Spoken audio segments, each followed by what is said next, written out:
Okay, good morning, everybody. Welcome. We're glad that everyone's here. This is August 4th, 2022, a regular meeting of the Gainesville City Commission.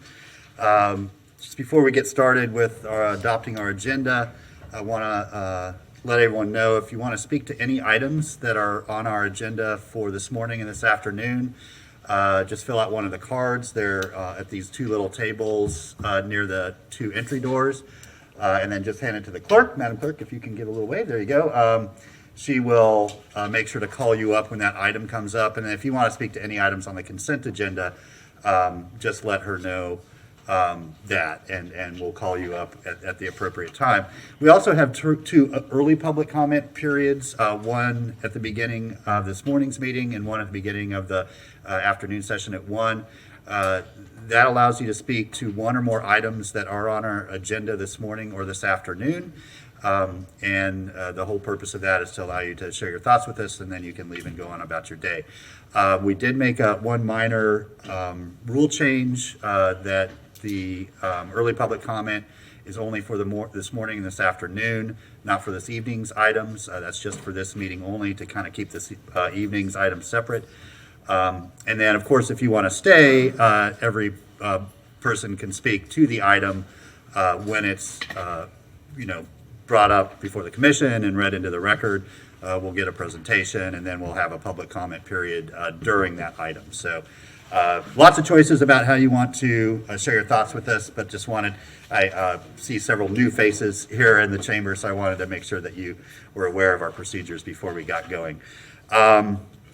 Okay, so Madam Clerk, I'll turn it over to you. Okay, our first item is the adoption of the agenda with updates. File 211362, amended and restated declaration of covenants, conditions, and restrictions for the Heartwood community, change text file and backup. On the regular agenda, file 211358, legislative rezoning and LDC amendment to single-family zoning districts, additional backup. File 211359, LDC amendment regarding neighborhood scale multifamily dwellings, additional backup. Okay, thank you very much. Commissioner Sacco. Thank you, Mr. Mayor. I move the agendas as modified. Okay, is there a second? Second. Motion and a second that we adopt our agendas as modified. Commissioner Duncan Walker. Yes, sir, Mr. Mayor, and I am still familiarizing myself with parliamentary procedure here, but I actually wanted to put a motion on the floor to continue the items that deal with the zoning matters to a larger venue. Okay, thank you. We'll see if this motion passes. If not, we'll come back to you for a follow-up motion. Thank you. Sure thing. Madam Clerk, do you have anybody signed up to speak to any items on the consent agenda? Yes, we have Mr. Collie Blount. Great. Mr. Blount, welcome. Good morning. Morning. I'm talking about item, perhaps it's still numbered D6, about RTS. And I took a cursory look at what was available on that plan that they are asking your approval today. And I don't see anything to improve the experience of riders at transfer stations. What should happen is that buses due within any 15-minute window, other than drivers who are able to call and say they're being delayed, should gather there and remain there together for the length of time it takes for somebody in a wheelchair to unbuckle and debark from one bus and get to another one and get on and get settled. It is the most terrible frustration to ride one bus into the transfer station and watch the bus you need rolling out at the same time. It is very difficult to transfer between moving buses, and that needs to be addressed in that plan. The transfer station needs to function but according to that word, transfer. Thank you. Thank you, Mr. Blount. Madam Clerk, anybody else signed up to speak to items of consent? Okay, back to the commission. All in favor of the motion say aye. Aye. All opposed? The motion passes unanimously. And we do expect Commissioner Chestnut to be joining us in a little bit, because she was just let us know she's running a little late. Okay, so Madam Clerk, on to our first early public comment period. Anybody signed up to speak to that? Double checking here. I don't believe so. Okay, then our first item, please. Our first item is BD1, Downtown Strategic Plan Project Update, with a recommendation that the commission hear a presentation and adopt the City of Gainesville Downtown Strategic Plan, direct and discuss next steps for plan implementation. Okay, very good. Madam Manager, I'll turn it over to you. Yes, sir. Mr. Mayor, members of the commission, Eric Bretfeld and staff are here to address this item. It came before the commission about a month or so ago, and there was some items to be refined. Today, the item will be presented. The consultant is here, and I believe we are asking for the board to actually approve. That's The correct. plan today. So this is Mr. Bretfeld. Okay, thank you. Mr. Redfeld, welcome. Good morning, Mr. Mayor, members of the commission. Today, we want to bring forward the downtown strategic plan for final review, and we have a recommendation in there to adopt the plan. I just wanted to make a few introductory remarks about it. First of all, we were here with the commission in April. We had our second series of public meetings and vetting of the strategic plan the week of April 21st. We went to a GCRA board meeting. We had the downtown event at the Bo Diddley Plaza, and then we came to the city commission for vetting of the plan. The plan itself has not really changed dramatically from what you saw in April in terms of, and the consultant will review this, MKSK, the 6 findings and the 16 big ideas. However, in the plan, we did add a implementation matrix and costed out some of the items. Also, on this Tuesday, we went back to the GCRA board at a special meeting this past Tuesday, and they made a recommendation to the city commission to approve the plan. They did make that recommendation with one condition on including a geographic area in one of the ideas, which we can go over with you at the appropriate time. So we wanted to mention that as well. And with that, I think we're going to have Mr. Meyer from MKSK come up and walk through the presentation and answer any questions. Great. Thank you, Mr. Redfeld. Mr. Meyer, welcome. Thanks for being with us. Thank you. Good morning, Mayor, Commission members. My name is Darren Meyer, Principal with MKSK, and it's been a pleasure over the past couple of years to get to know the Gainesville community well through this process, and we're looking forward to sharing our progress with you today. In terms of what we wanted to share this morning, we wanted to give you a little bit of a more detailed update in terms of what we've done since we met last in April, what the final deliverable looks like, and talk a little bit about next steps for implementation. Let's see if we can get the screen share with the slides. Okay, great. Since April, when we had our second community meeting, we've had some follow-up discussions with stakeholders. We've been working closely with Eric and Sreet to incorporate the comments that we received during that process. And most importantly, we took the ideas that we shared and started to put together some ideas for how we can implement this, responsible parties, next steps, those types of ideas. So at the end of this process, we have as clear as possible of a roadmap for how to move this forward based on the priorities of the commission and the community. Next slide, please. I think you all have copies of the document. Once we incorporate any comments from our visits this week with the GCRA and with you, we'll make sure that that final document is available to the public. Please continue to review that and share with us any input that you have as we go through that.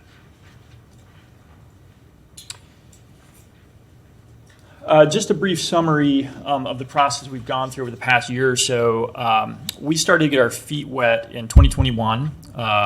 During the spring of that year, we had some of our initial community engagement, spent a lot of time in Gainesville, and looked at some data surrounding downtown.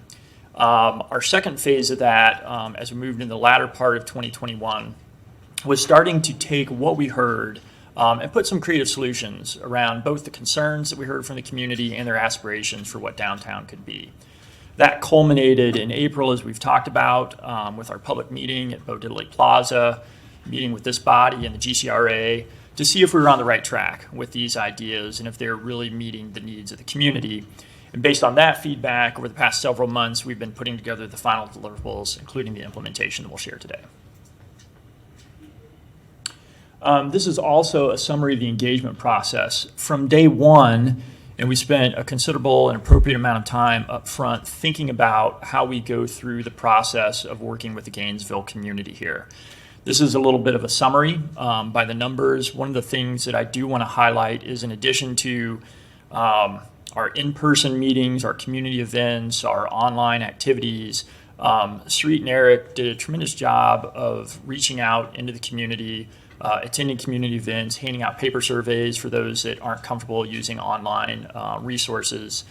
And even though there are always shortcomings and things that we could improve, I think it was a very good faith effort to reach out to the Gainesville community, and we were pleased with the amount of constructive feedback that we received throughout the process. One of the things that we did after our initial community engagement was to try and discern what are those key things, those key themes, those key findings that were consistent, that we heard multiple times. What are those threads that we could pull out from all of those conversations and all of those replies? And that really formed the crux of what we put together in terms of the plan for downtown. And you can see these 6 themes here. The first is the idea of downtown being a destination. And that refers to downtown as a destination both for visitors coming from outside of the region, but most importantly, for everyone who lives in Gainesville, that it's a welcoming place that attracts them. The second is connecting the dots. Even though the downtown is fairly compact and things are fairly close together, there are issues with safety, comfort on the streets, connectivity in terms of sidewalks. So how do we close those gaps and make it easier to move around, especially on foot or by bike? In terms of the relationship to the adjacent neighborhoods, when we started to look at downtown, the boundary isn't a very clearly delineated edge. There's the interface between the historic downtown neighborhoods and the commercial corridors along Main and University. And so a big part of this was understanding what's important to those near downtown neighborhoods, one of which is what you might think of as the charm or character or quality of those neighborhoods relative to the commercial portions of downtown. So how we understand and relate to, connect to those neighborhoods, but also respect the desire to have the character of those neighborhoods remain intact was an important part of this. The next 2 are somewhat related: increasing housing opportunities, looking at both the need for additional affordable housing in the community as well as market rate housing in the community, and how that relates to the business environment is critically important. So when we think about a critical mass of business activity downtown, especially local business, minority-owned business, that really gets a leg up in terms of the ability to have residential density downtown. Those 2 are closely related. So we looked at some strategies for that. And lastly, how do we become better stewards of downtown? Who's responsible for implementing these ideas? Who's responsible for caring for downtown? That was a big finding that came out of our process. So after we presented these ideas in April, a lot of what we heard was good support, particularly some ideas that were fairly popular, had to do with the Sweetwater Creek and the Greenway and the green space associated with that.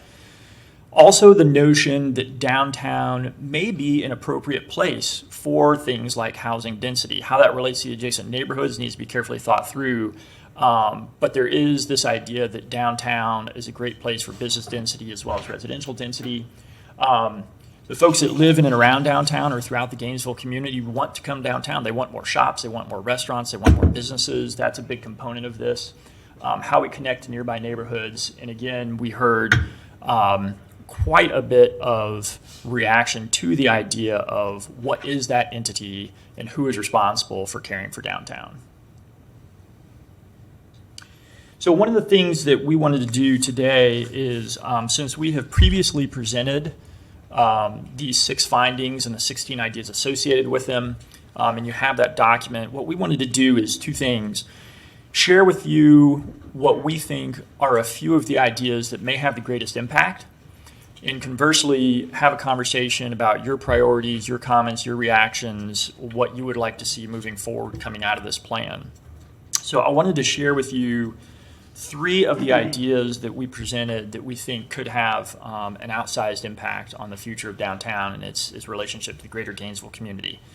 So the first one, which we've mentioned several times, is what is that entity that's responsible for caring for downtown?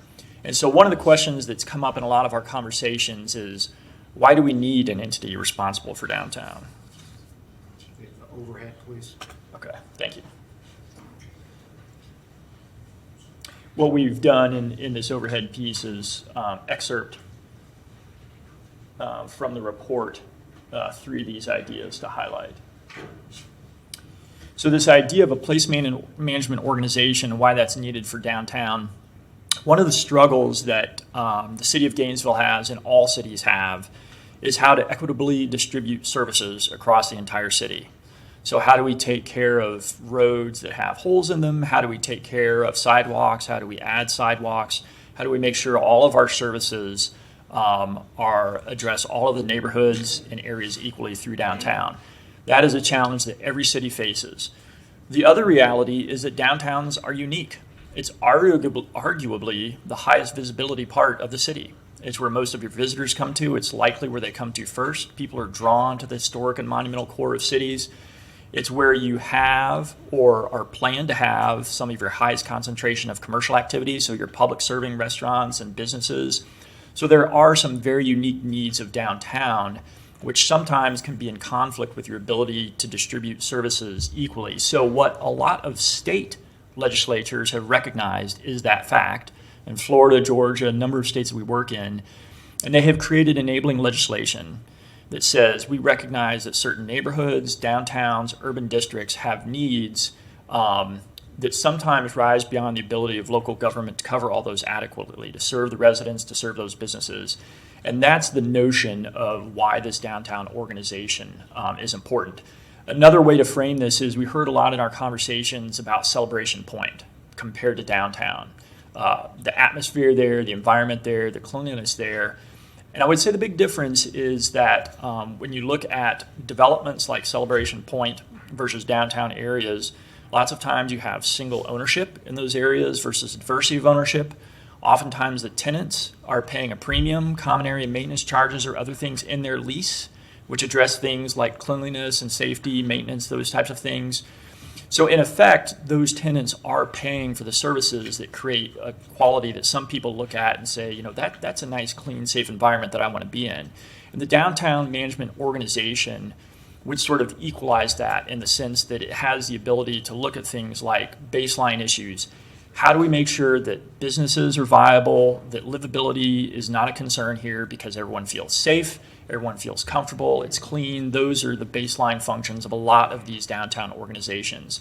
And over time, a lot of these, as they've matured, have taken on additional responsibilities. Looking at things like programming, events downtown, things like helping to attract tenants and businesses to downtown storefronts, placemaking, other types of activities. So we've included in here some case studies of various downtown organizations. And we have started the process of connecting with a lot of those that we've worked with so that we can put them in touch with community leaders to answer questions and talk about how these get launched if there's a desire to do so. So we think that this could have a really great impact on downtown. The second idea that we think could have an outsized impact is what we've called creating a downtown jewel. And that's related to Sweetwater Park. And what I love about Sweetwater Park is that it serves a number of really interesting functions for downtown. One is the Sweetwater Creek Greenway is sort of a natural threshold between the neighborhoods, the largely residential neighborhoods that are east of downtown and the downtown itself. It's part of the Sweetwater Creek corridor and the Greenway that we're looking to continue to develop. And in that sense, it's a great connector for these surrounding neighborhoods. It's right adjacent to your historic core. And interestingly, and sometimes overlooked, when you think about areas that are in the urban floodplain, meaning it's an active water body, occasionally it floods, it's a dynamic environment, that's not an area that you want to develop. You want to preserve it for water quality, you want to preserve it for its environmental benefits. So there's a number of reasons that geography is really interesting to us. And the idea that you could take what already is a great asset for the community and enhance it further so that it could be a really signature element for downtown, connected along the Greenway to all the neighborhoods, create some environmental uplift. There's some tremendous opportunity there. And then the third idea, which is closely related to that, has to do with connecting neighborhoods to downtown and the role of First Avenue, Southeast and Southwest First Avenue. So this is a corridor that has a couple of interesting attributes. One, it has Sweetwater Park at its end, although If you are, for example, at Bo Diddley Plaza, not many people may know or perceive that you're just a block or so away from the greenway or the park. It's not intuitive. The energy sort of dissipates as you move down that way.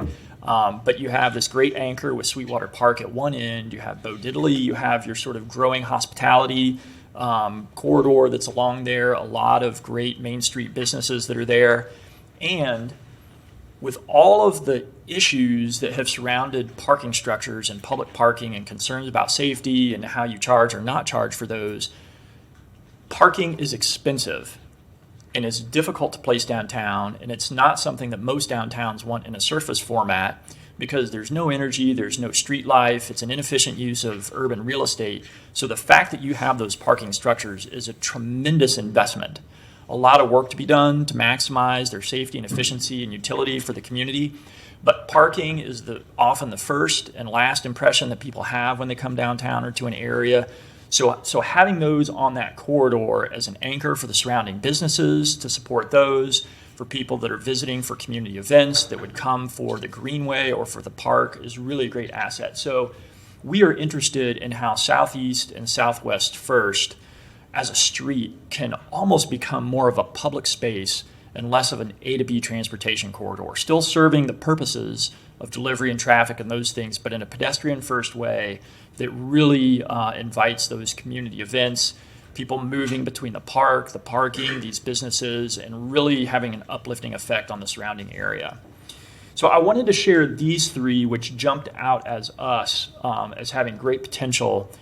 Get your reactions to that, but also hear from you priorities from other ideas, other concerns, other comments about the plan, and in particular, how we move forward with implementation. Thank you. Okay, thank you. Go back to the commission for some ideas or follow-up questions. Start with Commissioner Santos. Thank you, Mayor. Thank you very much. I appreciate all the hard work. I have some discussion points in looking at the plan here. I feel like some of the demographics are off here. Using the population numbers aren't the most recent census numbers. The population of Gainesville is off by, I think, like 11,000 people. And then I guess one other kind of concern of how kind of looking at this, there's the, I don't know if we can go to the overlay between the strategic plan area and then the study area. I don't know if there's a slide. Go ahead, I'll pull that up while you're. So my concern with that is like the house across the street from me, I live at Northeast 9th Street and Northeast 8th Avenue, is how we're counting downtown. I don't think anybody would call where I live downtown. Like right there in the very top corner is where I live. And we're using that for population numbers and other stuff. I'd like to know really what is the population and the strategic plan focus area and what is kind of that area, because that's downtown. Those areas are apart, like they're adjacent, but I feel like if we are counting that as a population instead of actually focusing on what is in that strategic plan focus area and what's happening in that area, what we do there is very, very different than what's happening in the northeast portion of this district. So that's one thing that I have strong concerns with this plan is I think it got too big and covered too much of an area. And I think what's necessary and what we need to do in the strategic plan focus area is very, very different than what we do in the northeast portion of it. And I think how we take this and how to compare it to the future, like, hey, like our downtown is changing and this many more units were created. We need to know that for the strategic plan focus area, not what's up where I live. Mm-hmm.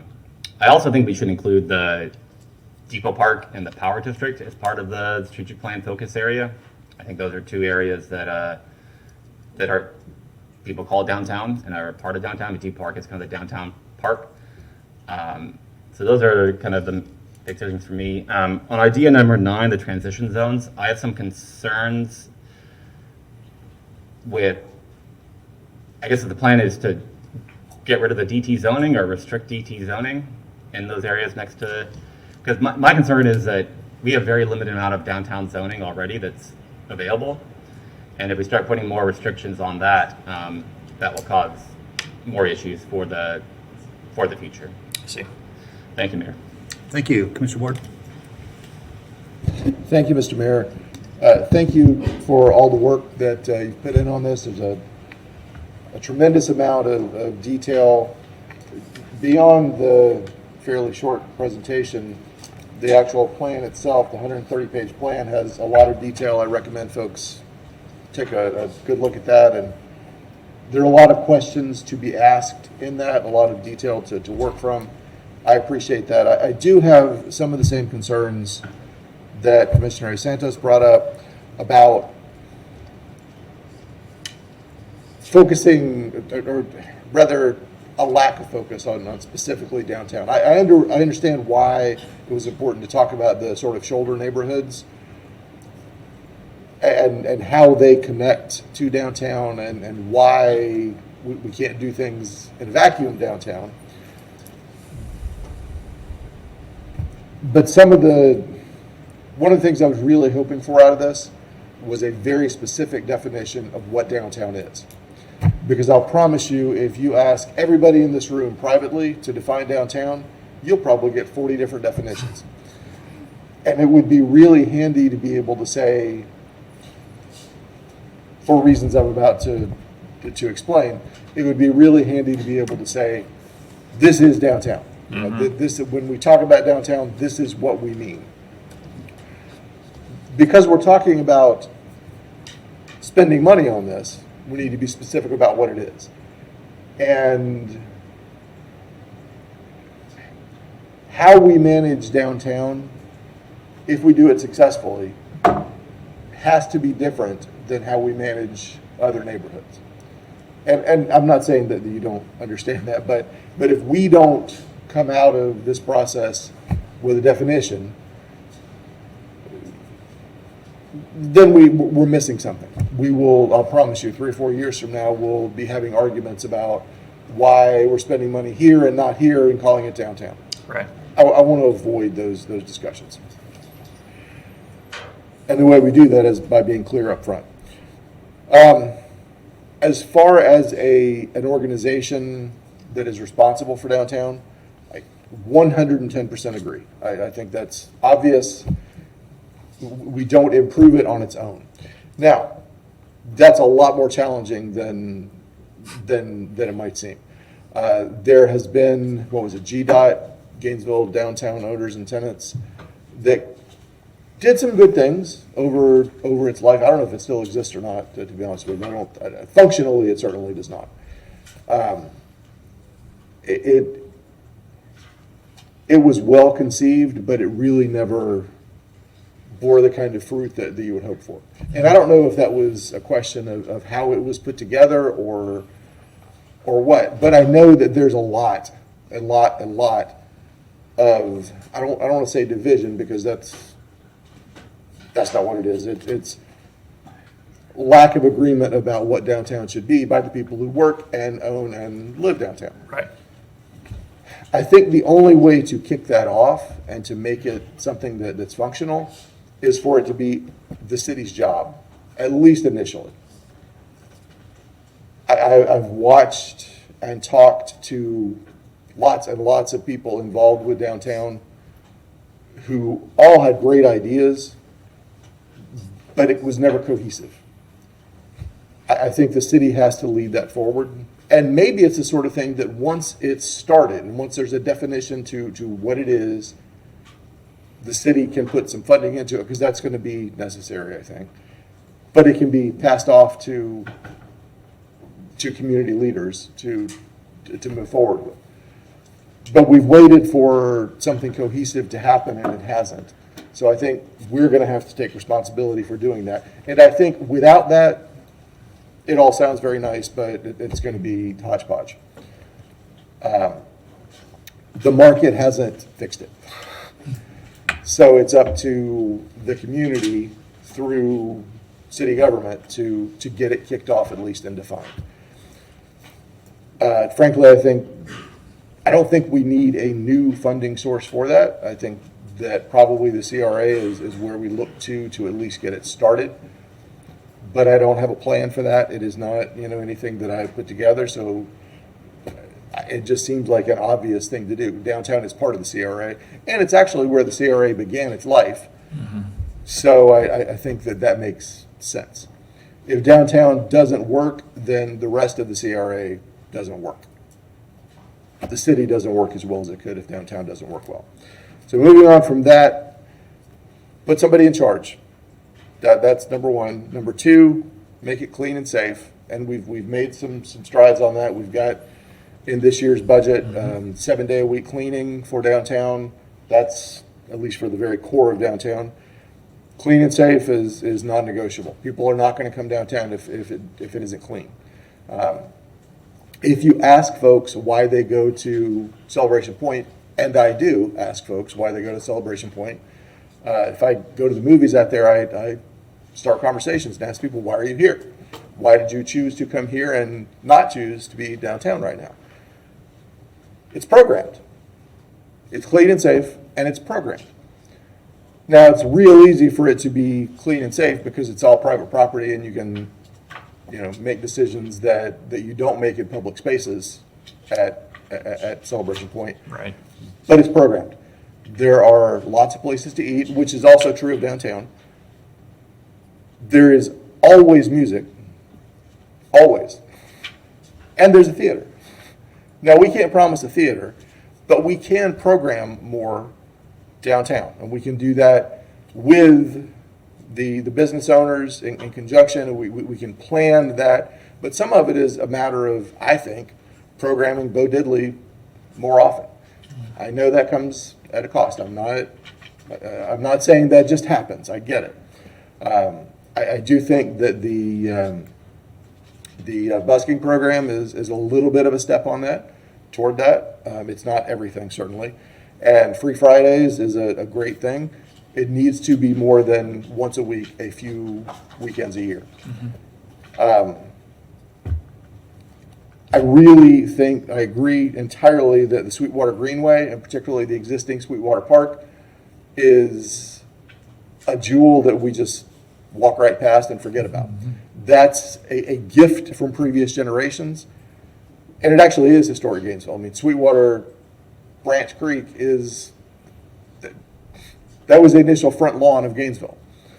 And we've had a lot of discussions about that, and we've actually prioritized that to get the Greenway planned through some consultants. We talked about that a week or two ago. So that's good, but the existing Sweetwater Park, we can clean it up and make it look pretty and make it the kind of thing that everybody would want to see. But if we don't program it, we'll forget about it just like we have in the past. We've made several attempts at making that a good place to be, and it never continued to be a good place to be because it was nobody's job to program it. You can't just let it sit there because it will get overgrown. It will become what it has become many times in the past if we don't put things there, if we don't figure out how to put little art shows there, little concerts, that sort of thing that make people want to come enjoy what is potentially a great space. It ain't going to happen long term. So we've got to program the area, which goes back to somebody being in charge. One last thing, wayfinding. We need to do a much better job of telling people where stuff is. If you are walking around downtown, you need to very easily be able to figure out where the other things are. Because if you're down here for one thing, I think, don't want people to go have dinner and get back in the car and leave. We don't want people to go to a show, get back in the car and leave. We want people to do 3, 4, 5 things while they're downtown. And the way to do that is to make sure that they can easily see what else is available to them while they're downtown, whether they come downtown at noon on Saturday or at 9 o'clock on Thursday or whatever. That wayfinding is extremely important. And we have made good efforts at that in the past, but we have not made consistent efforts at that. I think that's low-hanging fruit that I think we can accomplish. It's easy to call it low-hanging fruit, I realize, because it sounds like, oh, we should put some signs up. But in the process, I know there's all kinds of discussion about how pretty or not the signs are and what information they include, et cetera, et cetera. But I think it's super important. I think if people who don't always come downtown can't figure out what's downtown once they get here, they're going to leave and they're going to just go to Celebration Point next time. So put somebody in charge, improve the Sweetwater area, make it all clean and safe, program it, and put some signs up. Thank you. Thank you. Thank you. Commissioner Sacco. Thank you, Mr. Mayor, and thank you all. Like, I know it's been several months of tweaking and going back and forth, so I really appreciate the amount of time and sincerity you took those comments and incorporated them. I'm gonna work backwards. So I really like idea 15. Kind of someone has to be in charge, and whether that's someone in Parks and Rec being assigned, like this is your zone, or someone from the tenant and owner side, kind of being contracted to. But there has to be some kind of structured order, and the person who is accountable to kind of follow up or go to. If I, as just a regular neighbor, am walking about and I see, oh, this hasn't been fixed, I should be able to know who can I call, who can I, send an email or call up, something. We already have my GNV, which is great, but if there's some way of I know if I have a complaint about this specific, not my trash not picked up or like a tree fall downtown. I have an idea, I have a comment, I have an observation. I think a way to continue that exchange and contribution from our neighbors in real time as they live it will be good for the future, because you eventually go away. You eventually leave us. But our neighbors are always here and going to live with it, and tastes change, stuff deteriorates. I'll leave it at that. So it's something that they can continue to contribute observations and any issues as they might find them. So I agree with Commissioner Ward that this is vital. If there's no one kind of in charge of continuing to conduct this along, it kind of loses its way. Right. That said, I really like ideas. Well, really all the ones about housing opportunities, increasing those. I think we are making baby steps in that direction to build up our population density downtown. People would rather walk downstairs to something than get in the car, take it out of the garage, drive over somewhere. So there is a built-in population for these businesses and the entertainment. So I think we are making baby steps in that direction. I'd like to see how else we can continue to support that. So I'm wholeheartedly in favor of that, but that's a long-term project. As far as idea 9 and the transition and how we do this, is it a step-down approach? Is it a hard line of like, here's downtown, it's over? It's hard. It's hard because the actual geography of downtown that you guys have shown, I'm fine with, because I do think it goes all the way to 8th. We have businesses that have slowly creeped up that way up North Main, and they're great. There's a bar where I could go pet dogs. That's it. That's all I need after this. So that's different. That's fun. That's family friendly or adult. You could do whatever you want, and it's slowly creeping northward. And I don't think that's a poor use of that space. Same with going south. They both need, I don't want to say rehabilitation, but investment, but in different ways. They need different types of investment, but they are both worthy and have already some really great pieces built in that we can work around and enhance. So I'm fine with this being a focus area, but not a hard line, don't bother looking past the other side of the street of this zone. So I'm fine focusing our energies there, but I don't want to make it an absolute marker, would be my one preference on that. I definitely think we need to make better use of Sweetwater Park, not Wetlands Park. I think the first time I was taken through it, I had to have, someone said, a male friend much larger than I said, you're going to go with me, and then I'll show you. And we're going to go at like 2 p.m. When an area isn't kept well, it isn't, maintained, the landscape, that's the word. When it isn't landscaped, when the lighting's hit or miss, when the benches look not great, those tiny things amount to, I don't want to go there. But then when I got to Second Avenue, it looked absolutely lovely. And yeah, there were street parking, but you could see like the houses, you could kind of walk down. It was very pleasant. And I think that we have a great base that if you clean it, it's good to go. Which again, Commissioner Ward, it's easy for us to say because we're not the ones doing it. But I think it's something that's already built in there and acts as a buffer really between downtown and housing. Like true, pure, unmixed housing. So I think enhancing that as a place where you can have a little bit of buffer, but also another venue for engagement or entertainment, I think that's great. Yeah, I just really want to see it a little cleaned up, just some landscaping at minimum and better lighting. But I think it's a wonderful opportunity, and that's what we're really looking for. As far as the financial and time constraints of what we can do. I appreciate that you found things that we already have and that we can fix up, because that's cheaper and better for everyone.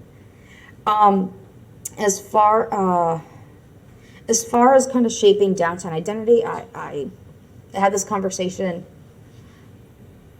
over a year ago. It's been a while.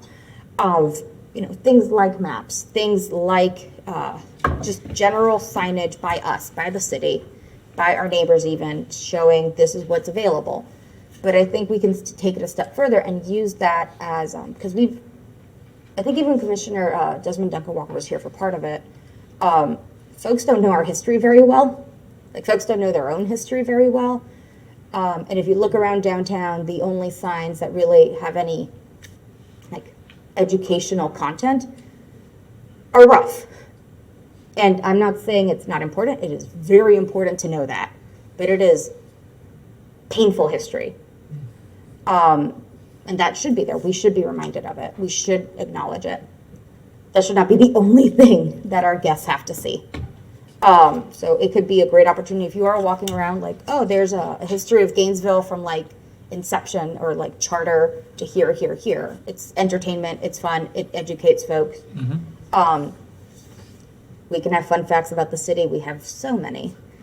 But kind of sharing our history and taking that as an opportunity, which kind of builds up that kind of identity of something else to do. So I would ask for things like that, like map and sharing, taking that opportunity to share with our neighbors since they're going to be on foot. If there can be one, it's hard to ask, and I don't mean this the way it's going to sound, a cohesive theme, because I don't want everyone to be cookie cutter. Right. But as far as signage, information, trash, like everything like that, I think one cohesive, and I can't think of a better word than theme, that continues from where the whole zone, I think would kind of help kind of create that identity as well. There has to be some connecting factor between all of them. Yeah. And I don't mean in the like your signs must all have this like on properties, but some kind of thematically connected idea, I think kind of helps that one identity. Like you might be a bar, you might be a restaurant, you might have burgers, you might have Thai food, but there is something in the vicinity that kind of ties the area, not necessarily the business. So I will leave the rest of that thinking to our strategic folks. But I think that's one of the things I would like.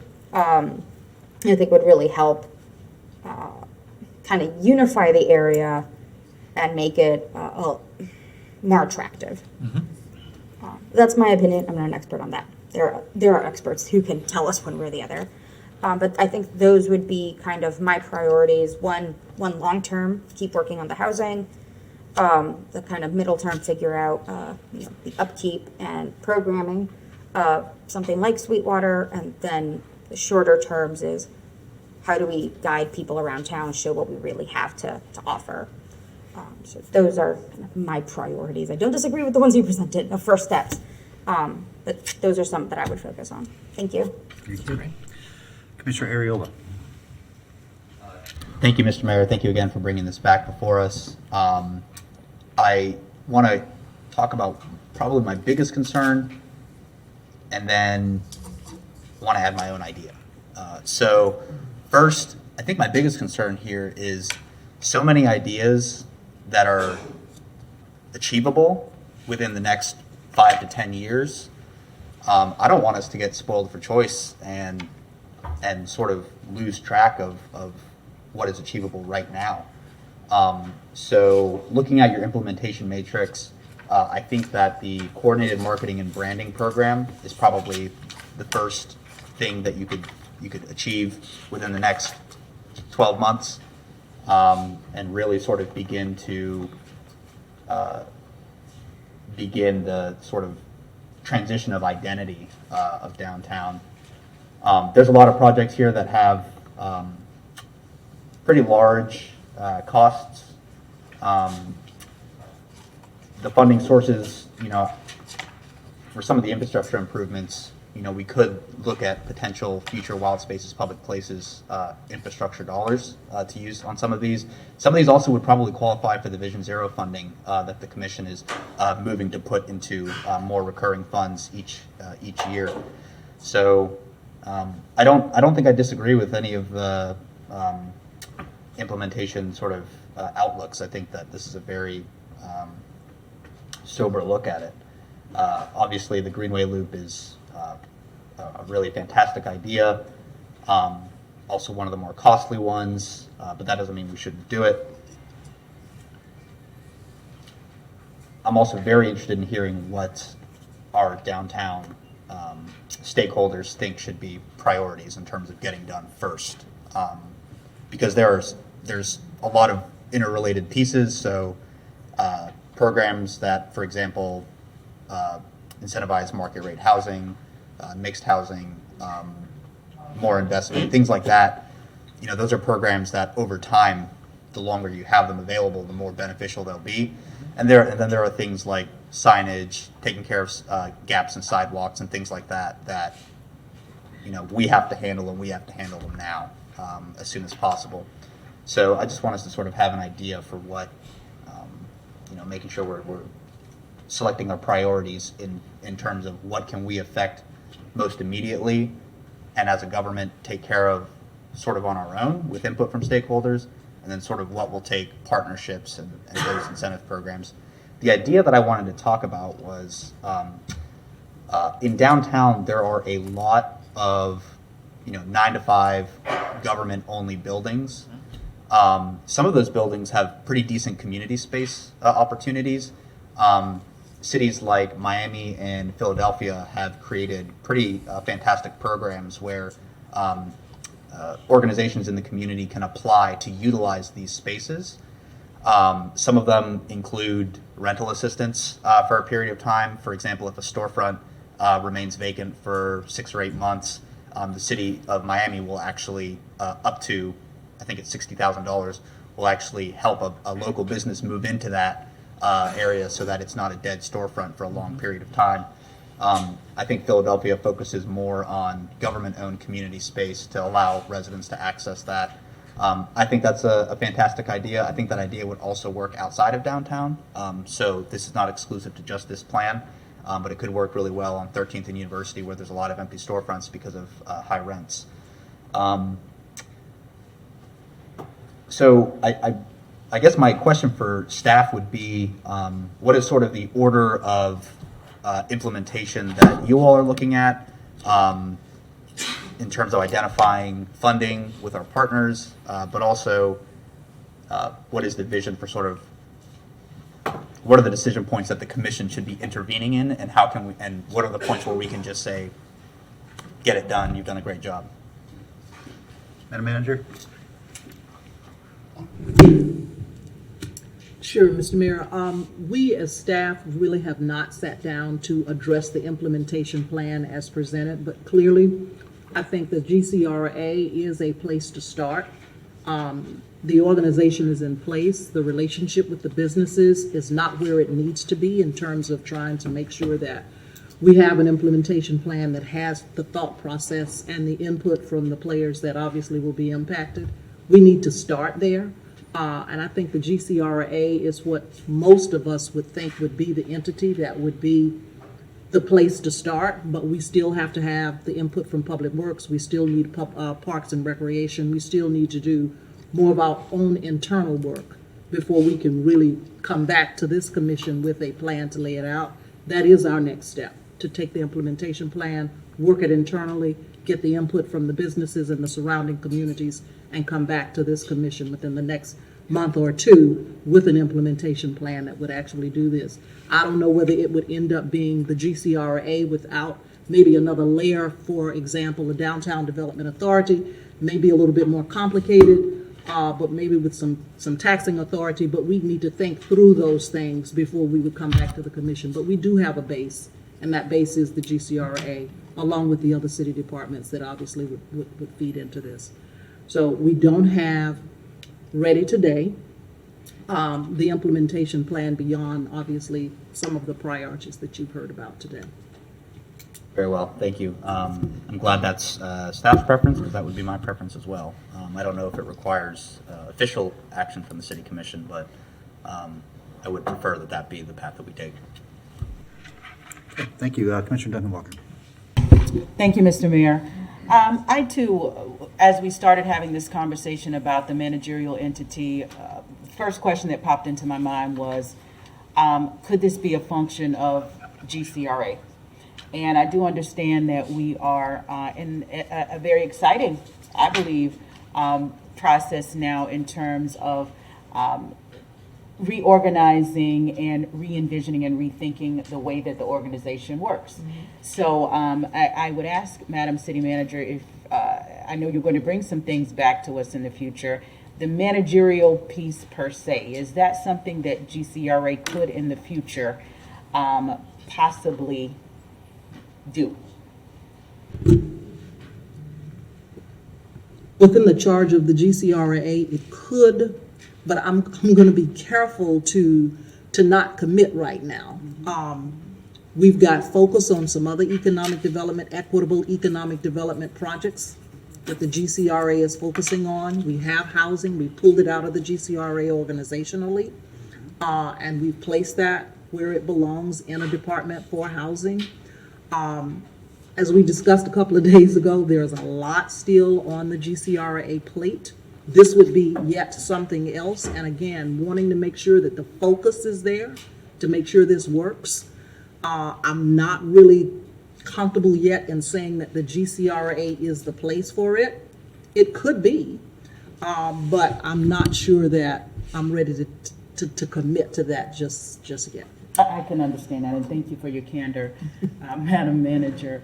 I'll move right along, but I will say that I'd be interested in another conversation as we move down the line as to what our capacity might be in that regard. With reference to the Sweetwater Park Greenway, that is an exciting piece of this for me. I've had the chance to walk through the space, and it's absolutely beautiful. Mm-hmm. It's absolutely beautiful, and I think that it is adjacent to some of our cultural jewels. It presents this amazing opportunity for us to harness the history of the area. I sit on the board of the Matheson Museum, and we've had conversations about the opportunity to do something outstanding. I heard my colleague talk about programming, and you are so absolutely right. There have been things that have happened in that space so far. I believe there's been some Shakespeare in the park and some other things that have happened. I get excited when I think about how we can expand that programming and grow it and really begin to drive people, or at least let people know that these are things that are happening in this beautiful natural environment, and begin to welcome them there in mass. So I am really looking forward to this. One of the things I know that we're going to be discussing in terms of how this gets built out is the way to get people safely from other parts of the neighborhood. And I've asked for Madam Manager to come and speak to the board about a crosswalk that the museum is requesting. I think that as we envision this, clearly, we want to be making sure that our neighbors can access and get to this asset in a very safe way. So that's something that we're going to have our transportation folk and the city manager come and speak to us about at our next meeting. So I'm really, really looking forward to that. Commissioner Ariola, I was very interested to hear you mention what Miami is doing. That sounds like something that's very exciting. I personally will take a look at that. How we accommodate business, how we accommodate the arts, how we make downtown a vibrant, livable space is something clearly that's very, very important to me. Early on, I think Eric and Sarit will remember in my very first conversations with them when I came to the commission, one of the things that I said was, you know, I'm really interested in how we can bring more arts to downtown.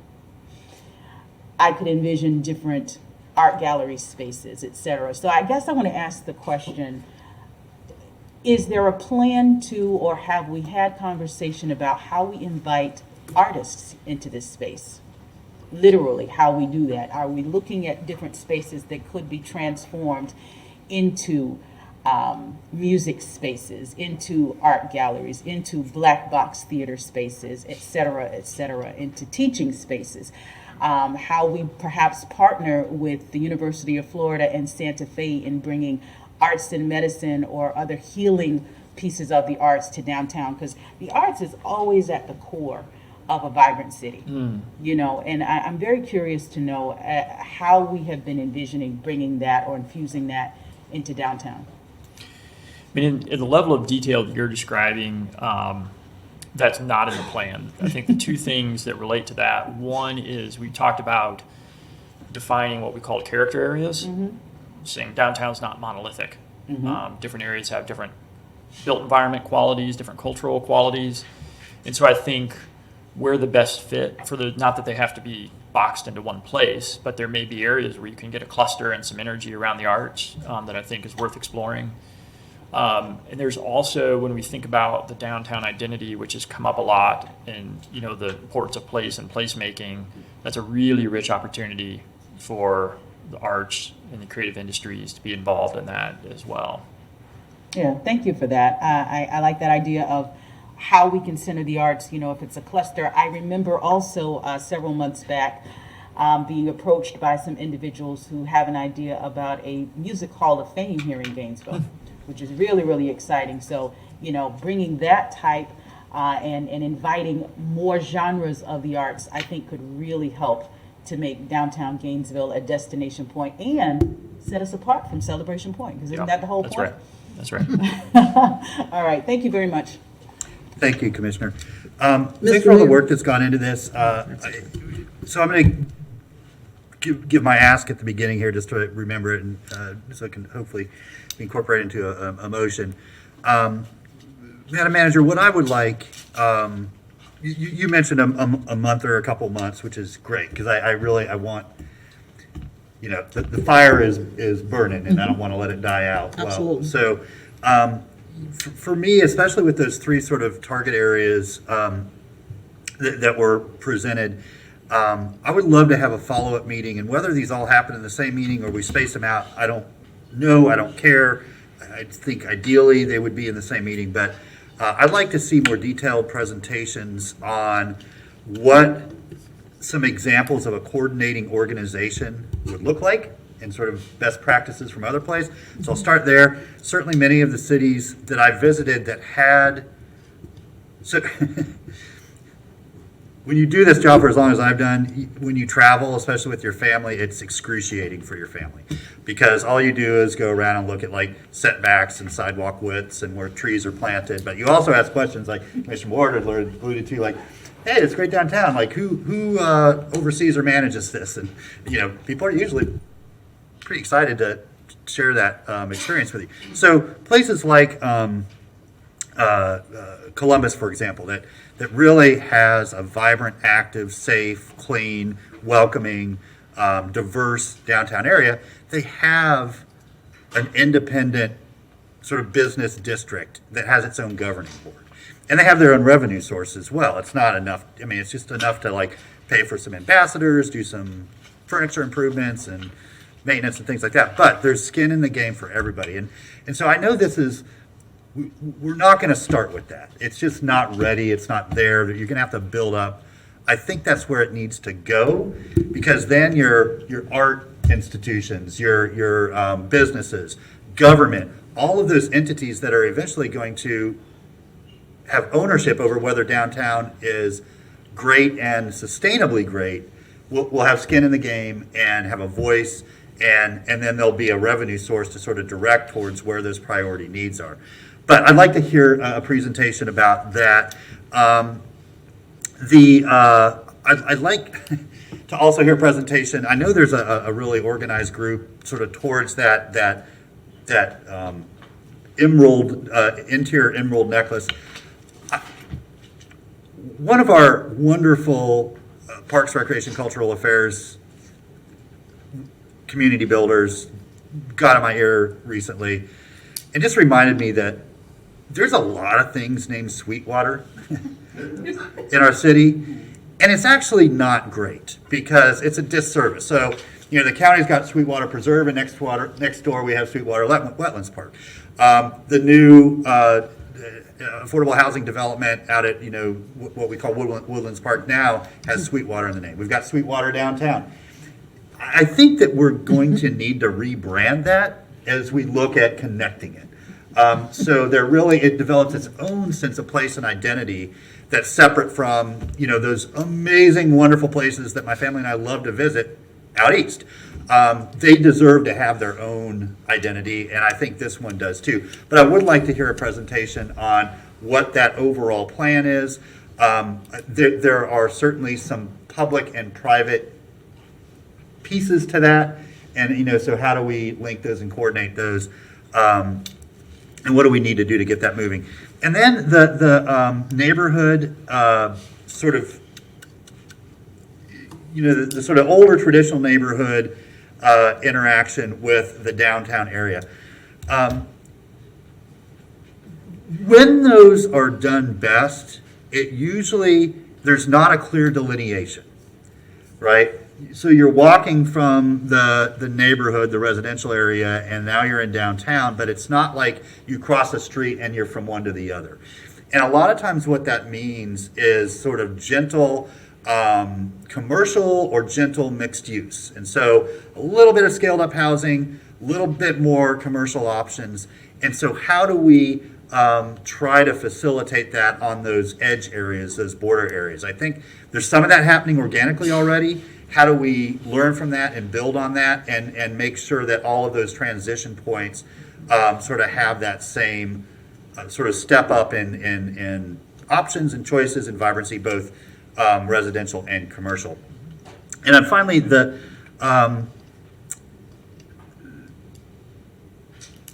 GCRA, I don't think ultimately is going to be the solution. I mean, it's a city department, right? So many of the issues that we need to address, well, we'll just talk about downtown today, involve public works. They involve GRU. They involve public safety. They involve Transportation. You know, arts. Transportation. Yeah, transportation, mobility, arts, park restoration, cultural affairs, the arts, all of that. And GCRA, they don't have the capacity for all those things, especially now as we've sort of helped them transition from the old model.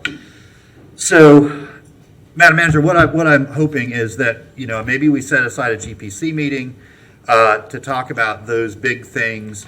You know, what does a long-term coordinating organization look like? Is it internal to the city to begin with and transition out, or you know, I don't have my mind made up about that. I just want to hear and get us thinking about what are the options.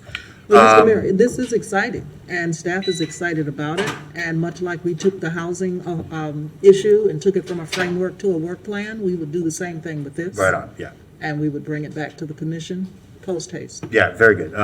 Yeah, and then so then, you know, part of that same thing, hopefully the the sort of Emerald Ring or, Sweetwater, whatever, I'm not going to die on the hill of rebranding, but that to me, as Commissioner Ariola was saying, like, that's a really short term, like, something we can get started on, and that will have broad-based support and I think pull people into the process.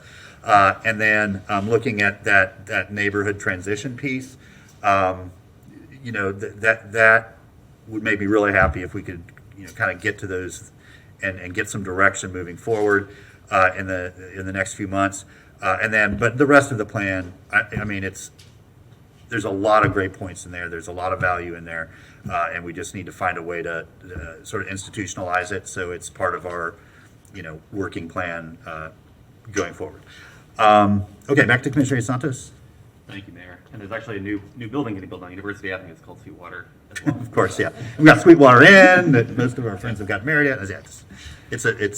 I compared it to Peachtree in Georgia. Like, everything Peachtree, so nothing is significant. So anyway, we got to get away from it. Go ahead. So I'd like to put a motion on the floor to give direction for refinements to the plan.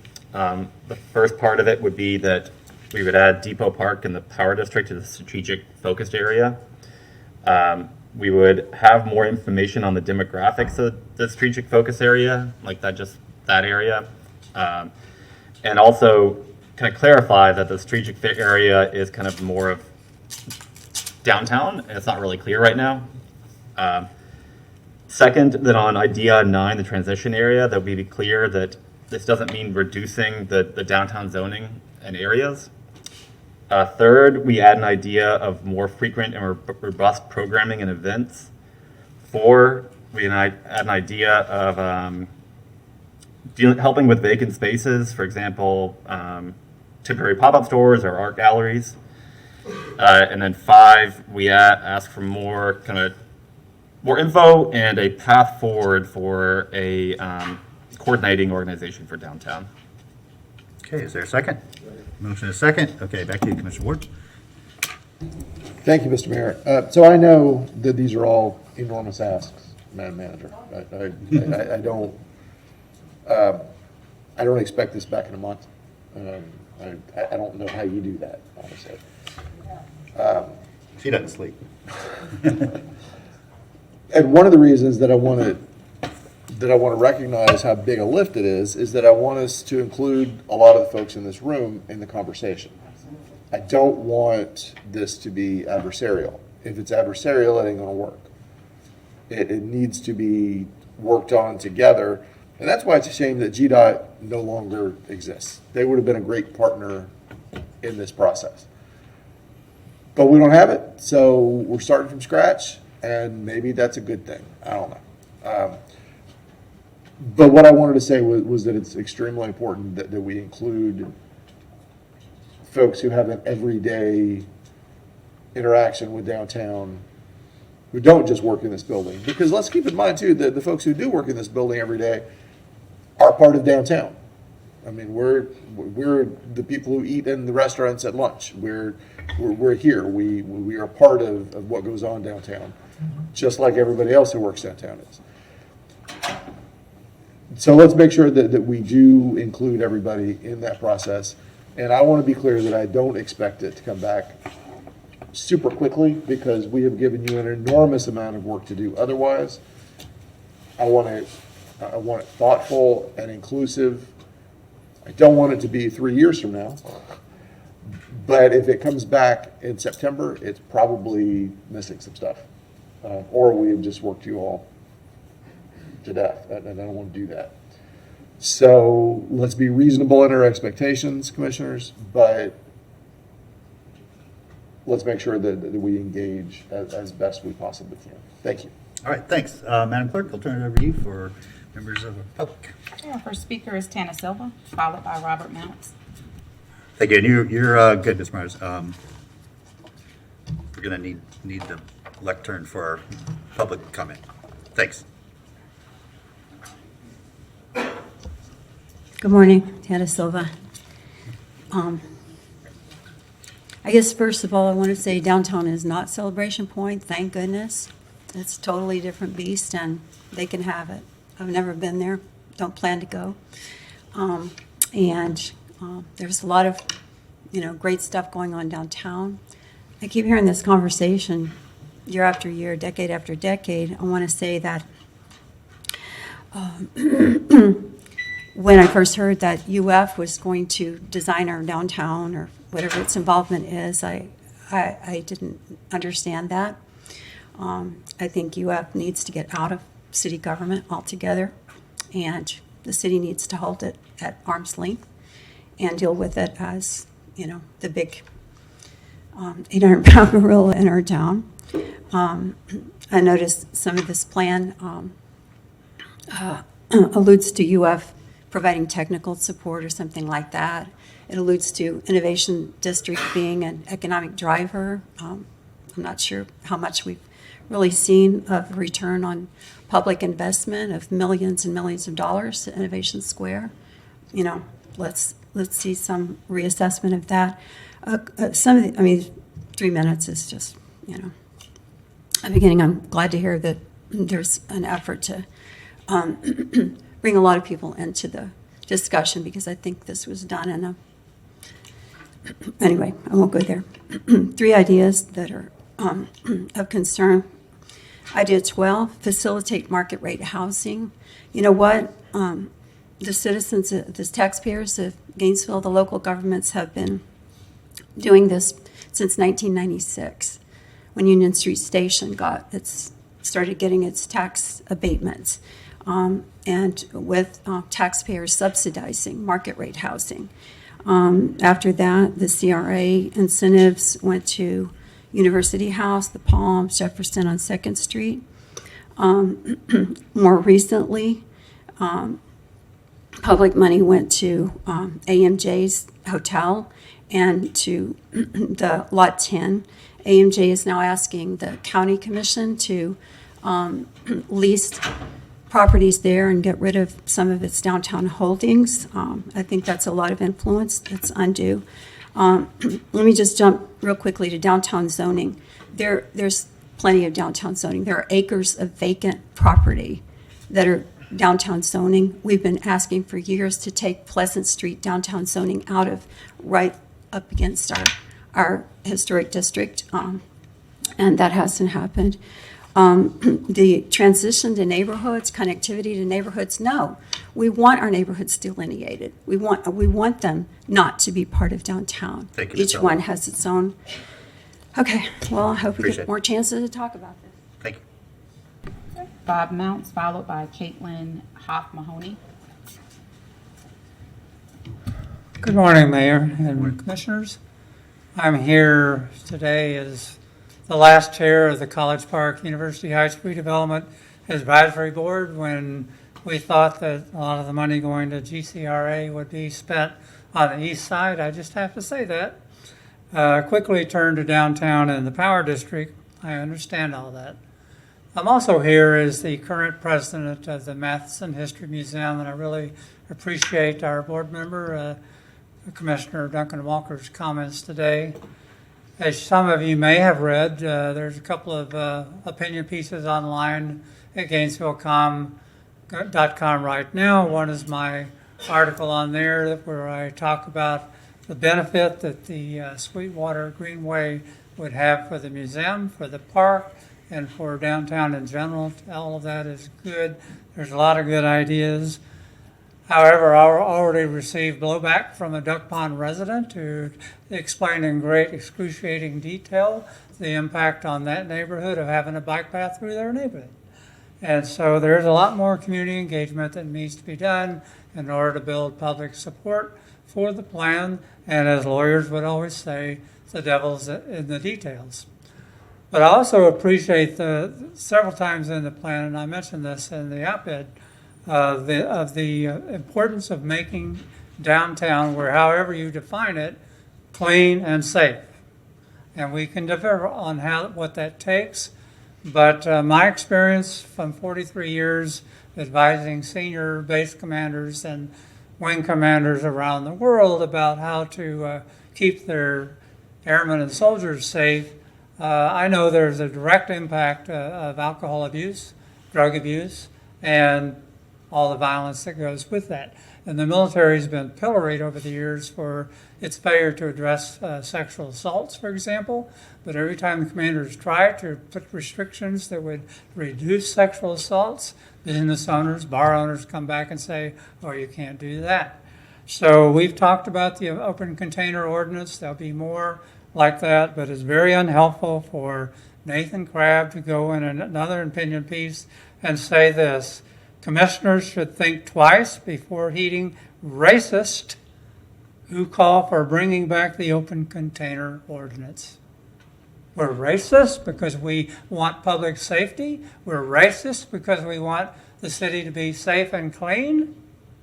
It's Lonnie Scott, a black man who's been pleading with you for over a year to do something about that and to reduce violence downtown. That's all part of it. It needs to be done 24/7. We need parks.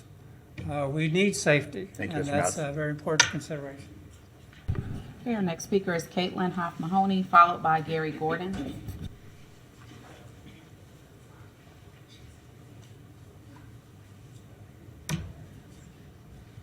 Good morning, Commissioners. My name is Caitlin Hoff-Mahoney, and I am the Executive Director of the Matheson History Museum. I am here because I just wanted to express my enthusiasm for this strategic plan and really kind of bringing this life and activity to the downtown area. And I also wanted to express our commitment, as one of the kind of cultural assets right in this area, to helping to make this happen. We have been doing, there's been some discussion from the commission this morning about, issues with landscaping in Sweetwater Park. If you haven't been to Sweetwater Park recently, I encourage you to come visit us again. We've been putting a lot of work into the landscaping over the last few months, and it's much cleaner than it was previously. So that is something that we're really committed to maintaining, and we are really looking forward to working with you all on this. There's been discussion about programming in that area, and we are really interested in that as well. So I really am just looking forward to continued discussions and helping out with this project however we can as one of the cultural assets in this area. Thank you. Thank you. Our next speaker is Gary Gordon, followed by Danny Hughes.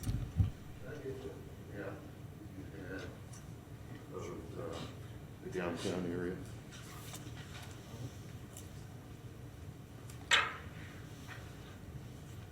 It is mostly sort of pink and white. Yeah, that one. Okay, thank you. Hi, Gary Gordon. So much of this discussion seems to be my biography. I served on the commission when we okayed the McGurn development to bring residents downtown to help downtown thrive. The idea was that that would support the retail, not just the restaurants and bars. Retail has taken quite a hit and quite a change over the last few decades. I would say that the elements of that plan worked and elements didn't quite work, and the affordability it has to be addressed, but that's another issue. I was very pleased to hear Commissioner Hayes Santos say that he lives in the corner on the far right up there and doesn't consider himself downtown. I don't consider Spring Hill, Porter's Quarters, Cade Museum, or Depot Park downtown. I think the strategic plan focus area, that sort of rectangle that crosses in the middle, that's your downtown. And if you focus on that, I think you're good. If you start deciding that downtown runs all the way to Depot Park, you're making a mistake. I appreciated Mayor Poe's remark about independent organizations rather than city. I worked for 19 years as the executive director of a business improvement association in Santa Monica. There were 4 of those in the city. They were all independent.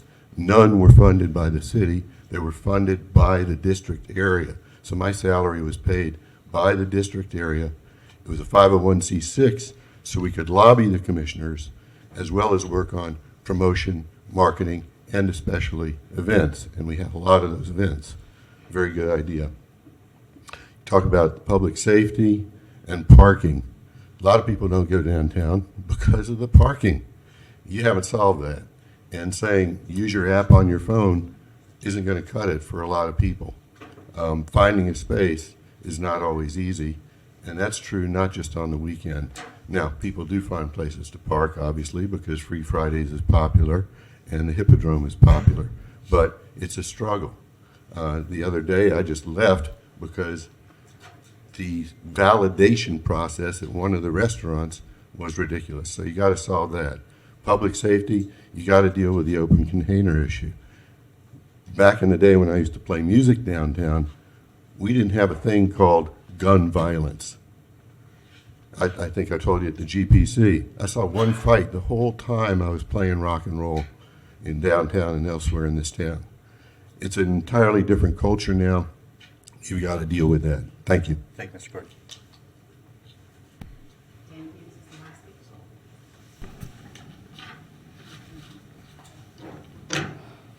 Good afternoon. My name is Danny Hughes. For those of you who don't know, I think you all do. Quickly addressing GDOT. GDOT is all for a reason. As a member of GDOT, bury it underneath the next building you build, and we'll be better off. As somebody previously stated, Celebration Point and downtown are not the same. They're not even remotely the same. If you look at the businesses and the things that are there versus the things that are here, I don't think the analog is remotely appropriate. Frankly, like downtown is far more interesting from start to finish. If you come out here at 10 a.m. or 10 p.m., half the businesses are going to be closed at both those times, and it's still far more interesting than Celebration Point. I don't think the analog is fair. I have seen what I believe to be kind of a very dangerous precedent set. And when we do these studies, when we talk about these things and how we're going to make these cities cooler, how we're going to make downtown cool, and how we're going to improve businesses and whatever else, I'm not a hard person to find. I've never seen that man before in my life. And I don't understand why that happens. Because it happens frequently. That these plans get put in place, or we talk about a staff plan or a committee that gets put together to do something about downtown, and then my peers downtown are never spoken to. We don't know who these people are. We don't know what they're doing. I know that there's public access. Everybody's busy. I could have been more involved. But as somebody who's been downtown for a long time, I kind of feel like this isn't the first time I should have seen that person. The city, there's been talk about creating business and doing more for businesses and helping. The city can't create businesses. Government can't create businesses. And I think everybody knows that. You can help it along for certain, but you can't create. It's one of the most frustrating things I see on social media all the time. Somebody needs to do this. Well, go ahead and open a Chick-fil-A in your neighborhood. I don't care. If you can get it through the Chick-fil-A corporate office, go right ahead. You can't just will it into existence. Somebody has to build these things. I also am concerned about, along with that, unless I'm crazy, I don't think there's a whole lot of big vacancies in downtown, with the exception of the ground floor of the newer buildings. I don't know if you've looked in the windows of the ground floor of the Continuum. There's a lot to happen. That's a year. You're a year away from opening a business if you signed a lease today. So there's not a lot of vacancies. We have a lot going on. There's not a lot of vacancies.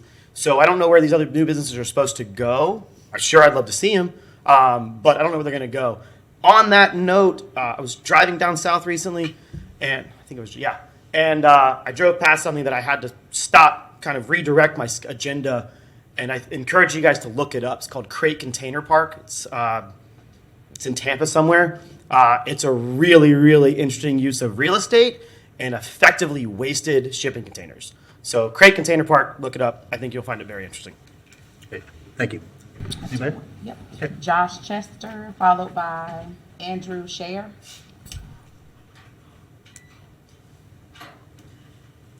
Welcome. How you doing? My name's J.D. Chester. I own a bunch of businesses in this town. I think 9 at this juncture, and 2 more coming this year. One of the businesses that I own is called the Patio Pizza and Provisions, and it is downtown where Big Lou's used to be. It's a pizzeria that has no parking.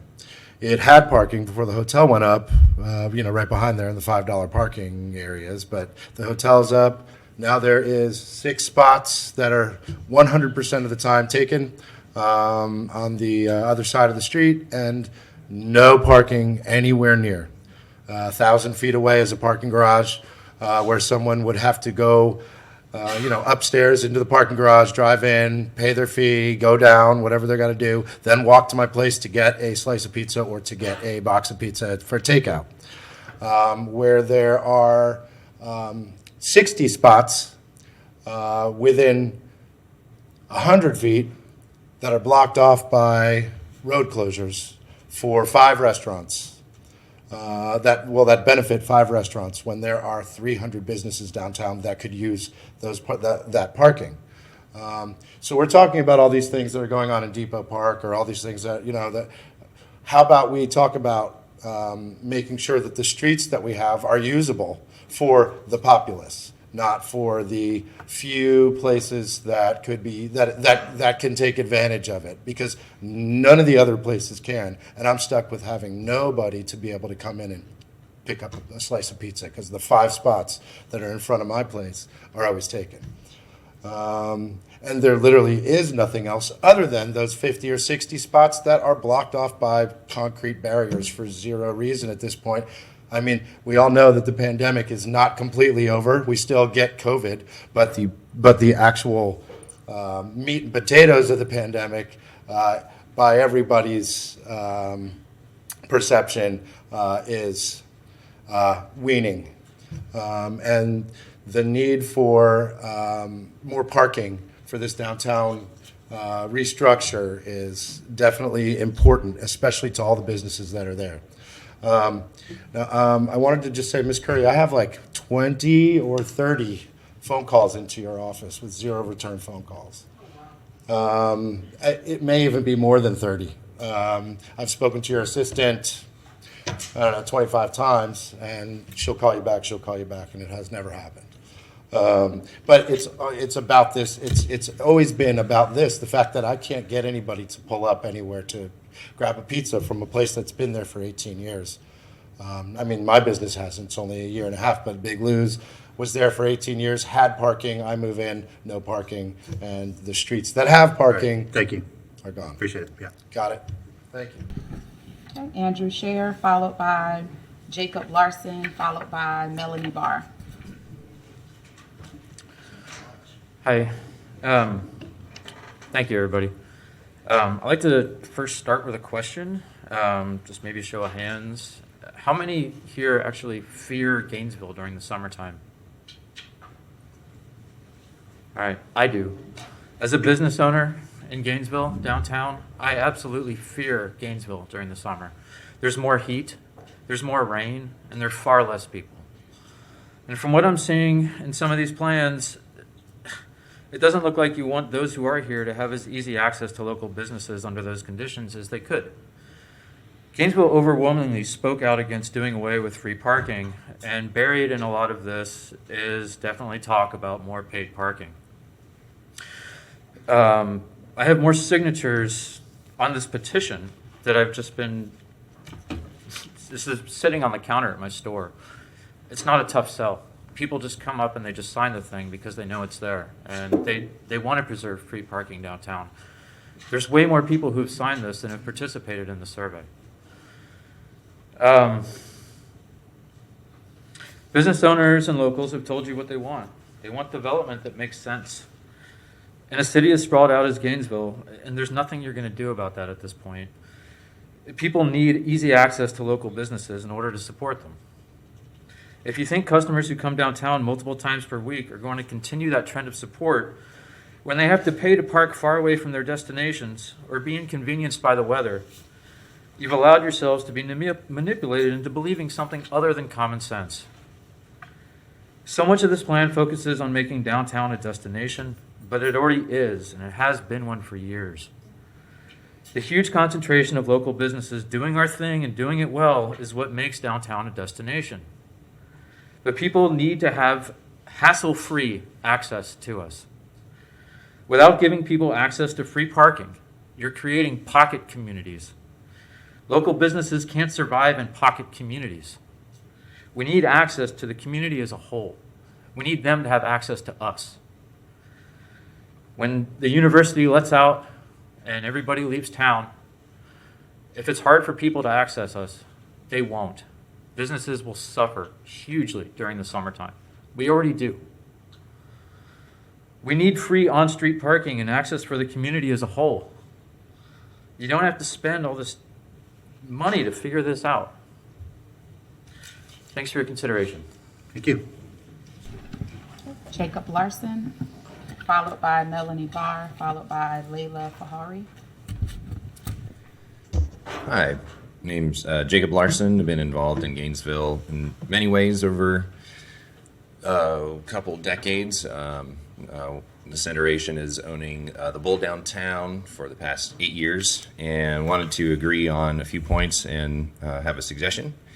One, I do appreciate the idea as a Gainesville resident that downtown is to be a regional destination, and it's my opinion that parking for the spaces in front is juxtaposed to having a downtown walkable corridor is parking would be an inefficient use of urban real estate. What I like about, even though I benefit directly as a for-profit business owner, but the family-friendly availability of a downtown corridor for people that have different budgets to be able to experience culture and life. We happen to do programming in such a way that people can stumble upon, dancing in the street or different forms and genres of live music. I know another neighbor of mine puts on markets that are available downtown as well. There's ideas to have business-led festivals that are already on that corridor that could alleviate some of the stress during a potential transition era of having a city-led position that would be able to curate what that programming could be. I know the annual Arts Festival this year will be there, which will be a great experiment to see how that goes for bringing people to those specific areas of our downtown, right next to parking garage. And again, just advocating for the idea of future festivals to celebrate a diversity of cultures and people groups, and to partner with the city to maybe have a liaison to work with people that are already doing some things, again, in this interim time. So to be able to happen upon cultural experiences without having to open a door to a business to patron, I think is very important for our community, and it could bridge some of that space between what can be a free experience at Bo Diddley to bring it across other areas of our downtown, which does help for patronage of other businesses that are in that space of walkability. So, that proposal as an interim plan, potentially consider partnering with other local businesses, maybe something that could be like a GDOT, but we could come together to do some things to experiment, to look at what the future would look like. And hopefully that is a vibrant, walkable downtown corridor. Oh, and Spark 352 is working on, if you haven't talked with that organization, to put some arts in the downtown. Thank you. Good. Melanie Barr, followed by Layla Fahori. Hi, I don't remember how long ago it was, but there used to be a downtown development director. And I remember Robert Hutchison, former county commissioner, had this position for quite a while. And I think that's something we should return to, because this way a person that has a question about downtown can contact the downtown development director, their office or whatever, their department, and say, what is the next event? I have relatives coming in. What event is downtown? Or I'm downtown right now, I need some hand sanitizer, where can I go buy it? Or where can I find a parking place? Just contact that person.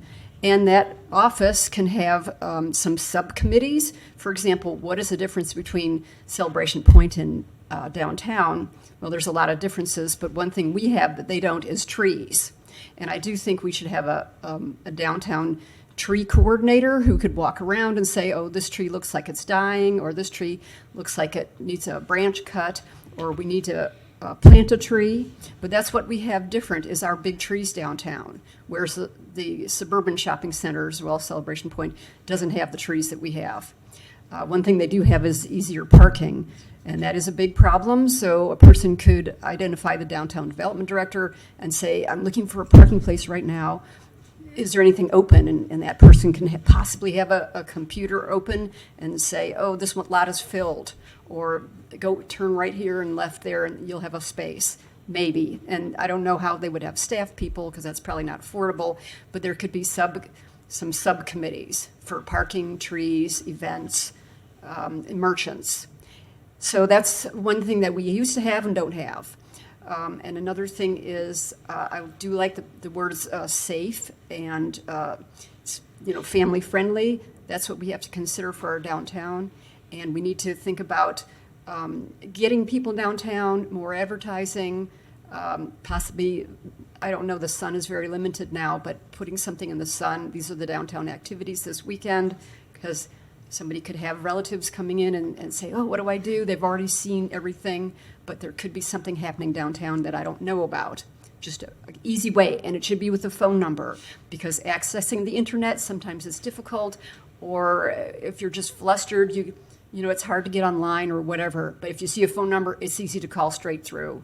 And hopefully that person would have a full-time job.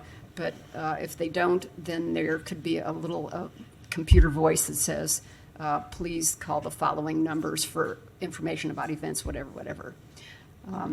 That was one thing I wanted to mention. Trees are important, and a downtown development coordinator, where that's a one person, you just call that number and you get access to the information about events, merchants, parking, and everything else. Thank you. Layla Fahori is the last speaker. Hello, everybody. My name is Layla Fakori. I'm one of the co-owners of a new business in downtown called How Bazaar. We moved to the Southwest Parking Garage in November, and since then we immediately started doing community-based events on a large scale, to where we use the streetery, which is exactly what I want to speak about in my few minutes. So during our events, we do night markets, we do block parties that attract 1,200, 1,300, 1,400 people to the downtown area in a way that benefits community, benefits local vendors, benefits all of the businesses in the area.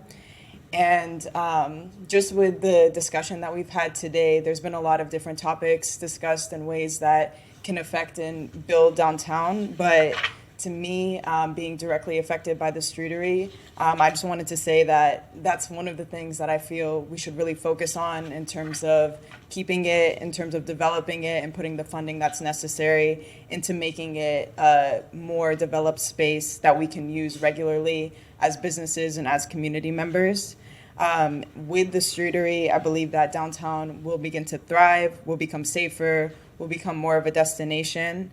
I believe that not having the streetery or not putting as much attention towards it as we could be will be going backwards socially, environmentally, economically, culturally, artistically in our community. The streetery should be an open and a social area for community to congregate and to entertain. I also believe that not having the streetery or not putting as much attention towards it as we could right now would literally destroy downtown businesses.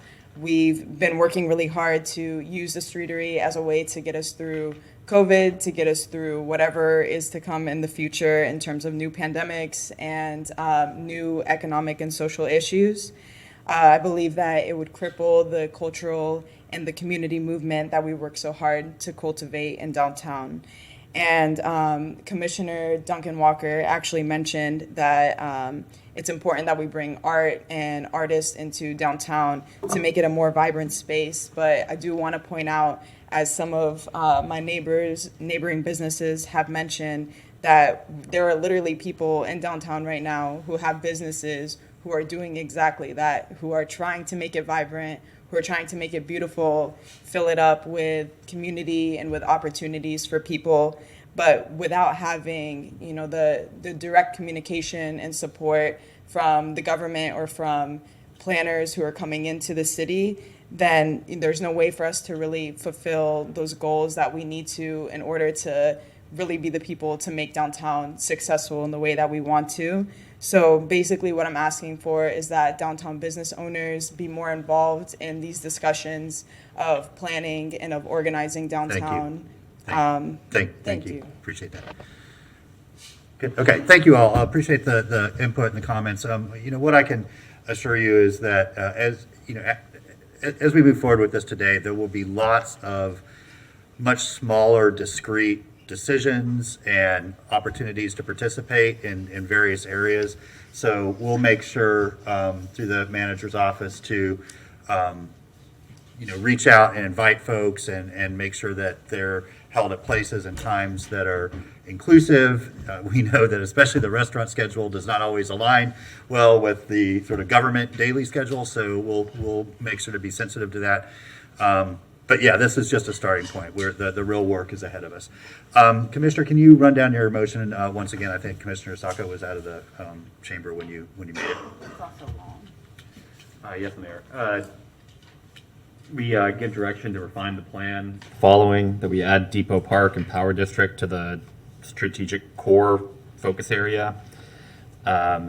More info on the demographics of just the strategic focus area. And then we be clear that the focus area is kind of downtown proper, and that's not really clear in the current plan. On idea 9, we're talking about transition zones.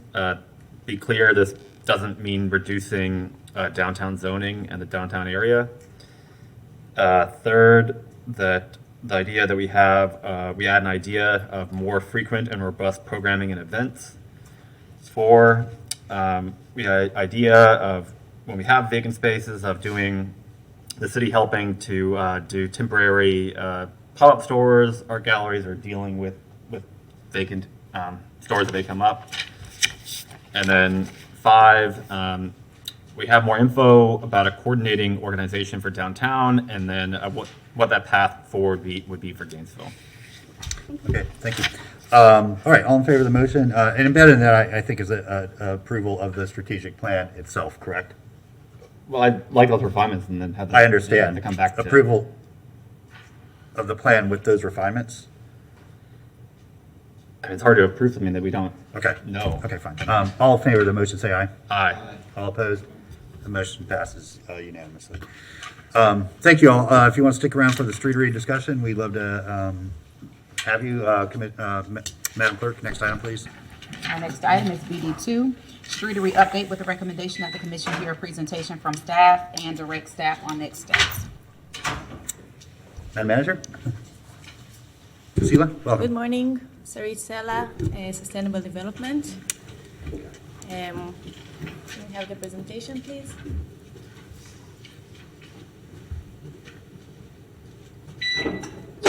Thank you.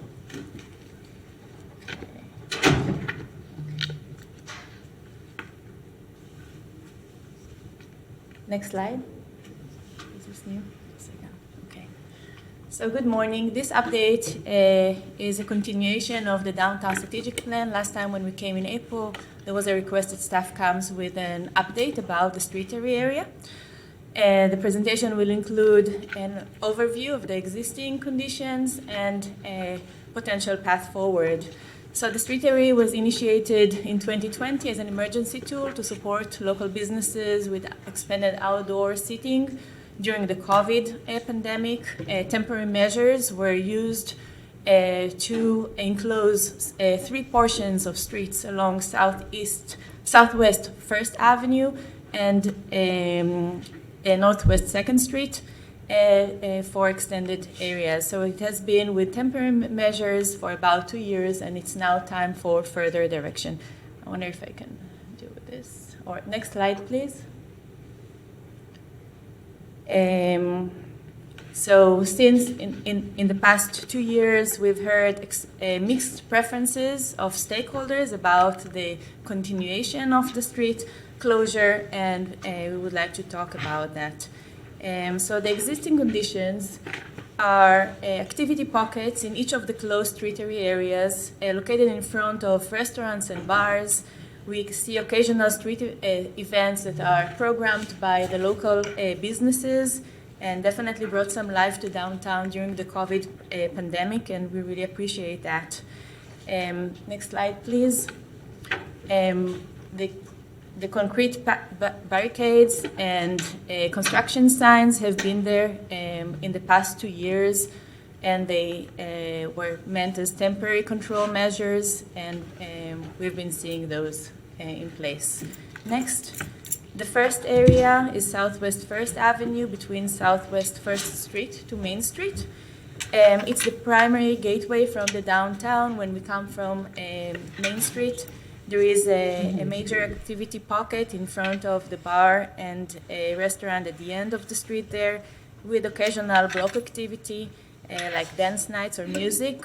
During most of the week, we see low pedestrian activity, and throughout the block, we also witness some ADA limitations due to standing water and paving issues with tree roots and bricks. Next. The next block is between Southwest 1st Avenue between 1st and 2nd Streets. It is the main access from the downtown garage.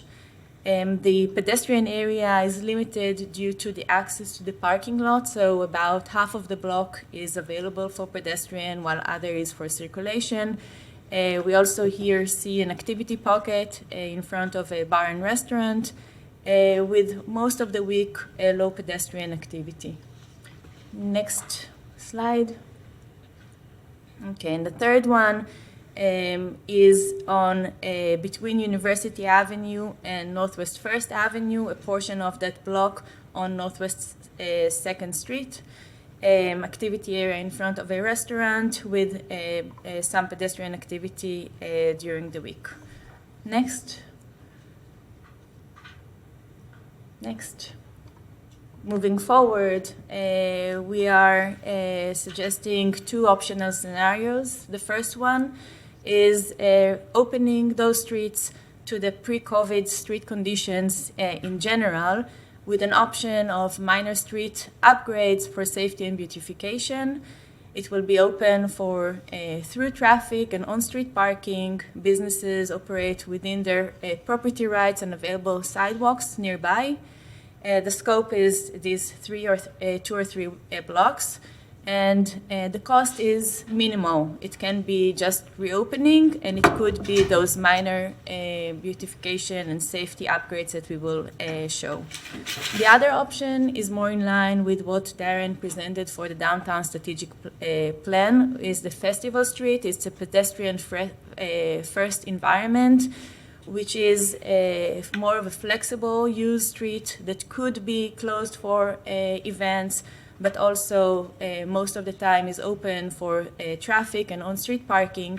It's an improved street that we will go into further, but the idea is that it could connect from the downtown garage to the Sweetwater Park, and may become a major destination for activity, both public and private entities, and we'll go into that in the next slides. Next, please.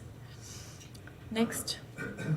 So, looking at those 3 areas, these are pictures, from Google Maps just before it all began, and then the next one is potential upgrades, which are minimal. Next slide, please.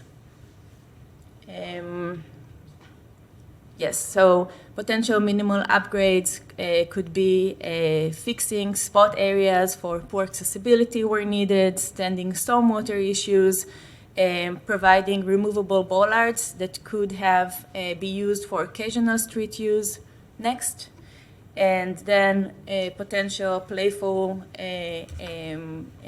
improvements like the street games, some colors and lights. Next. The Festival Street. Next. In the Downtown Strategic Plan, Idea 3, Become a Destination, and Idea 8, Connecting Neighborhoods and Downtown, they identify Sweetwater Park as a major under-tapped downtown resource, as we just talked about, and a gem waiting to be uncovered. to benefit downtown and the adjacent neighborhoods. It has also identified Southeast and Southwest First Avenue as a potential formal connection between downtown and the park. The reasons are the location. It's a low traffic speed street because it's not a through street. There are public spaces and amenities like the plaza, the library, Alachua County Administration Building. There are restaurants, businesses, hotels, and parking facilities. It's a 5-block street that can become a prominent destination. Next.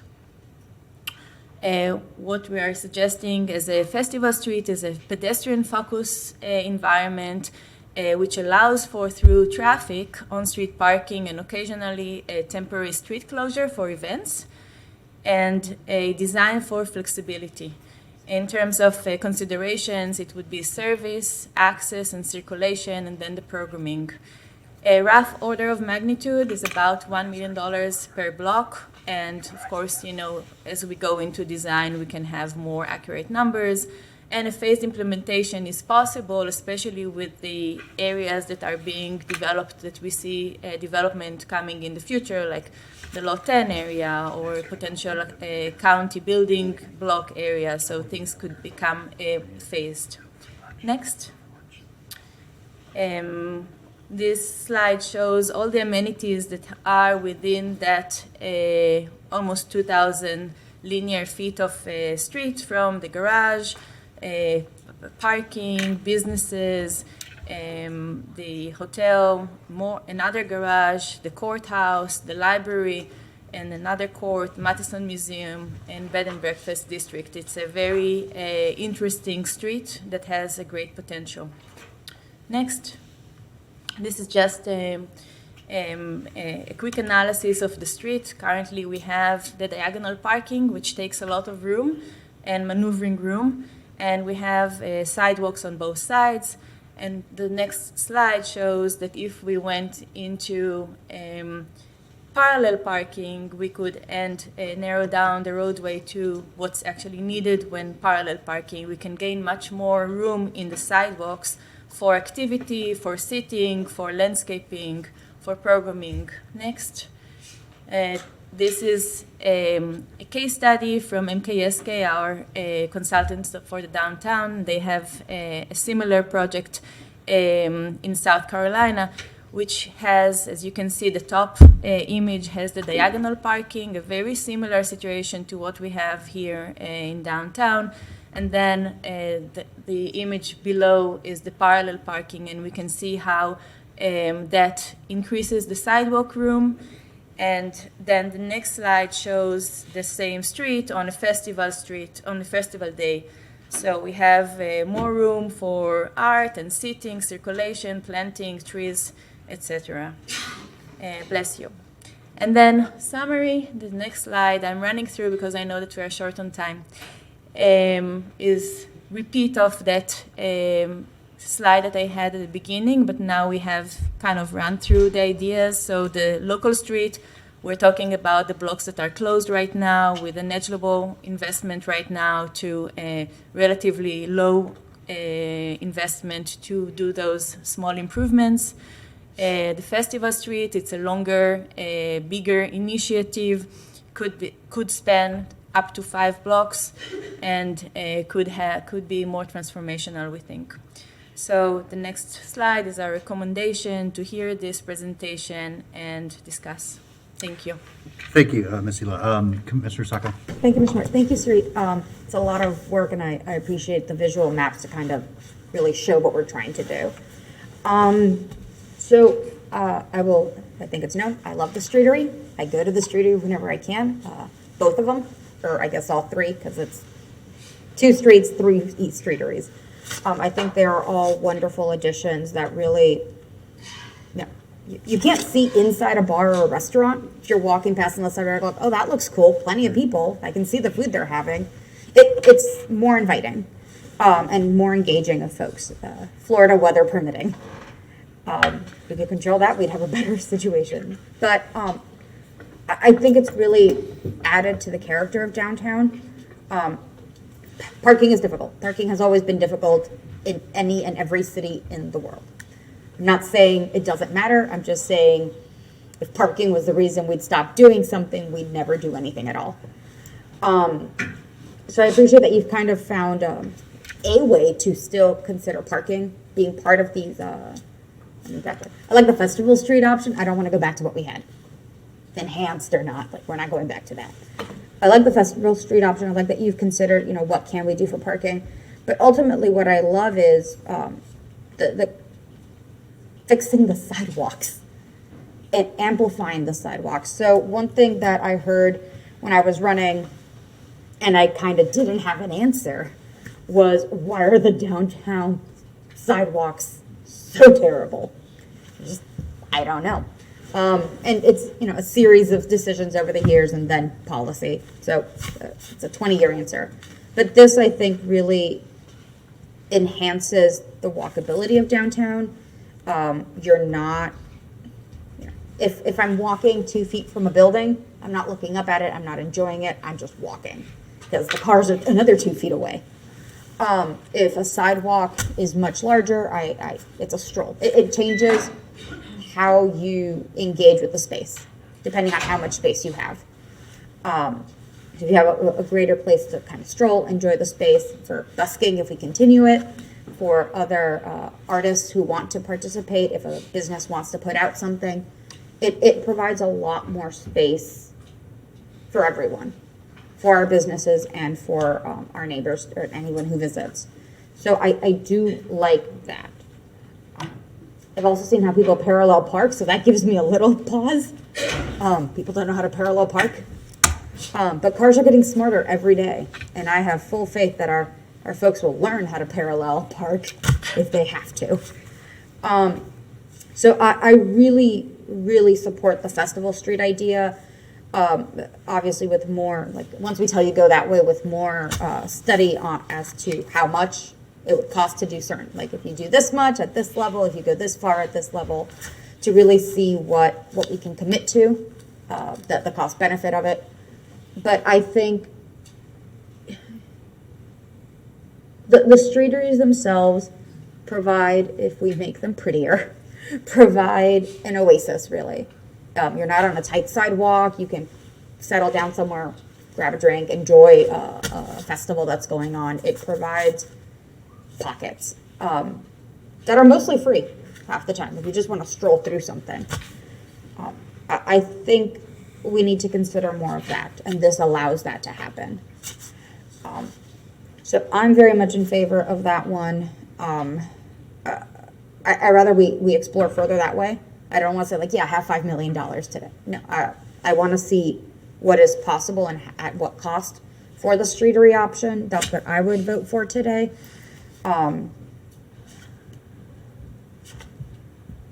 Because there are, I think as some of our business owners said, like, there are people already doing so much stuff. If we give them a space that they can all do it, or a space that lures more people, I think that's a great solution. And by making it more walkable, you really do open up the options for parking. So I told you guys I'd walk Ann Arbor a mile, 2 miles, and not notice anything up and down in the winter. And I wouldn't notice that I'd walked 2 miles because the whole mile was engaging. So there's parking at the library, there's parking at the federal courthouse, which is a different issue altogether. It's kind of ugly, but we can't fix that one. There's parking if you keep going to the bed and breakfast district. The school board lets you park there. There's parking all around the perimeter, and if there's something pleasant that I can go through, the human mind does not notice it as much. So I think really committing to enhancing the whole of Southeast First will do a lot of good, and we can figure out enhancements to parking, just existing, not even the price structure, but like existing, with what there is around. So that's my preference. Thank you so much. Thank you, Mr. Mayor. Mr. Santos? Yeah, thank you, Mayor, and thank you for your work. I'm not in favor of either option because they get rid of the street area. They give cars the main portion of it. That's the center of this whole street now is back to cars. As for parking spaces, I mean, going from diagonal to parallel reduces dramatically the number of parking spaces that we'll kind of bring back. I think we might have like 10 or 12 parking spaces might be on each block. With these plans, maybe a little bit more. I think right now there's like 30. So I think it's a wasted opportunity if we go back, because even the festival, it sounds nice. It's a cool idea, but it brings it back to cars. It removes the Lucy's area, it removes the bowl area, it removes these other areas that we have. Having to go through the city to close down the street is going to be a much harder thing to happen for events. It's not an easy, like you mentioned occasional, because it is. It's going to be an occasional thing. It's going to turn into a fight at times between other people. Oh, you're taking away parking, and then things like that. So I think it'll be much harder for, you won't see dancing in the street. That's gone. We won't see these other things that have come about. The concerts that the Bowl puts on. I mean, I doubt. I mean, having to go through the city and having to go through all these permitting process and all that is something that's very difficult. So I don't think though moving the festival area is a good idea. I think we should enhance and make these strong pedestrian streets. I think there's temporary measures we can do. I mean, when I was in Toronto last month, they had some similar streets kind of they closed off, and they had much nicer looking concrete that had actual paintings on there as well. And on top of that, they had planters that had flowers and vegetation. There's ways to just, it takes a while to come up with plans, but there's temporary things we can do to just even make what we have now nicer. Area number 3 next to Flacco's, I think has been great. And I think we should make that permanent, and then also, but work with Flacco's to enhance and beautify it. I think it'd be a very wasted opportunity if we make cars the main focus of this area. I also think we should expand area number 2 to code to Southwest 1st Street. Right now, there's like 3 parking spaces there. It's kind of just a weird, dead area that no one uses. We can change the parking lot, the city and county parking lots to the north there, that just have them empty out on the Southwest 1st Street. And that'd be relatively easy to do. So those are what I would like us to do, to see and do. I don't think we should go back to a car-centric focus on First Avenue. That's what the recommendations we have before us. Thank you, Mayor. Commissioner Ward? Thank you, Mr. Mayor. So thank you for all the effort that's gone into this, and thank you for everyone who has provided input and who has been a part of the streeteries and the ideas around them, and positive and negative. I appreciate everyone's input on this. It is significant, has been a significant change to a piece of downtown. I have found particularly the Southeast First Avenue streetery really pleasant. I think it's a great opportunity. I think it's in Southwest, I'm sorry. I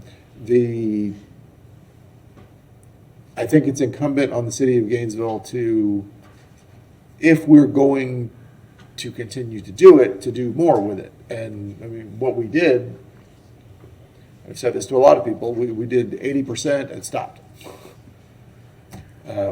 We left barriers there that are as ugly as they could possibly be for no reason. And we have the capacity to do that fairly inexpensively, to make that attractive and make it welcoming. There are lots of good ways to do that. I would like to keep the streetery, particularly on Southwest First, because I think it's useful. We as a city need to participate or give some boundaries, possibly some funding, to making it attractive. We also need to, I think, and this goes back to having somebody in charge of downtown,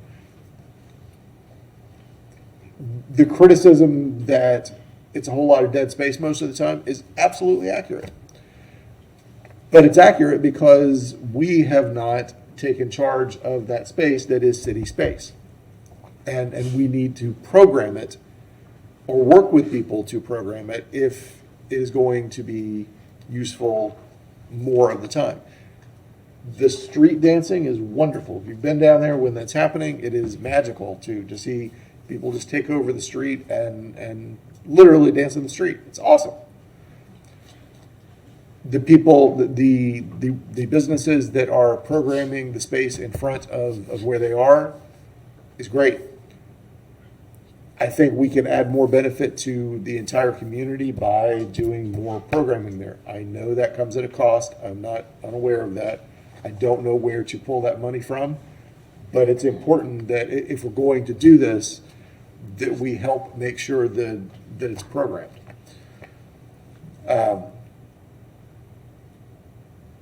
I like the idea of a festival street to the east of Main.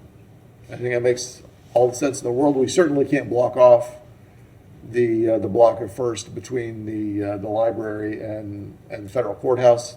That's really not an option, but it could be an option for Festival Street. Absolutely. I think the same is probably true of all of Southeast First, because there are government buildings there that you do need access to during the day on a consistent basis. But for Festival Street, I think there is potential from Main Street east to Sweetwater Park. So I'd like to see an enhanced streetery with programming function from the city west of Main Street to the parking garage, and the concept of a Festival Street explored east of Main Street on First. Adjacent to Flacco's is difficult. That is on Northwest 2nd. That brings up lots of concerns. I love it. It's great. It's a wonderful benefit, but it also blocks a neighborhood. And I have major concerns with that. I don't know what our best alternatives are there, but I am concerned that lots of people in Pleasant Street have had concerns. I love what's there. I don't know what our best options are going forward, but I want to discuss what other options are. Simply because we have a lot of people who live in Pleasant Street that have been affected directly by this. So we need to have a conversation about that. I love what's happening in front of Flacco's. It's great. But the people who live a block or two north have legitimate concerns. So those are my I don't have a good answer for Northwest 2nd, but those are my thoughts on South First. Thank you. Commissioner Ariola. Thank you, Mr. Mayor. Thank you for bringing this back. I've been looking forward to this discussion for a very long time because ever since the introduction of the Streetery program, not only have we seen businesses change, we've seen downtown visitation patterns change, and really this is, I believe, an opportunity for us to invest more in our downtown. So first off, I would like to say that I want to make the streeteries permanent car-free zones. I think that you look at any downtown in any great city that's thriving, and cars are not the dominant feature downtown. Where businesses are, there's plenty of parking, yes, and we have to address the parking issues. But I don't think that the solution is for us to reopen these streets to car traffic. My second priority is for us to replace the temporary concrete barricades with permanent aesthetic features. I think it's important to have barricades, for safety purposes, but not ones that look like the ones that we have out there right now. I think the paving and accessibility and water drainage issues need to be fixed immediately. Those are serious impediments to safety, and I think they absolutely need to be dealt with. And I really liked a lot of the ideas that were included in the Festival Street to improve the visitor experience. So my only difference is that I don't want to reopen these back to cars because my sort of long-term vision for downtown is to reduce the amount of car traffic that we have traveling through downtown. It takes up a lot of space that could be used for enjoyment, that can be used for pedestrians, that can be used for creative ideas. And I think that we, as a society, we just are so attached to automobile travel that it takes emergency tools like this to really help us see how we can reimagine it. So my preference would be that we make these permanent car-free zones and address the safety issues and the aesthetic issues and improve people's visitor experiences for it. In the 3 areas mentioned, let's just work on let's do what's workable right now, and then we can talk about future areas at a later time. Thank you, Mr. Mayor. Okay, before I go back to folks that have already spoken, Commissioner Duncan Walker, I'll go ahead and recognize you next. Thank you very much, Mr. Mayor. I want to say, first of all, thank you. And second of all, that I am appreciative of the way that any streetery may be beneficial to any of the businesses and the people that patronize them. A lot of folks are enjoying those. I do want to say this, however, and thank you, Commissioner Ward, for bringing up this point, because I too have received a number of phone calls regarding concerns from our Pleasant Street neighborhood and the individuals over there. And I'm very, very concerned about how we can make sure that we are centering the needs of this existing community. So I don't know what the answers are there either, but I will say that I don't want to overlook that community. I understand a lot of my colleagues' desires to shift the culture, shift the way of thinking in terms of cars. But I have another concern that has to do with our neighbors that require ADA compliance. So I have gotten several phone calls as well from individuals who travel downtown, not just to restaurants, but to other businesses that are down there. There's an attorney's office, and someone called me one day and said, I can't get to the attorney's office because the street is blocked off and my wife is in a wheelchair. And things like that concern me. So I want to make sure that as we consider how we make downtown vibrant, as we keep our businesses viable, that we're looking at everybody that has to go downtown. It's not just for entertainment purposes or for dining that people go downtown. There are a number of reasons that folks have to travel down there, and it did something to my heart when I heard that someone who requires ADA compliance couldn't get to an attorney's office. We've really got to think carefully and be very, very intentional about how we can make sure that we're servicing our neighbors here and making sure that everybody who needs to get downtown for the myriad of reasons that they need to get downtown can do so effectively and safely. I like the Festival Street. There are probably some logistics that need to be worked out there. I heard one of my colleagues express concerns for permitting. But I don't know what that looks like. I think that the city manager was coming up with a permitting process. I don't want to even ask her to speak to that right now, but that idea of being able to create a space that could be utilized in that way is interesting to me. So I'm certainly excited to learn a little bit more, but I will say that my main takeaways from all of this in wanting to make sure that our businesses are able to remain viable and do the wonderful things that they've been doing for a long, long time. I also want to make sure that we are being mindful and that we are also servicing the people who require ADA compliance, because the reality too is how convenient, how safe, how beneficial is it for someone who requires ADA compliance to have to park in a garage and then use a motorized wheelchair or push a wheelchair all the way over to a certain space? That could just be really, really cumbersome. So my things here are making sure that our neighbors who require ADA compliance are able to get where they need to go, and also clearly our existing communities who are expressing concern. We do not want to ignore them. So how staff proceeds with that is going to be of utmost concern to me. Thank you. Thank you. So I'm just be very direct with what I will and won't support. I believe that we need to make these three areas, or I'll call them two. Really, the area by the garage is one contiguous area with a road bisecting it. I want to keep those designed for people, not cars. I believe that needs to be a car-free area.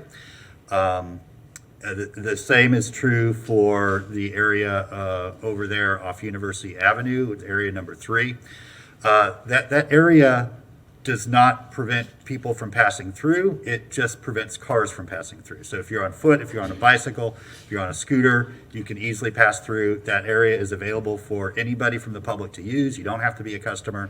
If you're in a car, you have to go slightly out of your way to get to where you want to go. But it's a very, very small ask in return for a well-used and important public space that is accessible to everybody. For areas 1 and 2, other university cities like Pearl Street and Boulder, like State Street and Madison, have extensive areas that are pedestrian and bike only. They're car-free.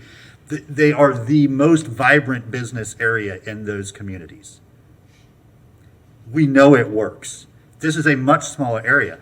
And I'll share one other story with you. At the beginning of COVID, I got this group of mayors together from other university cities, and we met once a month just to talk about how are you coping with this? How are you, we've got all these students coming from all around the world, but how you, anyway, it kept going, and we shared ideas. Early on, we shared the idea with this other group about what we were doing there in the sort of main south, the Southeast First area. Several of them loved it. They did it in their own places. Athens, Georgia, has since then, they did what we did. They took out the bollards by now, have completely redone the street, redone the safety areas around it. It's a new meeting spot, hub, a vibrant area of their downtown. So they lapped us. They said, wow, that's a great idea. We're going to do that. And now it's permanent, it's beautiful, and safe. That's what we need to do here. We need to invest the money, and I'm not going to get into like design details, but I think what would be awesome is a bunch of trees right down the middle of it that grew up into big shade trees that would allow for flexible space all around it.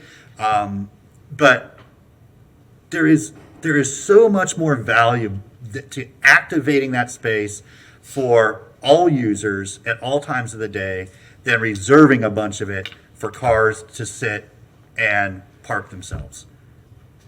Okay, so I don't want to see the festival or the traditional street. I want to fully invest in an area designed for people, and I want to work with not only the businesses that are directly impacted right along there, but the other businesses downtown, because like the guy that owns the pizza place before, somebody can walk and get a pizza and then go over there and sit down and eat and listen to some music. That's going to help him too. It's going to help a radius around there.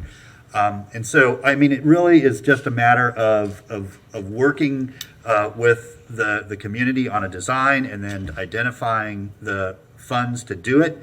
But that is absolutely what's in the best health and economic interest of our downtown area in the long term. Okay, back to you, Commissioner Sacco. Thank you, Mr. Mayor. And I think I was too excited my first time around to mention I like the Festival Street for everything east of Maine. So I think somewhere in my statements I lost the fact of I love the streetery. I would like to keep it. I will disagree though on one aspect, and I have to thank Commissioner Duncan Walker. The person who had actually asked me, like, why are the sidewalks so terrible, was an older man in a wheelchair. And his wife was very concerned, like, I have to push him through, like it's really difficult to get through. So I think the Festival Street option east of Maine really helps a lot with that. But to blocking off all of Southwest First, I would argue that keeping, I don't know if we can go back to the, I don't even know what page, 21, page 21, that kind of shows the Festival Street concept example, where you have the arrows that show where the It's communication. what are those called? The barricade is now. I would argue for keeping those few spots available for handicap parking. Because you're right, it is difficult. One, the vehicle that would have everything, or the I don't know what it's called, the little dolly in the back to load a scooter or a wheelchair, like those take more space. That's difficult to maneuver in a garage.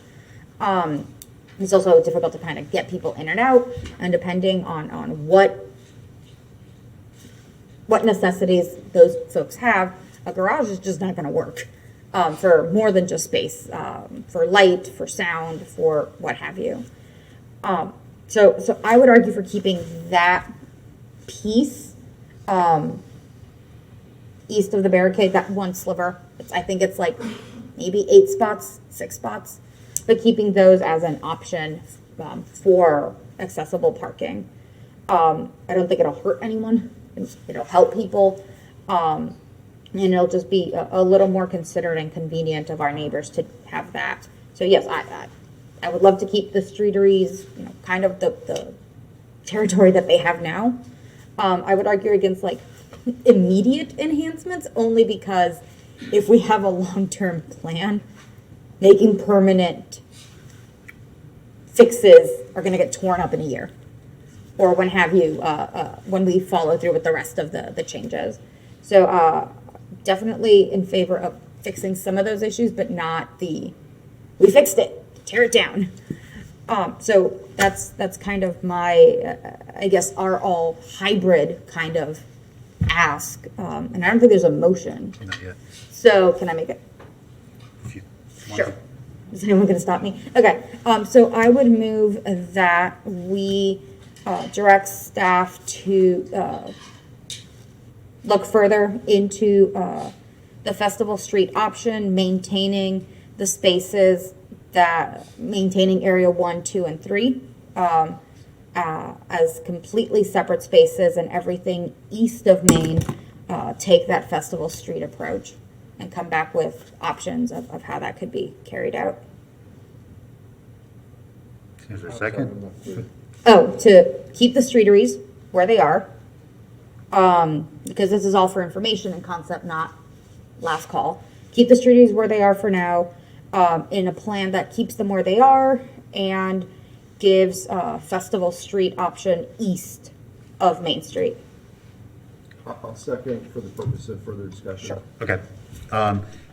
Can we add, just a point of clarity to the motion, that we include ADA upgrades to all areas that get improvements? Sure. Okay, just, I think we would do that anyway, but. Talking about it, it was heard, but Yeah. explicit, sure. Okay, thank you. Commissioner Santos? Thank you, Mayor. First, I would like for us to, if we can give in the motion, to give direction to staff to do some short-term changes. Permanent, take a while to do plans, it takes a while to get funding, it could be years before even permanent ones are done. So if we could add that we just give direction to short-term changes to the barriers to make them nice and enhance kind of the areas. If that's okay to add to the motion? Sure. Yeah, okay. Okay. I think we should say that these will be permanent. I think we need to make that statement. So I wonder if it's possible if we could have that as part of the motion. I want to say yes to, I'll say yes to 1 and 2. I do want to hear from our neighbors about 3, because I love it. I personally love it, but there seem to be some issues that neighbors are feeling, so I want a little further discussion there with the neighbors as to what is the problem and how can we fix it. I think a middle ground there would be bring back a design plan that would allow for these to become permanent. So we're not saying they are, but it would be, if they were to be, what would the design be like? I guess my one thing is the owners of the people who have these areas, if they know it's permanent, then they will invest more money and they will do it. If they're waiting on plans and stuff like that, they won't spend probably tens of thousands of dollars to make those places nicer, and it will sit kind of in this weird purgatory area for months. Commissioner, they're not going to do that until there's plans anyway. I mean, there lots of them would like to put it in a more permanent. Okay. I'm just trying. Okay. I'm just in my discussions with the people on that they are ready to put significant resources in them if they know that they are permanent. I have no problem with adding permanent to First Ave, but I want to see what the issues are and how we can fix them on Second. And then is part of the plan to come back with options for long-term changes to those roads? Yeah, long-term, like, redesign. Yeah, okay. Thank you. So I do want to discuss the area to area number 3 next to Flacco's. I hear your concerns, but Pleasant Street has, I think, close to 15 ingresses and egresses when you go around it. It's very, very accessible neighborhood to cars. The street to the west, the one where that big empty lot, the last development was actually going to make that a two-way road, so that would actually even add another entrance to the neighborhood as well. And I do think it makes a slight inconvenience to people in cars, but it makes a big difference to safety and to creating another great, vibrant space where you see people out there doing things and having fun. I do think that we should expand area number 2 to Southwest First Street, and if the reason to keep that is just for those more handicap spaces, we can just add more handicap spaces in the lot north. We own that lot. By keeping it kind of in this, it's just like a big, wide open area that doesn't really get used because it's hard just for keeping it for more space. We can add 4 handicap spaces to the area north if we want to add more. So that would be my request as well. Thank you, Mayor. Commissioner Ward? Thank you, Mr. Mayor. So can we split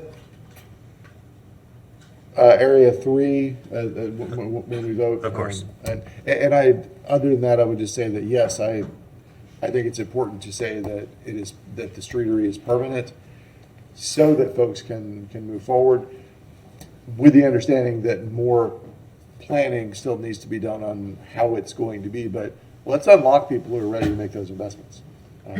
But yeah, let's just split those two. That would be helpful to me. Thank you. Mr. Mayor, if I might, there's so many nuances that I would like for staff to be able to come back. Maybe we can do a workshop. I think that's with the commission, expectation, Madam Manager. Because there are too many nuances for us to be able to bring something back and expect that it will be what everybody wants. Yeah, Madam Manager, I think that is absolutely the expectation. There needs to be some serious conversations with other stakeholders that are involved, and for staff to work through some of these details and then come back and, look for further guidance. Go ahead. Would it help to clarify the motion if, with the intent of making these permanent, what can we do following these directions that we've given? Because that is, our hope, that how can we make this permanent? But again, talking to stakeholders, talking to businesses, looking at public works, at everything else, with that being clearer? That's what's going to staff's going to have to go back, bring back some options at a future date. That's, okay, Madam Clerk.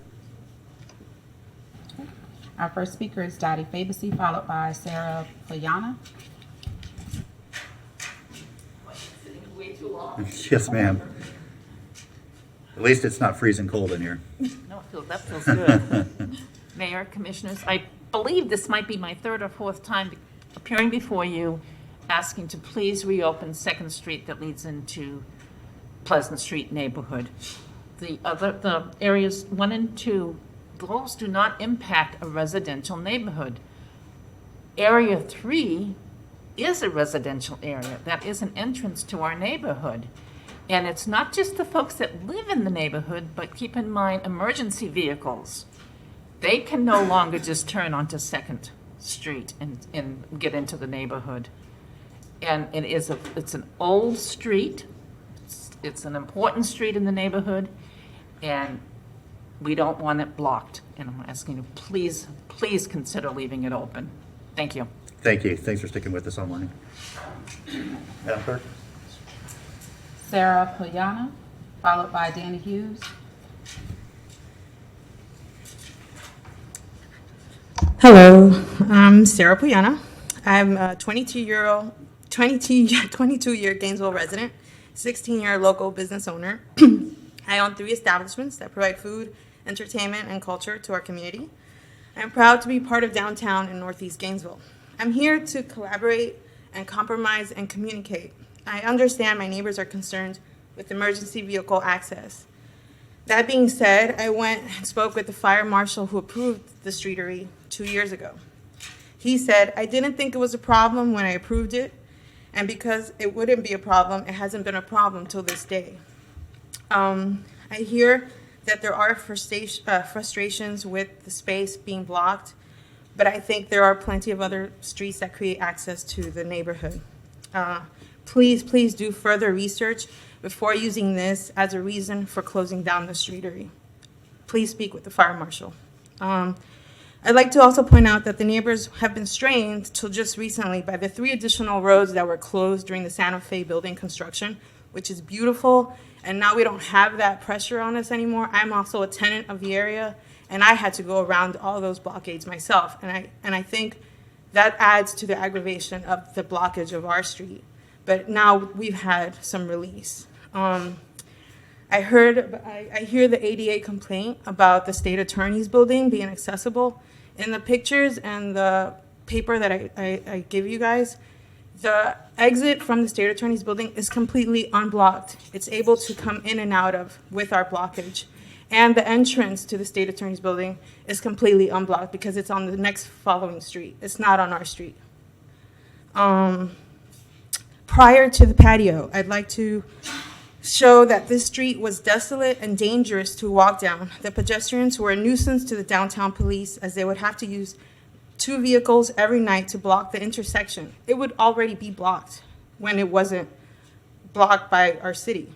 The confusing intersection, which is why people think that they're blocked from the state attorney's building, is what causes vehicles to crash into our restaurant. We've had 3 different cars crash into our restaurant, one being recently, like 3 years ago, our front door. They made a meme. It's one of the pictures on there.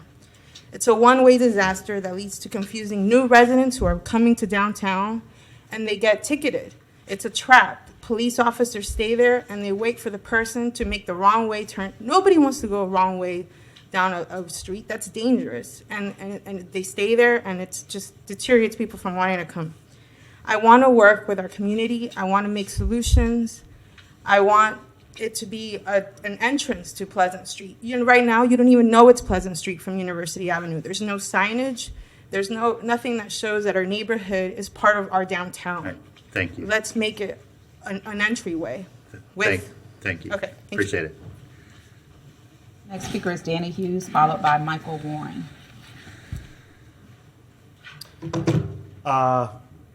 My name's Danny Hughes. I'm in Lucy's downtown. Something that I learned today is it's very weird to sit in that seat because you guys have been staring and pointing at me the entire meeting looking at that projector. I keep looking. But I've said this a bunch. I've said it every time there's a meeting. I've said it anytime anybody will listen. Just let us finish it. Just let us do it. If you do that, if you create a basic minimum standard, we are going to do it faster and better and more appealing than any committee is ever going to be able to accomplish. I know a lot better what my guests and my customers want than anybody at that desk does. And I don't mean that to be insulting in any way, shape, or form, but let us finish what we're doing. Let Jacob finish his. We can work with Layla. We can do all of this in, I think it was zone 2. It's gone now. The accessibility of downtown is incredibly paramount, and I understand that parking is a struggle. I pay for a space in a private parking slot. I don't know.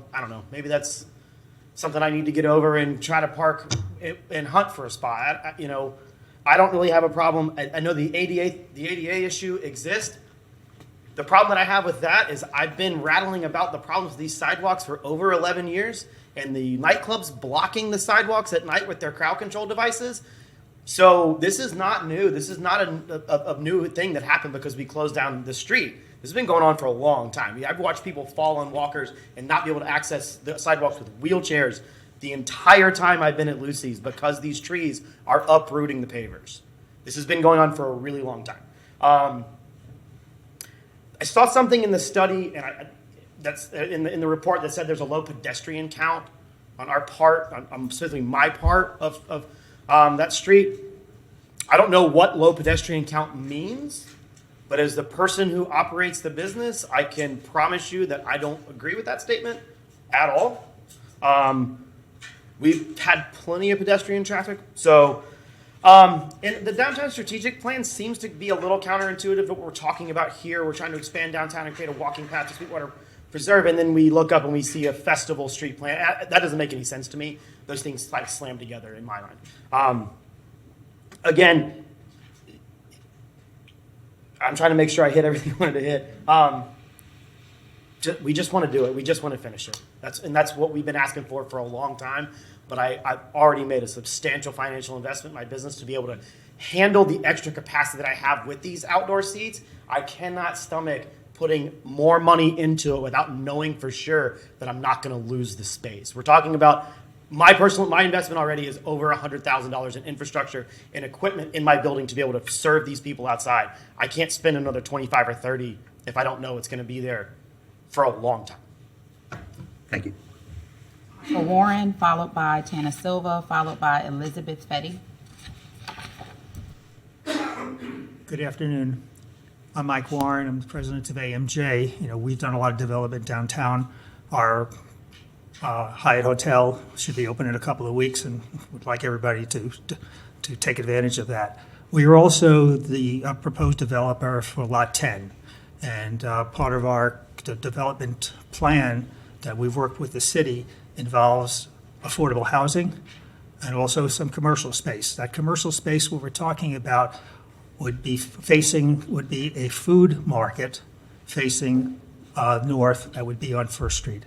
I know there's been a lot of talk about this. We think the streetery could be a great amenity for the town, but it's important to understand that some other things are needed. A lot of people have talked about parking. We're concerned about the logistical access to serve the commercial properties that we would have there. It would be very, very difficult for us to have a food market there, which would consisting of a lot of small vendors in an area, and not have the ability to bring trucks to service them and to take garbage out and the like. So we would just hope that thoughts would be given to the ability to maintain and service the businesses that we hope will continue to expand in the area and could be a part of the streetery. Thank you very much. Tana Silva, followed by Elizabeth Fetty. Can I have the overhead, please? Overhead, please.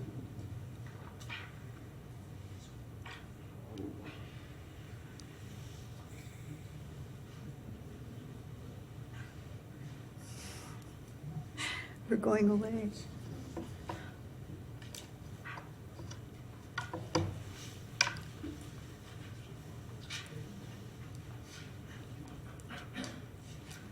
Okay, I'm just going to focus right now on Area 3 by Flacco's, which is right there on this corner. All right, this is Pleasant Street. This is the only northbound street that goes through the neighborhood from University Avenue to 8th Avenue. And 3rd Street is the only street in the neighborhood that is southbound from 8th Avenue across University Avenue. The Flacco's, there's a parking lot behind it that could very well be used for their own business purposes, that they can negotiate with whoever owns the parking lot and put some kind of outdoor thing there. Mr. Mayor is incorrect about bicycles being able to go through. When I was looking for a map today, I saw that Pleasant Street is 100% walkable, meaning, access to all kinds of amenities, and it's 88% bikeable. Wait, or the other way around. Okay, 80% walkable, 100% bikeable. But I've done it myself. I had to get off my bike and go around people and all of that. The main point is that this is a public asset that, you can pretend like we don't have cars all you want to, but we do. And we have new houses along 2nd Street. We have new houses in the neighborhood. And, we drive. A lot of us drive.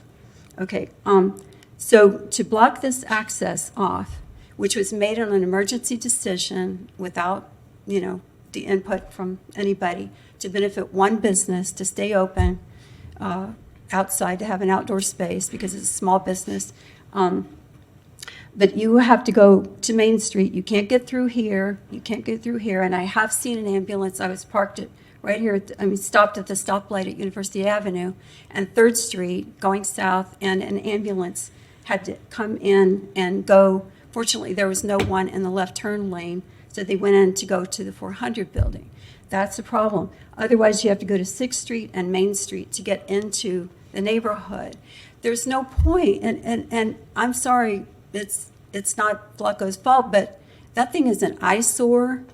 It's empty 99% of the time. There is no one there. There is no reason to block a 100-year-old street that is the main ingress into the neighborhood going north. So there's other stuff to say about it. We've had festival streets for decades.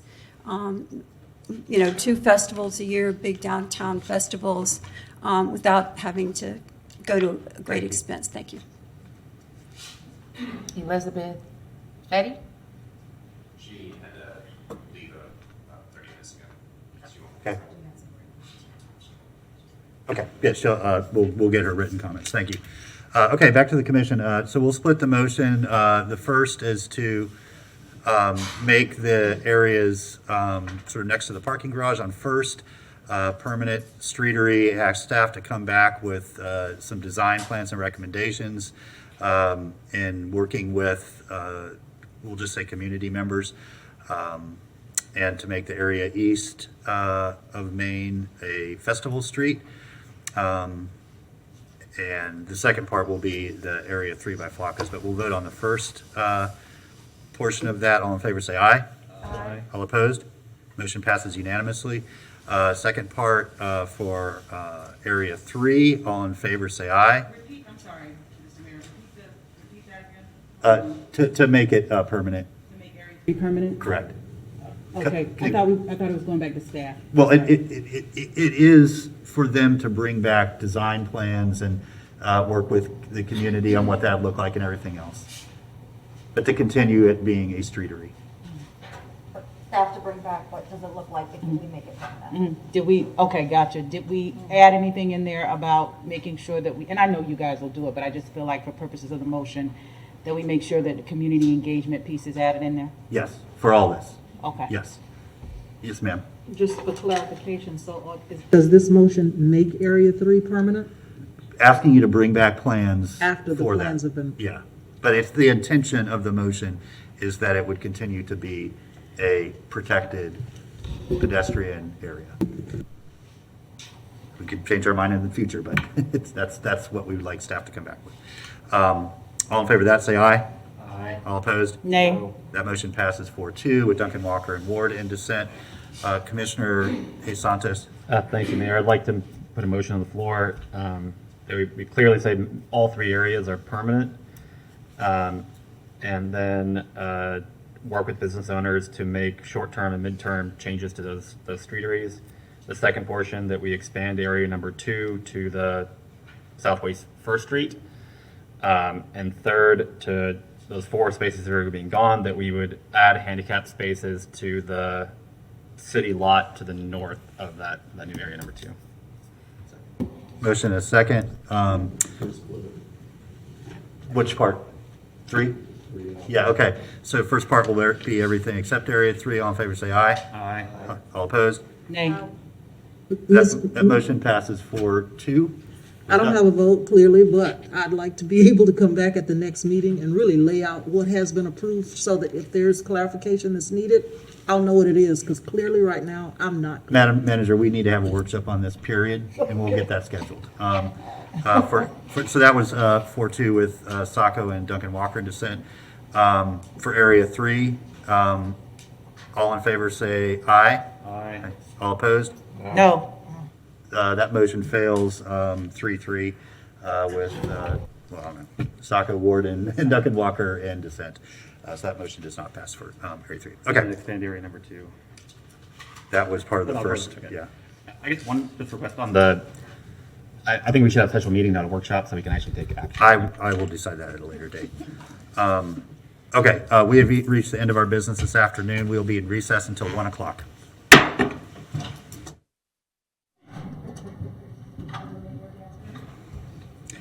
Okay, good afternoon. We're going to call this meeting back to order. This is our afternoon portion of the meeting. First up, we have early public comment. Madam Clerk? Okay. We have one speaker for early public comment, and Maria Jones. Yeah, Ms. Jones, you're speaking on 2 items, correct?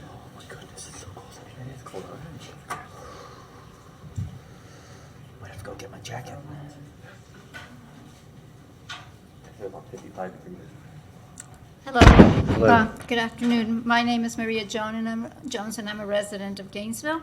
And the first thing I want to comment on is the ordinance number 211150. And my question is this a time when the city of Gainesville should be changing the zoning of parcels that are now conservation to single-family residential? And I looked up this Google Maps to see where this was located, and it's a nice green covered, vegetation covered lot. And so given the fact that tonight the City Commission will be voting on doing away with single family zoning, what's the point of bringing this up? I mean, I would say that now more than ever, any land that is currently zoned as conservation should remain as conservation. If the vision of some of the city commissioners becomes a reality, it will be essential to have these green pockets, as many as them possible around the city. And I can visualize this same parcel in 2 years having been converted into a small apartment building surrounded by parking for cars, and the one lonely tree that Mr. Castillo promised that all properties would have. So that's one of the issues that I have. And the other one would be ordinance number 211143. And again, at a time in which it seems that the construction of affordable housing is so necessary for the well-being of the city of Gainesville, it is rather absurd to use a perfect parcel to house people's junk rather than people. And I am aware that the most profitable type of real estate investment nowadays is storage units. We all know that. And I'm also aware that it would be it's a development by right. However, you seem to have the power to change the neighborhoods where current tax-paying homeowners of the city of Gainesville reside with a simple vote later tonight. And yet you're powerless to do anything about housing stuff rather than families. I just need to highlight the absurdity of this fact. Thank you. Thank you, Ms. Jones. Madam Clerk, anybody else for early public comment? Okay, on to general public comment. Madam Clerk? For general public comment, we have Abronsi Martin, followed by Jeffrey Jeffrey Scotty. Welcome. Welcome. Good afternoon, everyone. My name is Abronsi Martin, and I'm a candidate for circuit court judge. For like the past 6 months or so, I've been traveling around, had the opportunity to meet a number of folks while I'm campaigning for the position. And I realized something very quickly is that the judicial races and those people who are vying for those positions are not on top of anyone's mind. So I very much appreciate the opportunity, for lack of a better term, to allow folks to get a look at me and learn a little bit about me. So who am I? I've been an assistant public defender for 24 years. I'm a former president of the 8th Judicial Circuit Bar Association, and I have been an avid volunteer in my community. So a lot of times things about judges is that we cannot make any promises, which is basically why we're probably not top of each other's mind. But like most government, it's the local government that impacts individuals' lives mostly, particularly the judges. So although we can't make promises, I can share with you a little bit of what I believe. I believe very strongly in the preservation of the rule of law. I believe in equal accountability. That's both personal accountability and institutional accountability. And I know for a fact that justice and compassion are not incompatible ideals. So if you believe as I believe, I ask you to look into me a little bit more. Check out my website, abronsimartin, for judge.com. and see if I'm the type of person you want as your next circuit court judge. I appreciate your time. Thank you. Thanks for coming down and introducing yourself, especially to our neighbors. Really appreciate you taking the time. Our next speaker is Jeffrey Welcome, followed by Tana Silva.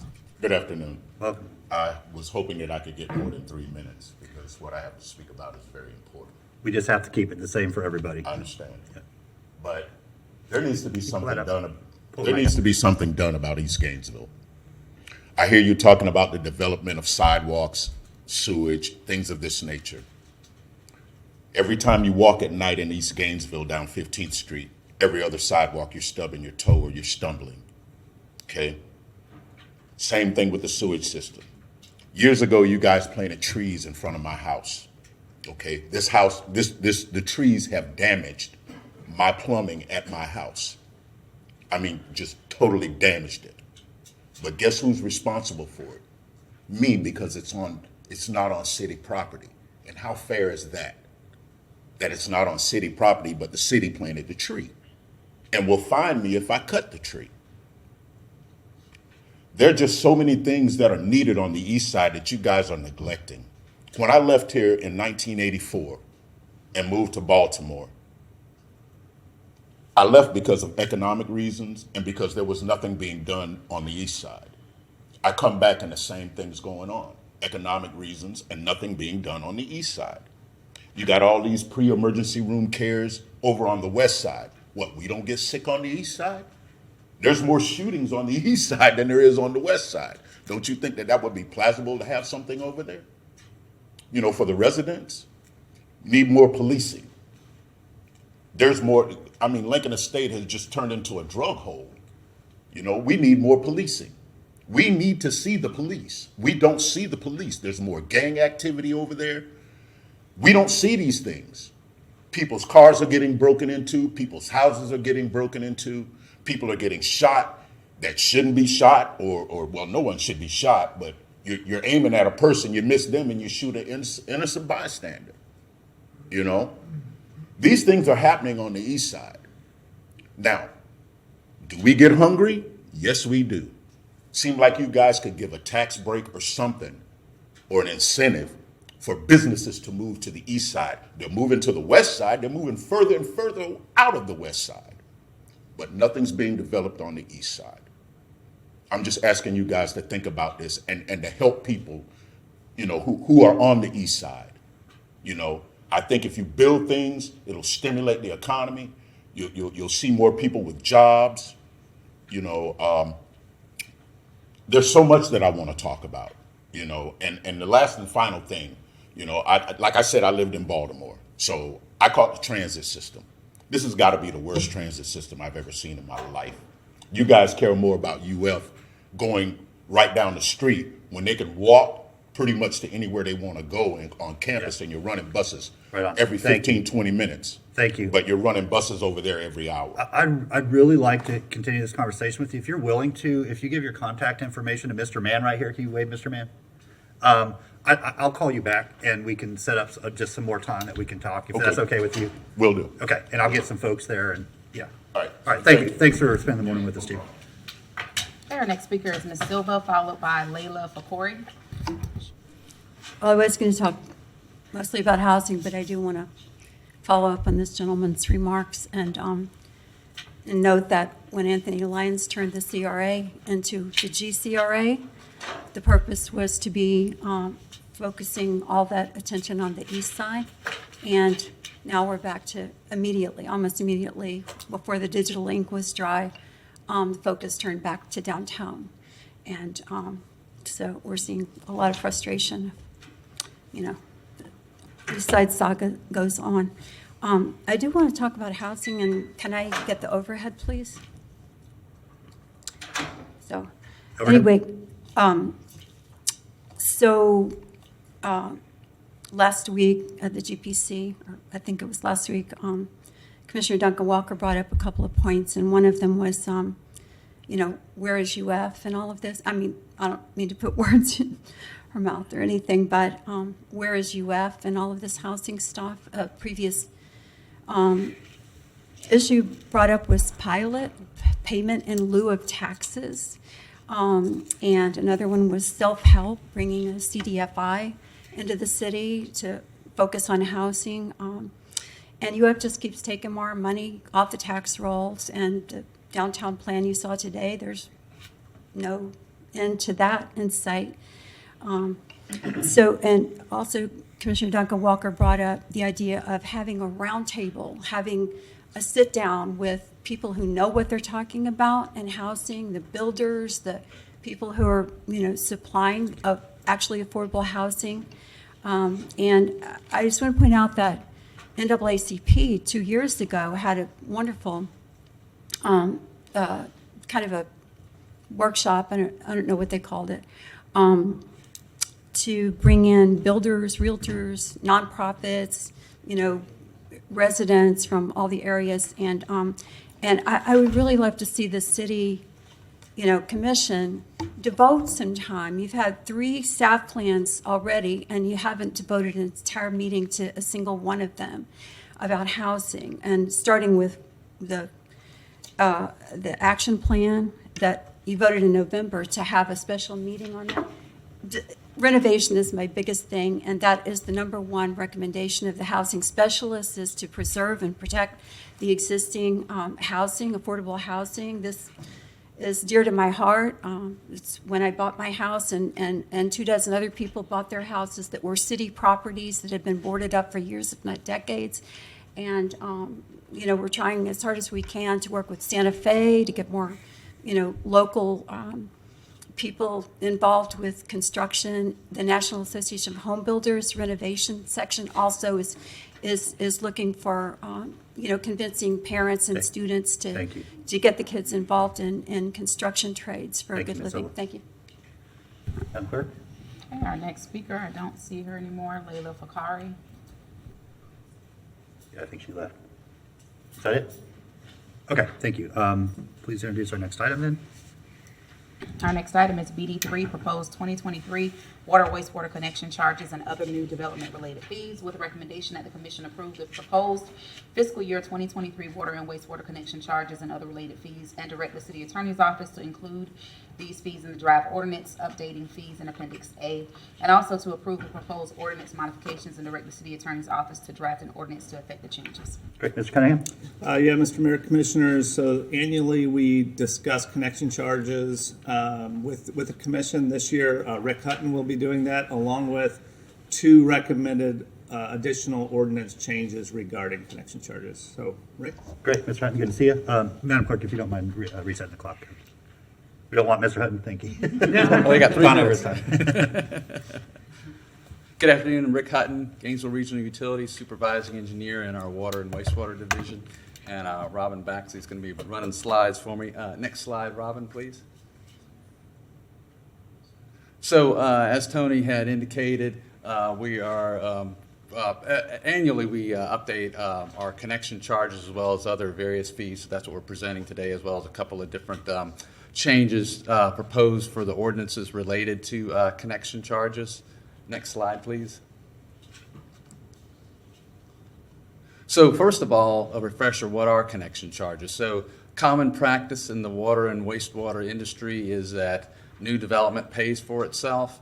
And so what that means in practice is if you're building a new subdivision, you're going to pay for the water and wastewater pipes that are needed to extend and connect to your subdivision. You got to pay for a lift station if you need a lift station, a wastewater lift station in that subdivision. But also when there's new connections to our system, there is what's called a connection charge. And what that is that we, as other utilities, we invest pretty large sums of money in our water and wastewater plants to periodically increase their capacity. And so collecting those connection charges from new customers when they connect, that's a way for us to get reimbursed for that investment that we make in creating that capacity for new growth. Similarly, we do some investments in our major wastewater collection facilities and water distribution facilities that we also are getting reimbursed for those investments as well. And reclaimed water expansion is driven in large part by new development. Again, standard practice in our industry, we periodically do a detailed review of these charges and how much we're spending. most years we do an inflationary increase. There's a number of indices that are available. One that we use, which is very common, is called the Engineering News Record Construction Cost Index. Next slide, please. So what we're proposing to adjust, again, is the water and wastewater connection charges, also a water service and meter sets. And when you go to connect to our system, we run a water service. You buy a meter. Those charges would be adjusted, as well as our water and wastewater plan review and inspection fees, water main tapping charges, our innovation district infrastructure improvement area fees, which that is, again, recovering some particular capital investments that we've made in that area for growth, and temporary water service as well. Next slide, please. So what that index has indicated an 8.24% increase from last year, pretty big increase, but in our world, we've seen some pretty significant increases in costs for materials and construction projects, so that really reflects a reality for us. So we're proposing to make that 8.24% increase in these fees. At the bottom part of the slide, this shows what the impact would be on a typical single-family home connection. So typical brand-new home would pay $57.74 in the city limit, $5,774 in the city limits for that water connection charge, water meter, and wastewater connection charge. If you're in the unincorporated area, there's a 25% surcharge, so that's about $7,200. You can see the second column for 2023 shows essentially the cost in the city would go up about $500 for a new connection. If you're outside the city, that means it's an increase of about $600. Next slide, please. So changing gears on you a little bit, I mentioned we wanted to make a couple of changes in the ordinance. There is a provision in the ordinance that was put in back in 1997 that if you had an existing home that was not connected to our system and you wanted to connect to our system, we had what was called a connection charge installment program. So instead of having to pay your money up front for the connection charge, you could finance it over 10 years. It's really become obsolete because we have Connect Free program now, and that Connect Free program will pay the cost in those situations. So not a need for that. Also, our customer information system is not really equipped to be able to handle that. It's kind of a one-off thing. So we're proposing to go ahead and remove that from the ordinance since it's really not needed and not really supported. Next slide, please. So the other change we want to make is related to a connection charge credit. And so the connection charge credit applies when you have a redevelopment project. And the intent is say if you had a property that has an existing house on it that's connected to our system, you're going to say demolish that house and build something new, we would give you a credit toward your connection charges equal to the connection charges for that house that was there before. What the change we're proposing to do is say that in order to do that, there had to be a structure that was connected to and in our bill had a water and wastewater account in our system within the last 10 years. So one of the problems we've had is sometimes you would have a property there was a house here that burned down in 1965 and maybe it was connected to our system, maybe not. It sort of eliminates a lot of difficulty we would have in trying to go and look back farther in time. Our billing system goes back 10 years as well. And this is consistent with what other utilities do in our industry, so we're proposing to make that change in our ordinance. The next slide, please. So I know this is a busy slide, but for completeness, this just shows these other fees that we talked about, again, with that 8.24% increase. I think there should be a recommendation slide, but I'm not sure there is one. Robin, I don't know if not, I printed out the recommendation and can share that with the camera. So the recommendation is that the City Commission approve the proposed fiscal year 2023 water and wastewater connection charges and other related fees, and direct the city's attorney's office to include these fees in the draft ordinance updating the fees in Appendix A. And 2, approve the proposed ordinance modifications and direct the city attorney's office to draft an ordinance to effect the changes. All right, thank you, Mr. Hutton. And I'm just going to, again, correct me if I'm wrong, but I think I realize this is my 13th budget, so I want to try to translate everything you just said as simply as possible. What we are doing with these fees, because there's a lot right now about GRU and costs and people's bills and things like that. What this is addressing is making sure that new development pays for its impact to the system. In other words, if we do not increase these fees, then all existing GRU customers are subsidizing the new development. So it's just, it's out of sort of fairness and equity. If you're going to come onto our system, you're going to pay for the impact you're bringing to that system, so everyone else doesn't have to. And so that's why it's necessary to do this. And then if this motion is if this recommendation is approved, we'll get this back in September when we kind of address all our other budget items. Correct. Okay. Thank you.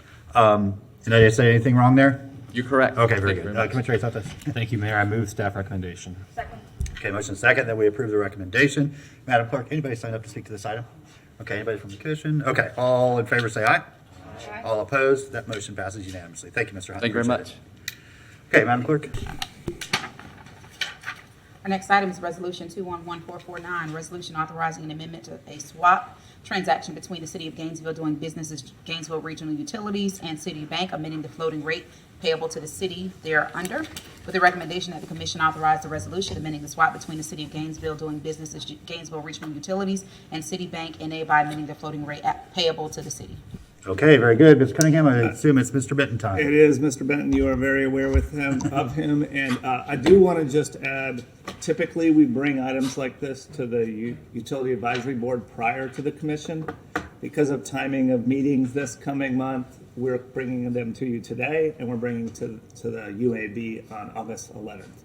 And they were made aware of that. I sent them an email letting them know about the items, so if they wanted to address them ahead of time. But there is some time sensitivity attached to this, right, Correct. with the rates. Yeah, okay. Thank you. Go ahead, Mr. Minton. I hope there's a PowerPoint associated with this, or I'm going to be more boring than I normally am. So Don't have it memorized? I do have it memorized, but I figured y'all would much rather look at the pictures than look at me. Okay, next slide, please.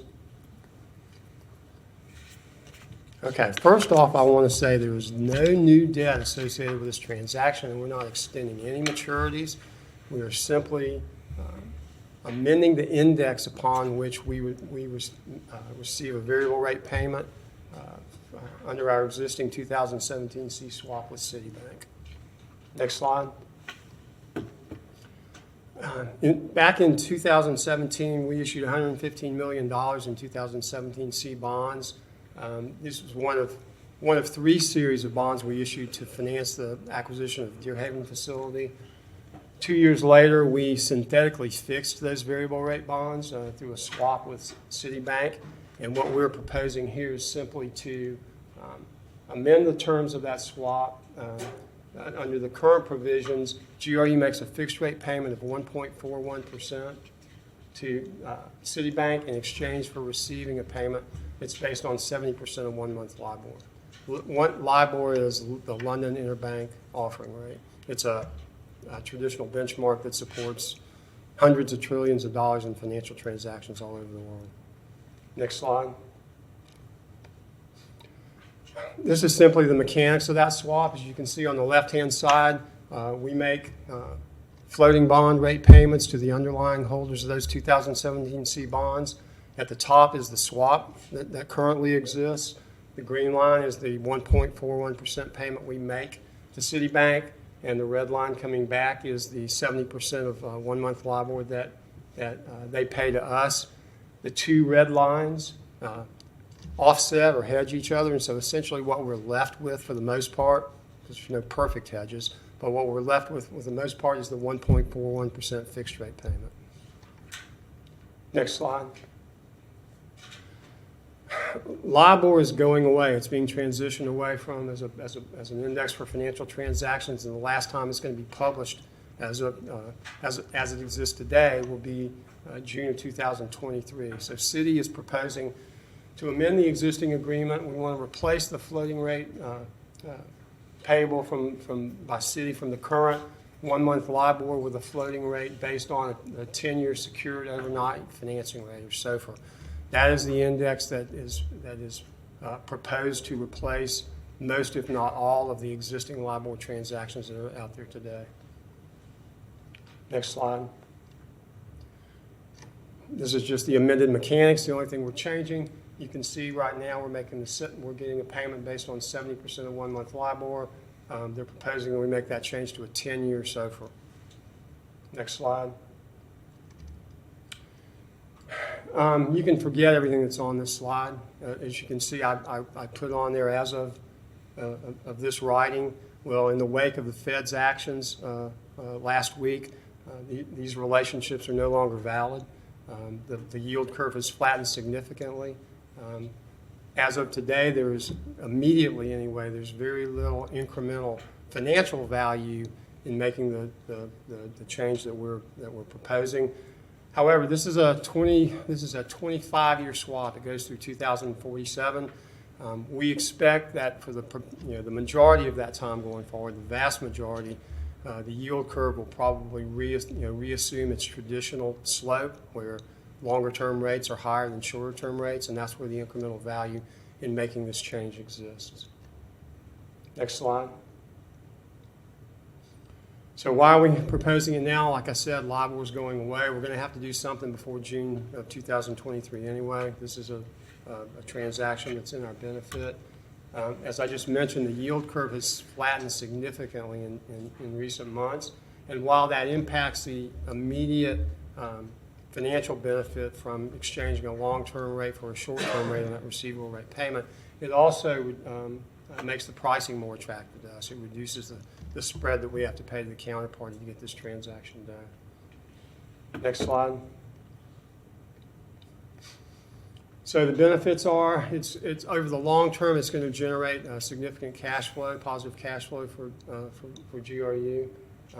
The biggest risks are if the yield curve does remain inverted, which would be quite unusual for a longer period of time. It would basically wipe out that positive cash flow. And it does increase the basis risk associated with the swap, and that means it's a mismatch between the payment that we receive under the swap and the variable rate payment that we make to the underlying bondholders. We have some of that basis risk now. It's going to increase regardless of the manner in which we make that change to a new benchmark. So that's there whether we make this decision or not. Next slide. And so we are asking that you authorize the resolution amending the swap between the city and Citibank by amending the floating rate payable to the city. Okay, thank you very much, Mr. Britton. Appreciate it. Commissioner Santos. Thank you, Mayor. I move staff recommendation. Okay, motion and a second that we authorize the resolution for the amendment to the swap. Madam Clerk, anybody signed up to speak to this? Yes, sir. Just an abundance of caution, let's take a roll call vote. Commissioner Ariola. Aye. Commissioner Chestnut is absent. Commissioner Sacco. Aye. Commissioner Duncan Walker. Aye. Commissioner Ward. Aye. Commissioner Hayes Santos. Aye. And Mayor Poe. Aye, that motion passes unanimously with Commissioner Chestnut absent. Next item, please. Next item is Resolution 211379, Resolution for Amendment to the Traffic Signal Maintenance and Compensation Agreement with FDOT, with the recommendation that the Commission adopt the resolution for the amendment to the Traffic Signal Maintenance and Compensation Agreement with FDOT, and authorize the city manager to execute all necessary documents subject to review and approval by the city attorney as to form and legality. Okay, thank you very much. Commissioner Santos. Thank you, Mayor. I move staff recommendation. Second. Motion and a second to approve the recommendation. Madam Clerk, has anybody signed up to speak to this item? No, sir. Okay, let's take a roll call vote. Commissioner Sacco. Aye. Commissioner Hayes Santos. Aye. Commissioner Ward. Aye. Commissioner Ariola. Aye. Commissioner Chestnut is absent. Commissioner Duncan Walker. Aye. And Mayor Poe. Aye, that motion passes unanimously. Chestnut absent. Next item, please. Second reading of ordinance 21150, quasi judicial rezoning of 1.27 acres of property located on Southwest 16th Avenue, west of South Main Street. An ordinance of the City of Gainesville, Florida, amending the zoning map atlas by rezoning approximately 1.27 acres of property generally located on Southwest 16th Avenue and west of South Main Street is more specifically described in this ordinance from conservation to single-family residential, providing directions to the city manager, providing a severability clause, providing a repealing clause, and an effective date. Okay, thank you, Commissioner Santos. Thank you, Mayor. I move ordinance 211150 on second reading by title only. Thank you. Anybody signed up to speak to this? Okay, roll call vote. I'm sorry, did you want to speak to this item? Yes, I do. Oh, go ahead. I just walked in, I'm sorry. Right on, go ahead. I just have a question. As I understand, you're rezoning something single-family residence, correct? Yes. A portion or something of these properties, okay. Why would you be doing that in advance of tonight's meeting when you're trying to do away with single-family zoning? Sort of doesn't make sense unless there's some other plan. You've refused to move tonight's meeting and really have a better discussion with the public. Oh, by the way, I'm Joe Beatty. I forgot to introduce myself. So you have a meeting tonight that you have refused to move to a larger venue when you know that your constituents are all pretty upset about it. We don't know what's happening, but so far 4 of you said that you're going to vote for this. You're in charge. So why would you even be doing this at this point in time? It just doesn't make any sense. And my other part of the comment would be, I really do suggest that you remove all the items related to the change in zoning from tonight's agenda and do the citizen input and stuff. But I'd really like an answer to why you're doing this just ahead of the big single-family zoning, kill single-family zoning issue that you're trying to push through. So Sure. I'll take the rest of my time to listen to your answer. Sure, yeah, so this was a privately initiated petition from the property owner. It's a stranded piece of property next to, and so the contiguous properties are all zoned for RSF1. And so they wanted this property so it could be developed in accordance with everything else.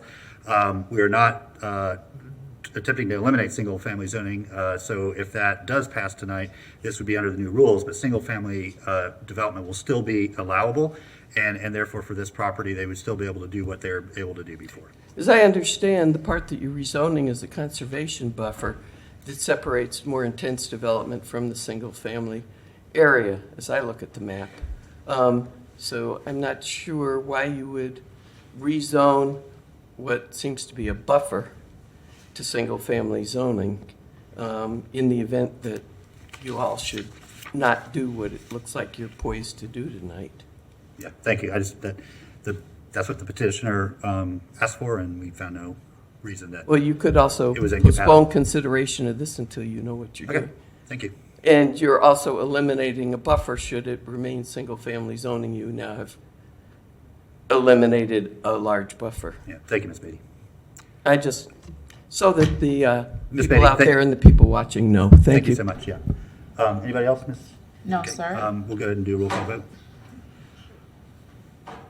Okay, sorry, y'all came in. If you want to speak to any item, then we have a little sign-up card there, and we give it to the clerk, and then she calls up folks one by Oh, one. I did sign one. For this item? Oh, yes, I signed one up front. Is that, It's okay. a card. Yes, ma'am. Is that for the item this evening? Yeah, so we're doing that. That's not right now. This is a completely separate item here issue. What are you saying, sir? I just want to say something real quick, that they're trying to take my grandmother's land and demolish it over in the area that she's talking about.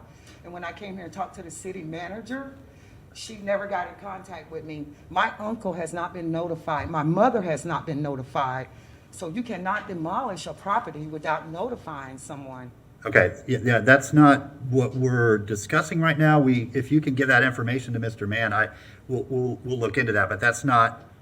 Well, who do I talk to? Because I've been trying to talk to the big people that's in charge and nobody's calling me back. And at the end of the day, it's not nobody's grandparents' property up here. It's my grandmother's property. Yes, ma'am, absolutely. And I want to stop the city from demolishing. They're over there right now, disconnecting the electricity. So Okay. I have no time. Yeah, Mr. Mann, can you have a conversation with her? That's certainly not something we can, as a commission, address right now. We don't have authority over there, but Mr. Mann is standing in Well, for the city sir- manager, and he can. Okay, I understand that. I was just trying to find my legal rights because I will be exercising them because I don't think the Absolutely. city has the right to just go and demolish property without notifying the property. Absolutely, absolutely. Mr. Mann can help you with that. He's the one that's in the know. Okay, so with that, we'll do a roll call vote. Mr. Mayor, just for clarification, who was the seconder on this motion? Hayes Santos was the maker. Who was the seconder? Okay. Commissioner All Ward. right, thank you. All right, Commissioner Ward? Aye. Commissioner Chestnut is absent. Commissioner Sacco? Aye. Commissioner Duncan Walker? Nay. Commissioner Ariola? Commissioner Hayes Santos? Aye. And Mayor Poe. Aye, that motion passes 5-1 with Duncan Walker in dissent. Next item, please. Our next item is the second reading of ordinance 211143, quasi judicial plan development amendment to the shops at Pinewood Plan Development, and ordinance of the City of Gainesville, Florida, amending ordinance number 050487, commonly known as the shops at Pinewood Plan Development, located on the southwest corner of US 441 and Northwest 23rd Terrace, to allow for a mini warehouse self-storage facility as a use within the plan development, as well as providing applicable maximum building area and parking regulations, is more specifically described in this ordinance, providing directions to the city manager, providing a severability clause, a repealing clause, and an immediate effective date. Okay, this is on second reading. Commissioner Hayes Santos. Thank you, Mayor. I move ordinance 211143 on second reading by title only. Okay, is there a motion and a second? Second was Ward. Madam Clerk, Ms. Beatty, you wanted to speak to this item? Yeah, just a quick question, since you do these things and you don't do presentations. Does anybody have a map that you could just show where this is? Yeah, Mr. Simmons, you've got a map handy?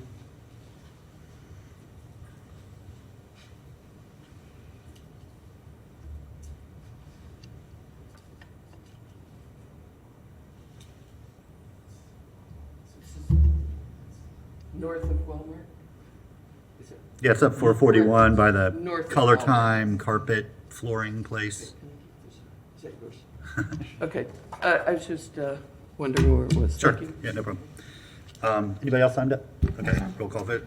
Commissioner Hayes Santos? Aye. Commissioner Ward? Commissioner Chestnut is absent. Commissioner Ariola? Commissioner Duncan Walker? Aye. Commissioner Sacco? And Mayor Poe. Aye, that motion passes unanimously with Chestnut absent. Next item, please. Our next item is the first reading of ordinance 211444, amending the city's election districts to include the portion of Alachua County precinct number 63 that lies within the city limits of the city of Gainesville. An ordinance of the city of Gainesville, Florida, amending section 9-1.1 election districts of the Code of Ordinances by adjusting the boundaries of city of Gainesville District Number 2 to include the portion of Alachua County precinct number 63 that lies within the city limits of the city of Gainesville, making findings, providing a severability clause, a repealing clause, and providing an immediate effective date. Okay, thank you. This was a little odd, but as the county adopted a new district, a portion of it was within the city borders. And so we have to make this adjustment to our map. There are currently no registered voters within this piece of land that will be added to 63, so it does not affect anybody's ability to vote in this election. But it is something that we have to do to sort of clean up our map since the county took their action. Anything you want to add, Mr. Need? No, Mr. Mayor, other than just by way of explanation, when the supervisor adopted her new precincts, there is a section of the city that is just the right-of-way. I think it's Northwest 43rd Street. And that's why there are no parcels, there are no residents, there are no electors there. And the line was on the map, but it was not included in the ordinance. And while there could not be a person legally residing there, just in the abundance of safety, since that right-of-way is city limits, it should be in a city district, and the only district that abuts is District, I think. 63. 63, but the only district that abuts is District 2. Oh, District 2, I mean, yeah. Okay, thank you for that explanation. Commissioner Santos? Thank you, Mayor. I move ordinance 211444 on first reading by title only. Thank you. Ms. Beatty, you want to speak to this item? Yes, I do. Not specifically this, but since it's I'm sorry. Thank you. I'm not going to second it. I'm sorry. Go ahead. Are we okay? Yep. Yeah, seeing this brought me back to the issue you're talking about, maps and the precincts. I hereby making a public records request for the maps that existed on May 9th, when I think that's when you adopted the districts, that show the street boundaries as of May 9th. It's not clear why it took over a week, maybe 2 weeks after that meeting, to get any kind of street level maps to see the boundaries. And I'd like to see what they were on that date. So I'd like, there's a public records request for that. You know, it was kind of interesting that those maps were not attached to the backup when you passed the districts, excuse me. And yeah, so I'd like to see that and any subsequent changes to the map. Very good. Okay, Yeah. thank you. Clerk's heard you loud and clear. Thank you. Anybody else signed up? Okay, roll call vote. Commissioner Duncan Walker. Aye. Commissioner Ariola. Commissioner Sacco. Commissioner Chestnut is absent. Commissioner Ward. Commissioner Hayes Santos. Aye. And Mayor Poe. Aye, that motion passes unanimously with Chestnut absent. Okay, now we're to commission comment. Any commission comment at this time? I did have one question about budget hearings. There was a budget hearing scheduled for August 10th. Is that not happening anymore? No, that was a placeholder in case it was necessary, but yeah, there was we kind of covered what we needed to. Okay, so when's going to be the last look that the commission has of the budget before our votes? That'll be the September. So I think if you have any questions you have or anything outstanding, I would direct them to the charter officers, and if they cannot answer them, then we can get something on an agenda. Okay. Okay. Anybody else? Okay, we will be in recess. We will reconvene at 5:30. All right, good evening, everybody. I'm going to call this meeting back to order. Our first order of business is the Pledge of Allegiance. So if you'd please stand if you're willing and able and join me for the Pledge of Allegiance.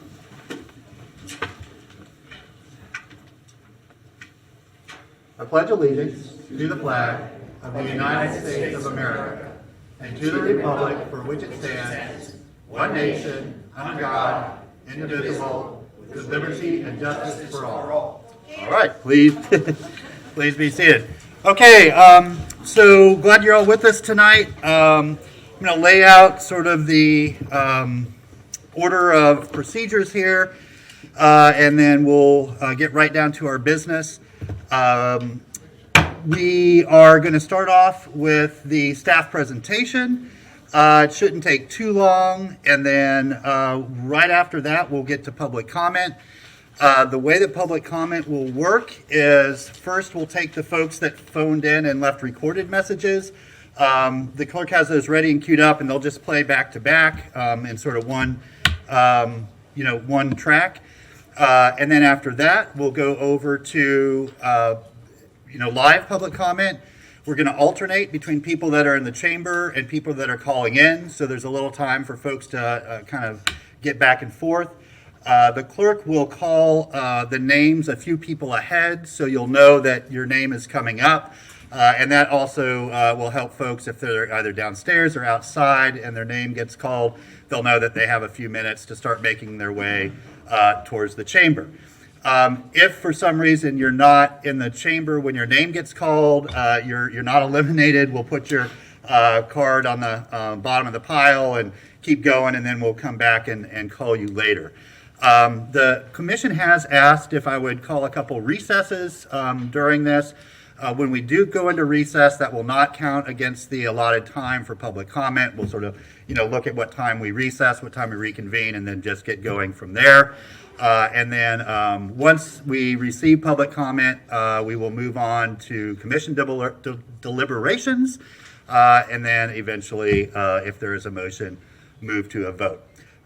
So the only other thing that we ask is we want everyone to feel welcomed and feel like they're in a place that they can say their mind and hear have their voices heard. And so we ask that there be no cheering or jeering, that we're just respectful and treat everybody with the sort of equal respect that they deserve.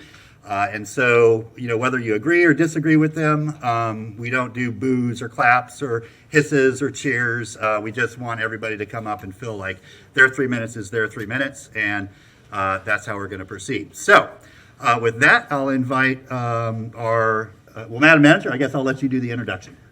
Thank you, Mr. Mayor, members of the commission. Andrew Persons is here. He is the director of the Office of Sustainable Development. He will obviously be the lead person making the presentation regarding the land use and zoning, the amendments to the code. And so with that, Andrew. Okay, Mr. Persons, welcome. Thank you, Mr. Mayor. Andrew Persons, Director of Sustainable Development. I am actually going to be turning the presentation portion over to Mr. Castillo. Then he and I will both be here to answer any questions before we moving into public comment. Okay, very good. Thank you, Persons. Mr. Castillo, welcome. Good evening, Mayor and Commissioners. Glad to be here.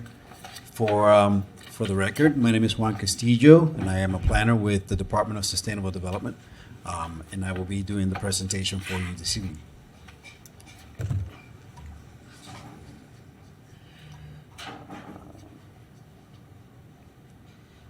There we go. So tonight, we are bringing before you the exclusionary zoning items dealing with proposals for the amendments to our land development, to our land use map, our single-family residential zoning amendments, and land development compatibility and developmental text amendments. These items came before you at the June 21st workshop and were not voted on. Next slide, please. As you're aware, the items before you this evening are recommendations from the HR&A report. Next slide, please. Which was requested by the Commission in order to assess the housing conditions within the City of Gainesville, find limiting factors to affordable and equitable housing, and identify solutions to address the availability and affordability of housing. Next slide.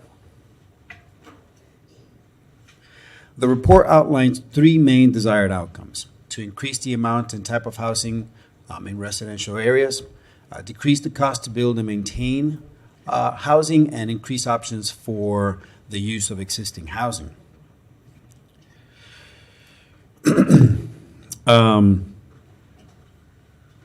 In order to accomplish these outcomes, the report outlines a series of recommendations. And today, staff is bringing before you the draft of these recommendations for you to vote on. For the sake of consistency and time, we're going to present all of the proposals before you at this time in one presentation, but please feel free to stop me if you have any questions that you may want to ask. Next slide, please. Beginning with the land use amendment. Next slide. In order to support the increase of housing development and provide diversity in the type of housing permitted, staff is proposing to amend the land use amendment, the land use map. Two options are being presented before you today. The first option, next slide, is to amend the single-family designation by changing the name to neighborhood residential land use and amending the text to allow for small-scale multifamily development and use by right. With this option, the underlying density will remain at 8 units per acre. Next slide, please. The second option is to remove the underlying use category of single-family residential from the land use map and replace properties designated with the single-family land use category with residential low density. This would not eliminate single-family development by right, but rather would allow for low-density, small-scale multifamily development to occur. This would increase the underlying density to 15 units per acre. The City Plan Board has proposed that the first option be adopted. However, they have extended the language associated with the first option. The proposed city plan board language is found within your backup material. The plan board has also proposed that the single-family land use category remain in place and that the land use map would not be amended, but that the neighborhood residential land use would act as introduced as a new category to the land use map, again, while keeping the existing single-family land use in place as of this moment. Next slide, please. Moving on to the neighborhood scale multifamily. Next slide. This use has been commonly referred to as the missing middle of housing and is designed to act as a low-impact multifamily development that is consistent with the character with predominantly single-family neighborhoods. The desire with this type of development is to allow for the opportunity to increase the city's capacity for housing while mitigating their impact to single-family neighborhoods. Next slide, please. As discussed before, this type of development acts within the footprint and structural envelope of a large house while allowing up to 4 units to reside within it. Next slide, please.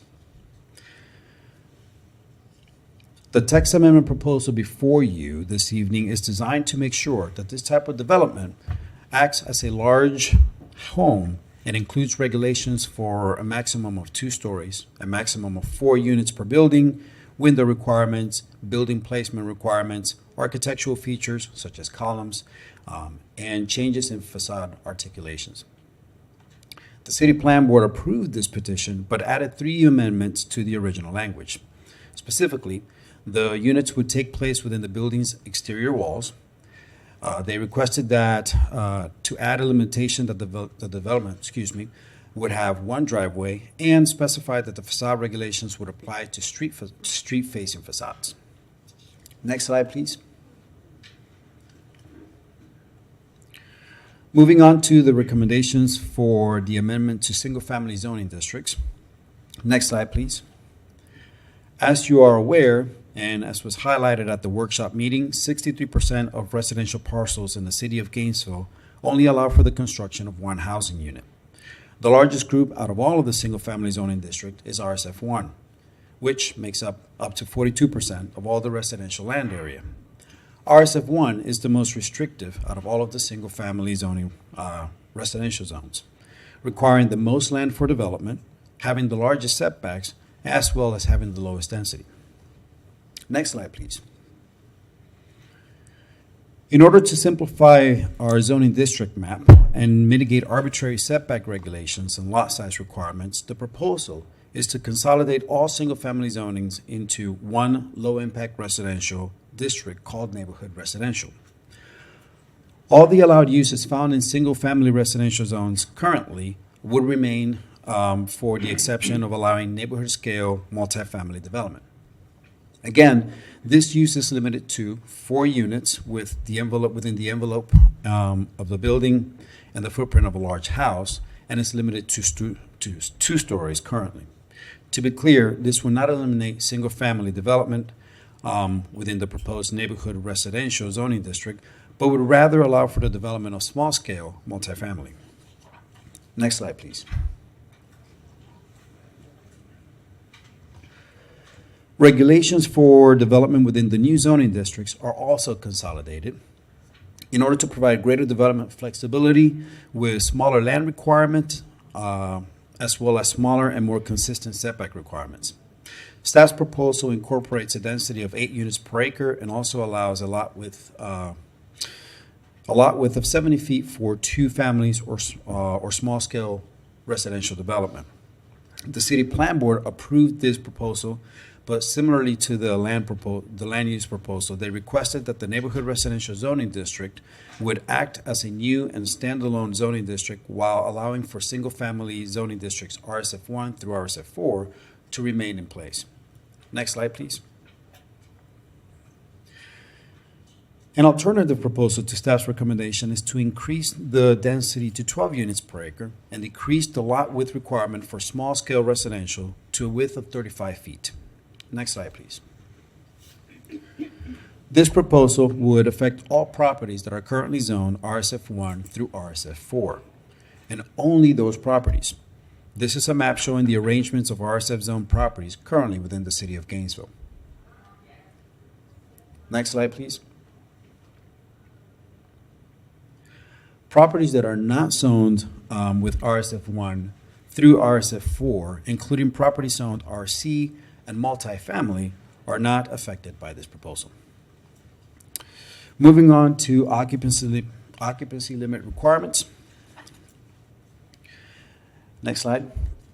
As you are aware, Gainesville currently limits occupancy to within single-family homes to one family, defined as one or more natural persons who are living together and interrelated, plus no more than two additional unrelated natural persons occupying either the whole or part of a dwelling unit.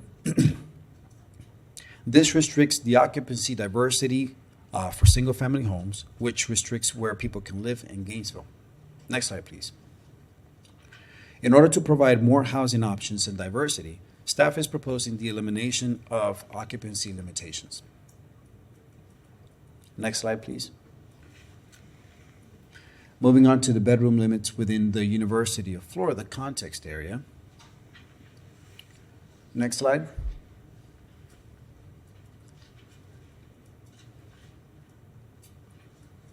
Next slide.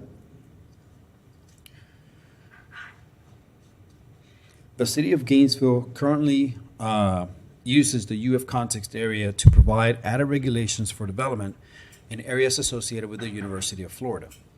One of those regulations is a limitation on the amount of bedrooms that a residential development can have. Currently, in order to calculate how many bedrooms a development within the University of Florida context area can have, a 2.75 multiplier is applied to the density of a site. So, as an example, say I have a 1 acre property with a density of 15 units per acre. I would take the density of the property, in this case 1 acre, times 15 units, which would give me 15. And then I will multiply that to 2.75, which would give me 41.25 or 41 bedrooms. In order to allow for greater flexibility in residential development within the University of Florida's context area, two options are being proposed this evening. The first option is to increase the multiplier to 3. This would add a modest increase to the amount of bedrooms permitted for development, again, based on the underlying density of the property. So using the previous example, 15 units times 3 will give us 45, so 45 bedrooms, an increase of 4 bedrooms in this example. But as you can imagine, the difference would change based on lot size and densities associated with a property. The second option is to remove the bedroom limit altogether. And you can see that option illustrated below. Next slide, please.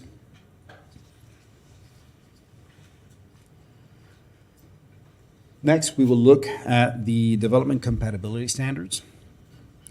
These standards are normally intended to mitigate the impact of a new development on surrounding existing developments. However, some of these standards have been attributed to the costs of housing as well as, as excessive limitations for housing development. Next slide, please. The proposal before you this evening is to amend the compatibility text to incorporate to eliminate masonry wall requirements as a visual screening between multifamily development and single-family development, as well as incorporating the neighborhood residential language within the compatibility text. Next slide. And here is an illustration of the removal of the masonry wall requirement within the compatibility text. Next slide, please. Moving on to lot splits and minor subdivisions. The ability to divide property contributes to the diversity and the cost of housing. In order to simplify the lot split process and provide more options for Gainesville residents for their properties, more options for Gainesville residents to do things with their property.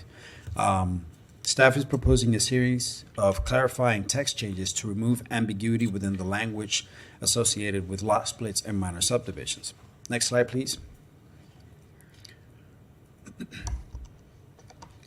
Furthermore, staff is proposing the language requiring existing facilities, such as sidewalks and drainage facilities, to be present before a lot split or minor subdivision occurs, to be amended to allow for the option for these facilities to be added at the time of development, and that the rights to such facilities be included in the lot split or minor subdivision instead. Next slide, please. Staff is also proposing language to officially require a pre-application meeting with staff prior to the filing of a lot split or a minor subdivision. Next slide, please.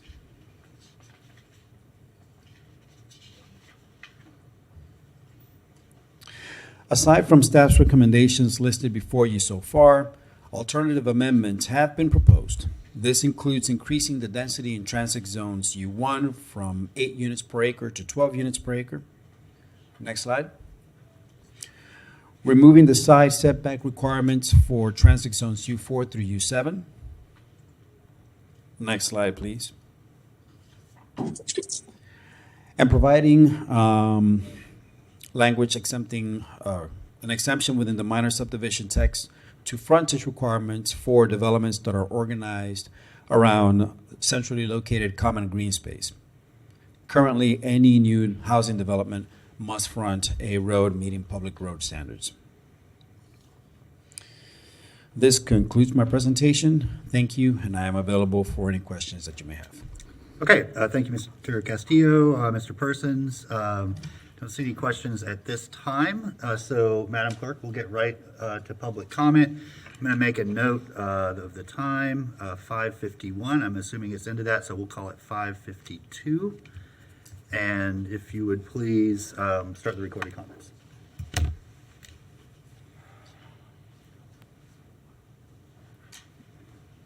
Hello, Gainesville City Commission. I'm Giancarlo Rodriguez, a current student at the University of Florida. When I first arrived to Gainesville, there were two things I noticed pretty quickly. One, that Gainesville has a housing crisis with a large unhoused population. And two, that the current housing system pits UF students and other Gainesville residents against each other, usually with non-UF students being most negatively impacted. Exclusionary zoning has contributed to these conditions, and I'm here to show my support for the Commission's motion to end exclusionary zoning. Florida is now suffering a housing crisis. We do not have the supply to meet the demand, and this is because a majority of what we've been building in Gainesville has been single-family homes. By allowing Gainesville to build beyond the single-family home, we will be able to house more people, lower rent by meeting and going beyond demand, and allow folks to build wealth by giving them more affordable options compared to the single-family home. We can build denser and more tight-knit communities where you can walk or bike to get groceries, eat, play, work, etc. Multi-family homes are more sustainable as well, being more water and energy efficient by preventing environmental sprawl. By passing this, you will all also give freedom for people to build extra units in their own property, whether it be for a family member or a friend, or even to get a little extra money. Living inside a single-family home is not the only way to live, and I'm glad the Commission will allow for more types of living to happen that will accommodate for more people. Once Gainesville is free from exclusionary zoning, I ask the Commission to continue to be brave for us, to end parking minimums, to negotiate the best deals with developers that won't increase rent or cause gentrification, and to take full advantage of our RTS system and consider increasing capacity and building bus-only lanes. Eliminating exclusionary zoning won't solve everything, but doing so, along with taking on the issues that intersect, will allow Gainesville to be everyone's city, not just the college student city, not just the property owner city, not just the car owner city, not just the rich people city. Thank you so much. Yes, I am against the proposed ordinances to allow use of land in established neighborhoods for multifamily dwellings and in essence wipe out single-family zoning. I feel this would be counterproductive, lower property values in the neighborhoods, and frankly is not necessary. The argument has been made the building of these kinds of houses is necessary to handle the projected population increase by the year 2040. However, Kim Tanzer, a clearly qualified individual to comment on the property population situation, has concluded that if number of existing units is added to the number already approved, that Gainesville already has enough units for a projected 2040 population. In other words, rezoning is not needed. The other issue with this ordinance is a total and complete lack of planning as to how the ordinance would be implemented. In my view, turning this ordinance loose is an open invitation to builders, real estate entities, and the like to prey on our town. The Commission has totally failed, in my view, as to the question of what's next if the ordinance passes. What's desperately needed is a citywide plan as to exactly how would such a plan be implemented, and preferably this plan would be available before the vote. Is it the plan to rip off the protective covering and let the sharks feast on our town? Or might it not be better to study the consequences of such radical changes and create a logical plan for implementation before passing this ordinance? In my view, implementing an ordinance plan is also desperately needed if you vote to change the land use. So I'll reiterate my opposition to the proposed ordinance, the reasons stated in my opening remarks, and the total lack of a plan for a reasoned implementation should the ordinance pass. This is from Richard Moyer. Hello, my name is Angela Wilson. I live in zip code 32605, and I oppose increasing single-family homes to multifamily dwellings. I do not think the city of Gainesville needs more development with the large, ugly buildings that are being built downtown. I would like to see more single-family homes that people can aspire to purchasing and owning for themselves, and having a piece of land is great and empowering and a beautiful thing, and we should see more of that preserved instead of turned into more rentals. That's my comment, and I hope you listen to the public of Gainesville. Thank you. Bye-bye. Hi, my name is Angel Wilkinson, and I'm calling from zip code 32605. I wanted to leave a comment about this so-called housing crisis. It seems to me like we have a city commission problem because I don't see a housing crisis. And many people that I talk to don't seem to know of any type of housing crisis. If you go to California, where people are literally living in their vans down by the river because there are no places for them to rent, that's a housing crisis. When city commissioners are in the pocket of developers so that they can build these luxury apartments people can't afford and they can't live in and they can't own, just so that developers that don't even live in Gainesville can make more money, that's a corruption issue, not a city housing issue. You're taking advantage of this city's green spaces in order to build more ugly apartments. It's atrocious. And I would love to see my city commission work for me and do something bigger and better for these problems that are real to us, like climate change and the big extinction, the sixth extinction. We can be an advocate for maintaining a canopy and maintaining shade. That is more important, in my opinion, and I would like to see my city commission represent me in that way. Thank you. Bye-bye. My name is Dennis Blay. I live in Gainesville. I'm concerned about the elimination of our single-family home neighborhoods. I see the parking and traffic problem that this is going to cause. Each quadruplex could have, let's say, 8 cars. A typical home has 2 cars.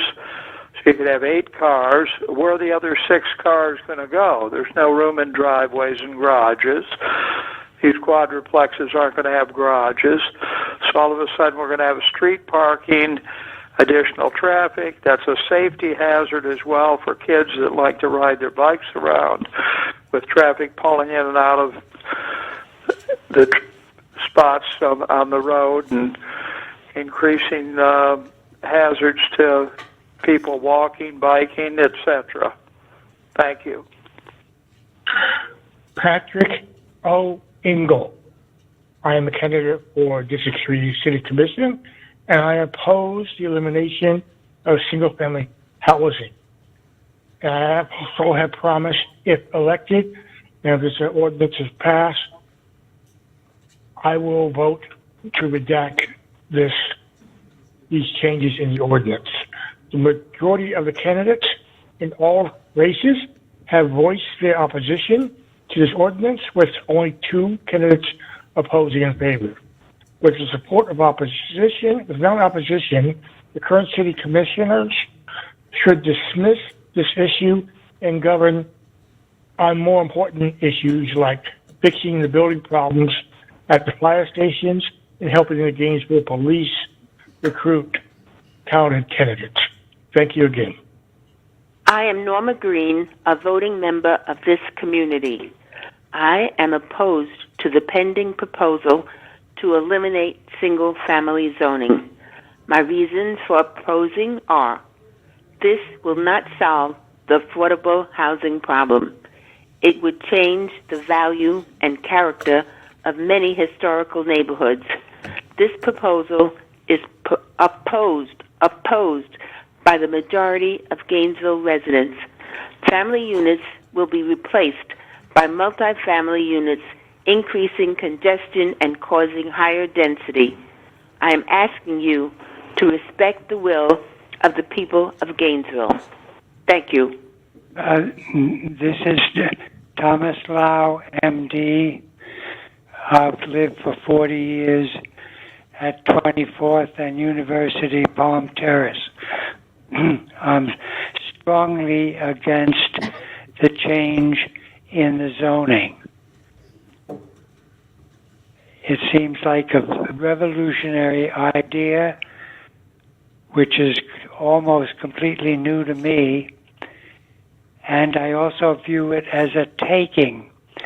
For example, when I bought my home, I assumed, as it had been for decades, that it was a single-family neighborhood, and I would be living in a single-family neighborhood as expected throughout my life. I noticed that Commissioner Chestnut is against this issue and against these changes, and I have very great confidence in her. Please do what you can to stop the change in the single-family zoning. Thank you from Dr. Tom Lau. This is Miriam Elliott of Gainesville. I'm calling to state my opinion about single-family zoning. I do not support eliminating single-family zoning, nor does it seem most people in the community do. The city's SHIP Affordable Housing Advisory Committee voted unanimously for you to vote against it, primarily because they were left out of the process. Why were they left out of the process? 1,000 Friends of Florida objects to a one-size-fits-all approach, which will increase gentrification and displace our lower-income neighbors. And as I understand it, your own plan board recommended a compromise plan that would limit this to targeted areas where appropriate, not across the board. It makes sense to tailor it to particular neighborhoods. Why are you not listening to their recommendation? 1 month ago, I emailed all of you regarding this plan board recommendation, and none of you responded to my inquiry. This plan board recommendation seems like a good compromise that could yield community support. Right now, you don't have much community support. In the end, your decision should be made regarding what our community wants, not what the developers want. Thank you for listening. Yes, my name is Carl Dumay, and I'm commenting on the as an opposition to the proposal to eliminate exclusionary single-family zoning in Gainesville. And I think that there are a number of factors that should be considered here. And one, it will, number one, undo the fabric and value of single-family neighborhoods. Number two, I think it's an absolute disservice by the city commission for the constituents by passing such a measure before a commission election. Number three, there has been no comprehensive study as the impact of the increased density upon the infrastructure. And number four, the commission should have the consideration to put such a proposal that will have this kind of major impact on residential neighborhoods to put it on a referendum vote in a city election and let the people decide, and not just four city commissioners. And I think this is a bad idea, and it would be detrimental to all residential neighborhoods in our city. Hello, my name is Eiley Reynolds, and I'm a resident of the Stephen Foster neighborhood here in Gainesville. And I'm commenting on the exclusionary zoning proposal that is on the table. And we all can identify that we have a housing problem here in Gainesville, and every U.S. city for that matter. But the proposed solution is not going to help Gainesville residents. So if you really want to create more affordable housing, yes, increase the amount of ADUs, allow tiny homes, allow cottages, but require that they are owner occupied. I recently just bought my first home in Gainesville with my wife, and we missed out on multiple offers because developers are now offering cash for houses. Common people cannot compete with that. The only way we got our house was because the seller decided to have ethics and cared about the future of the community and turned down a cash offer to allow it to go to us.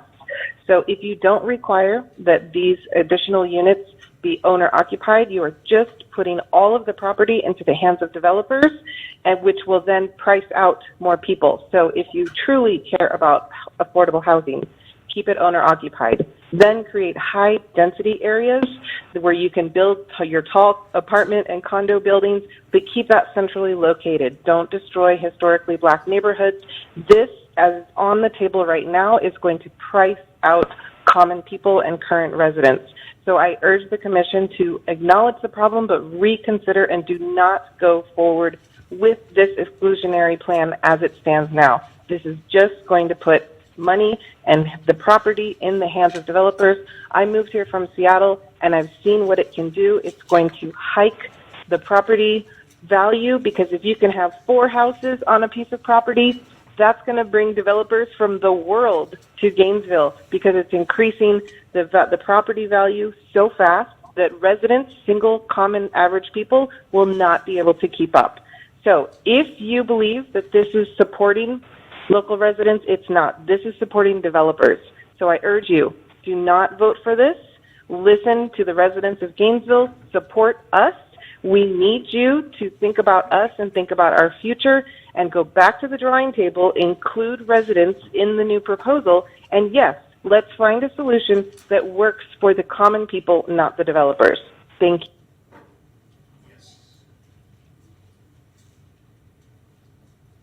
Is that our last caller?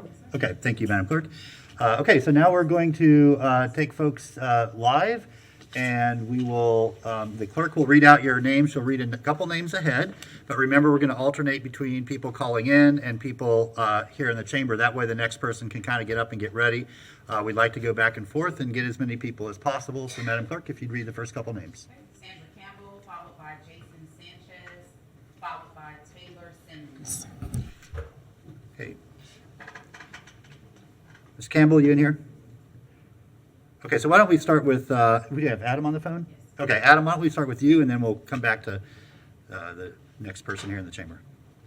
Thank you, Mr. Mayor. It's good to see everybody out there again. The first caller we have tonight, Jesse Boyd. Jesse, you have 3 minutes. Hi, yes, this is Jesse Boyd. My name is Jesse Boyd. I have a degree in geomatics from the University of Florida and will be applying for graduate school come this fall. My stance is to end single-family zoning. Single-family zoning was specifically created and implemented in the United States to exclude minorities and the working poor from predominantly white and wealthy neighborhoods, not to provide cohesive city planning or to be used as an instrument against nuisances in residential areas. It is a direct and significant contributor in the rising of housing costs by creating a minimum consumption of land. Meaning if you cannot afford to buy this big of a house or consume this amount of land, you are not able to live in this neighborhood. Single-family zoning has not only contributed to the rise in housing costs, but to abhorrent amounts of habitat destruction. With no ability to build up or more densely, the only option was to sprawl into the natural beauty of Florida. Because of this sprawl, the amount of infrastructure per person has increased, further weakening a city's ability to remain financially resilient and even solvent. I implore the city of Gainesville to end single-family zoning, but not to stop there. End single-family zoning will not be enough. The city of Gainesville must march forward and end parking requirements, setbacks, height restrictions, and minimum lot sizes for this zoning policy to change to be as effective as possible. All of the nation is watching for Gainesville to lead the charge in affordable housing. Please be the city our nation needs. Thank you. Thank you. Please, again, let's be respectful. Even if you disagree, we can be respectful. We've heard before, we can disagree without being disagreeable. Is it Mr. Campbell? Yeah, come on up.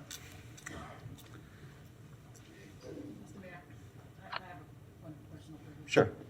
Just a kind of procedural question. I am unclear because I know we have a number of people that are on the outside and it's very hot outside. It sounds like we are alternating between the folks that have called in, the people that are in this space, now we're people that are in this space.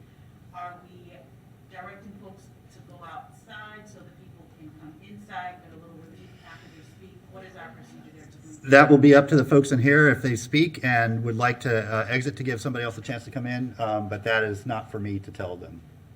So that would be, I think, a courteous thing to do, but.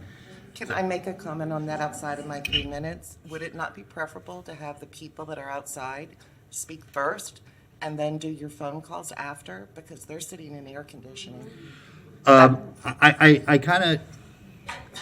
I think we need to follow our standard procedures, which people came expecting to do.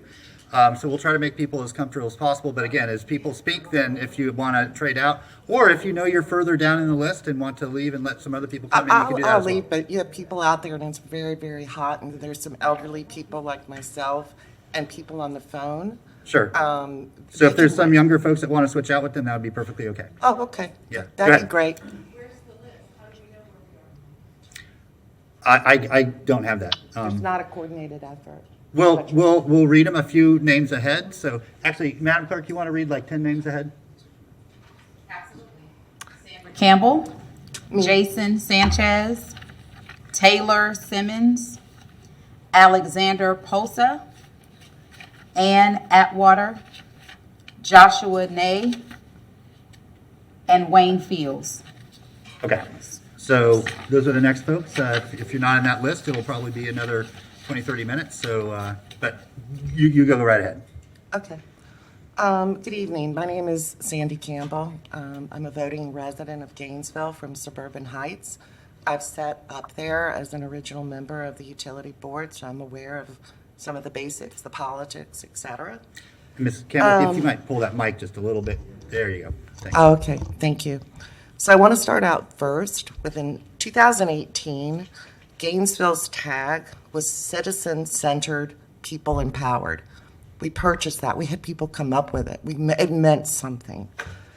I want to fast forward to August 1st of 2022 at the meeting that you just attended that was a joint one. This isn't an exact quote, but pretty darn close. Mayor Poe, your comment was sometimes there's overwhelming community opposition to things that end up being a good idea. Commissioner Hayes Santos, your quote, somewhat, the discussion of exclusionary zoning is a national issue. Ending it is not easy, but the right decisions are sometimes the hardest decisions to make. Translation on my part. They've already decided. Those comments mean you're not listening. You've made a decision. Citizens' strong opposition doesn't matter. Experts within our city are ignored. Outside consultants are praised and paid. The city's Affordable Housing Advisory Board opinion doesn't matter. The institution of representative democracy doesn't matter. That's what it represents to me. August 4th today, fast forward. If zoning passes, the new Gainesville tag, I'll give it to you. Politicians and developer centered. Citizens ignored and demeaned if opinions are voiced. Formerly known as the Tree City. And that's all I have to say. Thank you, Ms. Campbell. And I will Adam, back let to you. somebody that's sweating outside try to take my Very good. Adam, back to you. Thank you, Mr. Mayor. We next have Kyle Chambers. Mr. Chambers, you have the floor for 3 minutes.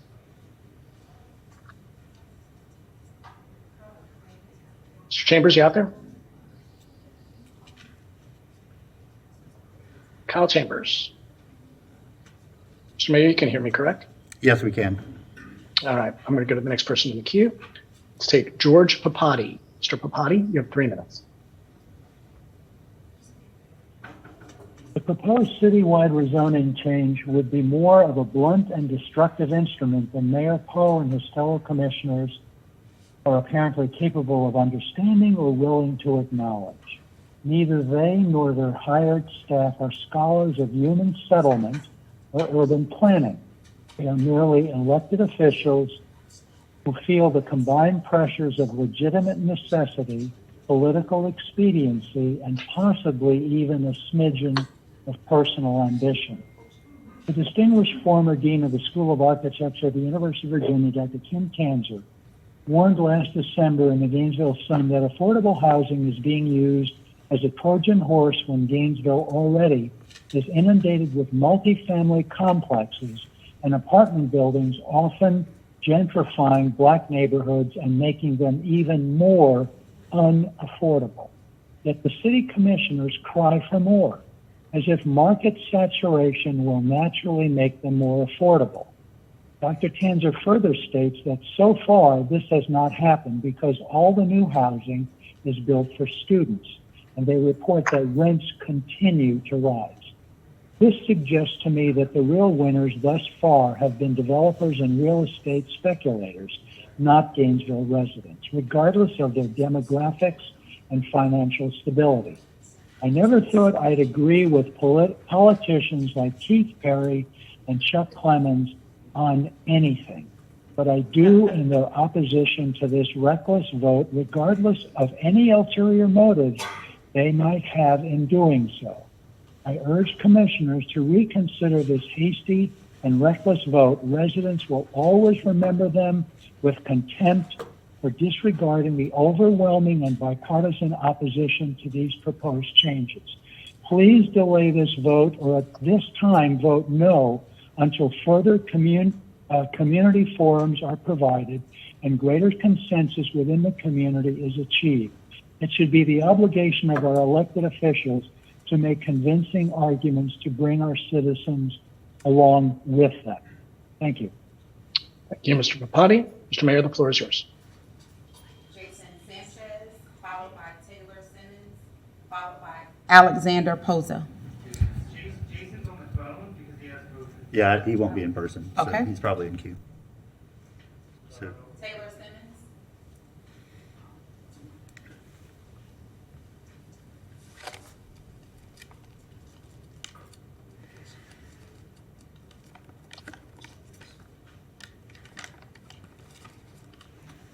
Before I start, I'd like to say I am a lifelong Gainesville resident and a UF student, and I'd like to say that the average age of the constituency of Gainesville is 26, and so I'd like to think that I'm a lot closer to your constituency than the people that are currently present. A few years ago, I was visiting my grandparents in Maine, but my family couldn't get a flight directly to Portland or Eustis, so we decided to do a few days in Boston. It was one of my first times being in a dense urban environment, so I was amazed by the walkability, the diversity, and the public transport.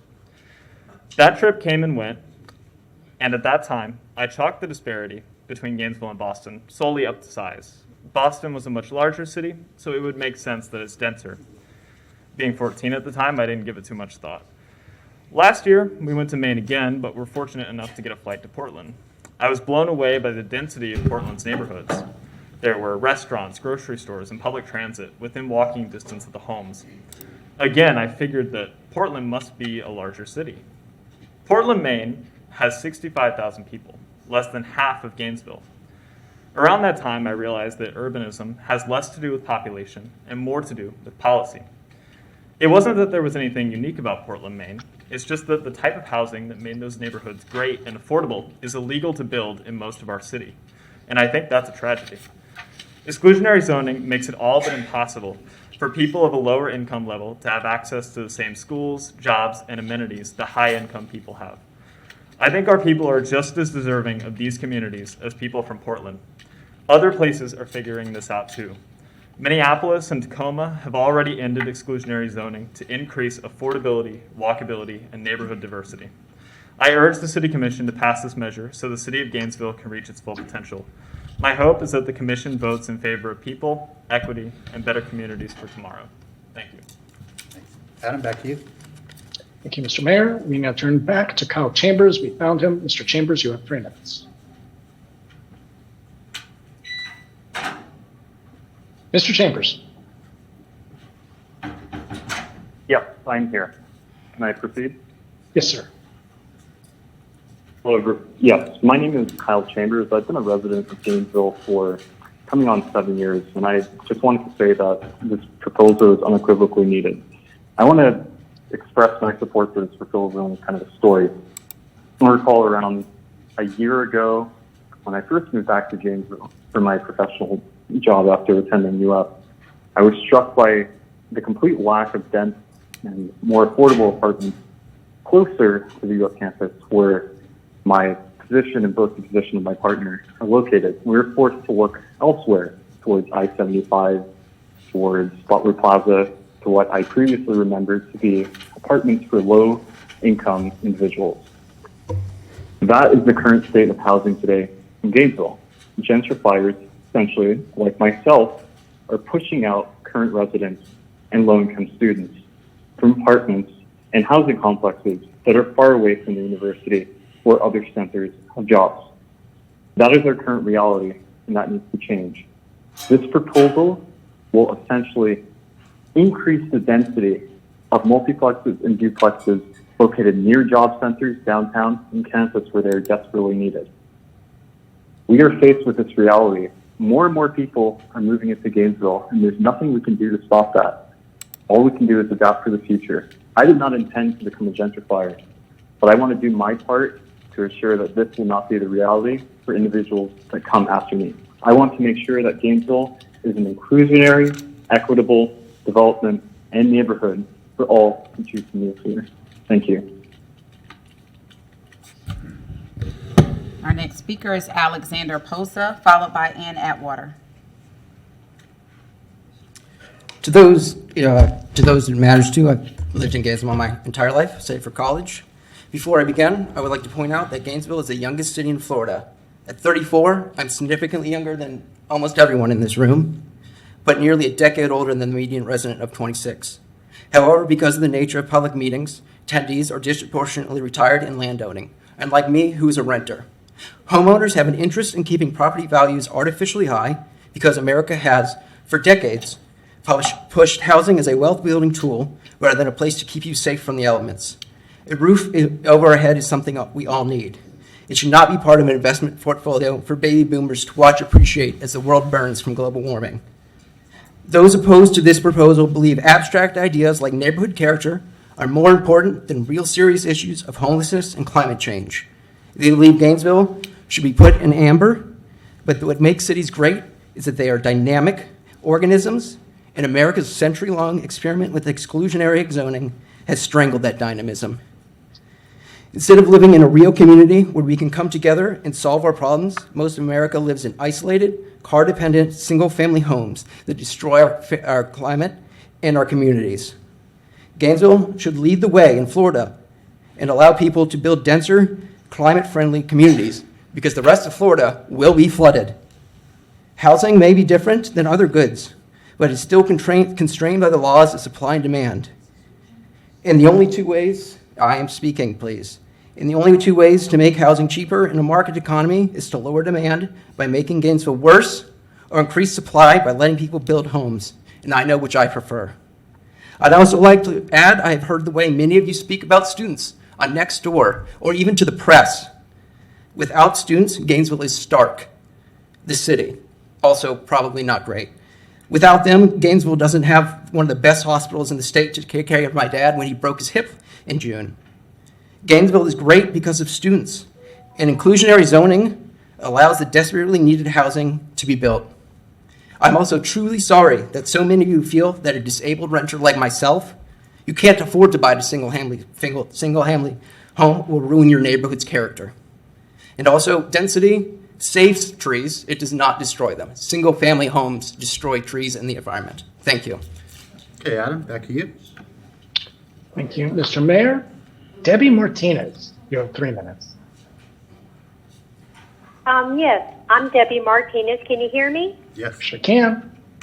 Thank you for okay, good. Thank you for taking my call. No other Florida city has eliminated single-family zoning. I repeat, no other Florida city has eliminated single-family zoning. We have 4 men, also known as the term-limited 4 members on the city commission, who have been sitting up there for years using race as a reason to dismantle neighborhoods where African Americans and others reside. You created a nightmare for our residents for absolutely no good reason and for far too long.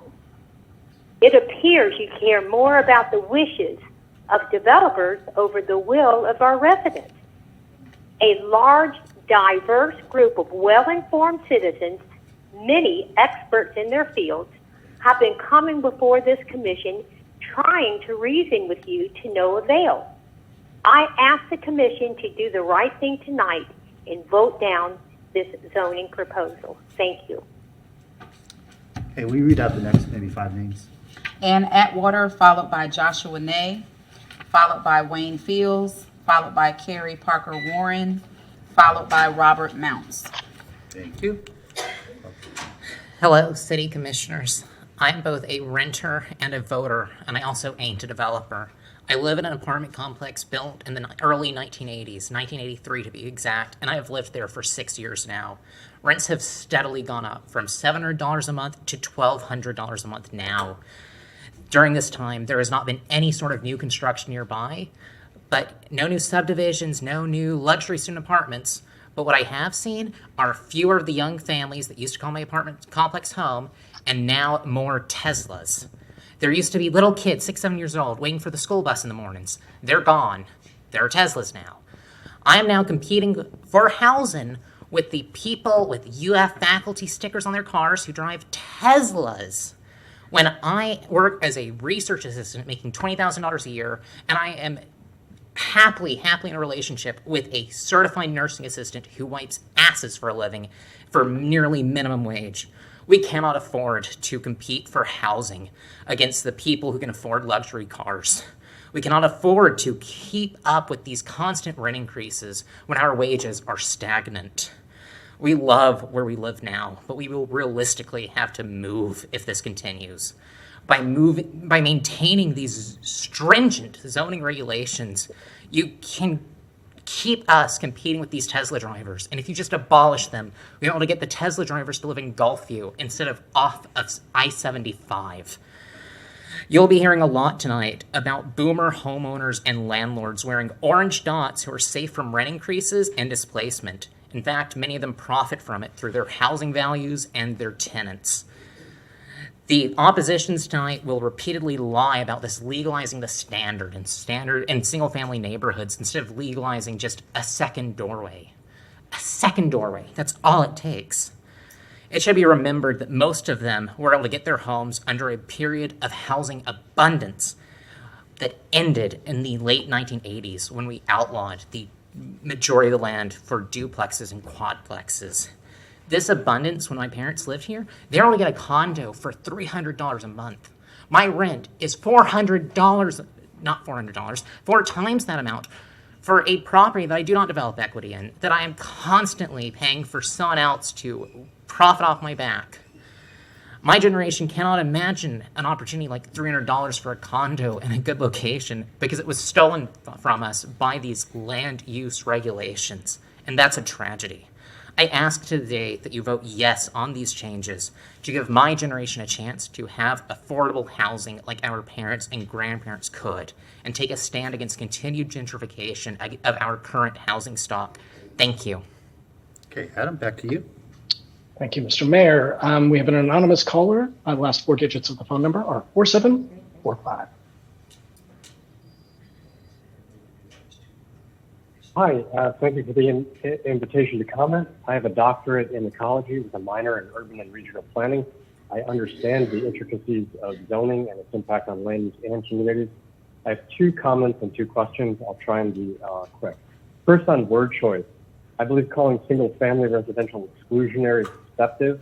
Our neighborhoods are home to families and individuals of all races, gender identities, nationalities, and income levels. Gainesville is a beautiful city because of its human and biological diversity. I believe officials should be more cautious in their word choice and avoid skewing the narrative towards personal values or political objectives. Any and all economically prepared homeowners are welcome to live in any neighborhood designed for families and non-commercial, non-governmental uses. Second, I want to emphasize the importance of single-family residential areas in the climate mitigation strategy. Keeping urban areas green mitigates the urban heat island effect, which is shown to cause substantial increases in public health issues like asthma, negative impacts to water quality, and can severely increase risks to vulnerable populations like the elderly, which results in greater use of air conditioning and unsustainable energy consumption. Single-family lands address issues of stormwater surges and runoff because they offer permeable soils, reducing problems of erosion and pollution of waterways and aquifers. Backyards, more than anywhere else in the city, support the mitigation of greenhouse gas emissions and reduce issues of air quality through carbon sequestration. We must balance the protection of green space alongside increase of density rather than making citywide changes that may precipitate its loss. For my questions, in addition to considering water and air quality, sense of place, physical fitness, and psychological health, it is also vital for cities to participate in building awareness and reducing their role in biodiversity loss, which is recognized by consensus today as having more catastrophic effects than climate change and considered humanity's greatest threat. Since Gainesville is where nature and culture meet, what is the city going to do to offset the major loss of long-lived heritage trees and habitat for birds, mammals, and pollinators that will result from this change, which are central to the enjoyment of our parks and preserves? Lastly, regarding affordable housing in Blight, very important. I currently live near a developer-owned mixed-use zone, and there's often large amounts of trash, drug dealing, and criminal activity. There have been 3 deaths in the last 6 months. I resided in cities where neighborhood residential zoning was implemented, and where I've had to live in a small, dilapidated apartment, paying nearly 3 times my current home mortgage. This is because the market allowed landlords to be negligent whilst making record profits. If planners want to give residential developers free rein to build across our family neighborhoods, what resources are allotted to monitor and prevent disrepair resulting from investors and the set it and forget it landlords that would replace people who currently have pride in their property? Thank you, Adam. And relationships with their neighborhoods. Adam, yes, here to add. That's me.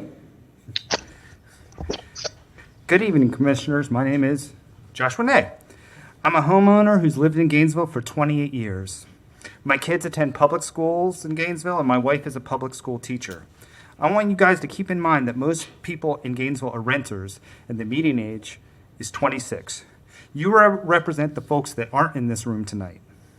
When I think of housing scarcity and the problems that it creates in our society, I think of my birth mother, who drove a bus for 30 years in a small southern college town. My mom wanted to live in Charlottesville, close to her work, but she was a widow raising 2 children on a bus driver's salary, and that meant that this was never a possibility for her. Not having a lot of options, unable to save enough money for a down payment on a home, let alone the payments needed for a decent apartment, she found a home 20 miles away in a mobile home park. She now has a depreciating asset on a piece of land that she doesn't own. She fears another lot rent hike. She fears a corporate takeover of her mobile home park. Housing scarcity causes these problems. The corporate takeover of mobile home parks all over the U.S. is because these corporations know that folks that live there don't have other options. They hope that we can continue to have a policy of housing scarcity so that they continue to buy and profit from these scarce assets. Real estate investment companies are looking at all the places that have housing scarcity policies that make it profitable for them to buy housing for these reasons. What does this have to do with the policy before us? This is another step towards a policy of housing abundance. This is what I would love the commissioners to focus on. We're talking about building homes for people. This is an incremental proposal, as every single family lot can currently have 3 units. This isn't allowing a 6-story apartment building next door, as there is a 2-story height limit and 4 homes maximum. This is just allowing people the flexibility to build housing that meets their needs and is another step in preventing a sprawl and housing in our beautiful city. Okay, Adam, back to you. Thank you, Mr. Mayor. Next up, Jason Sanchez. Mr. Sanchez, you have 3 minutes. Hi. So my name is Jason Sanchez. I'm a resident of Gainesville. Obviously, I'm very much in support of changing the zoning laws. I think it's very needed in Gainesville. I do want to focus on a couple of reasons why and a couple of things. I think there's a lot of misconceptions about the rule, and I think we've heard it in a couple of comments tonight. At most, it's going to be 2-story fourplexes on a lot. If you go to look at the standard, I mean, you can see it's much bigger than 2 stories. That's not what's coming here. It's not Seminary Lane Part 2 either. It's a very modest proposal, and it's really a return to traditional form of housing, multifamily housing. If you look at historic neighborhoods across the country, or even in our city, you'll see there is multifamily housing because it's traditional housing. It's what used to be built. It used to be built very easily. It's not a big deal. It's not controversial at all. Allowing that to be built again will allow more diversity of housing options, which will allow folks in the community land trust community to be able to build affordable housing and put those dollars, make them go further. If they're just confined to building single-family homes, it doesn't house enough people. It doesn't go far enough. I've spoken with members of that community who agree with that. The other part is with the reduction in lot size minimums setbacks, currently the lot sizes incentivize the building of really one type of home in Gainesville. It's a single-family home that's 3-bedroom, 2-bath or larger. And it works for some people, but really it'd be great to incentivize 2-1s or 2-2s, smaller homes that older folks can retire to, or maybe it's a first home for a young couple without kids. Currently, those options for those people in town are very limited. So we're just looking to get more options, more housing options for everybody in town. I don't think it should be a big controversy. It's certainly not a 12-story building like Lakeshore Towers is, which I know has some support, some funny support actually from people who are opposed to this zoning reform. So I think the commission should do the right thing. And the other thing I want to point out is that we won't feel the real effects of the change for, I'd say, at least 10 years, just because it takes about 3 years if everything lines up properly to build something, between getting permits and getting the lot and the builder, labor and parts and all that, and supplies and everything. And COVID has made that a lot worse. So I think the idea this is going to immediately ruin Gainesville or change Gainesville is not accurate. And I think, we should pass this and then give it some time. I think people are going to be surprised, Mr. Sanchez, I got to hang up on you. Gentle it is. Sorry. All right. Mr. Mayor, back to you. Followed by Terry Parker Warren, followed by Robert Mounts.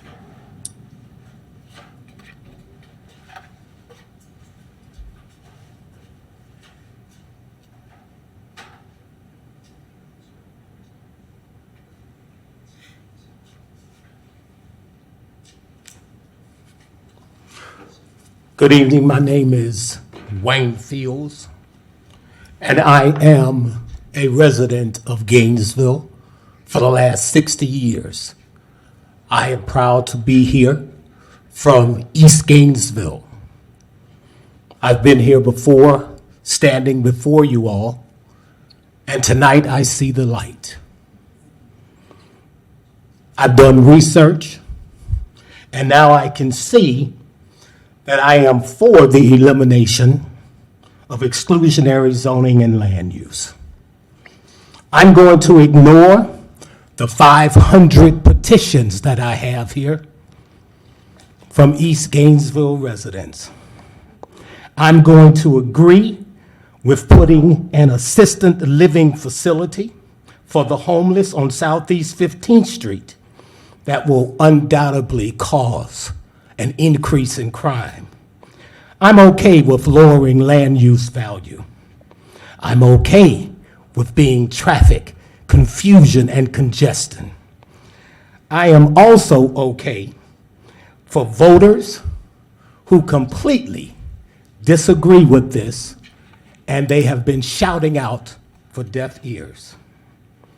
I agree to vote for a politician who says that he knows what's best for voters, even if the voters completely disagree. I refuse to join a movement to replace each city commission that votes to eliminate single-family land use, even though I'm a 60-year resident of Gainesville. So I say to you, in this short period of time that I've been standing here, probably the people who know me are thinking, he is crazy. What has he stood up here now before us when he's been working so hard and diligently to try and make this change? So now I'm gonna change, and I'm gonna say to you, change. Make a change. Don't eliminate single-family land use. Change. One of you all up there, make a change. Please build in East Gainesville a community, particularly the 16 acres right next to Heartwood. Don't allow a developer to come in and put a multi-family assisted living for the homeless. Not in our neighborhood. We already have a maximum of those facilities in East Gainesville.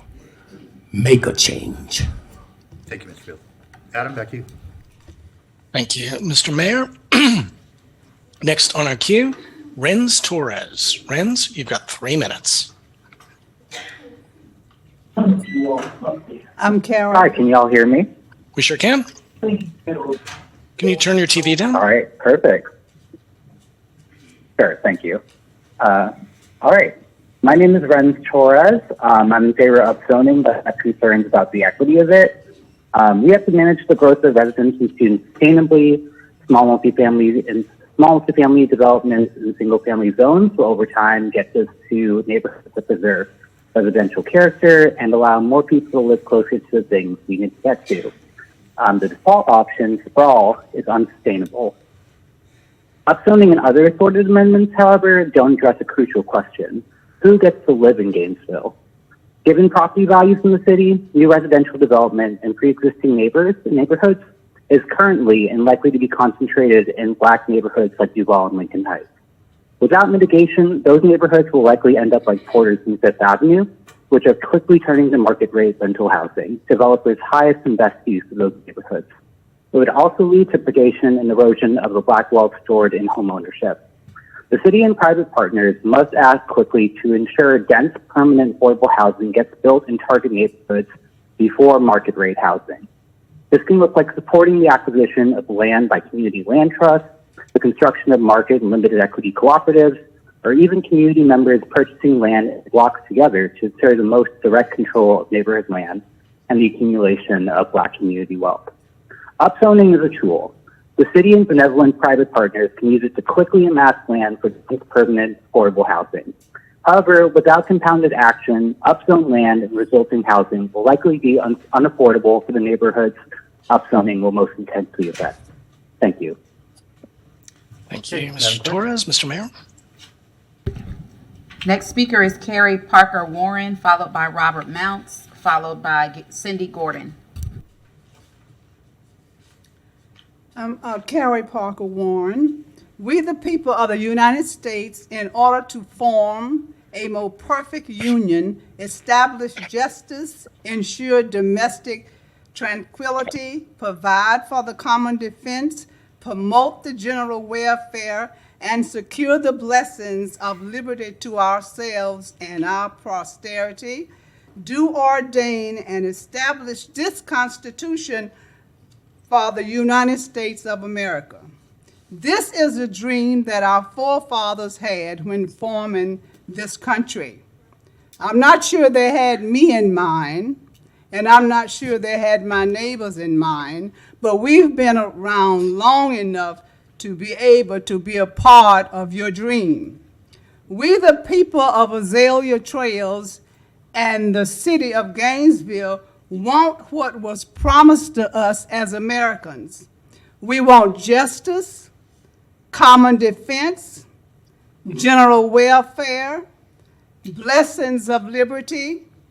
The proposed changes in this city concerning the zoning adversely affect the citizens of this city and Azalea Trails relative to other communities. Without measure in place to ensure quality of these changes, it will trample on the rights promised to us by the United States Constitution. You may forget us today, but we will not forget you tomorrow. As I look up, I see the eyes of many people, and I've been reading your eyes. I'm sure my son wants me to be a lady today, and my deceased mother wants me to be a lady also. But I must tell you what I was thinking when I look up and see your eyes. I think about that movie, The Godfather, where you come up and you begin to beg, and when he says, okay, you'll get it, then you kiss his ring. I don't intend to kiss anything. I don't intend to beg, but I want you to know that it has been unfair for the people on the east side and other parts in this community for many, many years. We will not forget your eyes. Thank you, Mr. Warren. Back to you, Adam. Thank you, Mr. Mayor. We're on to Mary Lou Hildreth. Mary Lou, you have 3 minutes. Oh, it's mine. I'm up. Yep. Hi, this is Mary Lou Hildreth. I'm talking to my husband about ordering pizza. So I live in the Stephen Foster neighborhood, and let me emphasize, it's a residential single-family home neighborhood. My neighbors are very diverse. They're black, they're brown, they're LGBTQ, they're Muslim, they're elderly. It's a young families, kids. It's a very diverse, lovely little, it's not fancy, it's not Hale Plantation, but it's my neighborhood. And I purchased my house in 2014 because it was in a single-family neighborhood. We didn't want to live in a duplex, triplex, fourplex, apartment, or condo. In fact, we downsized from 5.3 on an acre on Lake Geneva. I know my neighbors. We help each other. My husband gardens. We have a small pool. My dogs run in the backyard. That's the life we love to live. And this zoning can drastically change it because, especially in Stephen Foster, if you're all familiar, there's plenty of places around here that could easily be bulldozed and have one of these built.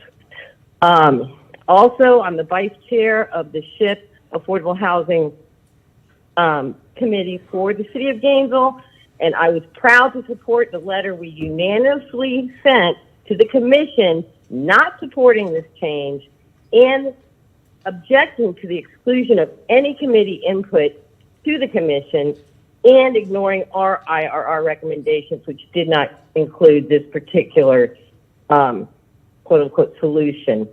I don't think this is about affordable housing at all. This is about developers.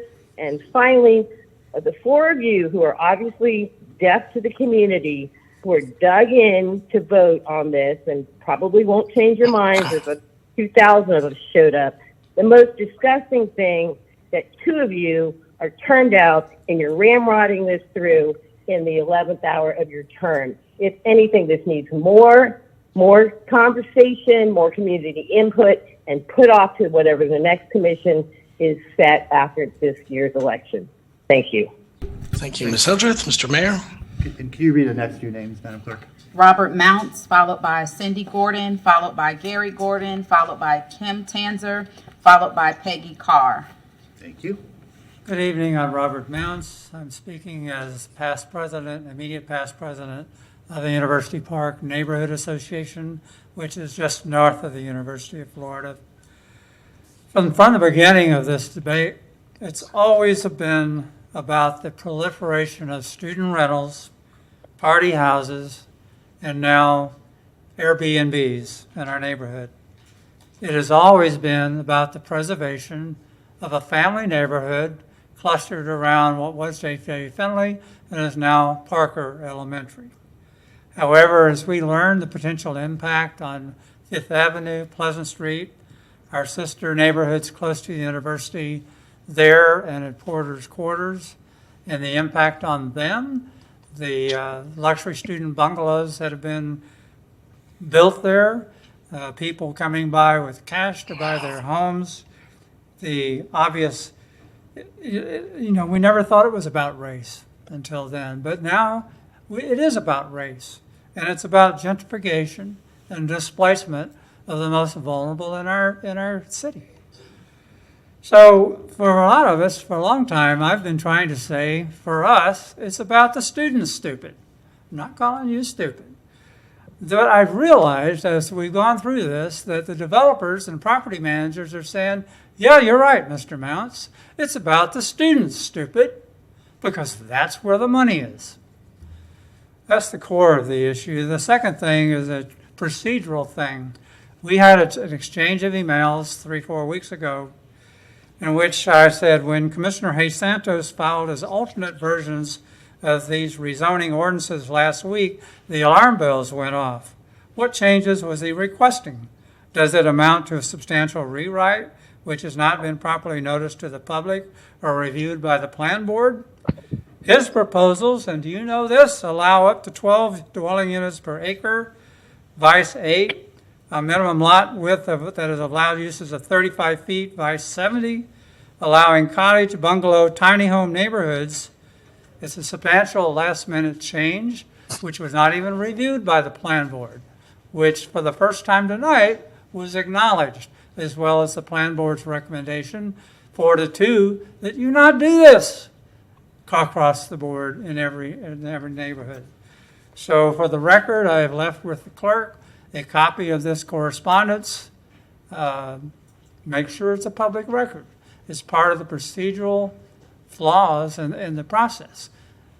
And Joe Beatty was criticized by the Gainesville Sun for just devoting to her comments to process, but a fair, transparent process with adequate notice to the public, telling them really what was going on, is essential to good governance. You're not doing it. Thank you very much. Thank you, Mr. Johnson. Our next speaker is Cindy Gordon, followed by Gary Gordon. Well, it's Adam, but Adam? Yeah, I can barely hear you. Is the floor mine? Sorry, my mic isn't on, only the mayor's was. So you have me now. Who's next on the phone? Yeah, absolutely. Good to hear you. Bobby Murmur. Bobby, you've got 3 minutes. Thank you for the opportunity to comment, Commissioners. My name is Bobby Murmur. Before I say my piece, I must note that I am speaking on behalf of myself only. I am unsure of the wisdom of the new neighborhood residential zoning proposal. While I agree that we are in desperate need for increased supply of housing, I worry that this proposal is too divisive and diverts energy away from efforts to bring rents down in the short term now. That being said, I want to commend Commissioner Sacco for offering amendments to this plan that would sunset neighborhood residential zoning after 3 or 5 years.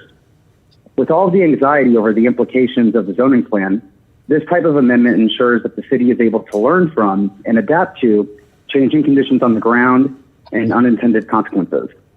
More importantly, this is an example of the kind of responsiveness we expect to see in a representative democracy. And supporters and opponents alike should recognize that this is exactly how our elected officials should act. Finally, I'd like to thank all of the commissioners for their good intentions in working for affordable housing, even if we disagree about the best way to do so. Thank you. Have a good night. Thank you, Mr. Murmur. Commissioner Sacco, the floor is yours. Ms. Gordon, go ahead. Hello. First of all, these zoning changes were brought forward in the form of Gainesville Rise 4 years ago as a plan for affordable housing. Yet no hard data about affordable housing was ever produced. We have no data about how many units, where are the units, and what percentage of the average person's budget these units would comprise. So there's no data on it providing any affordable housing, and in fact, it has caused the commission, the planning board, and everyone else to ignore other possible tools in the toolbox that could produce affordable housing, such as pursuing federal funding, tracing down the Sandusky Fund to try to rehab houses or create housing that way, or sponsoring a municipal rent control ordinance. Also, these zoning regulations are going to produce density. That's one of the, some people speak of this with pride, that it will create greater density. And for all the density it's going to produce, there has been no attempt to precede it with a mass overhaul of the mass transit system. There's also not been an environmental impact study. But most of all, perhaps the most troubling is the way this is being presented without regard to the general opposition. There's massive opposition to this ordinance, and the opposition has escalated continually. The opposition crosses ethnicity, income levels, and neighborhoods. And after dozens of community meetings, hundreds of door knocking, and thousands of petition signatures, it should be abundantly clear how many people in this community do not wish to see these zoning changes take place. A couple of days ago on another issue, Ms. Sacco expressed a desire that she prefers to hear from the community. I wish you would all hear from the community on this one and not pass these. If you don't, it's very likely that most of you will be replaced by commissioners who will listen to us. It's very unfair that this is being brought up in the final inning of y'all's term. Thank you, Adam. Back to you. Thank you, Mr. Mayor. Next up, Telford Cartwright. Mr. Cartwright, 3 minutes.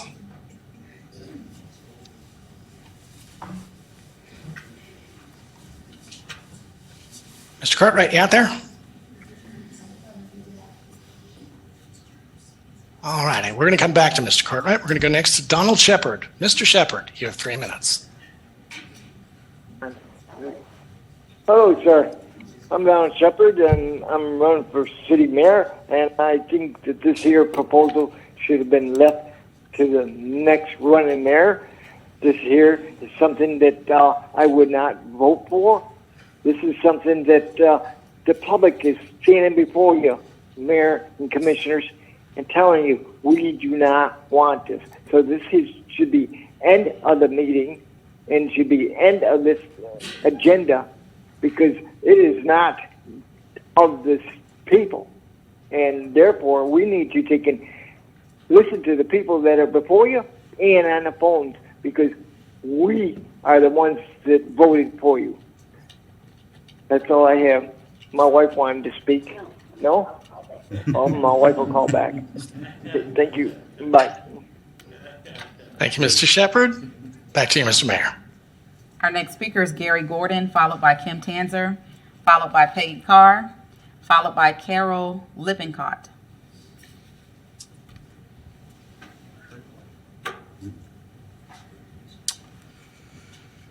Almost 4 years, minus 3 months ago, this commission faced a packed room, most of whom were dedicated to the principle that GNV-RISE was a bogus affordable housing scheme. I stood before you then to denounce the plan as a false ruse designed by developers for developers in a city rapidly becoming the territory of developers, out-of-town investors, and their ilk.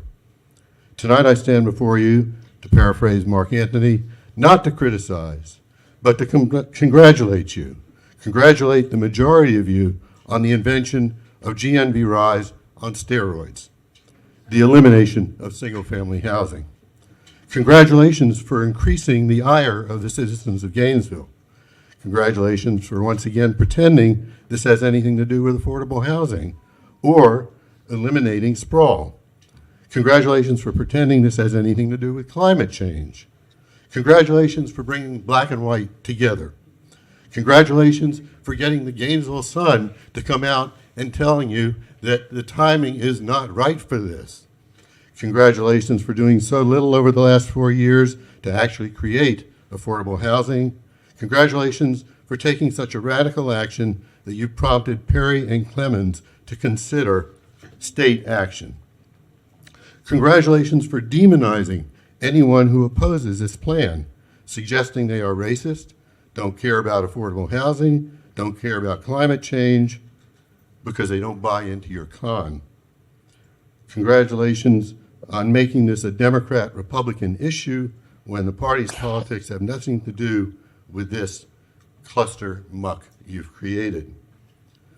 Mr. Mayor, special congratulations to Commissioner Areola, who cares more about the people who don't live here, but might in the future instead of the people who live here now.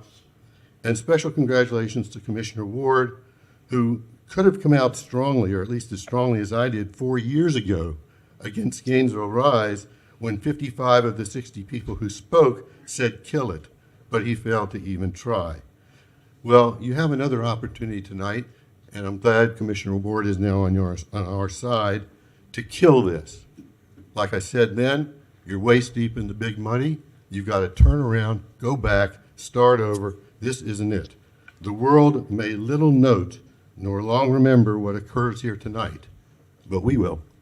All right, thank you. And at that point, we're going to take a brief recess, let everybody stretch their legs at 7:01, so we'll reconvene, Madam Clerk, at 7:10. That'll be a hard 7:10, not 7:11, 7:10. We are in recess till 7:10. Okay, if we could all start coming back to order, find a seat if you'd like.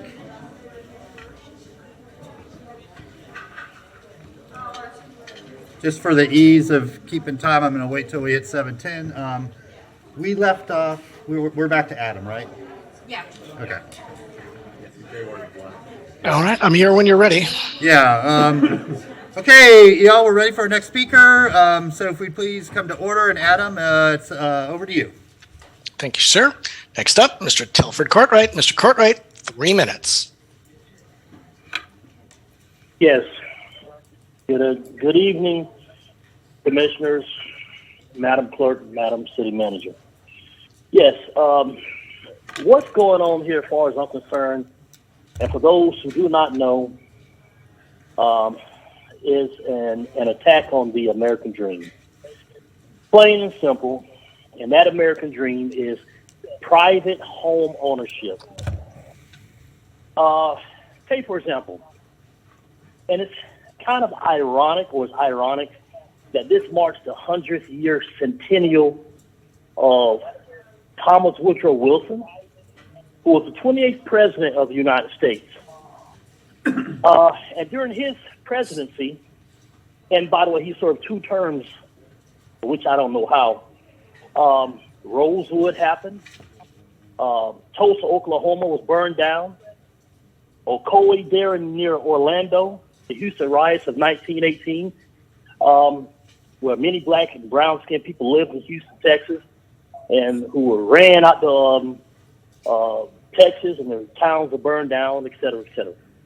Now, isn't it kind of strange that now the president, who was in the White House, as far as I'm concerned, the illegitimate president, it's been 100 years since Thomas Woodrow Wilson served as the 28th president of the United States. And gentrification occurred while Thomas Woodrow Wilson was president. The gentrifying of black and brown communities throughout the United States, primarily in the South. And by the way, Thomas Woodrow Wilson was the first president to watch a silent movie in the White House, and the name of that movie is called The Birth of a Nation. And the movie is a KKK or a Ku Klux Klan movie, and in the movie it shows white men dressed in white sheets, white hoods, riding on horses and at night burning down the homes and barns of black people and black and brown skinned people and running them off their land. Basically gentrifying the land of black and brown skinned people. I like to put it this way: Rosewood and many other places that were gentrified is taking place right here in Gainesville without a single shot being fired by these diabolical, deceptive, and destructive Democrats who sit on the city commission.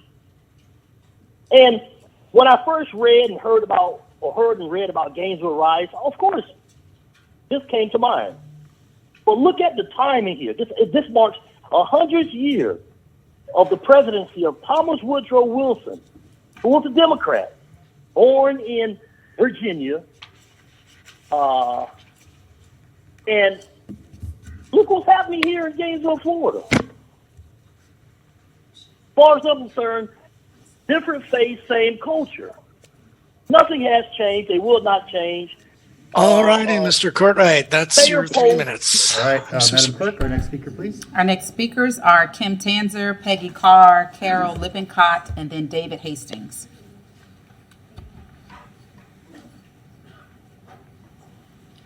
On behalf of myself, my neighbors, and Gainesville Neighborhood Voices, Inc., I ask that you deny all the proposals before you this evening.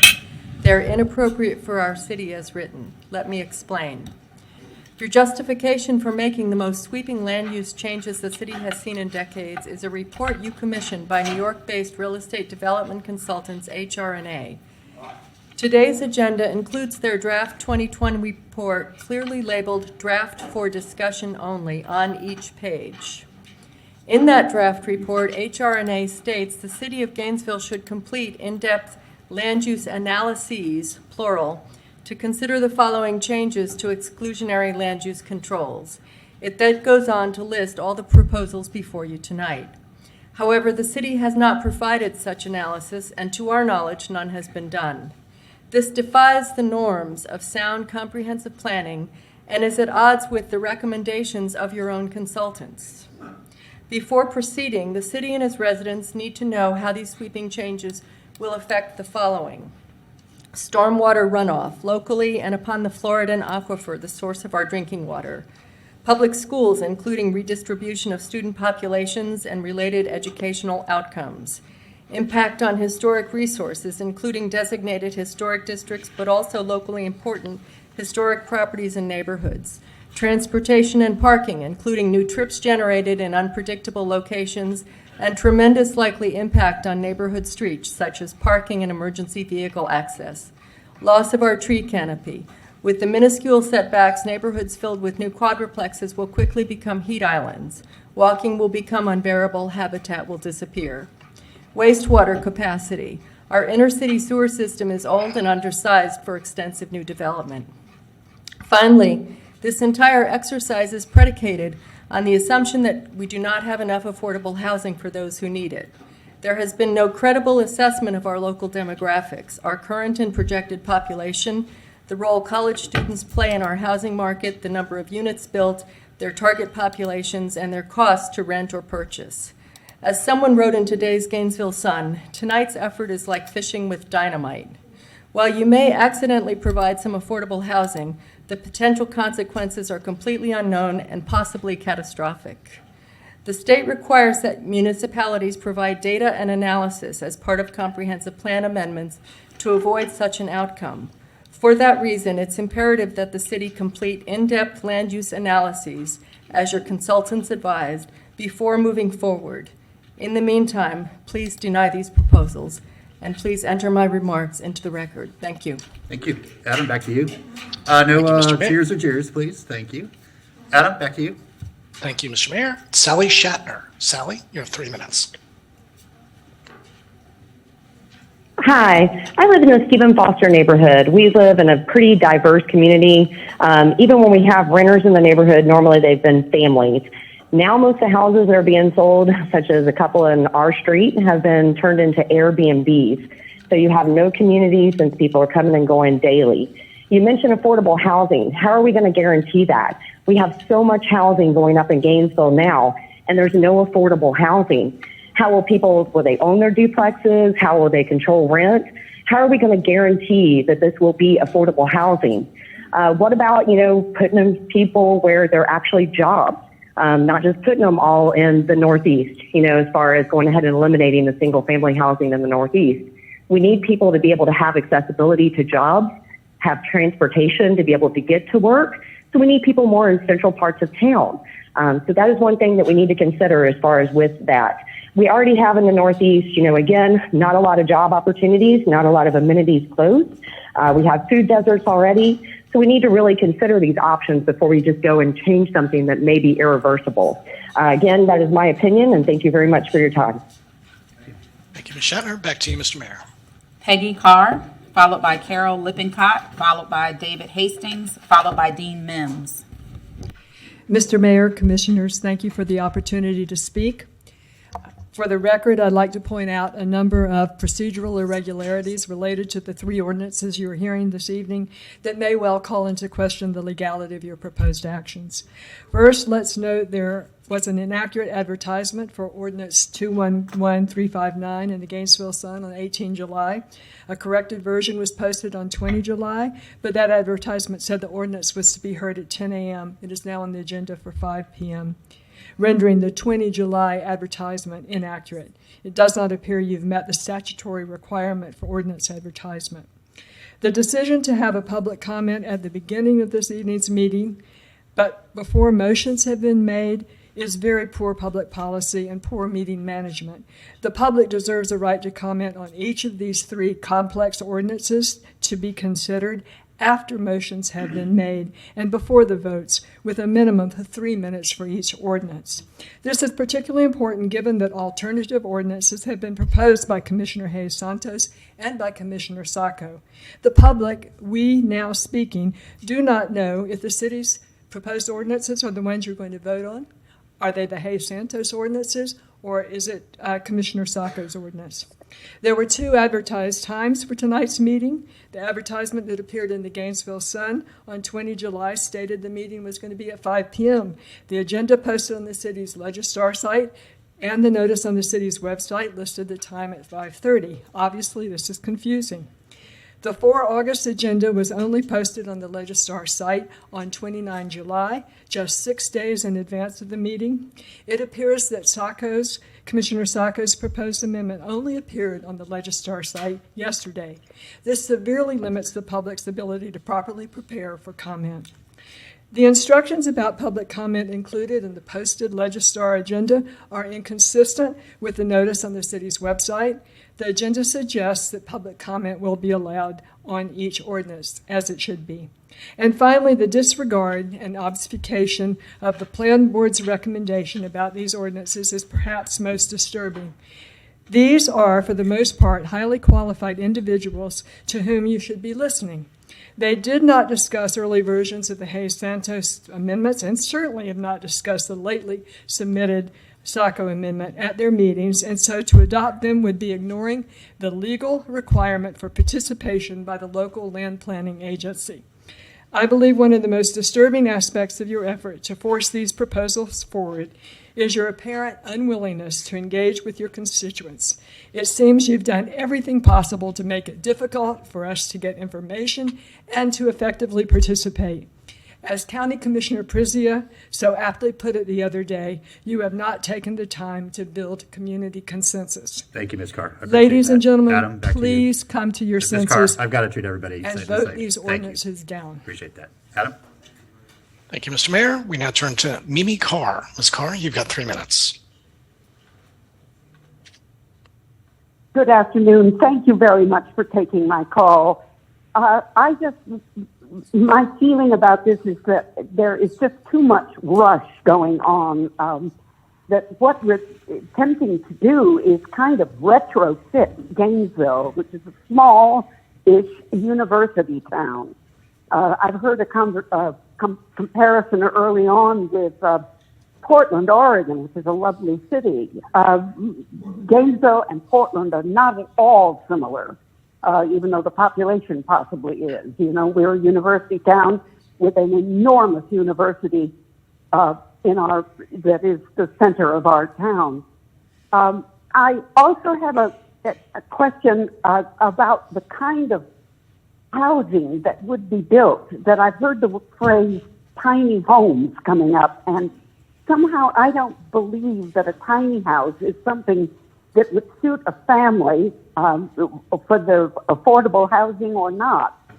I'm concerned that without a lot of research, how are you keeping it from people seeing money in their backyards, that too much of it will be built for Airbnbs or housing for people who come up to football games. Again, this is that I believe that a lot more research needs to be done before we go into this new world of housing in Gainesville. And I'm speaking again from white privilege, that I guess it has been an eye-opening to me that the African-American community is up in arms about this. We must not forget that towns like the Fifth Avenue and Porter's Quarters, these homes have been individual family homes for generations. And to us, the arrogance of, we can just go in and gentrify that. The arrogance of that is appalling. And finally to say, that owning a home and a backyard is as an American as apple pie. Thank you very much. Thank you, Ms. Carr. Carol Lippincott. Carol Lippincott, followed by David Hastings, followed by Dean Mims. Thank you, Mr. Mayor and Commissioners, for this opportunity to speak. I'm Carol Lippincott. I've been a resident of Gainesville for 31 years, and I know that Gainesville's growing, and I support increasing affordable housing. I want our wonderful city to do affordable housing smartly so that other cities look to us for how to do it right. However, eliminating single-family zoning everywhere in the city all at once is not smart. It's not right. It's reckless. So I'm asking you, our city leaders, to please slow down. Work with residents to make a plan that's supported by examples from places where affordable housing is being done effectively. But in the meantime, I'm trying to prevent our city from making a big mistake by eliminating single-family zoning everywhere all at once. Here's a fact. Almost all of the candidates running to be on the next city commission has said that they're against citywide elimination of single-family zoning. So I took this fact a step further. I independently, on my own, asked 14 of the candidates for city commission this question. If the current city commission were to vote to eliminate single-family zoning citywide, and if you are elected, would you work to reverse that decision? Would you work to restore single-family zoning? Now, to be clear, several of the candidates expressed uncertainty about how to reverse a huge zoning change. But the gist is, 12 of those 14 candidates I asked told me and signed or provided a statement saying that they would earnestly try to do that, to reverse your decisions. So here's who those 12 are. James Engel, Ed Book, Mike Rayburn, Joe Lee Beatty, Dejan Lamar Kane, Patrick Engel, Christian Newman, Brian Eastman, Harvey Ward, Gary Gordon, Ed Blarski, and Swan Fisher. I got no reply from the two other candidates I contacted. I also talked with the two sitting commissioners, Cynthia Chestnut, Desmond Duncan Walker, who confirmed that they too would try to reverse such a decision. So I end by saying, do you really want to mire the city in so much conflict? Please give us a chance to work with you. Thank you. Thank you. Adam, back to you.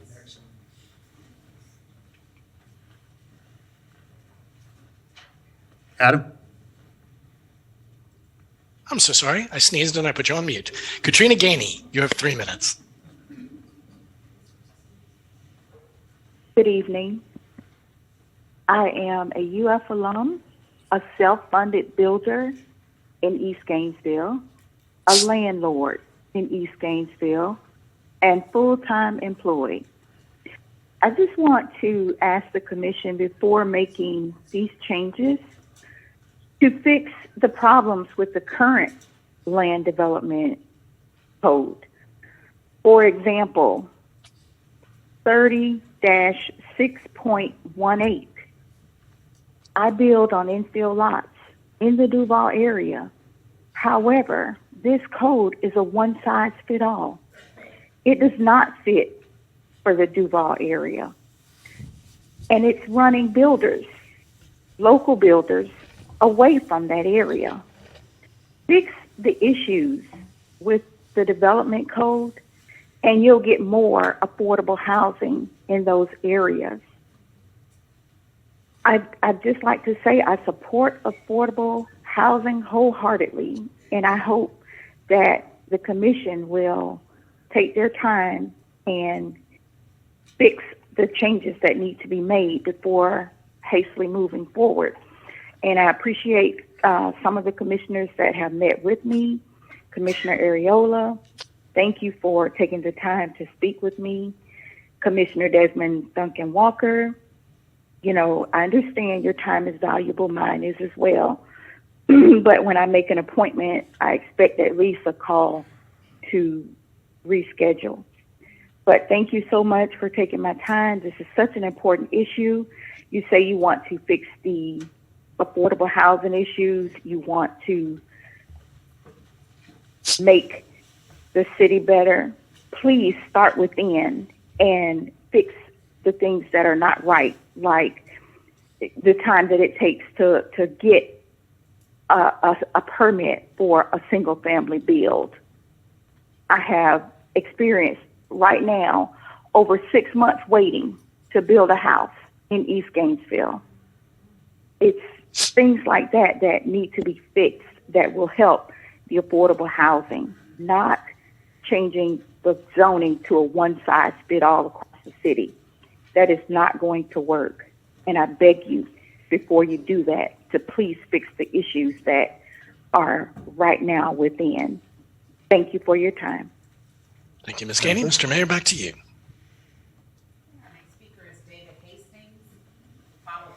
Mims, followed by Angela DeSue. Good evening, Mayor Poe, Commissioners. Thank you very much for the opportunity to address you with this obviously important issue. I'm taking the opportunity to read a letter from Charles Gauthier. Many folks around me have spoken articulately about and reflected my concerns. Mr. Gauthier is a land use planner. We asked him, a community group asked him for his opinions on this, on these amendments. He's a land use planner with over 44 years of experience in Florida, was manager of planning for Collier County and zoning administrator for Lee County, service of 17 years as senior administrator at the Department of Community Affairs. He's certainly a learned, experienced man. And he begins by, and I'm excerpting from this because it's a 3-page single-space document, commending the City of Gainesville for preparation of the Affordable Housing Framework Study. The information about the rising housing costs is alarming, even more so in the context of the relatively low wages in Alachua County. Housing affordability is certainly a major issue, he writes, that warrants aggressive governmental action. And now I'll just skip to his opinions because they're most relevant here. The amendments to the plan and regulations would likely have a substantial adverse impact on existing single-family neighborhoods by allowing a hodgepodge, scattershot conversion to multifamily use. The elimination of single-family land use and zoning would place traditional heartland areas of Gainesville under a cloud of uncertainty. At the same time, there's no assurance, he writes, that the amendments would produce the desired results of improved housing affordability. Given the high proportion of college students and the lack of housing cost controls, it is likely the opportunity to convert single-family into multifamily will not achieve the laudable goals of the housing affordability study. Instead, it would promote the infiltration of student housing into established neighborhoods. The potential impact on lower-income neighborhoods to the east and southeast is particularly troubling, since these areas may well find themselves in an economic bullseye that leads to their ultimate displacement. The amendments are poorly targeted, since they do not open new opportunities for multifamily development in logical locations vetted with the public. Instead of undertaking site-specific land use amendments or establishing meaningful siting criteria, you should expect a free-for-all with unpredictable results. The amendments will do little to promote affordable housing, since instead of insisting that the new multifamily opportunities produce affordable and workforce housing, the amendment is broad-brushed and provides no assurances. Thank you. Thank you very much for your time. Appreciate that, yeah. Adam, back to you. Thank you, Mr. Mayor. Next up is Nancy Shepard. Ms. Shepard, you have 3 minutes. This is about affordable housing, and I don't think we should multiply the multiple zoning. Affordable housing started to decline in the early 2000s when Mayor Hammerhand was mayor, and she eliminated numerous mobile home parks in place where the land where the mobile home park was sold for millions of dollars and apartments was built. And many of the apartments aren't even at full capacity. And you are saying that we need more housing. I think we should assess what housing we do have. And I wonder if this multiple housing concept is a ploy to bring in the illegal immigrants that would occupy this new zoning. And Gainesville don't want that. And you need to listen to the people. And you took an oath to serve the people. And in the Gainesville Sun, Mr. Mayor, you stated that in the regulations of your job that you have a right to pass this. And but according to your oath, you don't have a right to pass it because you're not serving the people and you're not listening to the people. But the only way you're going to resolve affordable housing is to have jobs, more jobs that pay well enough that everybody can afford housing, no matter whether it's single family housing or an apartment or what it may be. But if you don't have the jobs there, then you're still going to have problems with affordable housing. And I think this commission is putting the cart before the horse, because if you don't have the jobs, then people can't afford housing. And I would like to see this proposal be voted no. Thank you. Thank you, Ms. Shepard. Mr. Mayor, back to you. Dean Mims, followed by Angela you. DeSue, followed by Elder Sandra Roll.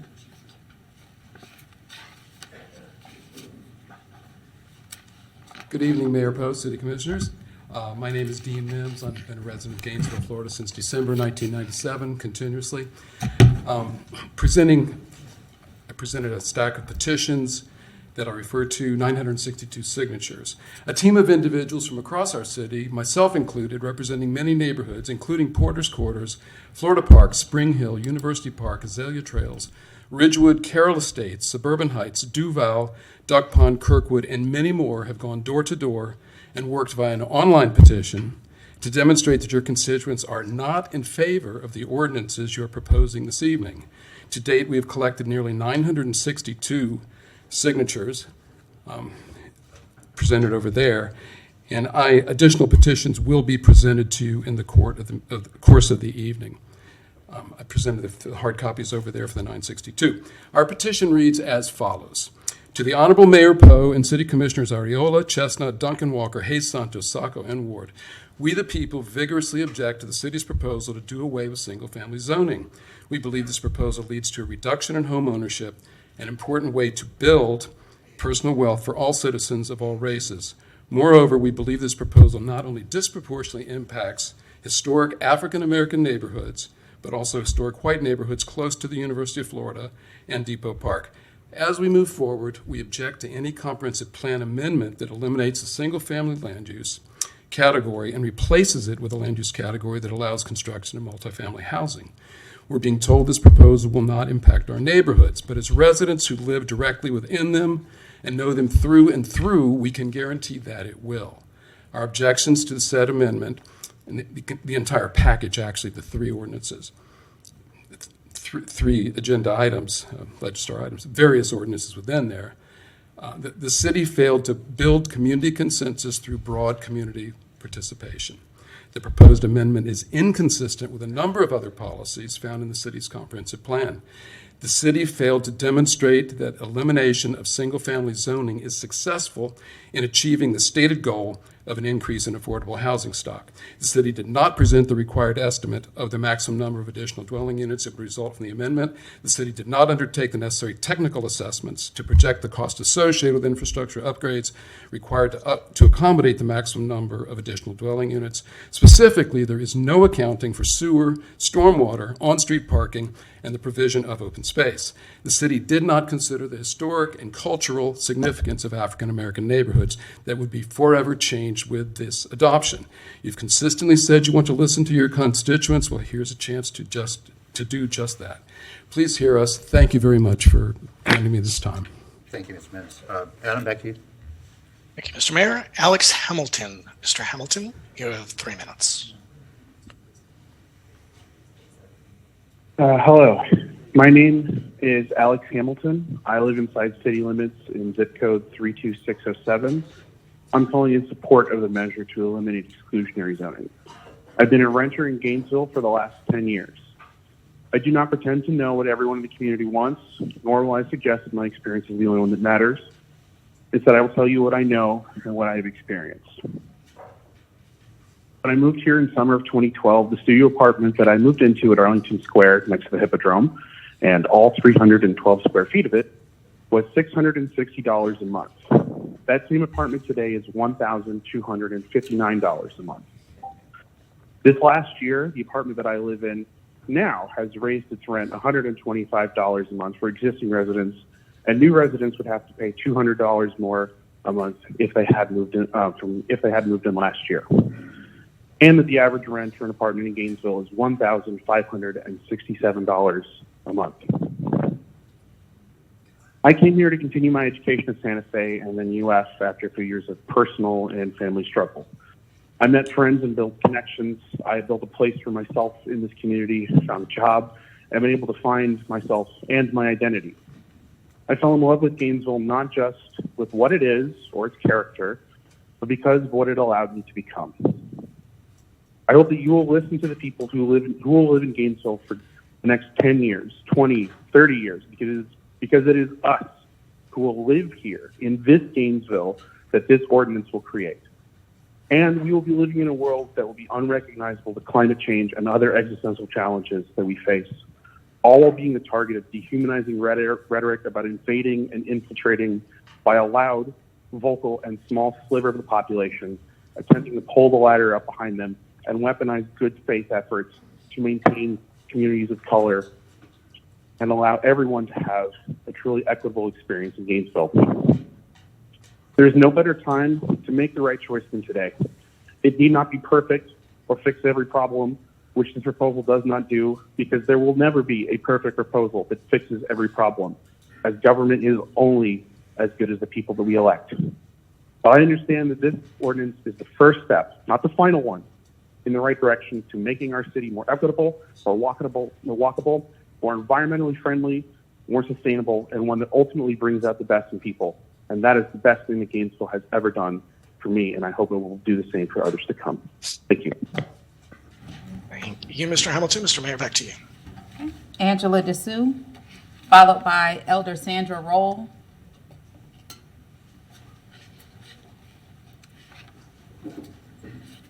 No Angela? Okay. Sandra Roll. I'll come back to her. My name is Elder Sandra M. Roll, a voter, lifelong resident of Gainesville, Florida, born and raised Southeast. The community builds the community. We agree together as one. We hope and trust that you will respect our wishes. One nation under God. We need more resources for our young people so that we can eliminate some of the crime, the drugs, the traffic, overcrowding, and gun violence. We do have schools in our community. We need more jobs. We do not want to eliminate single-family zoning. Thank you, commissioners, for giving me this opportunity to express my opinion about this subject. Thank you. Adam, back to you. Thank you, Mr. Mayor. Over to Rich Doty. Rich, 3 minutes. Thank you. Good evening, Mr. Mayor and Commissioners. My name is Rich Doty. I have degrees from UF in economics and a master's degree in urban and regional planning, so I'm familiar with some of these issues. I work as a demographic researcher at UF, and I've lived in Gainesville for 37 years. Also a progressive Democrat that is anti-sprawl and in favor of densification where it makes sense. I'd like to applaud the Commission for trying to generate solutions for the lack of affordable housing, but I think it's being rushed through in this case without developing mitigation strategies to address negative implications such as gentrification, including of our historic African-American neighborhoods. And it's also clear that these changes will be concentrated around the UF campus as developers and speculators will want to cash in on that more expensive student rental market and not create affordable housing. Increased density has its place along the major corridors in close proximity to UF, like University Avenue and 13th Street. That's already happening at a rapid pace. Also, we already allow 2 additional ADUs in single-family neighborhoods, allowing up to 3 housing units. And one down the street from me that's going up right now, they put up 2 ADUs and cut down about 20 trees, which I'm pretty sure they're not going to replant. So we're already doing something, but putting dense student housing in with families will lead to more problems, and the units will not be affordable. The University of Florida is Gainesville's beachfront, and areas around UF, particularly the northeast quadrant of campus, will never be affordable. I know how much these units rent for because my son just graduated from UF, and I have another one starting in the fall, and they go from anywhere from $850 to $1,000 a bedroom and up, and you pay for parking. Would struggling Gainesville families want to live in those units and those kind of arrangements? Of course not. The market is not going to fix this. In District 4, which will be ground zero for this change, according to the decennial census, we added housing units at a faster rate than population over the last decade. So faster percentage increase in housing units than population, and almost all of them were very exclusive, expensive student rentals. The city has a vacancy rate, housing vacancy rate of 9%. The market's not fixing this problem. I really implore you to revisit this at a later date when the implications of this dramatic change are better understood and can be studied, and mitigation plans developed to deal with some of the potential problems that will surely happen if this is done. So thank you for your consideration. Thank you, sir. Mr. Mayor, back to you. One more call for Angela Dessou. Christine Koopman. Hello, my name is Christine Koopman. In so many areas in the political arena, we have been asleep too long. The people who voted you in are now seeing what asleep at the wheel looks like, seeing what their misguided support looks like. You have woken the beast. Anyone on this commission who intends to run for elective office needs to know that we remember and we vote. Voting for your pet projects instead of listening to the people who voted for you to represent us and to work for us does not work anymore. There are other mayoral candidates who oppose this, and they look pretty good right now. Your legacy on this issue will live on and remain as the worst commission ever. If you do this, I really appreciated some things that some of the other speakers said about instead of trying to increase housing, why not increase wages? Why not increase jobs? Take the money that you spent at this New York firm, have a training center, do something out there on Citizens Field. Wouldn't it be a fantastic place to have a technical training place? Give people the opportunity to own homes. Don't just give, teach them, lift them up a little bit. As far as trying to be reelected by the people that put you in this position, good luck. Shame on you. Thanks, Adam. Adam, back to you. Thank you, Mr. Actually, Mayor. Adam, real quick, can you name the next few, Madam Clerk? Yep, Casey Fitzgerald, Glenna Oxier, forgive me if I mispronounce that, Monica Frazier, and Joe Parham. Great, thank you. Adam, go ahead. Great. I've got Jacob York. Mr. York, 3 minutes. Hi, thank you very much. I am a student at the University of Florida. I have lived here since 2019. I just want to make a quick comment, or rather 2 quick comments. First of all, Minneapolis repealed single-family zoning in 2018. They are the only major metro area in the United States that saw rents decline over the next 3 years. Those are not unconnected. I'd also like to point out that cities are complex organisms and they do not stay encased in amber. Trying to preserve single-family zoning in the 8th fastest growing state in an upland area that will be a place where climate refugees naturally flow to as coastal cities become unlivable, it just doesn't make sense. If you want to provide affordable housing, restricting what can be built to only single-family homes, and it should be noted that ending the zoning does not mean single-family homes can't be built. It just means that they're not the only things that can be built. Restricting those options just doesn't make sense. So I'd say this is an incredible action that is being taken by the commission, and I hope this bill gets passed. Thank you. Thank you, Mr. York. Mr. Mayor, back to you. Casey Fitzgerald, followed by Glenna Oxier, followed by Monica Frazier.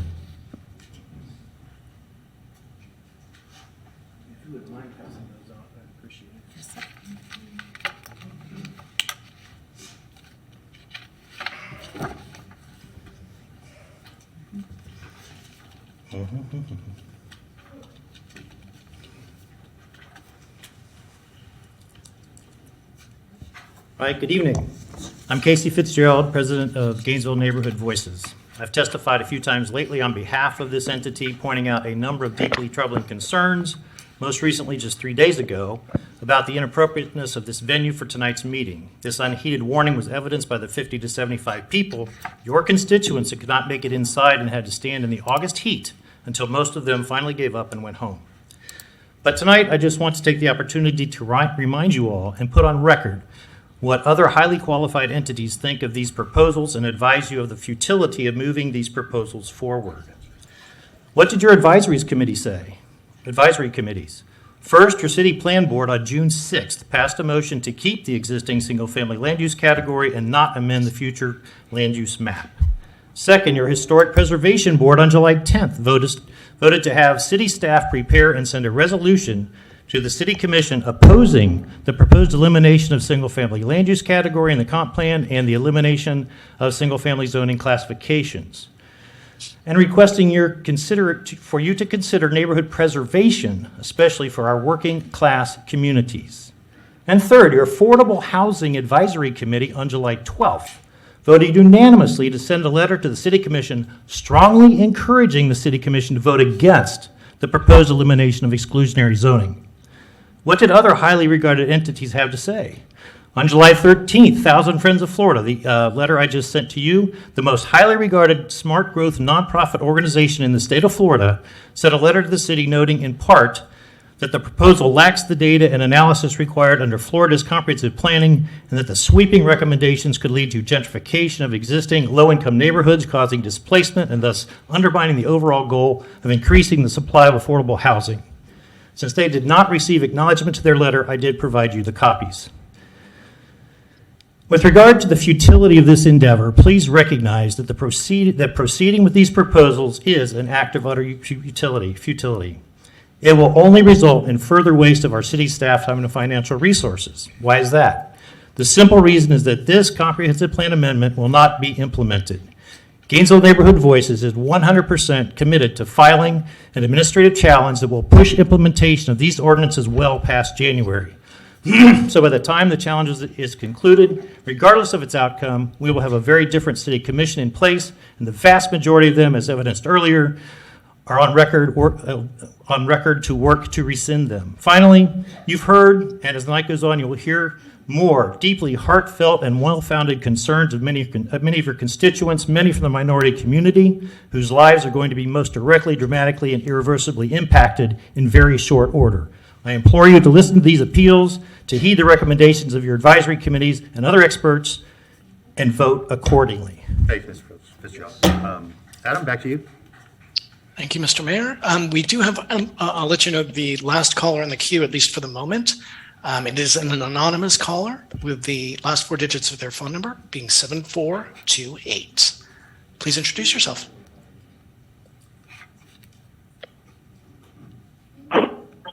Hello, good evening, Commission. Let me be perfectly blunt and perfectly upfront with you. I work with a certain number of students, and I work with a certain number of single families. And can I tell you something that you probably already know, and that is the predatory slumlords in this town are absolutely unruly, charging upwards of $500 for a sublease application. This issue has absolutely nothing to do with the number of homes available for the people of this city. It has everything to do with predatory slumlords overcharging for products that they should not be overcharging for. My other associates that work in my building are currently experiencing 60% increases in their rent year over year. 60%. There are no improvements being made to the building. There is no difference in the house or the apartment that they're staying in. The only difference is the fattening of the landlord's pocket. If the commission really wants to take action, they'll start with those predatory landlords and stop trying to impose will on the citizens of Gainesville. Thank you. So Adam, we will check back with you in a little while, maybe after our next recess, to see if anybody else has joined, or you can feel free to just let us know some more people on the line. But for now, we'll take the folks that are here at City Hall. Go ahead, Madam Clerk. Glenna Oxier, Monica Frazier, Joe Parham, followed by Judith Jones.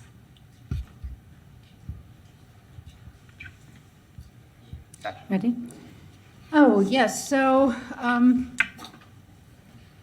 Mayor, members of the commission, thank you for allowing us to speak today. I'm Glenna Oxier. I'm 79 years old, and I've lived in Gainesville for 50 years, so I've seen a lot of changes here. When we bought our house, we knew that it would become a part of our retirement savings, so to speak, when I get to the point that I can no longer lift the spoon and have to sell it and have someone take care of me. I'll be able to, that money will go to jobs for those people that take care of me.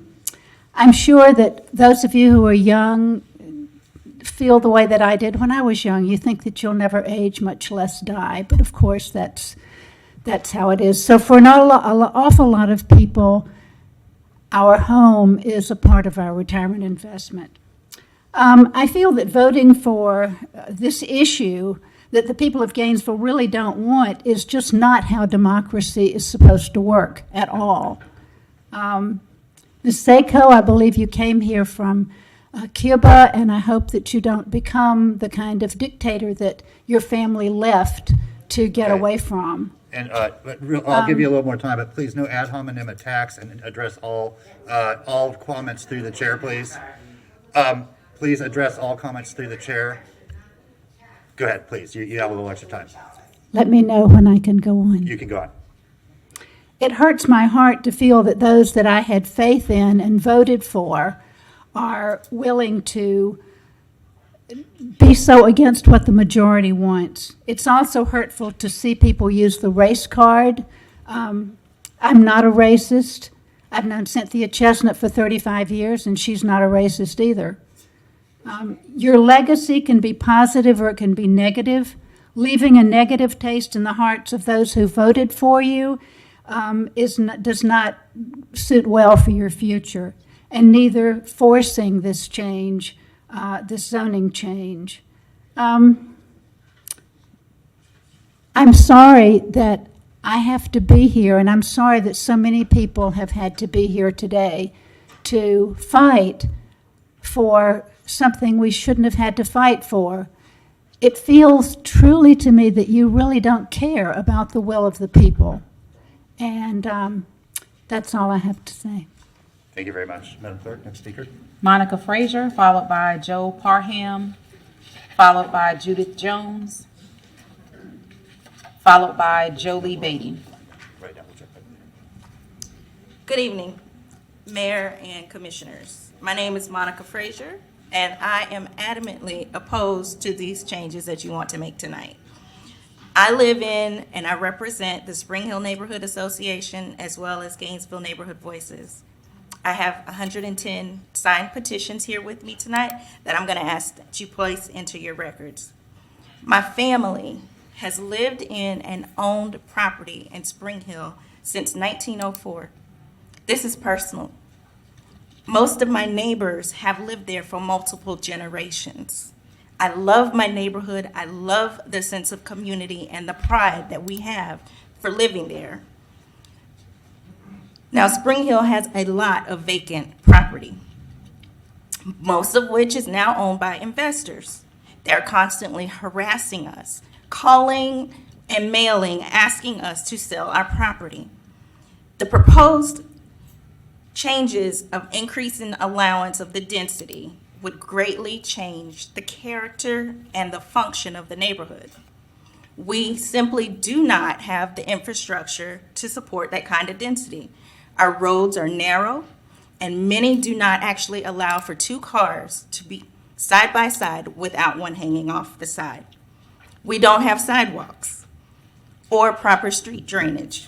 Therefore, these new builds without adequate parking on site are going to create safety issues because there's no room for street parking, and large emergency vehicles will be hindered from getting through and traveling through the neighborhood if there is a car parked on the street. Allowing these new rentals to be built in our neighborhood will also allow for the continuation of the gentrification of our neighborhood and turn it into a permanent transient population. Inevitably, most of these rentals are going to be occupied by students who can afford to split the rent three ways because a single family has to shoulder the whole burden by themselves. The most recent duplex that was built just 2 blocks away from me on my street rents for $1,890. $1,890 for a 3-bedroom, 2-bath. Who in here thinks that that's affordable? We're going to end up with more of this, not less. These builds will not be affordable. You're going to push out and change the whole dynamic of our community. You talk about providing homes for people who might want to move here. How about the people who already live here and pay taxes? You're destroying our Black neighborhoods. You're not doing us any favors, but you're doing the complete opposite. We've already destroyed Porter's, Seminary Lane, Fifth Avenue. I don't want Spring Hill to be next. Thank you, Ms. Frazier. Next speaker, please. Joe Parham, followed by Judith Jones, followed by Joe Beatty, followed by Eric Barkhurst. Hello, my name's Joe Parham, and I've been a Gainesville person for damn near 60 years. And I've watched this town grow, and I've watched things happen. But what y'all are asking today, I was just thinking about I live in Carroll Estates area. They just remodeled the schools over there. They just got the Howard Bishop Middle School and Metcalf. They remodeled them.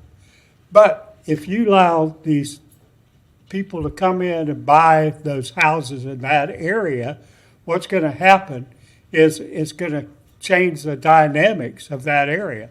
And then we won't have kids because now you're creating it for affordable living for students. And then what's going to happen? The students are going to be in that area, and the schools will have to close down. So there's that part of it that I look at. I had 2 houses that just have been renovated on my street, and they're affordable. They're not real high. They've come in, they fixed them up, did all the stuff, and they're selling around, the one sold for about $150,000. 3-bedroom, 2-bath house. Now, if you put those apartments in there, as was said just a few minutes ago, those apartments are going to go for $1,000 an apartment, well, for 1 room or 2-bedroom or that, or more. So you're increasing the rate. Plus, we're pitching this thing about we're going to do it in areas that are in bad shape.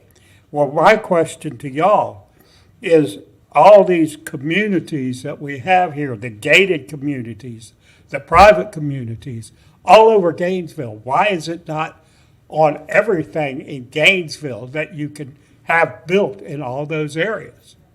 Not just the bad areas that y'all are going after, the northeast section and southeast section. Put it out there for everything. If you're going to build everywhere and make it affordable that way. But it's not going to be affordable because over the years that I've lived here, I've watched the apartment complexes go up. Where I came and lived when I went to college here, the affordability of it was $200. Now that same place is about $1,000 for a 2-bedroom apartment. The prices have gone up and continue to go up. We need to work out with financial parts of it. When I bought my first house over in Stephen Foster, I got a 5-year contract that raised up from $150. Thank you, sir. I'm afraid your time has expired, but thank you very much. Thank you. Appreciate it. Judith Jones, followed by Joe Beatty, followed by Eric Barkhurst, followed by Bill Warner.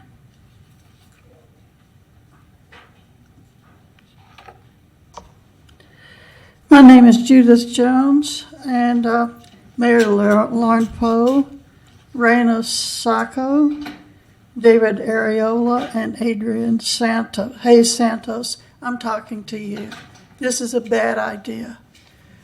A life-changing decision like this should be on a ballot. It should not be made by just 4 or 6 people that have made their mind up. I want to say that Gainesville should be expanding its boundaries. We have Newberry on the west, and Alachua, and Waldo. Where are we going to move to? If you want to get more taxes, you need to expand the area of the town. And there's, as far as student housing goes, McGuire Village is being torn down. The university can build all the apartments they want to, and they can build them as high as they want to. And they can house those students, and they can charge them far less money than the developers do charge. So I live in a neighborhood that's probably the oldest subdivision in Gainesville, west of Main Street. And I'm very grateful to GRU for helping me to upgrade some of my house. But those houses are single-family houses, and single families are the bedrock of this town. Why don't you build, if you must build, apartments on the land that's available. There's plenty of land in that mess up on Butler Plaza. There's plenty of land to build the apartments for the transitory people, but leave the single-family houses. And for you that are running for reelection, if you go for this amendment, I wish you luck. Thank you. Could we have our next speaker, please, Madam Clerk? Joe Beatty, followed by Eric Barkhurst, followed by Bill Warner. Good evening, Joe Beatty. After 15 years, sorry I have to keep coming up and doing this. I'm not going to reiterate what the people that spoke before me, many of them gave you really good reasons, which you're probably not going to even think about, to vote no today. They've talked to you about the process that you have really violated. I'm going to tell you what's happening out there. You were very successful today in not moving the venue as I requested and others requested, and you could have done it. You could have done it after you canceled the July 13th meeting. You didn't. You had an opportunity to change the venue. You had the audacity to take recorded comments for a lot of time when you had 50 to 75 people outside in the heat. You had old people, you had people that had had surgery, and you could have done those people live first. You didn't have to have it in here. You could have had it where people would come. Not only did many of those people leave, so you'll get out earlier and you won't come up to your time limit that you put on this meeting and for citizen comment, but you've also, because this was publicized and there were only going to be 30 seats in the room, many people didn't come. Right? People are walking and talking to people, and everybody is against this, and people were going to come here. But once again, you manipulate the process, you manipulate the whole, you setting the scene, and you don't consider the your constituents. I will remind you, if I can get my phone on, that the citizens are at the top of the organization chart. We are your employers. And you show no respect for them. You show no respect for our opinions and everybody's opinions. You have experts that come and give their time. And you're here, presumably, you know, you're not going to change your mind, the four in the majority. I hope that maybe you are listening for a change. At least I see a little bit better eye contact than I usually get. So maybe there is a chance that somebody will have heard arguments that at least say slow it down. But so vote no against this. You haven't had the robust community involvement that you keep saying you want. You've really rushed this through, and like other things, you're going to come up with unintended consequences. I don't know how many times we get to something and a project goes south and you say, oh, we couldn't imagine that. We didn't expect that. Well, your constituents are telling you, have told you, and if you listen and you think, you won't have unintended consequences. Madam Clerk? Eric Barkhurst, followed by Bill Warner, followed by Darlene Pafalo.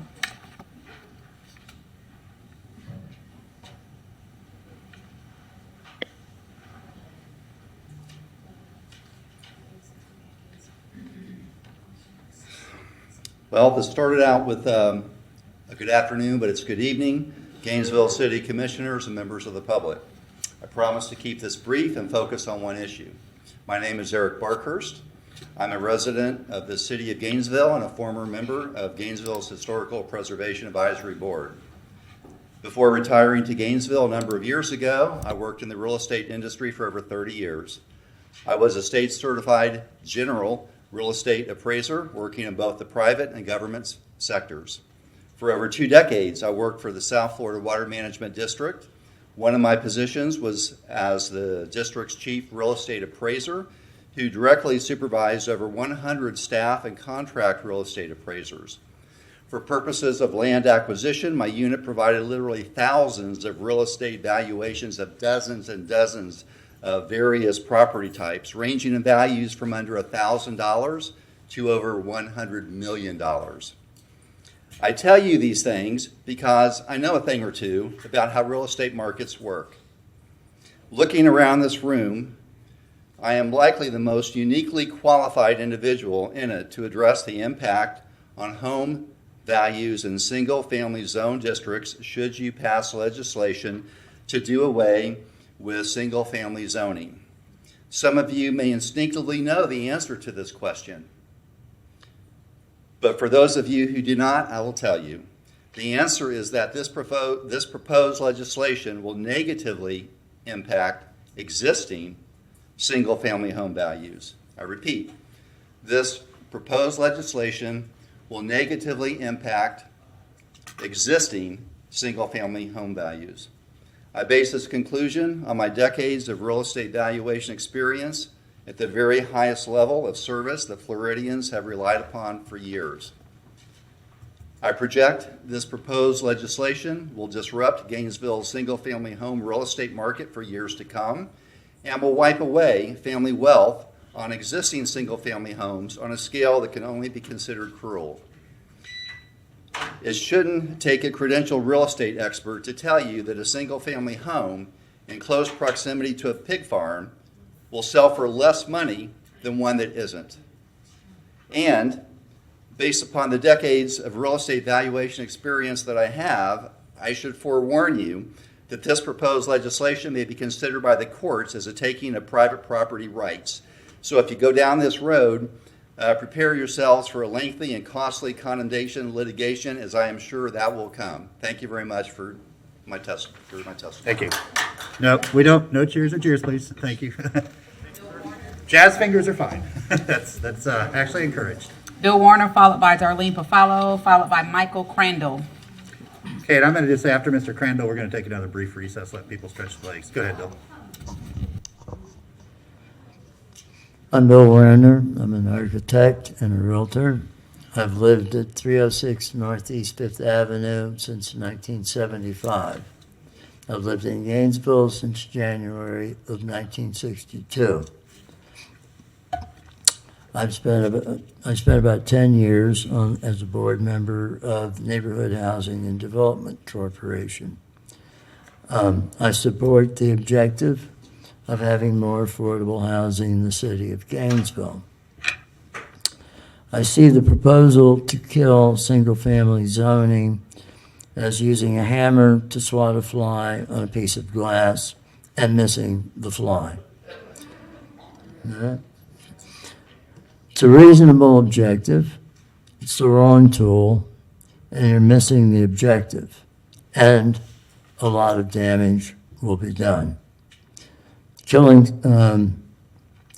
single-family zoning will result only in real estate development, not affordable housing. The way you make property values lower, that is to say, more affordable, is by making it less desirable, as the gentleman just said. Is that really your objective? The reason that Northeast Historic District, aka the Duck Pond, and the 4 other historic districts have been successful has to do with the Preservation Review Board.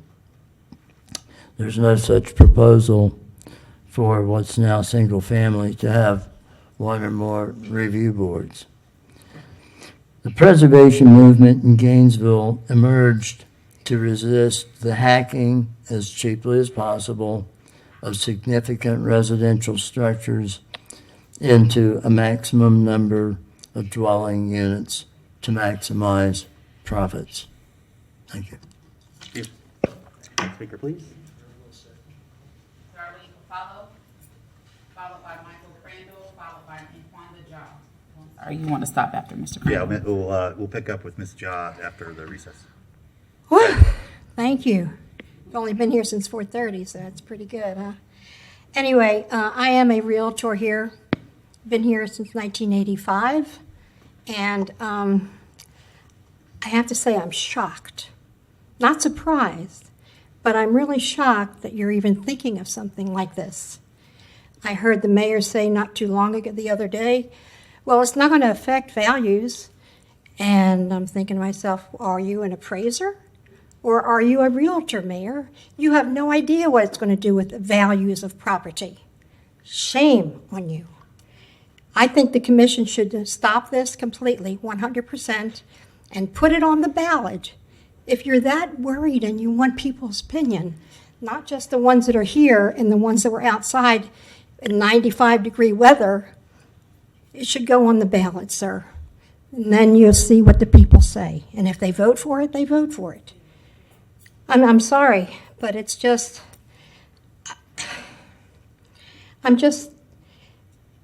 before this is passed, there's a lot for you to do. Are there any home builders here?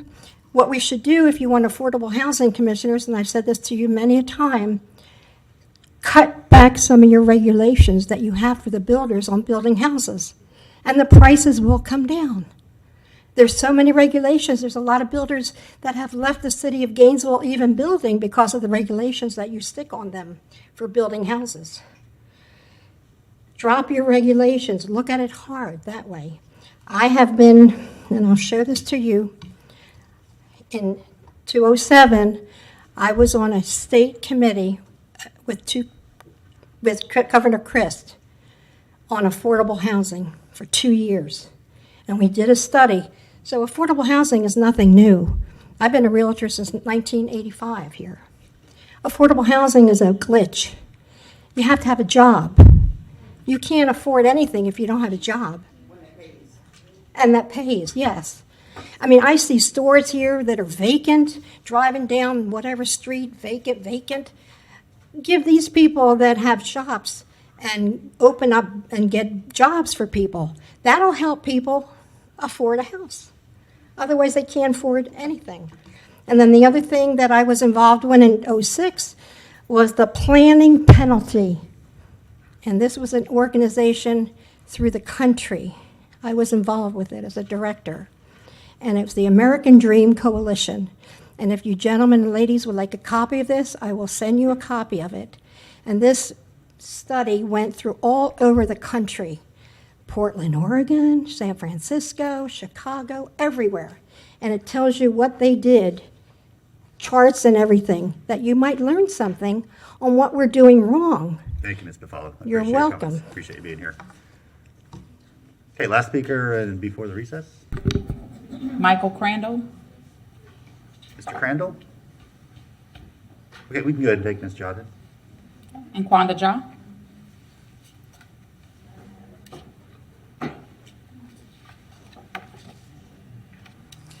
Good evening. You know, I would first want to say to you all, before you lay down to go to sleep tonight, ask for forgiveness for leaving your people, your constituents, your elders outside in 95-degree weather. It ain't like you didn't know that it's summertime. So I want to start off with that. Then, again, I'm in Kwanda Jah. I've been here for over 40 years. I would like to speak as a person who has worked in the historic community of Pleasant Street, Seminary Lane, a homeowner, and now a part of Gainesville Neighborhood Voices. We, Cultural Arts Coalition, began sounding the whistle on gentrification of Pleasant Street, Seminary Lane communities decades ago. But we never imagined it being so devastating as it is now. This community was built by former enslaved people from local plantations.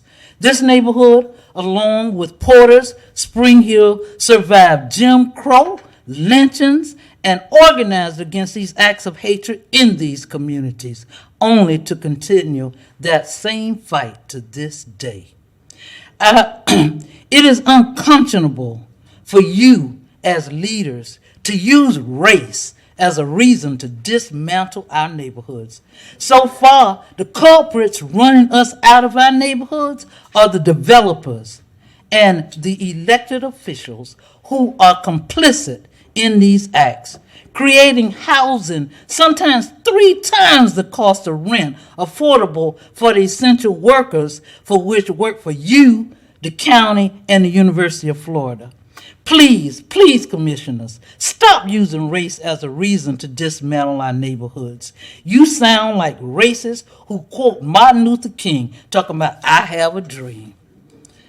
I am a homeowner, and I feel I should decide what goes up on my property. I did not ask the city commission to change any zoning for my property. I get letters and phone calls every week asking about buying my property. I'm not interested. I feel they will use my property to build apartment complexes that me or a few of my friends can afford.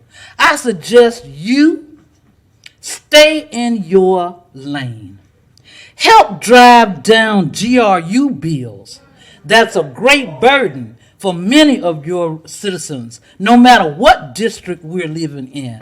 Figure out how you can really help to create housing for residents earning more than $60,000 annually, and for those working for you for less than $40,000 a year, that some of your essential workers cannot afford. Thank you, Ms. Jones. I'm afraid you're. Oh, I'm so sorry. It's good. Do the right thing, okay? Yes, Please, ma'am. please do the right Yes, thing. ma'am. And Thank I have some petitions here. Yeah, just from, give them to the clerk. She'll From make the sure we get them. From your neighbor. district over there Yeah. that Jackie Davis sent that Right. I'm going to give to you. Yeah, she'll make sure we get them. Thank you, Ms. John.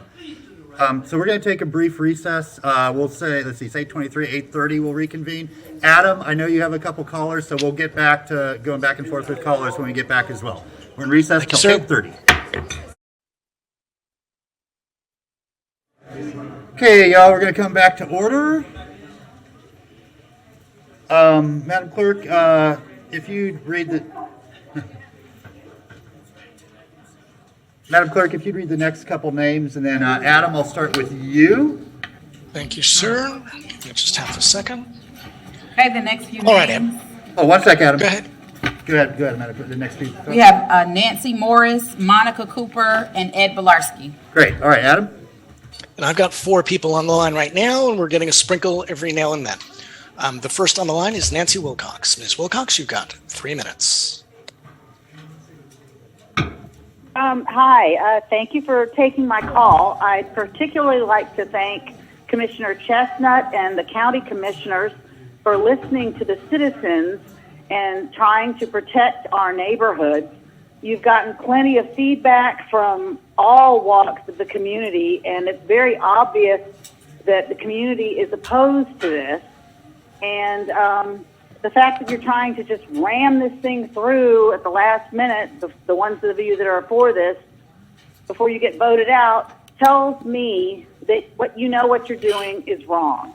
And you're devaluing the biggest asset most people have, which is their home. And you're trying to turn all of Gainesville into 13th Street, which is just horrible, packed stuff built right up to the sidewalk. And we don't want this. You're hearing loud and clear. We don't want this. So if you guys approve this, you know what you're doing, and you know you're doing it against the will of the people. Thank you. Thank you. Madam Clerk. Thank you, Ms. Wilcox. Nancy Morris, followed by Monica Cooper, followed by Ed Bilarski.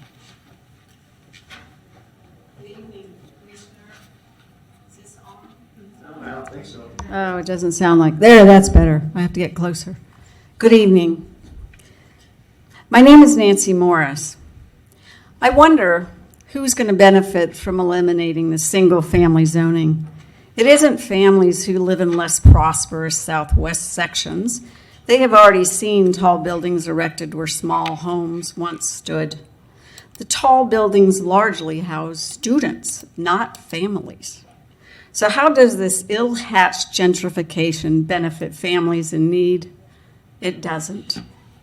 I attended the news conference yesterday at the Shady Grove Baptist Church, which was attended by many African Americans, and it was tragic to hear the residents of Porter's Quarters and Seminary Lane describe the loss of their neighborhoods as gentrification occurred. Now, 4 of our commissioners wish to use the call for equity to promote more multi-storied units. The residents of Southwest Gainesville cried foul as they perceived they were being pushed out of their homes where they've lived for generations. They feel vulnerable. One even said, "We can't afford the insurance." How does this promote good for families? The commission is acting rashly. The comprehensive plan notes that existing or planned supporting facilities and utilities shall be adequate to serve the proposed density. No studies have been done. We, in Mason Manor, already have sewage backflow onto Northwest 10th Avenue with an ordinary rainfall. 2 houses on the south side have flooded 3 times in the past decade. How much more flooding will there be if this proposal passes? Suppose my dear but elderly neighbor dies, leaving her property to her son, who sells it to the highest bidder. After all, he has no stake in our neighborhood. He lives in Detroit. A developer or ambitious neighbor could then erect a triplex, which could hold up to 9 unrelated people, and then they have their cars. Maybe they have to pave over some of the lawn and chop down 3 or 4 trees to make space for all those cars. This would then probably result in more flooding on 10th Avenue. How does this benefit families in need? Having visited 5 neighborhoods around Gainesville and spoken to over 70 homeowners in the last month or more, Thank I you. I'm discovered sorry, your time 90% is- don't want this. Very good, thank you, I appreciate it. Please don't vote for this ill-conceived Thank you. plan. Thank you. Adam, back to you. Thank you, Mr. Mayor.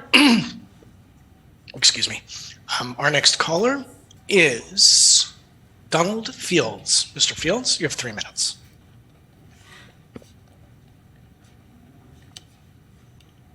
Mr. Fields, you out there? All right, we're going to come back to Mr. Fields. We have an anonymous caller with the last 4 digits, 7994. Please introduce yourself. You have 3 minutes. Yes, hello. Thank you very much, commissioners and my fellow citizens. Once upon a time, I moved here in my early 30s to Los Angeles, you know, with rent control and bumper-to-bumper people and triplexes and all that. Moved to Gainesville, loved it. Worked as a nurse, saved a lot of people's lives. Worked here, worked in Ocala in the emergency room. Now, let's go fast forward 40 years. I'm 72, cancer survivor, retired, have a little cinder block, you know, 1950s house. Little, you know, most apartments are bigger than this house. I can't imagine what my life would be like, what I have left of it. And yes, what happened to this? This is my family wealth. I worked really hard to give it to my niece and nephew, you know, and to their children, who maybe will come to UF, you know. I mean, they did go to FSU. Anyways, this is the story of many of us.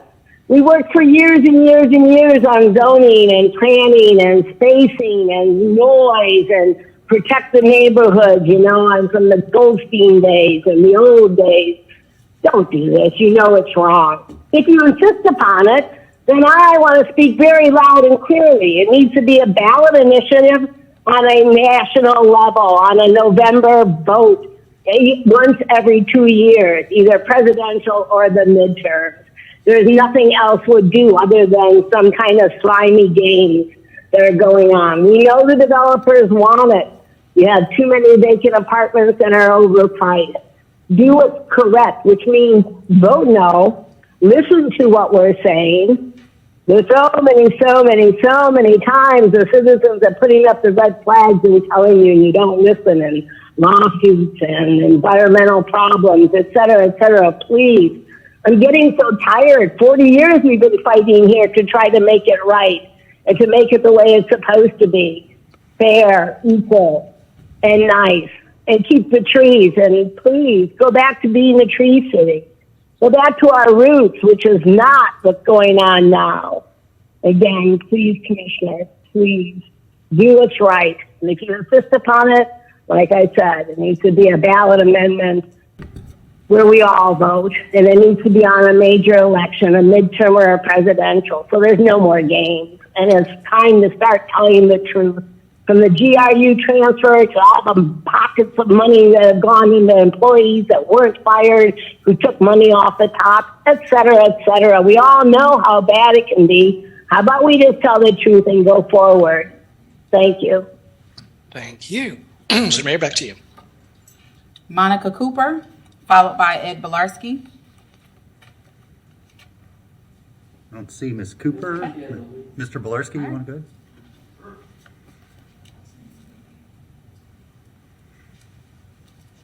Hi, y'all. Howdy. It's been a while. So I've been making notes and changing them. I forgot to ballot the altar of density. So I'll bow for you. Because apparently that seems to be the way you all are going. I want to be on the record tonight to be in support of folks that are opposing the elimination of single-family homes.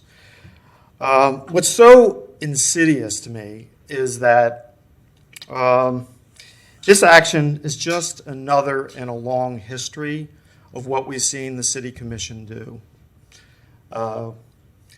You folks didn't listen way back when with the biomass plant. You didn't listen with the solar feed-in tariff. You didn't listen to lead the state in being able to take more from the utility than they actually made. You wanted to lead in all the wrong ways, and that's what you're doing with this. You're leading in all the wrong ways. You need to listen to the folks, and as a result of all of this, we've become a tale of two cities, a tale between the haves and the have-nots. You haven't earned their trust. I mean, you hear that tonight, right? You haven't done the things that you've been asked to do, and you have your own agendas. You're not listening to people. You're not actively listening. And I wish I could say something that would get inside of each one of your heads. It's so important to people out in the community. I mean, I'm just thankful you took a break after Naquanda Jaw talked, right? I mean, how persuasive is that? This is not about race. This is about your private agendas. Please, for the sake of the community, please stop. Thank you. Thank you. Adam, back to you. Thank you, Mr. Mayor. Next on our list, we're back to Donald Fields. Mr. Fields, you have 3 minutes. Thank you. This is Donald Fields, 32605. I have to call in and correct the record as well in terms of calling this single-family dwellings inequitable. Inherently, they are not in any way inequitable. It's independent, and I find it strange and discouraging to have kind of Orwellian doublespeak going on where war is peace actually and hate is actually love. And there is a very large study of history called The Color of Law by Richard Rothstein, which shows how single-family dwelling in and of itself is not inequitable, but the policies of not selling to people of color through redlining is the issue. So you're not going to make equitable housing, affordable housing out of it without making sure you have all the bases covered in terms of jobs and opportunities and so on that others have been mentioning. And I'm also very tired of the trope that I've heard over and over again. I haven't heard it yet in this particular case because I don't think you want it to apply, but I've heard it repeatedly in the past that you don't want to constrain future commissions to especially lame duck commissioners. but instead you are tending to be leaning this way now, and you will end up constraining the entire city of Gainesville into something that may be very difficult to undo.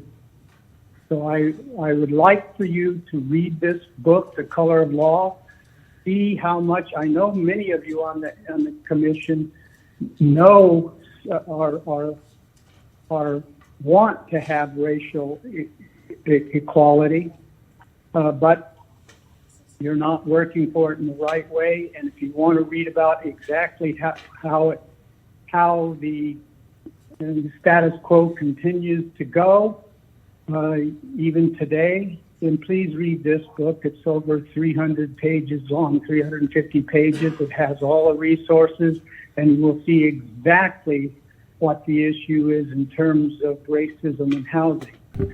And public housing once existed and just wasn't financed and done right. That's my say-so, and I hope that you vote these Madam Clerk. ordinances. Our next speaker is Bruce Morgan, items down. followed by Bridget Johnson.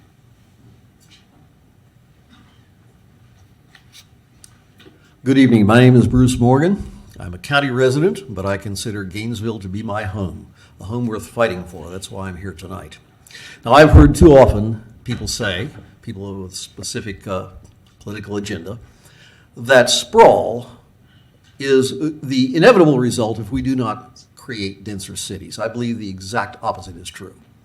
People throughout the nation are leaving cities because they are too dense, because there is no way to drive. There is no way to even walk in some cities because they are so dense. So they leave if they have the means to do so. This is an ideologically driven agenda here. It is an article of faith among the ill-named progressive factors section that somehow we can all be made the same, that we can be homogenized, and that will somehow bring about fairness, but it will not. Now, I feel very strongly that if we want to actually have a better city, we need to decrease density. We need to stop approving these abominations on 13th Street, much less to say that every single lot in this city should be turned into a hive, which is what it amounts to. I don't want to see that happen, and that's why I've come before you tonight. Density is death, and we've seen it happen all over the world. All over the world, there are people living in cities in poverty, in chaos, filled with crime. It's just like the old experiment where they took the rats, put them in a perfect environment. It doesn't matter how large the cage is. It could be the size of the city of Gainesville. And into this cage, they put a few happy rats, and they prosper. They have lots of babies. We give them all the food they need, all the water they need, all the bedding they need. But when they reach a certain density, the young males begin to fight, and that's only the beginning. And in the end, it is internecine warfare. And we've seen that all over the world. Now, we can't solve the world's problems, but we can solve our problems by not inviting these issues into our backyard. That's what I'm asking you to do. Okay, thank you. Adam, do you have any folks on the line right now? We do, sir. I have 6 or 7 left on the queue right now. Byron Flagg is the next speaker. You have 3 minutes, sir. Thank you very much. Byron Flagg, local resident, local attorney, Gainesville. I commend the City Commission for so fervently trying to address affordable housing issues. You're to be commended for trying so hard to do that. But this is just the wrong way to go about looking at affordable housing. There are so many other potential ways to address affordable housing issues.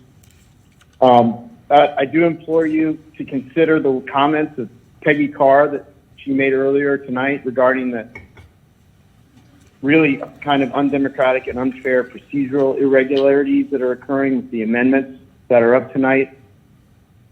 I also implore you to again consider the very insightful and experienced words of the planner Charles Gauthier that was read to you, especially with his description of the likely outcome of this kind of a zoning change, which could lead to a hodgepodge of development in inconsistent ways You can imagine that a hodgepodge of inconsistent development throughout a neighborhood can destroy the community character of a lot of our neighborhoods and our town, and affect a lot of people's hard-earned investments in their homes.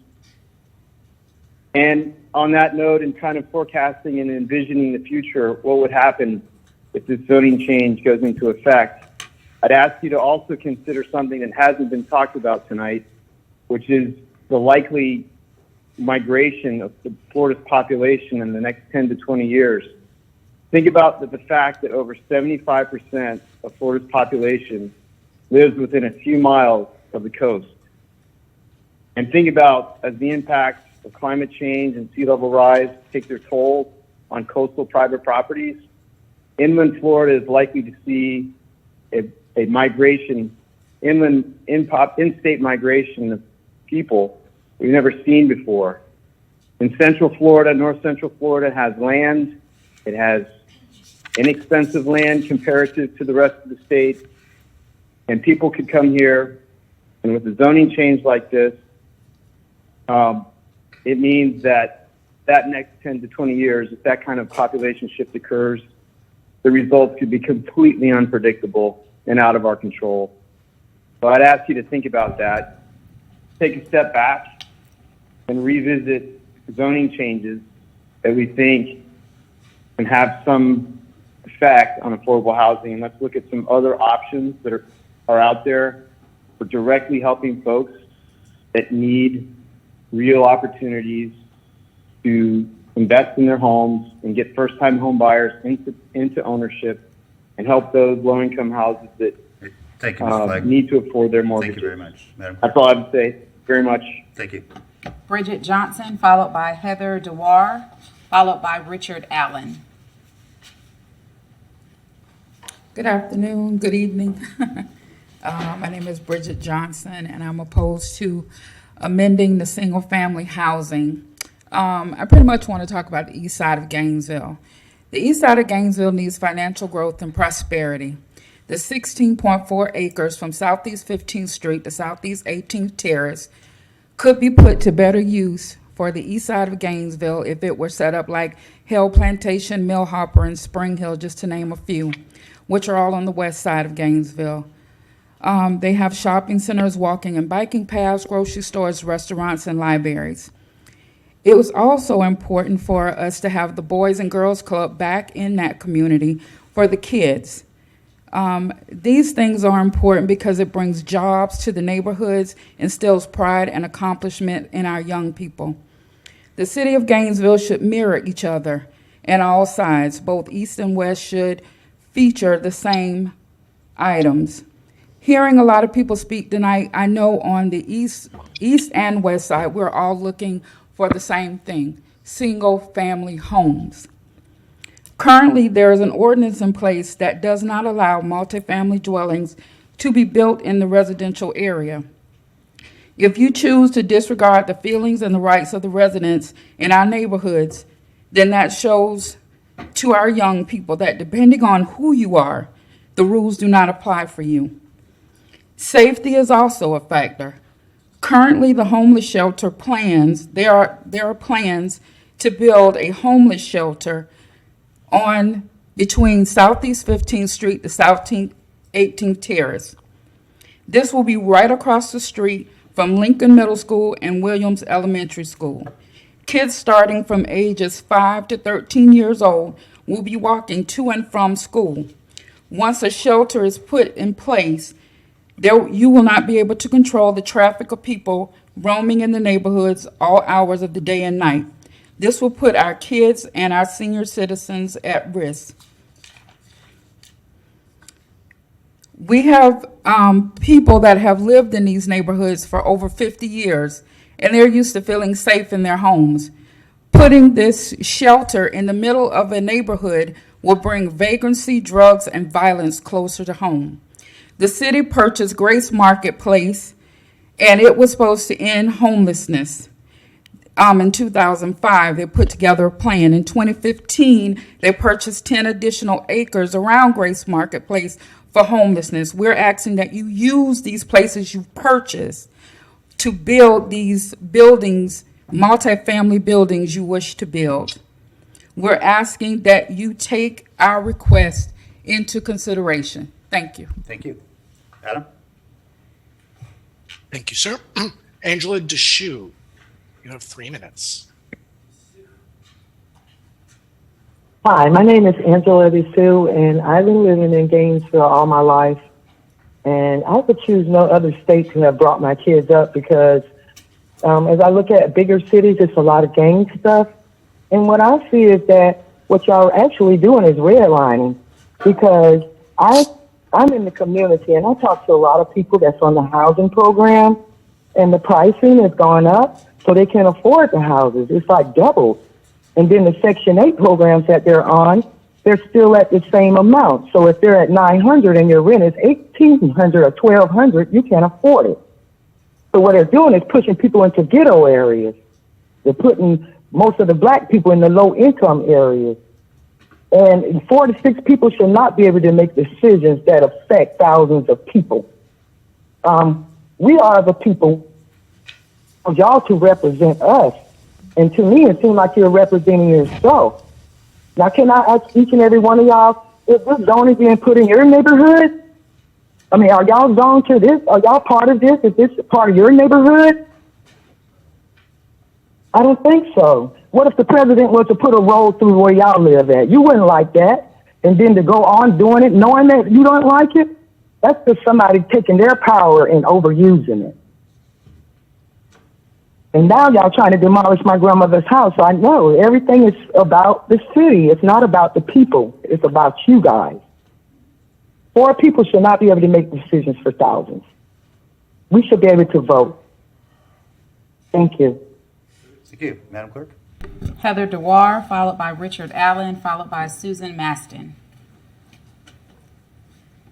Good evening. Thank you for the opportunity to speak with you. I've been very moved by a lot of the speakers tonight. I will try not to duplicate what they've said and just tell you that this process has compelled me to educate myself about the bigger issue of how single-family zoning has been an agent for discrimination and injustice. And I've learned about something called the YIMBY movement. Yes, in my backyard. That's a national movement to embrace the kind of strategies that really do create mixed income, mixed ethnicity, mixed density, workable communities. You could make me become a YIMBY. I have owned homes with duplexes next door to them or across the street from them, and the skies haven't fallen. I'm comfortable with the idea of living in mixed neighborhoods, mixed kinds of development neighborhoods.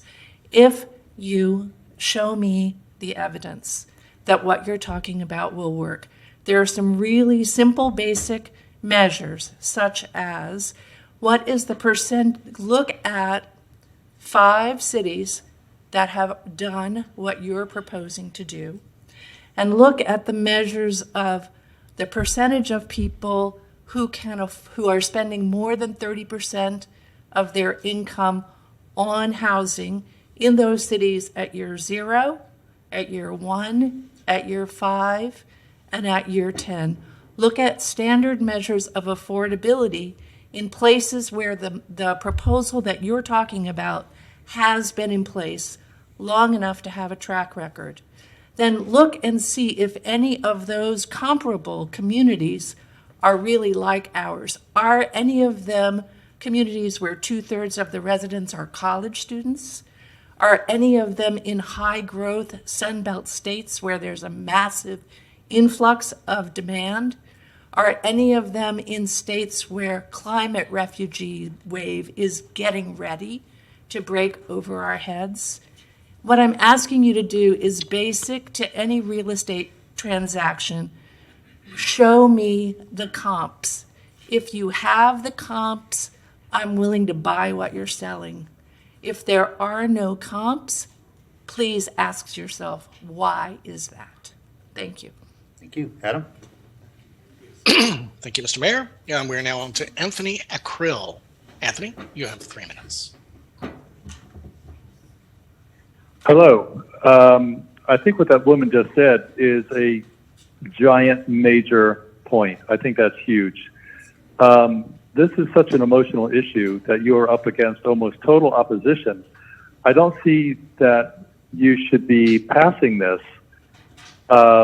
with such great opposition when it's going to affect a huge number of people in the city. And you might think that our fears are unfounded, that from some research that consultants have done, that you know better, and that the citizens who are all expressing all these fears about it, that, well, don't worry, that's not going to happen, that we don't know what we're talking about. If it doesn't matter, it just doesn't matter. If there's no conclusive hard facts to support what you want to do on such a big issue that has such opposition, it shouldn't be passed without great certainty that it's going to do what you say it's going to do. There has to be other ways of achieving what you're after, rather than doing it with, as everybody has said, a sledgehammer that nobody seems to want and will have unintended consequences down the road. Can this be done in increments? Can this be done in smaller steps? Can this be done, apply this only to new development where it does not impact a existing homeowner who owns their properties? Can it only be done with new development, of which there will be plenty in the years and decades to come? As the other gentleman pointed out, this sounds like a pipe dream, but it is serious. Climate change, rising sea levels, coastal cities, these people that don't want to leave Florida are going to come inland.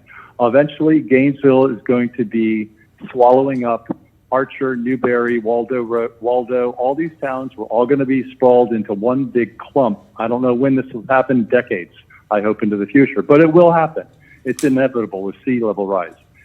These changes that you want to make, if you apply it to new development only, you will perhaps achieve what you're after without affecting negatively the citizens who are currently here in the real world as we know it right now.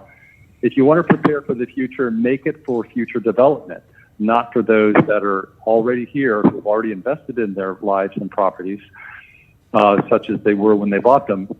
And if there's any politics involved in this, if you're worried about re-election, you know who would get my vote out of any candidate is one of the 4 commissioners who would say, you know what, I'm for this, but I've listened to the people, and I see that I should be listening to them, and I'm just going to change my vote. If you had the courage to do that, the integrity to say that, man, you would get my vote.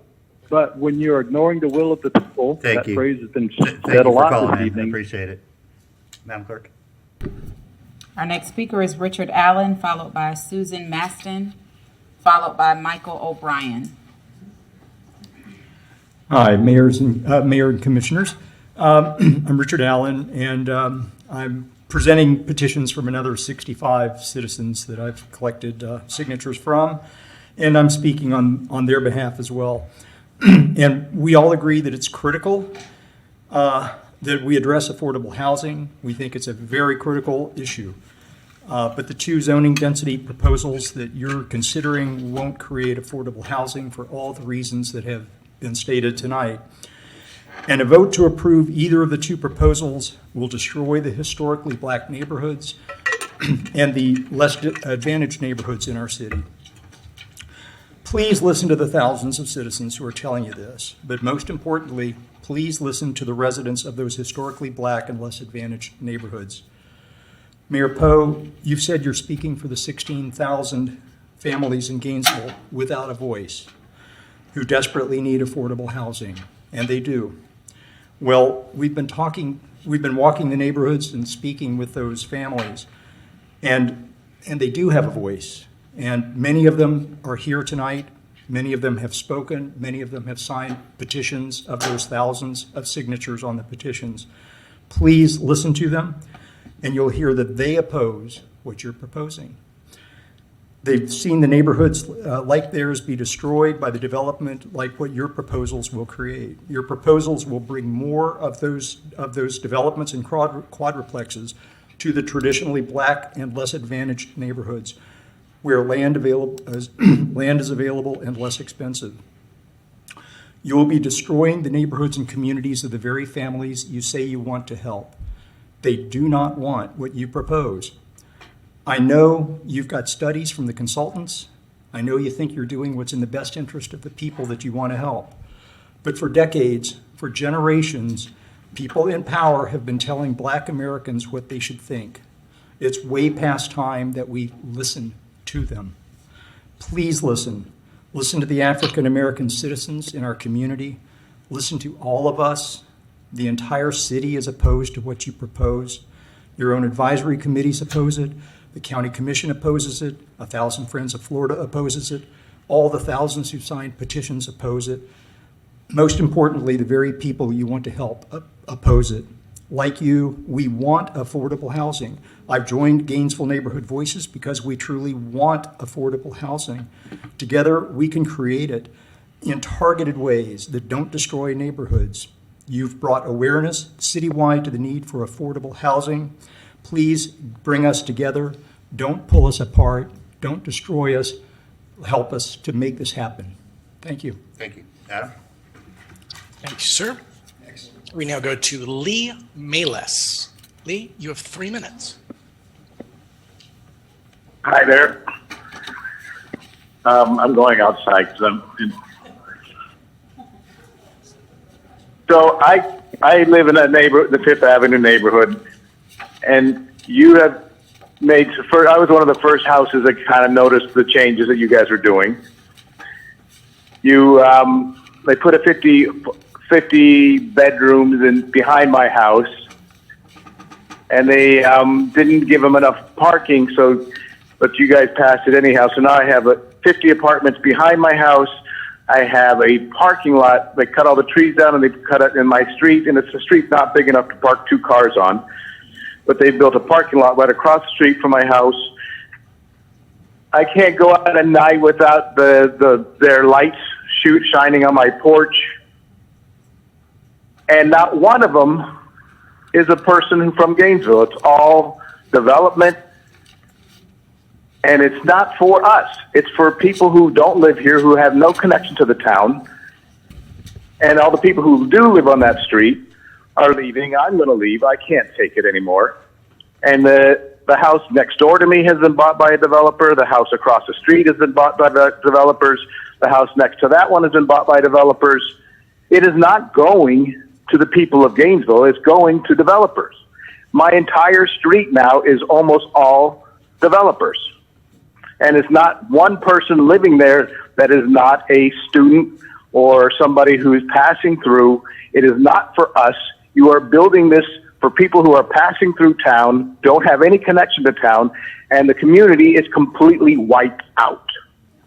There is no community in my street. There's one family left, and I don't know what you even think you're doing. You are wiping out our neighborhoods. The people don't live there. That's people passing through, destroying our neighborhoods. I got robbed last week from the student housing place. You're just destroying our neighborhoods. What do you think you're doing? You're idiots. I hate you. All righty, sir. I think that's about that. Mr. Mayor, Y'all, I'm sure that's a little comic relief, but we would never encourage anybody to call people names or denigrate people. We want you to share your opinion and let us know what you think about these policies, but attacking folks personally is a little bit beneath what we expect in this chamber. Madam Clerk? Susan Maston, followed by Michael O'Brien, followed by Robert Perkowski. Hi, Commissioners. Hi, Mayor Poe. The last time we were together like this, we had, I think, a real exchange. And I said with all my heart, I believe that you want to build goodwill in our community. I believe you want to make something good happen. And I believe we want to take those steps together. After tonight's presentations, everything I could imagine to share with you in my stories has been told so well, so documented, so supported. I really need to skip most of it, but I think I'm going to jump right to a few stories that I wanted to share with you. So the last time we were here, followed one of the workshops downtown at Bodilli Plaza. And I was so curious what was written on those white flip sheets by the families we hope to assist. And when I asked, specifically you, Mayor Poe, what did they say? How did they describe the neighborhoods and the families and their homes they hope to be and become? You said they want what everybody everywhere wants. They want safety, and they want good work and good lives. And since that time, I've been out walking all the streets in Gainesville. You know, everyone is talking about this. This is the conversation of our community. It's becoming an amazing opportunity for us to grow together. And what I've found is I believe there's so much more that people are seeking. And in one of these walks, I went to that little circle of the Habitat houses that are behind that gargantuan mammoth development on 5th. Am I down to 1 minute? You What are. should I do? So I got out and talked with those families, and they said they had no voices. They had no power to change. What's going to become of those families? They're completely crunched in between the developments that you've heard about tonight. But in closing, please take a second to imagine this. When you walk through the door of your home at the end of the day, maybe tonight, you enter the comforting space that helps you do the good work of your life. And among us here today are people who walk through the door of their home that has been handed down by their grandparents and their great-grandparents. And they have grown up with their neighbors, knowing them to the left, to the right, across the street for them. Their homes and their neighborhoods are the wealth that reaches far beyond any formula. They cannot be reached with a plan on paper. That's not how neighborhoods are made. Thank you. Real neighborhoods grow. I appreciate that. Thank you so much. Adam? Thank you, Mr. Mayor. Dijon Kane, you have 3 minutes.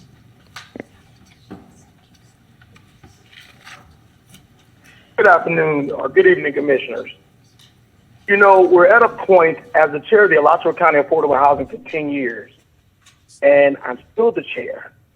The other night, the county commission committed to the citizens of Gainesville and Alachua County that they would not put this forward. This is the wrong idea. It will hurt the most vulnerable. We have too many people that are already suffering in our neighborhood. You know, I think it's different when you have a seat at the table and you live on the east side, or you live in a part of our city where the development is not there, and they're going to have their rights infringed upon. Developers are going to come in and do what they want to do. Enough is enough. Now, one of those commissioners that are not listening don't have a heart of passion, have a heart of care. Tonight, change your vote. May I remind you, the commissioners that have committed to fighting with this community, Desmond Duncan Walker, Cynthia Moore Chestnut, Harvey Ward. We thank you, but we need one more vote to do your job. You know, we're not too far from election time. And what I believe is when you make decisions that affect people that hurt them, and you know it hurt them for your own personal good, you give an account. So my closing commissioners, understand when you close your eyes, you got to talk to the maker. You got to give an account for the decisions that you make over thousands of people's lives. That affects the way they live. And they poured out their heart and they told you this is the wrong way. So tonight, what I ask you to do is that one commissioner that is bold, that one commissioner that is not scared to step out, that one commissioner that's not worried about what people got to say about him. Do your job. It's time. It's time. I heard a commissioner in there tell a bunch of people at Lincoln, basically, it doesn't matter what you say, we're going to stuff this down your throat. And that is wrong. Your job is to work for the will of the people, to listen to the people. And if the people hurt, you should hurt. But some of you don't have any compassion, any heart. You don't even care. But for the ones that are from Gainesville, we'll do our job. Do your job tonight. We all must give an account. Every knee must bow, and every tongue must confess. So know what you're doing when you do it. Thank you for your time, Commissioner. Thank you, sir. Madam Clerk? Michael O'Brien, followed by Robert Perkowski, forgive me if I'm mispronouncing that, and Celia Chapman. Hello, my name is Michael O'Brien. I've lived here all my life, and I was just able to buy a house this December. I live in town with my 4 kids just because it was a better school district and a single-family neighborhood. I feel like this is not. I'm also a contractor in town. I've been building houses for maybe 7 years now. We're not a big guy. We're one of the smaller ones around. We've kind of stopped building new construction houses in Gainesville because the fees have just gotten ridiculous for building anything new. Anytime I just need to do a reconnect on a GRU for a brand new house, it's over 12 grand. I run the electric all the way from the house to the road. All GRU does is connect it. If it's not run to the road, they won't even bother. They'll say, you need to come back.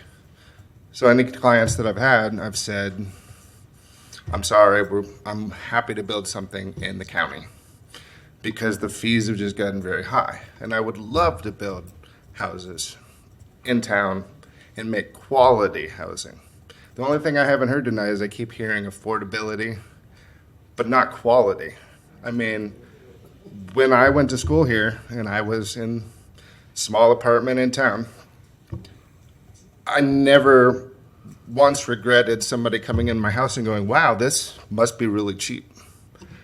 I never thought that we needed more 400 square foot apartments here, and especially not in everybody's neighborhood. I mean, my family moved to Alachua because it was up and coming and they had 30% growth and their housing value went up. And this was back when Gainesville was only at maybe a 3.5% growth rating. And I always wondered, why wouldn't we expand? It must be for beautification. They care more about that. That's why they don't want to expand that much. So I want more expansion. It's just, this isn't the right way to do it. This is just going to make everything worth less. And yeah, there will be cheap housing, but there won't be quality housing.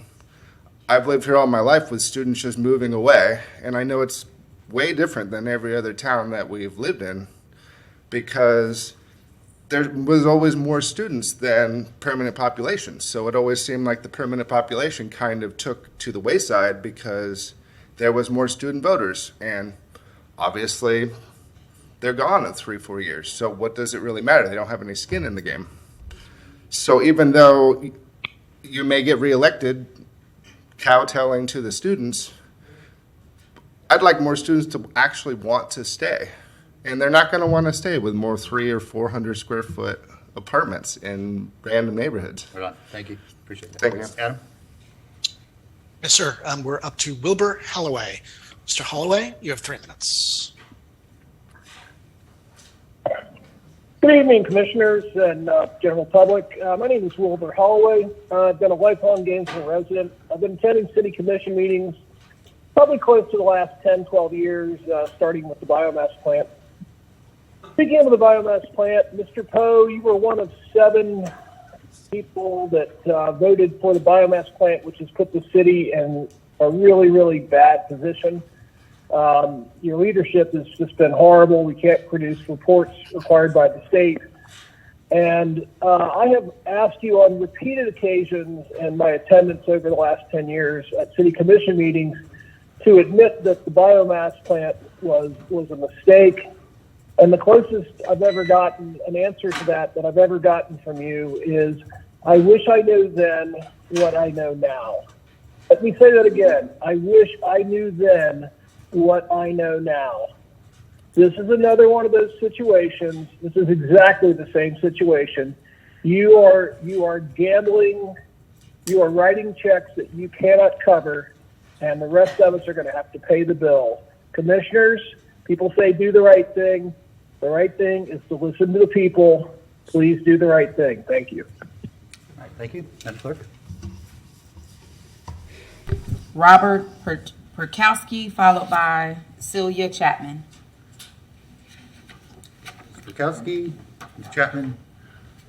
Celia Chapman.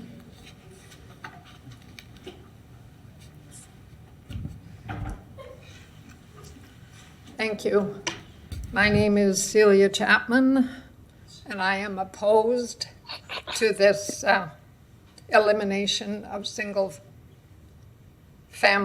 zoning, as are many of the people who've already spoken, as are 3 of your own advisory committees that have recommended against this change. The county commission actually met a few days ago, and they had a discussion and voted unanimously against this change. One of the commissioners, when he was asked why he voted against it, he said, well, I spoke to the citizens and they don't want it. What a concept. Then you have made a commitment to help with climate change. How will smaller setbacks, cutting down more trees, and adding more cement help with climate change? So who is this bad idea for? The answer to that, I believe, is the developers who will laugh all the way to the bank. Thank you. Thank you. Adam? Thank you, Mr. Mayor. Our next speaker is Michael Rayburn. Mr. Rayburn, you have 3 minutes. Hey, thanks for taking my call. I'm sorry I can't be there tonight. Our band is playing the Heartwood Farmers Market this evening, and I am tired and sweaty, and y'all don't want me in the room. But I'm a member of the Affordable Housing Advisory Committee, and I initiated the letter that we unanimously voted to send y'all, letting you know that we are against this proposal that's on the table right now. One, because we weren't consulted at all. We are the Affordable Housing Advisory Committee, so if this is ostensibly about affordable housing, we should have been in the loop on this, and we weren't. We did read the consultant's report, and the conclusion the consultant gave was you need to study this more. The consultant did not advise you to take the action that you're taking now or you're proposing to take. They advise you to study it more because we're not ready to make the move that you're making. We don't know what the ramifications will be. I've seen this in other cities with bad ramifications. This will likely cause gentrification if it has any meaningful effect at all. So it's probably a bad idea. And even if it were a good idea, good democratic listening requires that you vote against this because everyone is telling you to vote against this. You can't vote for this based on our representative democracy that we have. You're not there to be wiser than us and figure out things that we don't know. You're there to represent us and to listen to us and do what we're asking you to do. And with one voice, the city of Gainesville is telling you not to do this thing that 4 of you are about to do. So I would ask you to listen to the Affordable Housing Advisory Committee, listen to the Plan Board, listen to the County Commission, listen to the petitions, listen to everyone in the room and everyone who's called, and just say no to this. We need to address affordable family housing, but this is not the way to do that, and this is not the way to solve it, and this is not the way the democratic process should work. You're running something against the will of, literally the will of the people. So I hope you'll have a good evening, and I hope you vote against it, and I'll see y'all soon. Thanks. All right, thank you. Madam Clerk? Next few speakers, Jane Berman, Blanche Stokely, and Matt Yamanos.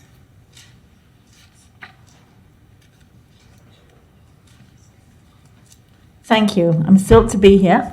I think what you've done is you've encouraged all of the citizenry to really look at a solution for affordable housing, and I thank you for that. I think what I'd like to do now is hope that you will find a gracious exit from this proposal with some dignity. And may I make some suggestions? The first one is to build bridges and a sustainable community and help those that are under threat. Porter's Quarters, Fifth Avenue, the Historic District. They're all under threat from these major buildings. And right now there's a 12-story building coming to threaten more of the neighborhood right there in downtown Gainesville. And that needs to go. So that means to take the bullet and say no more of these 12-story constructions, which also includes the one suggested in Depot Park. I'd also like to say that to put some energy in what's proven. We had E&I, exclusionary, inclusionary. Why do we ignore inclusionary? Inclusionary is where it's at. It's where you get direct numbers. Set aside 10%. You know how many units you get. You can control it. So we need to go with inclusionary. Follow the path of least resistance. Make a win-win for all of us. Vote no on all of these ordinances. Perhaps you can look at other zoning. What about some of the commercial and business zoning? Could some of that be allowable for residential? Maybe we don't have to have single family as the one. I'd like you to help all of us. A good commissioner said to me, not one of you, I'm sorry, I didn't mean that rudely, but a commissioner I know, not one of you, said to me, when a decision is made, you should ask yourself, ask who benefits, how, and why.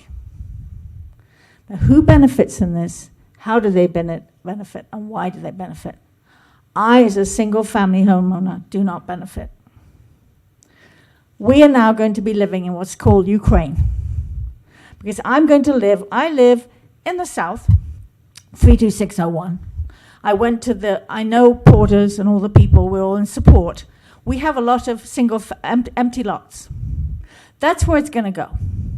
So I'm going to live in constant fear and stress of who's going to buy a house across from me, an empty lot in my neighborhood, and destroy it.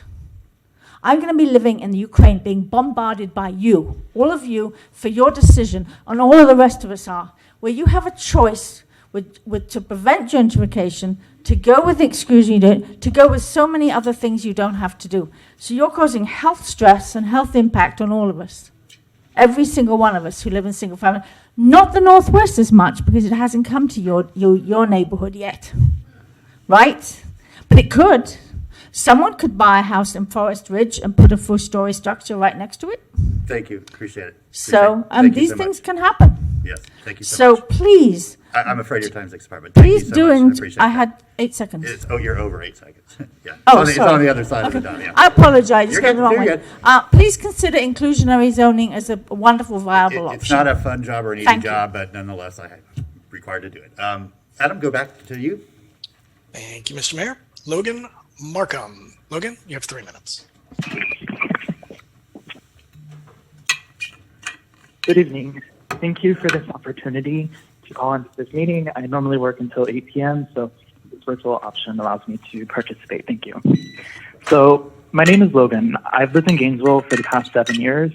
I currently live in Millhopper in a quadruplex situated in the middle of a traditional single-family neighborhood. This quadruplex community supports seniors, young people like me, and all types of families, and I love this community. This amendment does not destroy neighborhoods. It builds more inclusive neighborhoods like my own. I plan on staying in Gainesville to finish my master's degree. However, it may not be possible for me to live here any longer because rent has increased dramatically since I first started living here. I now pay $1,400 a month to live with my partner, and we're barely able to afford our combined income. I want to dispel some myths. I feel that it is wrongly being labeled as the elimination of single-family zoning. In essence, this measure will work to expand housing options across the city by allowing more than just a single-family house on a lot, increasing housing supply to drive down exorbitant rent prices. In speaking with city staff, this proposal is based on our wonderful historic district. It would not allow more than what is already allowed in Pleasant Street, Fifth Avenue, and others. Believe me, I would love nothing more than to purchase a home of my own one day, but the reality is that for so many people, housing is expensive as it is now, and it will continue to get worse. The census projects that Gainesville's population is expected to increase in the thousands in the coming years, and we know that housing is already in high demand. and it's expensive. The rent will continue to climb if there is a low supply of housing. I commend staff's hard work and research into this cause. I cannot imagine how difficult it is to listen to some of the misinformation being shared at tonight's meeting. Please listen to staff's recommendation, as it will help families like my own to continue to live in Gainesville. Thank you. Thank you. Madam Clerk? Blanche Stokely. Okay. Matt Yomanos.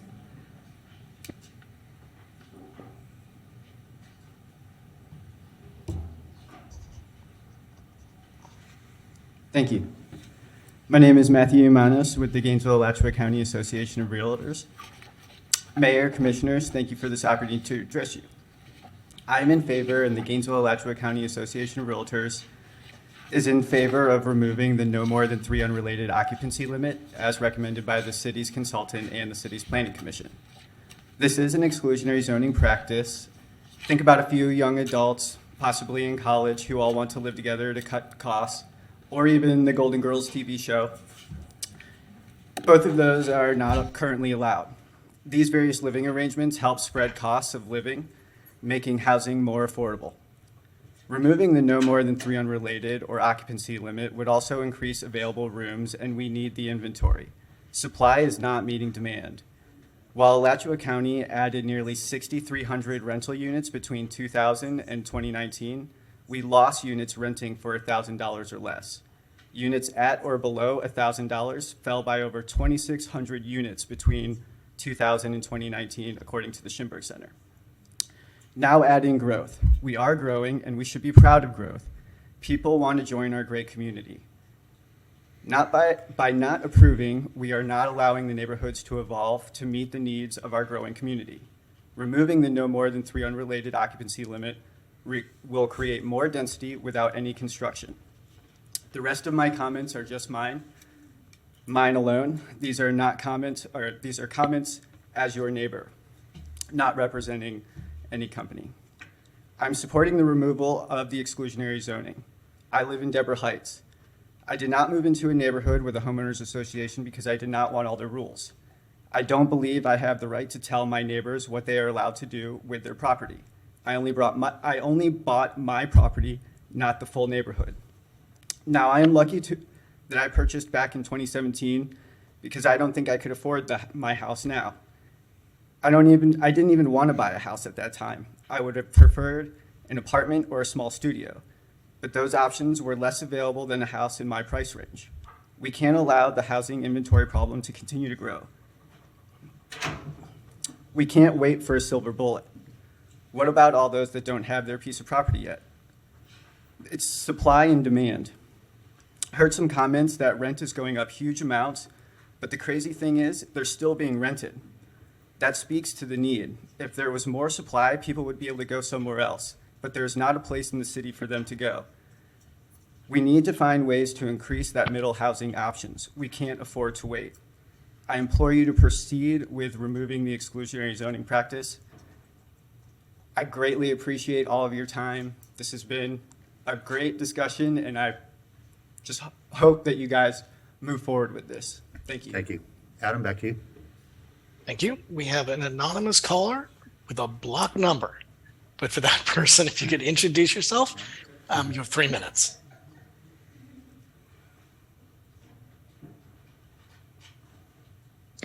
Ma'am or sir, if you've not given your name to Bethany, please introduce yourself. Hi, I'm calling anonymously. Multi-family housing does not equal affordable housing. It opens avenues for property managers to utilize the legal system to conduct predatory practices on citizens. I'm a former tenant at Bellamy Grand Apartments. The property manager filed an erroneous/eviction notice without cause for rent that was paid in 2021, which made it nearly impossible to find viable housing due to the eviction notice, leaving me as a holdover tenant for which they're seeking double rent. Bellamy Grand Apartment is a multifamily housing property that started with decisions such as this. Multifamily housing does not equate to affordable housing. It furthers the socioeconomic gap and this is the path to home ownership. This is a fact and not a fear. Thank you. That's the end of my comment. Thank you. Tana Silva, which I don't see her in the auditorium. John Denton. Here's Ms. Silva. Okay, there she is. Can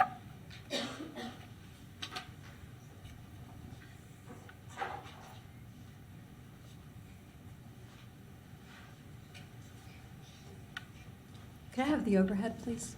Overhead.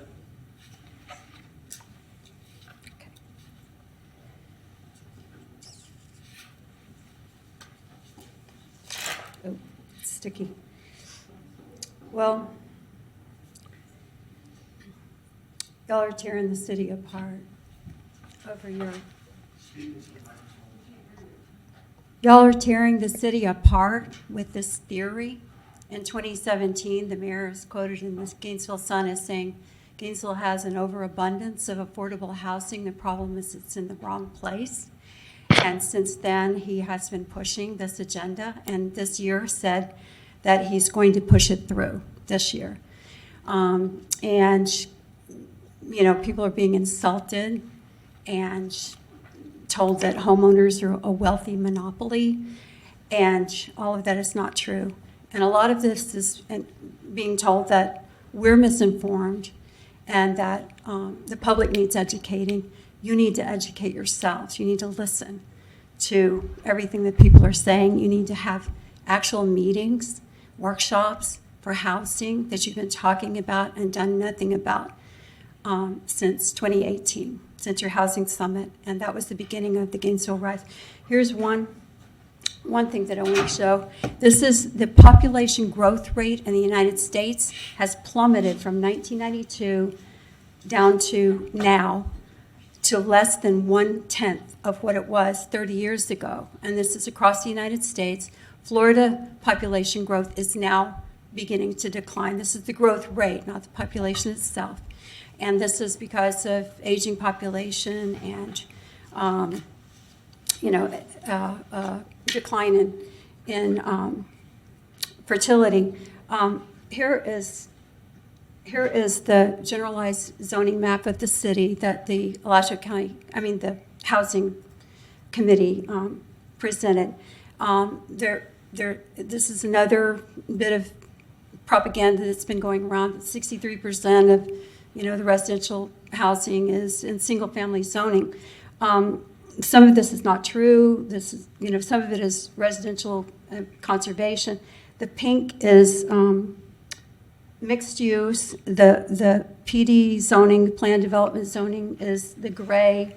The orange is the multifamily. So there is, and you will notice that this is actual planning where you put the higher density zoning along corridors and near the commercial areas and the jobs and so forth. That is called planning. If you just sprinkle around a bunch of multifamily apartments in single-family neighborhoods, then you're not accomplishing anything. Doesn't help density or anything. Here's the third thing. This is a proposal for one of your 2 ADUs per property in Pleasant Street on a relatively small property, and they have clear-cut the trees. This is, they could go a lot higher. They could go 3 stories. Thank you. Appreciate it. This is plenty. Stop here. Stop here with your 3 ADUs. That's enough. Don't tear up the city. Great. Thank you, Ms. Silva. Adam, back to you. All righty. Devonda Dix-Brown. Devonda, you have 3 minutes. Good evening, Mayor, fellow commissioners. Devonda Dix-Brown, I appreciate it. Thank you very much. I would like to begin with this. Exclusionary zoning implemented in the early 1900s by affluent whites to prevent black, brown, and poor whites out of certain communities. That was then, this is now. Now that land is scarce and those marginalized in the past own land, some are looking for ways and by any means necessary to accomplish their goals. More land, more money. For those of you who may be undecided, please understand what is happening today. Don't allow yourself to be fooled, tricked, hoodwinked, or bamboozled in believing otherwise. Take your time and study this further. It appears as if exclusionary zoning is being used in the reverse. And what I mean by that is this. It was used then to exclude. Today, it's being used to intrude. I suspect property values will go down. It will displace home ownership with forever renters.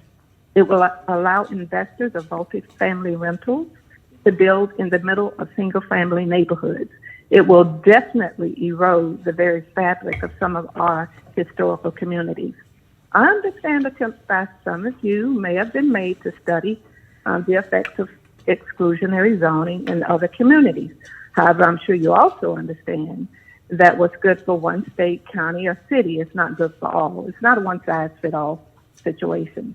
Also, it is not necessary. Surely you have other means or tools at your disposal that you can use to tackle affordable housing, such as other zoning and permitting processes that you have. Neither is it an emergency. An election is being held in just a few weeks. I hope that you leave this business up to the new incoming commissioners. Give them, as a resident, that they will be representing that respect. Please not only hear, but listen to your owning, tax-paying constituents. I ask that your decision be one of fairness and equity. I ask that you vote no on moving forward with eliminating exclusionary zoning as you currently propose. I appreciate the opportunity. Thank you. Thank you. Okay, John Denton, one more call. Harry Shaw, followed by Daniel Peterson. I'm sorry, he was a written comment only. Followed by Michael Leith. Okay. Michael Lynn. Lee? I'm sorry, Mike, yeah, he's back in the back there, Madam Clerk. Thank you. Harry Shaw. Okay.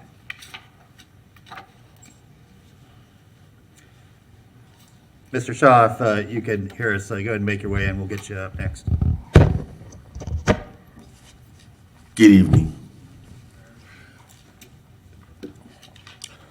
I'm Michael Leith, and I'm a resident in area code 32601. My family has been a part of the Portis community for 4 generations. And I'm opposed to the decision to eliminate single-family homes in my community and everywhere else. It's not a good thing. And even as the zoning is now with single family, but it also has a clause for it's single family with multiple family usage. That's code for boarding houses and apartments. That little clause needs to be eliminated from the single family home zoning as it is. The problem I have is with multiple family zoning is that it puts a strain on the infrastructure that's already strained, and that it comes along with increased traffic, parking, trash, and crime. Portis is a community rich in history, tradition, and that its natural beauty and charm. We have beautiful, majestic oak trees. We have a wildlife that's just unprecedented, especially when the birds are migrating. We see a lot of things that a lot of the communities don't get an opportunity to see. And that's being destroyed as we speak. They built, I call them boarding houses that have already been built, have already brought in additional traffic, noise, trash issues, and the units that are built along 6th Street between Southwest 5th Avenue and Depot. If you walk behind them, it's just littered with trash. And these buildings, these structures are less than 1 year old. Less than 1 year old. The other thing is the way to go about, accumulating the properties to build these, I call dormitories or boarding houses. It disenfranchises they have disenfranchised minority investors who also attempted to purchase those properties. When they went to the realtors to purchase these lands, they were told that the properties were not for sale, only to be sold to the developers, after the fact. And if anything, it appears that you have a double set of standards, and there seems to be some laws that have been violated. And I think the only way to go about, stopping this kind of practice is for the communities to get together and form a class action. Because thank you, sir. I'm sorry, I'm afraid for your it's time. going to I'm sorry. continue. We're going to continue to have predatory practices, Thank you. on our communities. Thank you so much. Thank you. Appreciate you being here. Adam? Next up in the queue is Cornelia Speed. Cornelia, you have 3 minutes. Yes, good afternoon. My name is Cornelia Speed. I've lived in the Seminary Lane area for all of my life, and my family has owned their property for well over 150 years. I'm calling tonight to voice my opinion and the opinion of many of my neighbors. Over the years, I've seen the dynamics of my neighborhood change, most recently with the development of the new Seminary Lane apartment, and I find it strange and very disrespectful that it was named Seminary Lane again after all of the promises that were made to the previous residents of that area. I'm coming to you all tonight to plead to the commissioners to listen to the citizens of Gainesville. We're asking you to hold off on voting for this rezoning because personally I've seen the effects of the lack of affordable housing. As a home care agency owner, over the last 5 years, I've moved more than 13 clients out of the Gainesville area because they couldn't afford to live here anymore. Gainesville seems to have forgotten who built this town and who keeps the town running. It is not the students. There's no affordable housing here, and it's a shame because we're losing people who keep the city running. Gainesville does not equate UF, and therefore our housing should not be designed for the comfort of the students to attend UF. Again, I'm asking you all to postpone this vote tonight, to consider what you've heard from our fellow citizens, and just remember that history often repeats itself and not always in good terms. Again, thank you all, and I hope that you all will listen to the citizens and follow through with what they've asked you to do. Good night. Harry Shaw. Maria Jones.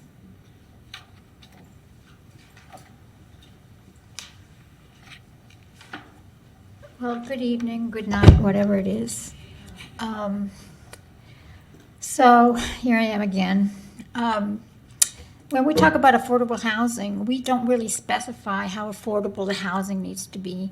And we call affordable housing anywhere from 140% above the median household income to 30%. So what are we talking about? That's the first thing. The second thing is that do you include students when you're talking about the need for affordable housing? That's something that although I've been sitting at this and listening to this commission, I still haven't figured it out. If students are part of that population that needs affordable housing. Okay, so according to HUD, the basic utilities and rent should not exceed 30% of the household total income. Does this apply to the city of Gainesville? Because if it does, just alone GRU would make this an impossibility. Period. Nothing should be built wherever GRU would be providing the utilities. To solve the affordable housing problem, I don't think that we need to build more, but we need to make the residents be able to afford what's out there. And I do understand, I've been listening, that there are predatory, that there are management companies that are just using the wrong techniques. And we're allowing it. I'm sure that we're all allowing that to happen. So in order to make residents earn, we need to make residents earn a decent living, and to make these low income earners disappear by paying proper wages. We need to start paying proper wages. I think I had a conversation with you, Commissioner Ariola, about why do we pay people so little? At any rate, the most important thing is, impervious surfaces and everything, but I went yesterday to the attended the rally at Porter's, and I was impressed about the sense of community that those people that live there have. I've been living in my house since 1999, and I don't know my neighbors, okay? And yet I was impressed by how we are going to allow these communities to vanish. And that is something that now it's become my most important reason why I oppose what you're in favor of. Thank you. Thank you. Adam? Thank you, Mr. Mayor. We're moving along to Pastor Ernestine Butler. Pastor Butler, you have 3 minutes. Hi. How are you? Just peachy. Hello. Yes, Pastor Butler, you have 3 minutes. Okay. Thanks for taking my call. I live in the Duval area, and I have heard over and over and over about what the people are saying, what the people want. And I'm not concerned about developers. And but I am concerned about my neighbors, my neighborhood, and Gainesville. I've lived in Gainesville for over 70 plus years, and I've seen it change drastically. I think that the decision that you all are trying to make or about to make will be devastating, even the more, because you're taking away so much from the black and brown community. When it comes down to developers, what do you think that they're going to buy first? They're going to buy what is cheaper. And what is cheaper is in the east side of town. And shame on you for that will vote on something in the 11th and a half hour of you sitting there on the commission. Shame on you. I had so much respect for so many of you, but now just me staying up tonight just to talk. And I'm sitting here thinking, why? Why am I even staying up to even talk? Because it sounds like you four have already made up your mind without listening to the people, not listening to the county commissioners, not listening to various people in planning. Please take your time. Take your time before you make a grave error. And we'll know you for what you did or didn't do. Shame on you to try to decide what is good for all of us. Take it to the people. Let us vote on it. Not just 4 people or a handful of people deciding for me what is right for me in my neighborhood. Thank you. Thank you, Pastor Butler. Madam Clerk. Sharon Bauer, followed by Marcia Lundgren, followed by Ruby Green. Some of those folks may be outside. I Any think of they y'all were in in the here? hall. You want to make a motion to extend? Go ahead. Thank you, Mr. Mayor. I move that we waive the rules and extend the meeting to 11 o'clock. Okay, is there a second? Second. Motion and a second. All in favor, say aye. Aye. All opposed? That motion passes. Okay, why don't you read the next few names? The next few names are Maria Huff Edwards, Diane Metcalf, and Kurt Johnson. Okay. It's Huff Edwards. I think I see you out there. Maria? Yeah. Yeah, you're up. Yeah, you are. And just for the commission's Knowledge, 10:08 would be our 4-hour mark, so just let you know that when we get close to that. Go ahead, Ms. Huff Edwards.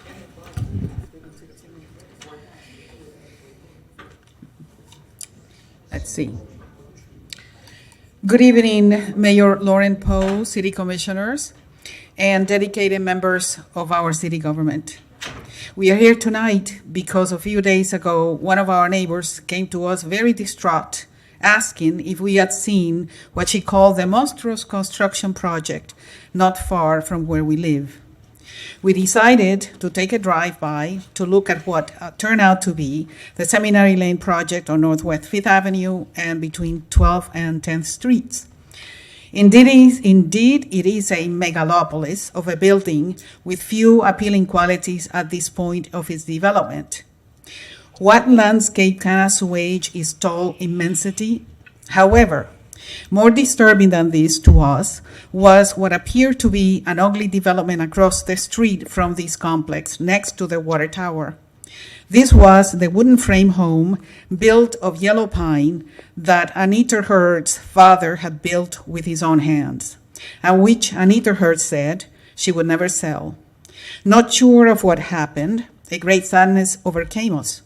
We remember Anita's words commenting on what she had seen as the disappearance of her beloved neighborhood as far back as the 1980s. Not a trusting woman, but never at a loss for words, she often told us that all these things had happened in her neighborhood because of the, quote, the white people's friends at City Hall, unquote. We can still hear the echoes of her words in our mind these many years later. For months, people from the middle class and the Black community have been begging for you to hear them. These are not the rich, powerful, and famous, but often from the hardworking people who take care of our daily services and who scrimped and saved for the acquisition of a home in a single-family neighborhood where they wanted to bring up their families. We realize that many of you are university-minded, living as we are in a very respectable university town. But you also represent the interest of all of us, including the hardworking people who are here tonight asking you to desist in abolishing the single-family zoning. Thus, surprise us, change your mind, and let the people here tonight asking for a stay of execution on this initiative live the rest of their lives in the single-family neighborhoods they so love and care for. Perhaps this may be the best decision you will ever make. Predictions do not always come to pass. Suggested solutions sometimes turn into dust. For, among other things, we remember that way back in the 1970s, we were very fearful of things proposed by a very popular book then, Limits to Growth, written by 3 MIT professors and based on a computer model. Thank you, Ms. Huff. The I'm authors afraid your time predicted is, too many things, Ms. that Huff, Mexico yeah. City would be Ms. Huff overrun with Edwards, poor you know I and love would you, be a but I terrible gotta place treat to live. everyone the same. What the authors Ms. never Huff- counted on Ms. was Huff that this did Edwards, not I occur gotta be because fair of to most of those poor everybody. people came to You know LA. I love you. I got to be fair to everybody. Thank you. I love you too. Thank you. Adam, But over love to you. my people back. Yes, of course. Adam. Over to Harvey Johnson. Mr. Johnson, you've got 3 minutes. Yes, I've been listening to most of the conversation for most of the night, but there's no one really discussing about the permit that was given for a company that bought 16.4 acres of land on Southeast 15th Street. And right now there's no one talking about their plan to put a new homeless shelter in there. They're talking about moving the St. Francis House, the Southeast 15th Street, into a neighborhood if and when the zoning changes occur. We need to talk about the city's plans and what it means to East Gainesville. Right now, they're talking about bringing a new clinic from Shands, putting it on, what is that, Southeast Gainesville near Hawthorne Road. That would make it convenient for the homeless from the new, not yet built homeless shelter on Southeast 15th Street. if this new zoning law takes place. What we're trying to figure out is why are we holding a meeting for the city commissioners to vote on something that's pretty much been passed, because the land has already been bought, the permits have already been given. Only thing stopping them from breaking ground right now is the fact that the zoning laws haven't changed.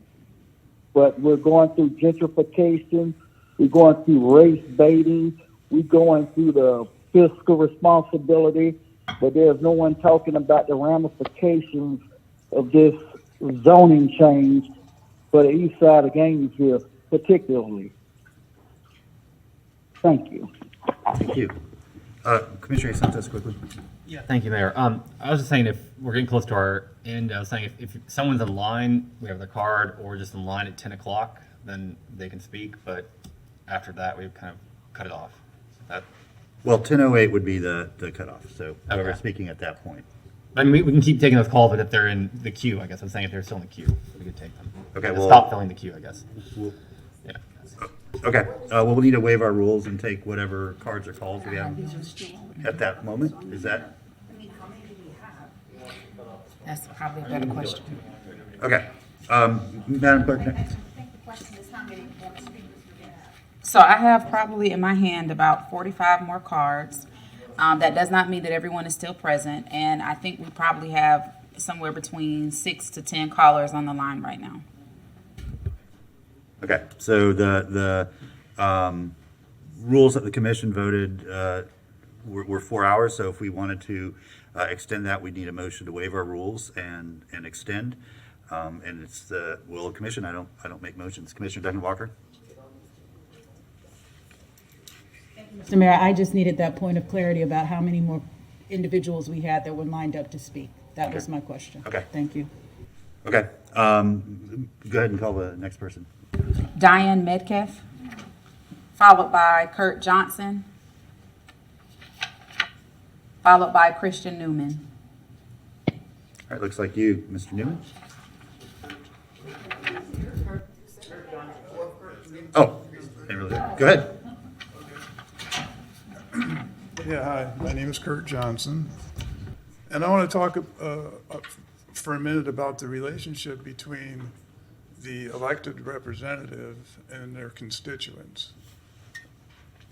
When you're applying for our vote, asking for our vote, you don't say, hey, vote for me, and when I get in, I'm going to do whatever I think is best, no matter what the opposition, no matter how many of you disagree and plead with me, I'm going to do what I want to do.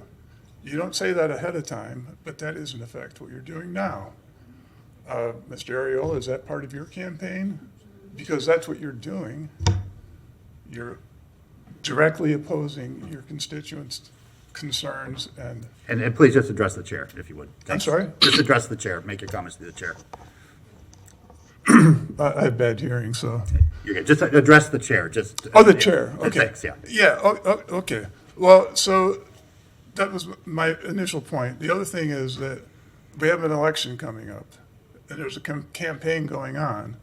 And in a campaign, unlike the city commission, everyone's going to get flooded with mail, and they're going to hear all about this issue, because it's a big issue now, in their mailbox, where you folks haven't done anything like that. So if you were to, I have, petition signed here that says we want you to vote no and let it go to the next commission that will take effect in January. But short of that, you could postpone for 21 more days the same effect that the typographical error cost, 21 days. And in that case, when the election comes, the people will actually get a chance to vote, in a sense, because Mr. Ariola is the only person, I believe, who is in support of this, who is on the ballot. And if he is elected mayor, then for the first time, this plan would have some legitimacy. But right now, it has none. There's no one that thinks this is a good idea. But you apparently believe that you've given plenty of notice. You apparently believe that your constituents overall think it's a good idea, and it's just us few that disagree with it and see the problems with it. So if you could postpone for 21 more days, the voters would at least have somewhat of a voice. You postpone for 21 days before for a typographical error. I hope that the 4,000 people who have signed petitions cumulatively would rise to the same level of concern as a typographical Thank you, error. Mr. Johnson. Wait Appreciate 21 that. more days, please. Thank you. Adam, we'll go back to you. Yep. Thank Yeah, you, just to the Mr. clerk. Mayor. We are over to Harry Shaw. Harry, you've got 3 minutes. Commissioners, I'm Harry Shaw, a 49-year resident of Gainesville. If adopted, the proposal for the citywide elimination of single-family zoning would be the only such policy enacted in the state of Florida. The only such policy enacted in the state of Florida. There's a good reason for this singularity of this proposal. It is extreme, far beyond what might be misguidedly or misleadingly claimed as progressive. It is purely and simply unsubstantiated radicalism. Besides not being able to offer any creditable evidence, only unproven pretexts, such as claiming a housing shortage when there's actually over an 8,000 unit surplus, proponents of the elimination of single-family zoning fly in the face of overwhelming and incontrovertible evidence of the resulting physical harm to the environment and infrastructure, social harm of pitting neighbor against neighbor and promoting gentrification, and economic harm of devaluing the life investments of tens of thousands of Gainesville citizens. This mountain range of clear evidence has been presented by experts in civil engineering, architecture, planning, history, law, and governance at the local, county, and state levels. The proposed elimination of single-family zoning in Gainesville would plainly result in a costly, ill-conceived boondoggle for Gainesville and an absolute bonanza for developers. It appears that the outcome would be entirely negative and non-effectual in achieving the stated goal of increasing affordable housing. And still, members of this commission, falsely flying the flag of affordable housing, persist in their scorched earth efforts that would diminish the overall quality of life in Gainesville. You know better. For that reason, I hope that at least one more of you will. Mr. Shaw, I gotta Thank you, I Mr. gotta Shaw. cut you off. Before the next speaker, I'll go over to Commissioner Duncan Walker. Mr. Mayor, thank you very much. I had a point of clarity here. I just wanted to make sure I fully understood at what point the public would no longer be able to comment. Is there a certain time where that's scheduled to be cut off? That's what time? 10:08. 10:08. We voted for 4 hours of public comment, which would end at 10:08. Okay. So we'd have one more speaker, basically. Gotcha. Well, I want to make a motion to continue the meeting. I would like to still be able to hear from the community. They have been waiting outside in the extreme heat. We had a problem with getting people in here. I frankly have always felt we didn't hold it in a large enough venue. I just want to put that motion out on the floor. I don't know who may bite it or who may not, but it's important to me that I get the opportunity to hear from as many people as possible. They're here. It's late at night. We need to try to hear from them as far as I'm concerned. So I move we continue the meeting so that we can continue to hear from the Okay, remaining so we residents. already made a motion and approved to continue the meeting until 11. Uh-huh. What you would, I think, are asking for is a motion to extend public comment you would need to say for how long? Until everyone has heard. Okay, till every speaker has been heard? Okay, Until every speaker is heard. Okay, is there a second to that motion? Okay, motion and a second. All in favor of the motion, say aye. Well, I'm sorry, it's the motion, go ahead. Thank you, Mayor. I guess the one thing is, for the phone calls, we should just, if you're in line, if you've turned in your things already, if you've turned in you're in line, the queue, if you're in line right now, you get to speak. Is that okay? That's fine. Okay, if new people come in, so like this, if you're in line. So the motion is to whoever is in queue on the phones or has a card with the clerk will be allowed to speak. Okay, all in favor of the motion, say aye. Aye. All opposed? No. That motion passes 6-1 with Sacco in dissent. Madam Clerk, back over to you. Our next speaker is Christian Newman, followed by Bernicia, Evans. Thank you, Mayor Poe and Commissioners. I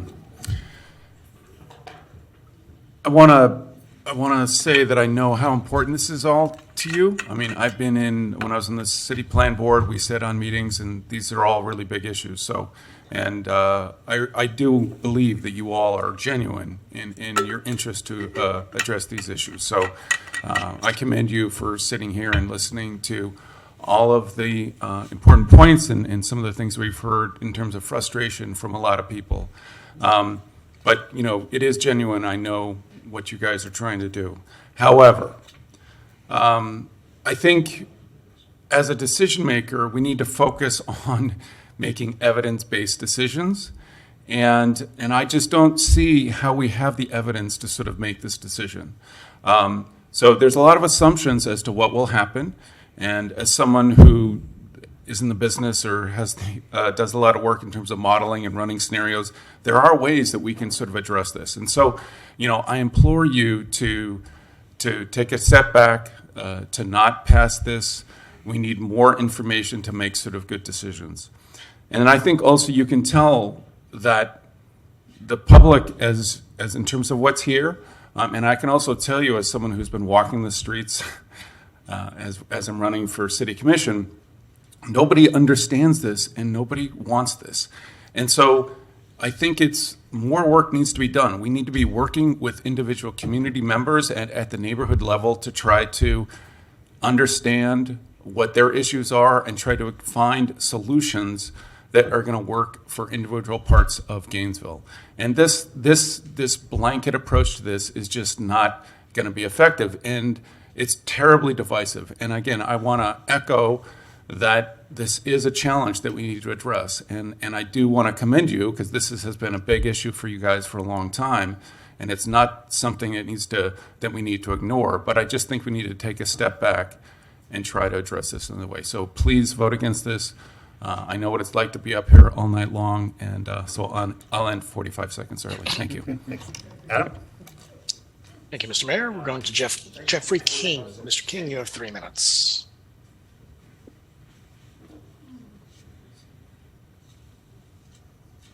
Mr. King. Yes, hello. Yes, can you hear me? Hello. Yep. We have an affordable housing problem in Gainesville. Thank you for seeing this. We also have a sprawl issue. Thank you for seeing this as well. On June 22nd, Mayor Poe published an opinion in the Gainesville Sun in which he argued that the current zoning system is racist, and this zoning system should be changed to cure centuries of racism in Gainesville. Mayor Poe characterizes the proposed land use as gentle density.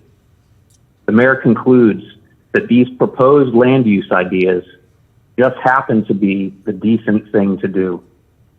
Poe's words, gentle density, the decent thing to do. This is from his June 22nd opinion, published in the Gainesville Sun. I attended a lovely meeting yesterday at the Shady Grove Primitive Baptist Church in Porter's Quarters. I listened. I listened to Pastor Fox in his church. I listened to Pastor Rawls of Greater Bethel AME Church. I listened to Dr. Reverend Mayberry of Pleasant Hill Baptist Church. I listened to Faye Williams and Anquanda Jaw. I listened to Commissioner Duncan Walker in a trio of voices sing This Little Light of Mine. What I heard was a community that loves. The most powerful force in the universe is not money. The most powerful force in the universe is love. Please listen to our community. We need one brave commissioner. We need one brave soul to see the light, this little light, to stand for us and with us, to be our hero. Please vote to reapproach the affordable housing problem with a better solution. Please vote to reapproach the sprawl problem with a better solution. Please take the time. You've seen what this did on Seminary Lane. Please don't gentrify the Porter's Quarters community. Please don't gentrify the Spring Hill community. Please just do the decent thing. Please show us that you love us. Thank you. Thank you. Thank you, Madam sir. Clerk? Bernicia Evans. May Zadar. George Dell. Did I hear somebody in the hall?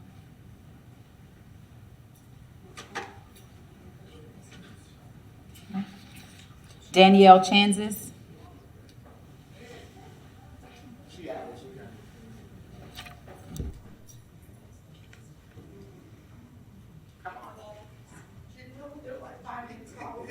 Just making sure.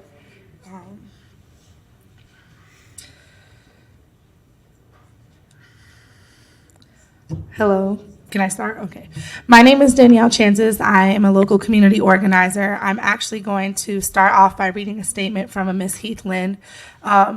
She said that she lived in Portland for 22 years and saw what happens when demolition is allowed to take place. It did nothing to help affordability, as you know, I'm sure. And in fact, prices increased on single-family residential condominiums and rentals.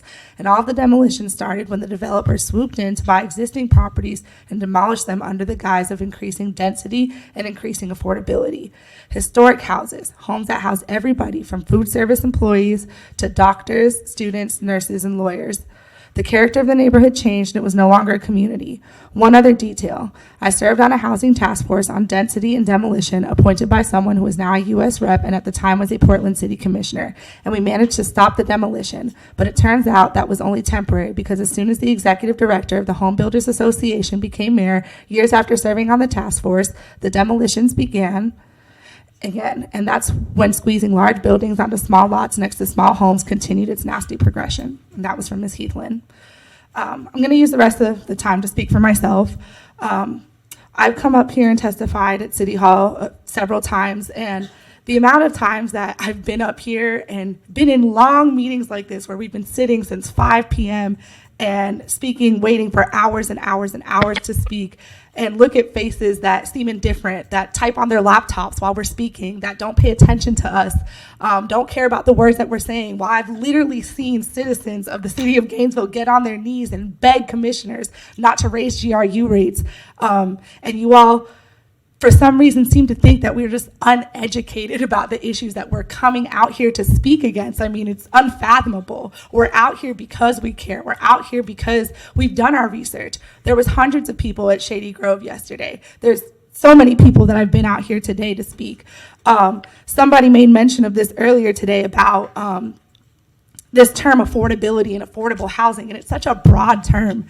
Amazing local organization, Community Spring, embarked on the Lighthouse Initiative this year, and they were talking about this affordability and how we need to be advocating for affordable houses that cater to people who are at 50% average medium income or lower, because majority of affordable housing caters to people who are at about 80 to 120% average median income. So when you guys say we're investing in affordable housing, clarify what that means, because these are just words. And while the citizens and our community members are suffering and struggling and being pushed out of our homes with nowhere to go, it seems like you're not offering any solutions. And, you know, as an organizer, sometimes I have ideas, and the first idea I push out is a horrible idea. And then I got to come back to the drawing board, I get my feedback, and I say, let me do this again. And it's time for you guys to admit that this idea is not a good idea, and you need to go back to the drawing board and come up with a good idea for the community. Thank you. Adam, anybody else left on the phone? Yep. I've got 5 people in the queue right now, and we've cut off further entry to that line. Okay. Next in the queue is Vanessa. Vanessa, you've got 3 minutes. Hello. Hello. Hello. You're on the line. Hello. Oh, hello. I'm Vanessa. I just wanted to say I'm against this vote on this evening, but I wanted to say that who's looking out for the citizens of Gainesville? We voted you into the office to represent the citizens as a whole, and this plan does not represent the citizens of Gainesville. There was the old reserve place on 8th Avenue that could have been converted into something for homeless vets that could have been utilized, and the old fireplace next to the St. Francis House could have been converted to be used for something to help the homeless people. That's helping the citizens of Gainesville. That's helping the people of Gainesville. My neighborhood, Pleasant Street neighborhood, the face of it has changed. I've been in the neighborhood for 62 years, and to see how it was changed right underneath my nose, I didn't even know anything about it until it had happened. The hats off to the people of Porters that had opportunity to fight on their behalf for their neighborhoods, and the east side of town that's fighting for their neighborhoods. So I just ask that you all vote to help the citizens of Gainesville. Thank you. Where are you, Mayor? Patrick Cofield, followed by Anna Will Saleh. Kylan Abner.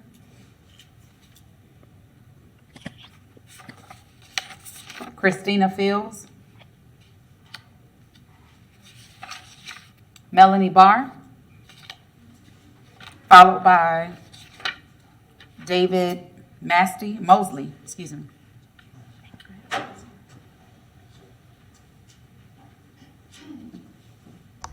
Gosh, I've been here since 5:30, so I'm pretty delirious. And actually, I want to mention that at 5:30, of course, this room was full. The basement room was full. They only allowed 20 of us in the hall in air conditioning, so I was real happy I got in the hall. And there was 75 people outside, many people senior citizens. I know at least one person was 90. I don't know why we couldn't have more people in the hall and air conditioning. I just thought that was unconscionable and inappropriate in this heat wave. You should have let the people in. So, but I got in, and I'm finally talking, and even though I've been here since 5:30. So I want to mention that this rezoning is destabilizing for neighborhoods. As you've heard many people say, they don't want it. But think about it yourself. If you have a quadruplex right next to your property that can be 5 feet from your property line, and the next one can be 5 feet from their property line, and this can be 4 units with, we can say this is done by a developer, 3-bedroom, 2-bath in each unit. That's going to be a lot of crowding. That's going to be a lot of cars. That's going to be a lot of noise. And I will say, when I was visiting my sister in Kansas in her beautiful historic district, it was really odd to be able to just look across her driveway along the side of her house and see her neighbor and look right into their windows, because they had the same thing. Maybe it wasn't 5 feet, maybe it was 5 or 7, but you can look right into the windows, and it was very uncomfortable. And I just was glad we had air conditioning, because back in the day, without air conditioning, that would have been an awkward situation.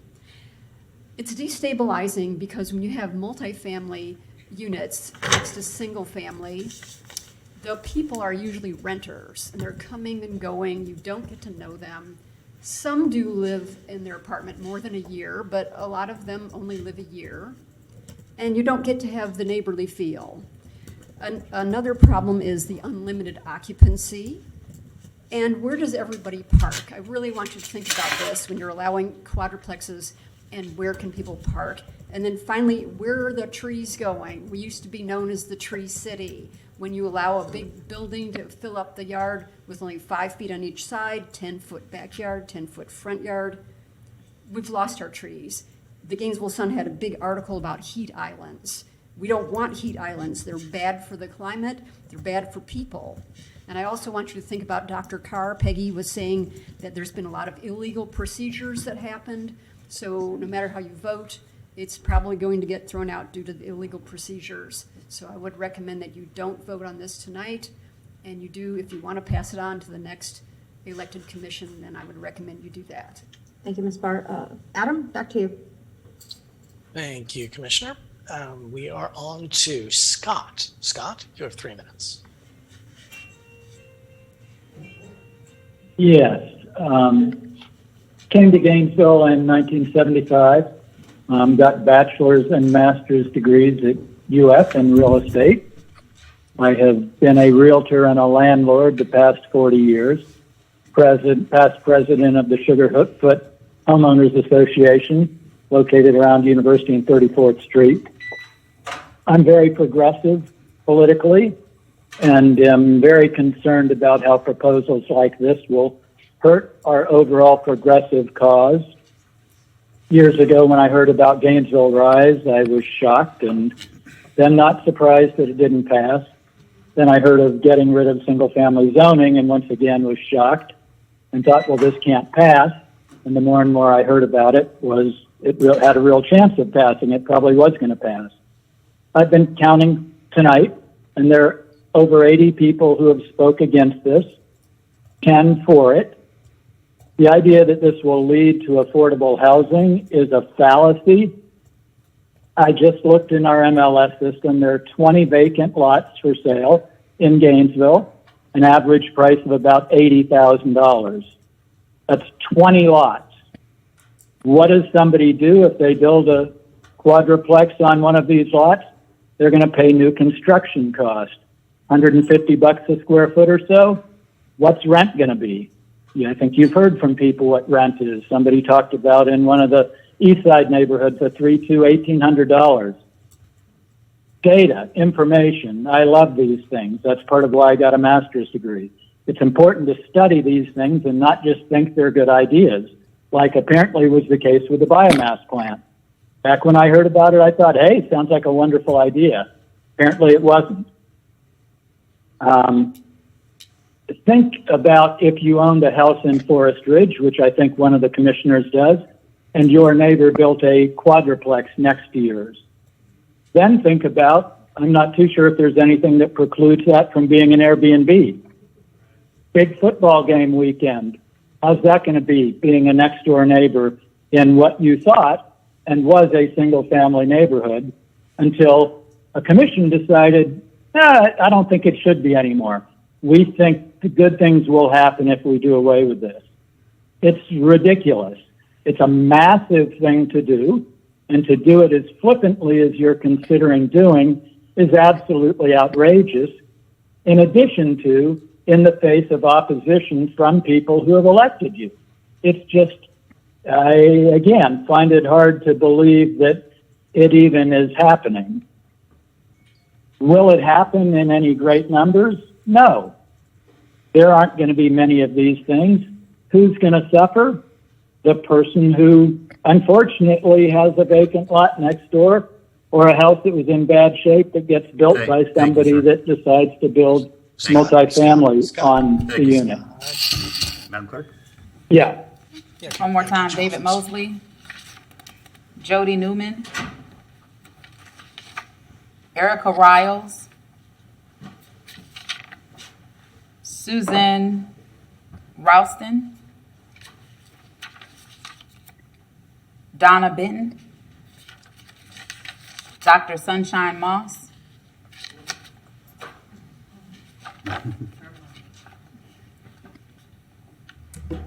Give me just a second, please. I lost track of my stuff while I was waiting. Okay.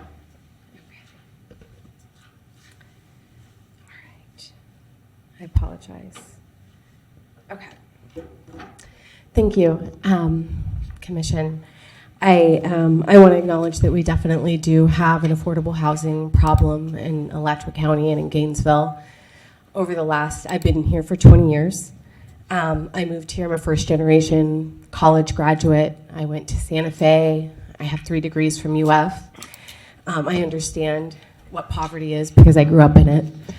And in the time that I'm an educator, and in the time that I've lived here, I've worked in Seminary Lane. I directed an after-school program there whenever the housing project was still there. I talked a lot with Miss Anita and with Mr. Brown about the history of their neighborhood.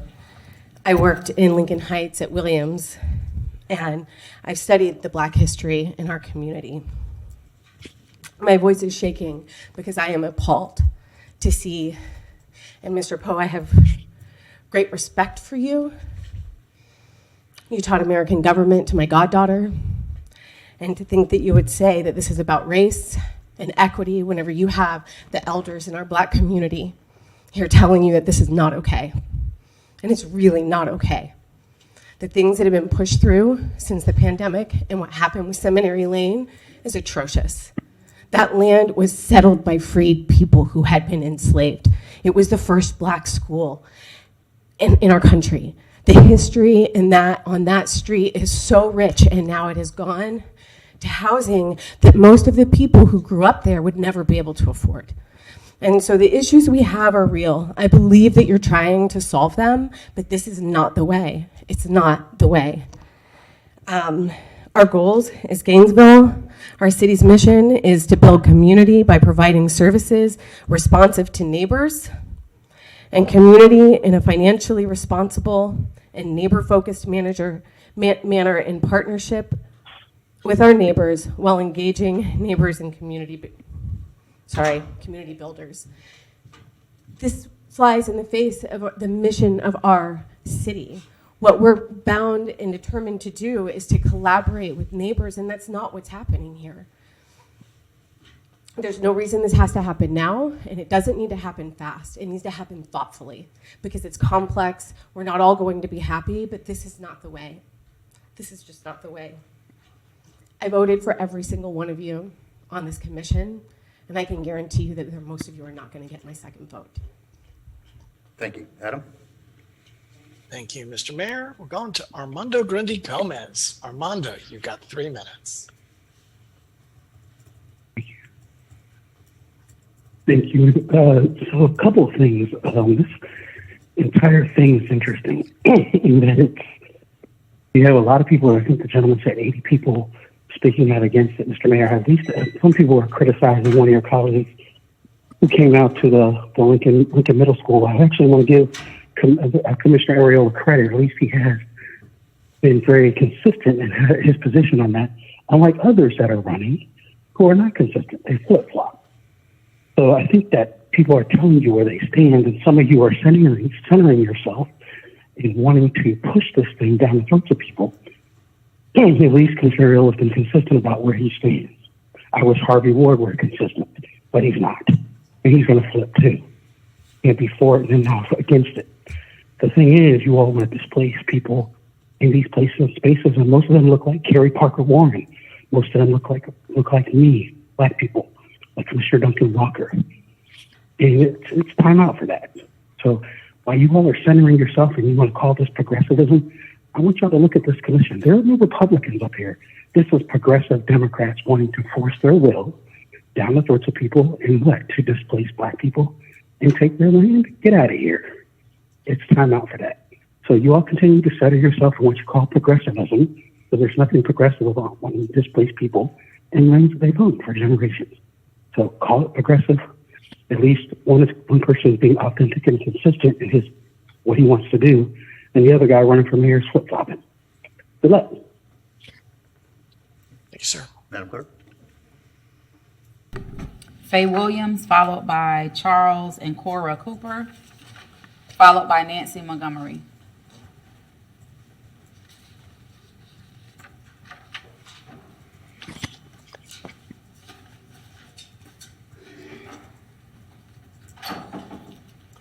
Good evening or good night. I pretty much gave up on the city commission probably like 6-7 months ago. But I continue to do what I do as a community organizer, and that's to organize people and ask them to always resist, resist, and resist. I live over in Porter's, and Porter's was founded in 1884 by Olivia and John Porter. And it was set up for African Americans who needed to buy lots and needed to create a neighborhood because it was about progress. And then you come back, and here we are struggling again with the masters telling us what to do. I don't know if y'all ever heard the term a spade is a spade, but I'm here to tell you the truth. We really are sick and tired of you all. Not only because of living in Porters and dealing with what we have to deal with the city commissioners, it's also the GPD, it's all the institutions within Gainesville don't have much respect for us as black people. That's what I'm talking about. And for you, David, to have the nerve to talk about race and Poe, I won't even go there. But for you to be running for city commission and want to be the mayor, come on, wake up, brother. You can make a difference tonight. Make a difference. Because you've heard all of us. This is not the first time you've heard this discussion. You sat on that porch and told me you were going to run for mayor, and we had a discussion. And now you out there, way out there, you maybe need to come back to yourself because you know what's happening. You know, I went to East Side, I went to Kirby Smith, I went to East Side, I went to GHS, I went to George Washington University, I went to David Clark Law School, I don't have a law school. But one thing about those schools, I learned critical thinking. You learn critical thinking, and then you look around and you see what's happening right in front of you. And you know it comes down to one thing, money. That's what it's about. Because obviously you don't care about the residents of Gainesville, Florida, because otherwise you would have stopped the meeting, you would have accepted Commissioner Desmond's first motion to end it until we have a larger venue. You would not have been so arrogant as to leave 70 people out there. Thank you, Ms. Williams. You know, it's your mom. Would you have left your mom out there in the sun? Thank you, Ms. Williams. I appreciate it. And so I'm asking you to vote against this. Thank you. Stop it and have some respect for us. Right on. Thank you so much. Adam? All right, our last caller on the line for the evening is Lon Green. Lon, you have 3 minutes. Hey, thank you for taking my call. My name is Lon Green. I was born in Alachua General Hospital. My grandfather built the house I grew up in 1946. My family's been a long-time Gainesville resident, and I like to think I was blessed with common sense. I've seen good ideas and bad ideas. This is a bad idea. It takes courage for me to admit when I made a mistake. Please have the courage to vote no. People want to live in a high-density city. There are plenty of big cities in Florida. Please listen to the people. There are areas of the city that need help. Please put your efforts into helping those neighborhoods in a smart way. You said your goal was to allow new home ownership. This will only allow apartments and quadruplexes with more renters, not owners. I applaud trying to help people find affordable housing, but this is a bad plan. Many people that are experts in this very subject have spoken before me, and the vast majority agree this is a bad idea. More density, more traffic, more crime, more trash, more noise pollution, less parking, less trees, less families. I recognize many of the names of people that have spoken, and I implore you, take more time and make an educated decision. Please, don't ruin Gainesville neighborhoods and vote no. Thank you. Mr. Mayor, before you take another comment on the floor, we did have somebody who was cut off before who just called back in. Can we take them? Yeah, of course. We'll get them right after our next speaker. Thank you. Kia Claney. Kevin, I apologize. Hi, I'm Kevin Claney. I'm Ironwood resident. I've been president there and architecture chair for quite a long time. We back in the early 2000s, we did a lot of work with our zoning in that area, and we also dealt with some infilling, making sure that was done right by NHDC. We were trying to handle some more community developments over there from the airport. It was a long, long battle. After that, I've just kind of disappeared. So I'm sorry. I've been sitting here all day and just steaming over this. When I heard about this about 5 days ago, I literally got involved. Really, I haven't worked for 2 days, and right now I'm working like I'm way overworked, but trying to get a grip on what exactly is going on. I want to say a couple things that are very important that maybe have been kind of getting to here lately, but need to be really stressed. The very idea of single-family units and neighborhoods being somehow some sort of a thorn in the flesh of a community is crazy. Those communities that we have, where we have substantial families that have yards where they have their kids can play out and get to know each other, and everybody gets connected. That's where the joy of life comes from. If you ask anybody in this town, whether they own a residence or not at this point, or they're in apartments, what's the one thing they dream of getting to? Their single-family home to live in. What you're doing with this is going to shred the ability for us to find that anywhere in Gainesville. It doesn't just affect Porters in these communities, but they're the ones that are getting hit the worst and the hardest right away. But this overlay goes over every part of Gainesville. Every single family community out here that treasures their ability to talk to each other and to get to know each other and know that their kids are watched and protected and know who's in and out of their community. That's the quality of life we all strive for. You're literally going after that. It's appalling. I just want to stress that these Porter's Oaks, we don't need to be talking about infilling them. We need to try to get them back and restore what they were before. And you should be putting together a committee that works in equal partnership with the people in these communities and find ways to bring back that close-knit family group that used to live there. And some of them are still there and miss that. I see my time's up, so thank you. Appreciate it. Adam? All right, our last caller is Gabriel Halo. Gabriel, you have the floor for 3 minutes. Yes, I'm here.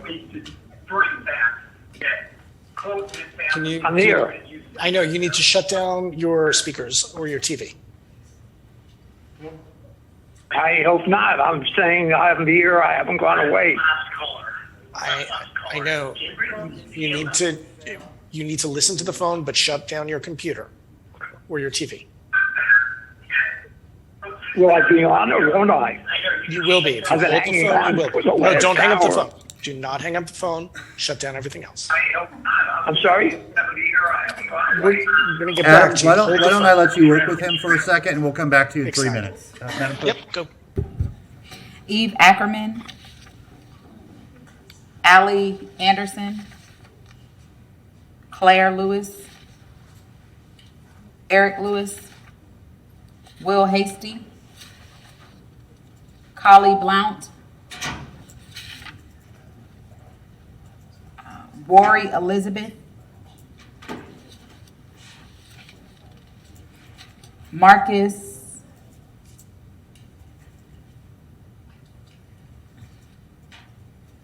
Yeah, no, I'm not gonna try that one. Lori Wilkins. Jenny Linder. Shanae Jackson.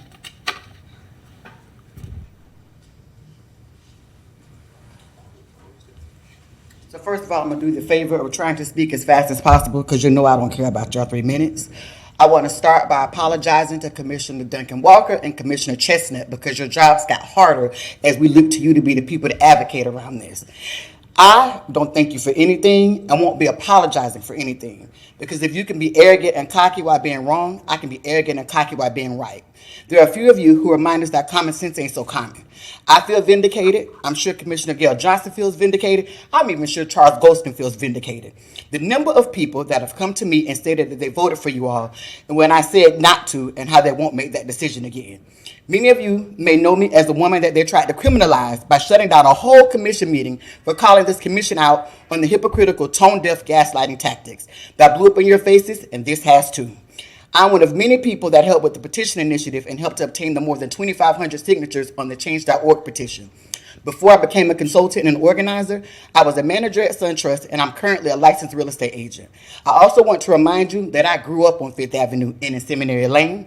I grew up in Kennedy Homes, which is now supposed to be Heartwood, and I also grew up in Sugar Hill and Woodland Park. The neighborhoods that you all view as blight and worthless are neighborhoods that many of us have been proud to call home. My comments are centered in both of these parts of my identity.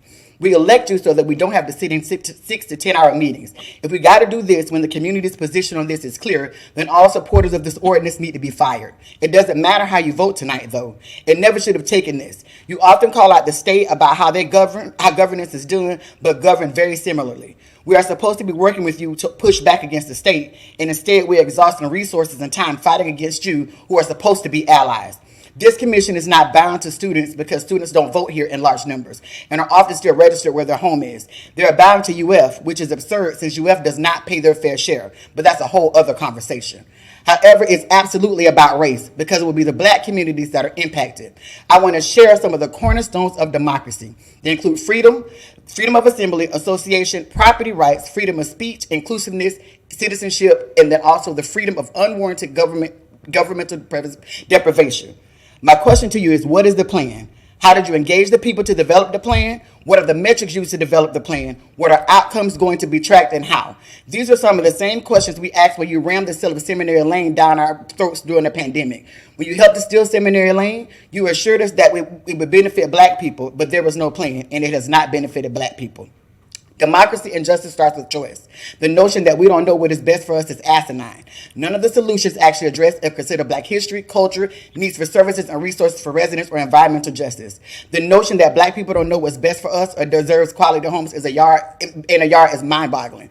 All of your solutions to address the lack of quality affordable housing ensure that black people have no wealth because the land is the wealth. We have seen it with the Community Land Trust, Heartwood, and also continually gifting land to Habitat, even though we know they build homes that are falling apart and they do predatory lending. Thank you so This is much. willful Appreciate and your deliberate comments. social Thank you engineering to very push much. black people out. This is evidenced Thank by you. the planned commercial Thank you. development in Gainesville, especially East Hey, I Gainesville. really appreciate you I already speaking, told you I but- don't care about that. well, I They're got clear, everyone, even when we people- got pushed to East Gainesville because land was I taken need to by ask you to force. stop. Why aren't you working on sweeping I GRU can't do policy? one Why aren't person you giving this privilege over energy to others. GPD and the violence Okay, that's inflicted I'm on our gonna go ahead and communities? recess for And 5 why minutes. is it this much energy given to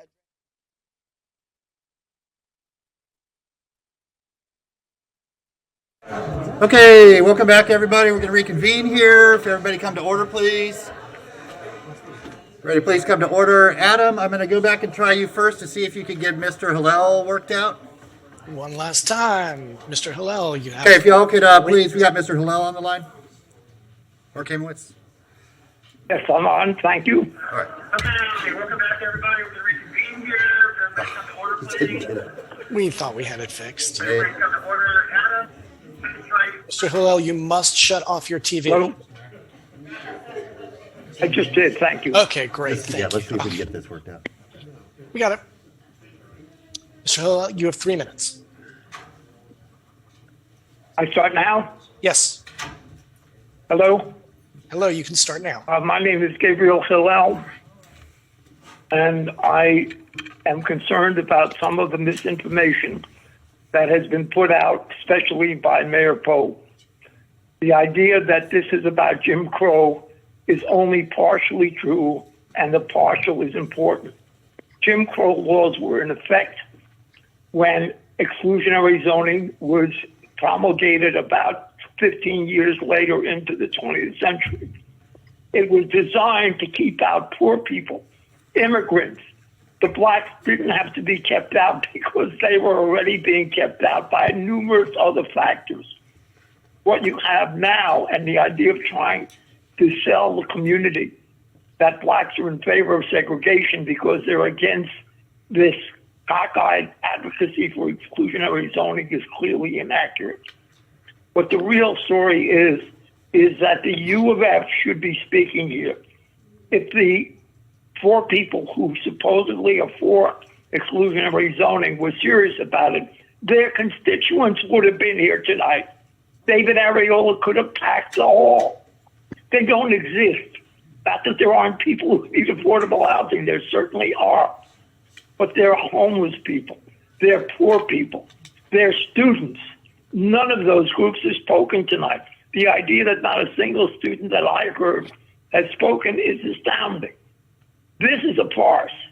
What it's for is totally political and has no sense of reality. The idea being, even if it passed twice, by the time the new commission came in, it would be stopped immediately at the first meeting. Why we're going through this, I will honestly say, is a mystery to me. But I'm very concerned that what is being cut out, and I think Faye Williams was describing it beautifully, is the voice of the people are being muted. And by the people, I mean the blacks will become, finally, a constituency and a power in this community. They're not in favor of it. Their commissioners aren't in favor of it. David Ariola has to know that this is going to cost him the election, even if he had a chance. So what is going on is beyond me. But whatever it is, it's not reasonable. And as I think as Armando Gundy pointed out, the idea that we're all progressive Democrats arguing about this makes it even more ludicrous. The idea that there were 10 people who spoke for it, I didn't hear 10, but if there were, they were academics and had ideas not based on reality. Okay, we've gone through this before. In fact, Commissioner Ariola should remember when he tried to institute more music Thank you, venues. Mr. Haywood. And the public came out and shut him. Say goodnight. Actually, real quick, Commissioner Ariola, motion to extend. Thank you, Mr. Mayor. Motion to extend the meeting to 11:30. Motion and a second to extend. All in favor say aye. Aye. All opposed? That motion passes. Madam Clerk? Okay, our next speaker is Jack Carter. Is Carol Silver here? Celeste Shatima? Marcus Silver? And then our next speaker will be, I'm sorry, Ms. Fox. Okay. Good evening, Mr. Mayor. I'm tired of coming down here. I was down here the other day, and y'all were talking about open container. I'm trying to retire, and I'm trying to enjoy life as retirement people, but y'all keep messing it up. Mr. Mayor, there are 3 different groups that oppose this issue. They are County Commission, 3 City Commission committees, and residents of the neighborhood, and others. Based on the response from these groups, this issue needs to be voted down. If there should be any changes in zoning laws as it related to this issue, it should be done on the multi-family zone instead of single-family zone. For example, requiring multi-family units to set aside a certain percentage of the units for affordable housing will be a way to address this issue without upsetting the integrity of existing neighborhoods. This method of using exclusionary zone has been successful around the nation. If this commission cannot come up with this conclusion, then it should cast a no vote on exclusionary zoning in single-family zones, or table the issue that will let the new commission that will be sworn in January to make the decision on this issue, or place this issue on the November ballot so the citizen can make the decision on this issue. Thank you very much, Mr. Mayor and Commissioners. Thank you. Ms. Fox?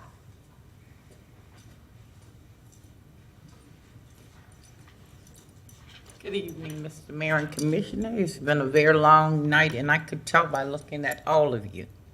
You look exhausted. You really do. And I think people that are here and the ones that are home, they're exhausted too. You know, there's nothing more I can say that hadn't been said tonight. And if you really and truly believe in us and all the people that's come through tonight, you know what they're saying. You know what they want. Regardless to what you feel in your heart, you need to listen to, you know, every time I come up here to speak, my thing is always to listen to the people. And the people have really spoken out loud and clear tonight. White folk, black folk, everybody, we're all on one accord. I think maybe 5 or 6 people spoke in favor of it. I'm asking you to search your heart deeply, and vote your conscience based on what the citizens here said tonight. I mean, I had little notes that I was going to say, but it doesn't make any difference, because people have said everything that you all needed to know about this issue. And I think it's time for us to go ahead and ask you to vote on it so you all could go home and get some rest, and we could go home as well. I mean, Mayor, you got a family home. Harvey, you that's Cynthia, your husband. Evelyn, it's her birthday today, and I missed it. That's a shame, Lauren. That is an absolute shame. But she's been here with me. Because you shouldn't have, I mean, this could have been resolved before your daughter's birthday. Now you know she'll be there a tomorrow. shame. Okay, well, anyway, y'all, let's go ahead and vote on this. And I think you all going to vote the way the people have spoken out tonight. Let's go ahead and do it. Go home and have a good night's rest, and we will all be victorious. Thank you. Thank you, Ms. Fox. All right, thank you, Madam Clerk, and Adam for helping us out there and managing that so well. We're going to move on to commission deliberation. The one thing I'm going to ask before any motion gets put on the floor,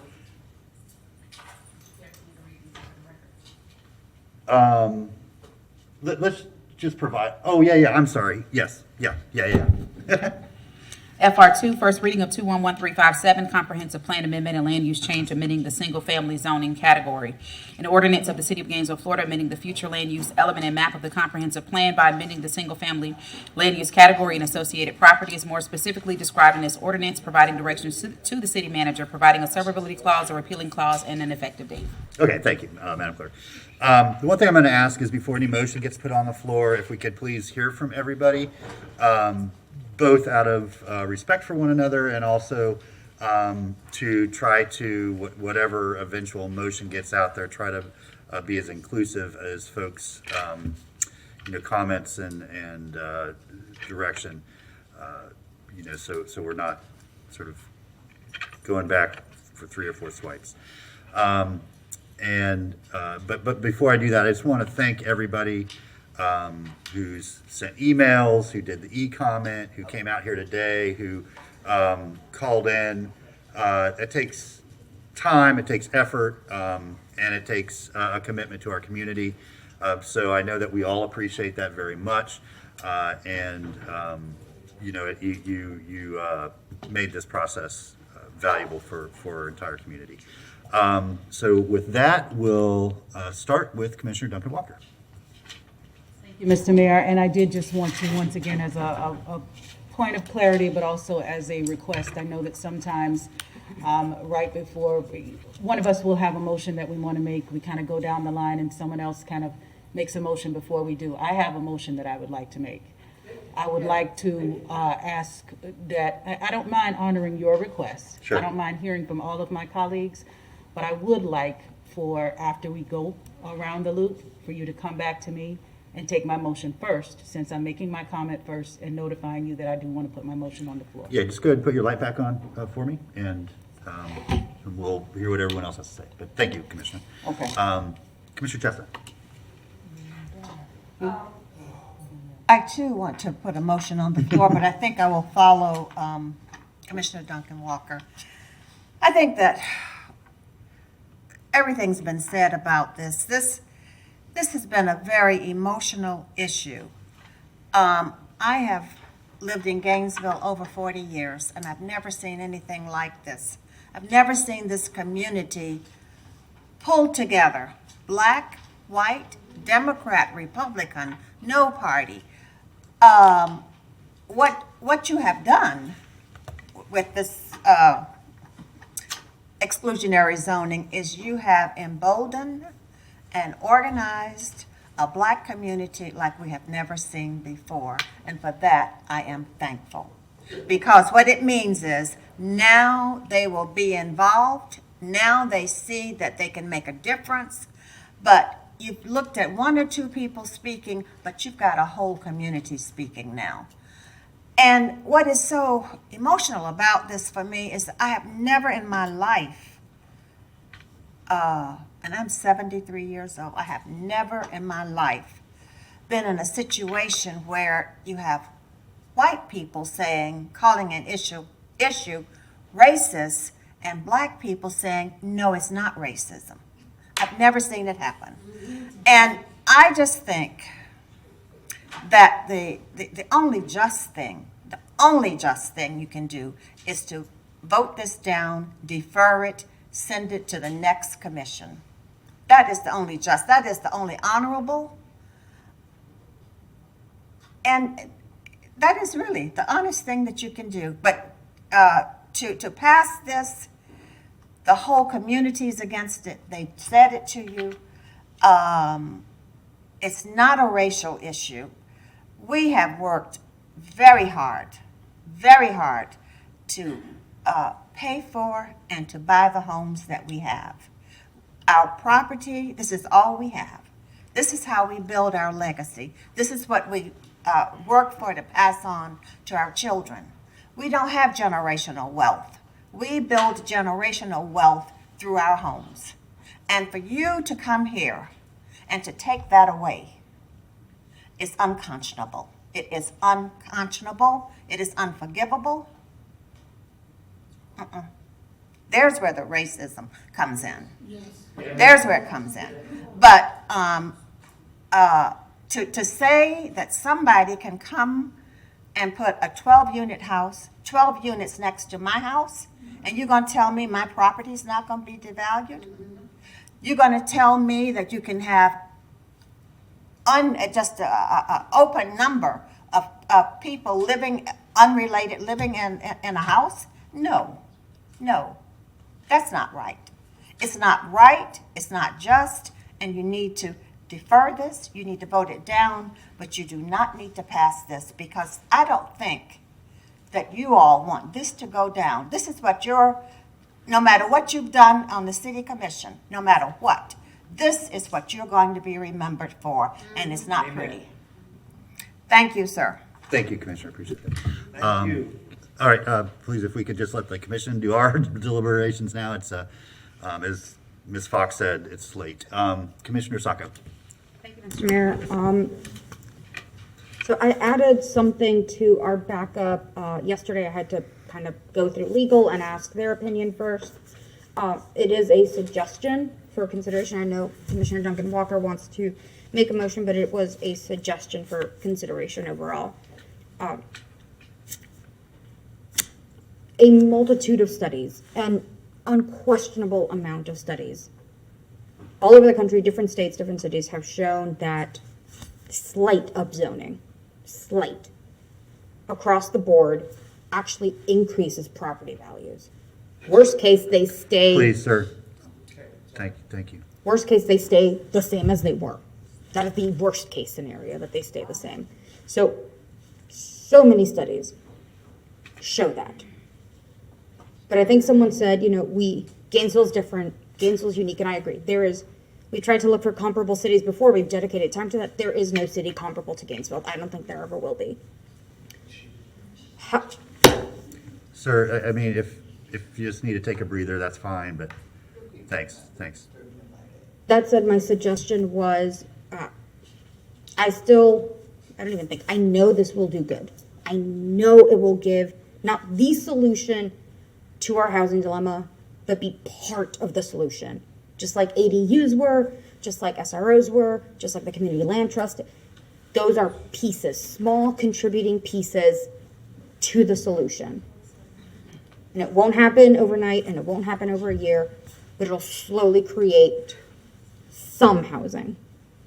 And I'd rather do something than nothing. So my suggestion was to pass the staff recommended amendments with a sunset provision. It doesn't change the content. It changes and guarantees an automatic end date, that things will revert back to how they are today in 3 or 5 years. And in that time, staff can collect data. You can't, Mr. Persons can back me up on this, wherever he is, you can't build a shed without getting a permit. You can't change anything substantial without getting a permit. We can track all data of which homes are made something else, what they were before, where they are,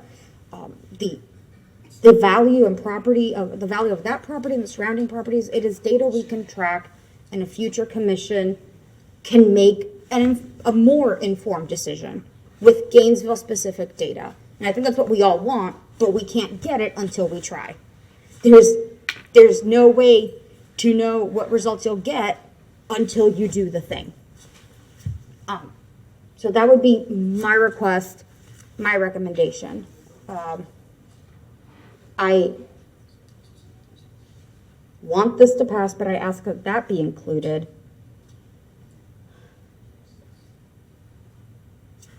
And this honestly came about because I was hearing that there is fear. There is an element of just genuine fear about what this could do, and I get that. Maybe you can laugh at me, but I do. You can doubt my sincerity, but you can deal with that in God. But I have heard that people are afraid. I've also heard people like Dr. Tanzer say, people don't want this, they don't understand it. And those are two different statements. People can't want or not want, like or dislike what they don't understand. They can be afraid of it, but you can't make a judgment on something if you don't know what it is. And that's what she said. People don't know what it is. We can take the time to show in practice what it is. We can guide people along. We can have all the workshops to share that data in real time. And it will be valuable learning experience for our staff, whatever commission is sitting, and our neighbors who want to go along with the process. That would be my suggestion. And just as a note for everyone who says students are going to live somewhere, like students are an embodiment of plague. I came to this town as a 24-year-old student, and I stayed until I was a 27-year-old student and graduated. I had friends who were 40 and had small children, and they were students. Students are people. They are people. They don't all just leave because I'm here. I didn't just leave. People buy homes, people stay here, they raise their families because they love this town. Just kind of throwing them aside as a second-class citizen is a disservice to the city and all the talent that could stay here. Thank you, Mr. Mayor. Sorry. Okay, Commissioner Santos. Thank you. Thank you, Mayor, and thank you for everyone who emailed and spoke. I really do, truly do appreciate it. I first want to, I heard this many times. So Porter's Quarters, Pleasant Street, Fifth Avenue, Seminary Lane area, majority of Duval are exempt from this ordinance. They are not a part of this and won't see changes to allowing triplex or quadruplex or things like that. This will actually help because right now those are the neighborhoods where you can build. You can't build in many other portions of our city, so that's where all of the pressure is. By allowing it going citywide, the pressure will be spread out, so it won't have pressure in just in specific neighborhoods. I think one of the biggest things for me was when many young people spoke today. Those are the ones who are going to have to deal with climate change. I mean, those are the ones who are going to have to deal with the world that we're leaving behind us. I mean, I'm already 38. I'm not going to have to deal with a lot of the changes that will happen in our country, with the world, with rising sea levels. But people in their teens, people in their 20s, is it possible to have them stop? It's hard. Yeah, if we, it's difficult to concentrate and listen to one another if there's side conversations. We totally get if you want to have a conversation, if you just do it in the hall, you can still see and hear what we're talking about, and then come in when your conversation's finished. It'd just be easier. Stop having side conversations. Stop insulting our intelligence. We'll stop having side conversations. That's fine, yeah. We just need to be able to hear each other. So that's fine. all. We'll keep having side All right. conversations. Good, Commissioner. It was heartbreaking to hear from renters who didn't know where they were going to live next because of rental increases, or rent increases, and because there's just not enough housing for people to live in. Commissioner Sacco, I hear your concerns. You're right. There is a lot of fear out there. But in Gainesville, we've had like a 60-year experiment with this type of housing, with the zoning that we currently have. And I don't think it's worked. We are more car-centric. We have more traffic. We have more expensive housing. We know what that housing will look like if we make changes, because before World War II, that's what was built. There was middle housing. There was duplexes and triplexes and quadruplexes, a mix of all over the place, and allowed people of different incomes to live in different areas. As I mentioned earlier, climate change is happening, and we have to move people away from cars. We have to reduce the amount of energy and water that we use. Attached units use significantly less energy and significantly less water. Our population is growing every year here in our community. I think last year it grew about 6,000 people, the most in history. And climate refugees are moving here, and they're going to keep coming as our coast fill up with water. And we have to have a place for those people to live. We have to build housing. The housing we'll get will be suburban sprawl. Someone mentioned that we'll have just one massive city that will go to Archer and all over the place and Geneva. I don't want that. Or we can build it inside the city to have walkable, transit-rich neighborhoods.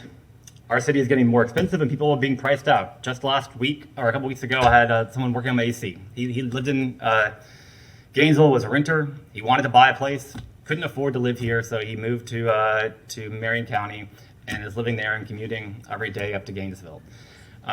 The people who work in our city can't afford to live here. And we are going to become increasingly a city for the rich, and people who work here will just have to commute inside our city. And I don't want a city like that. As for the sunset clause, you were trying to make a comparison, or like a compromise. But I have significant issues, and I think a 3 to 5 year one will create a lot of issues. First, I don't think it will allow for a test per se, because I mean 3 years is too short, even 5. It will make the market very weird because people won't really know what to do, and I think it will kind of almost be designed to fail because of that. I think we'll have rush projects that won't be as good, and they won't look as good because people will just be trying to rush things through quickly. It takes 2.5 to 3 years to build something in the first place. We have significant supply chain constraints. If someone wants to build something, when they have to find a property to do it on, they have to buy it, then find financing to build it, then draw up plans, and go back and forth with the city. I mentioned someone here, it took 6 months going back and forth on permits. Then they have to find someone to build it, and that can easily take that much time, and that I don't think we'll even have the right information at that point if we go there. I think it'll be very weird with property values because depending on when they're buying it, when the rights will be kind of going away, prices will get weird. It'll create non-conforming buildings, which I don't think is good. I think it may make it difficult to get mortgages, both to build because of that won't be allowed in a couple of years, and then also purchasing that property. A mortgage company wants to be able to rebuild on that property, and if they can't rebuild on that property, they're going to be less likely to give loans. I also think it will keep it a political issue, and it will affect every election moving forward. If the commission in the future sees issues with the changes that we make, then they can make those changes, and they can change what they have. And I think that leaves it up to them on what information they need and what timeline works best for them. My request to the commission is that we move forward on the ordinance that we discussed at the workshop, the one where we made changes to and discussed. However, if Commissioner Luckett, if you still want to move forward on your sunset, that I would ask that we have the city attorney draft that as well, and that we move forward with the ordinance we've already discussed, have that one drafted, and then at second reading, we can make a decision where we go. I would also request that we kind of have staff look at that and see kind of what may be the pros and cons of having a sunset. Thank you, Mayor. Mr. Ward? Thank you, Mr. Mayor.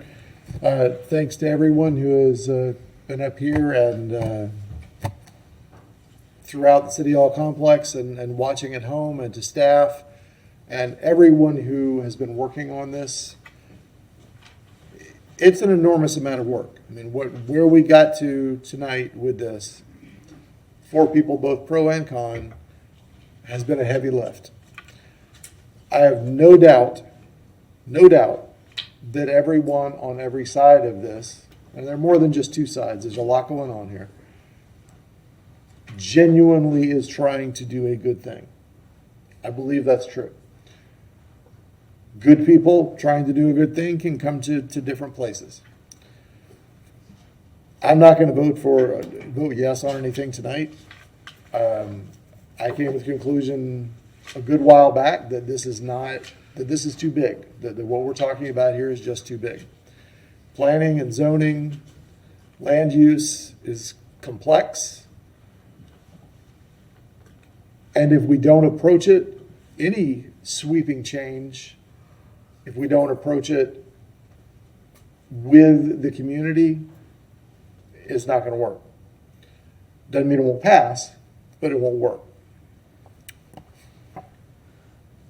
This has taken up an enormous amount of everyone's effort. And while it's happening, while we've been doing this, we haven't been doing much else. There are a lot of things that we can do that really do address affordable housing. Part of this is a difference in approach. My approach is incremental at this point. I've kind of come down on that end of things, that the way to progress on things like housing is incremental. That's the way we get things really done. And it takes a long time, but when we look back over 10 or 20 years, we can be proud of where we've gone.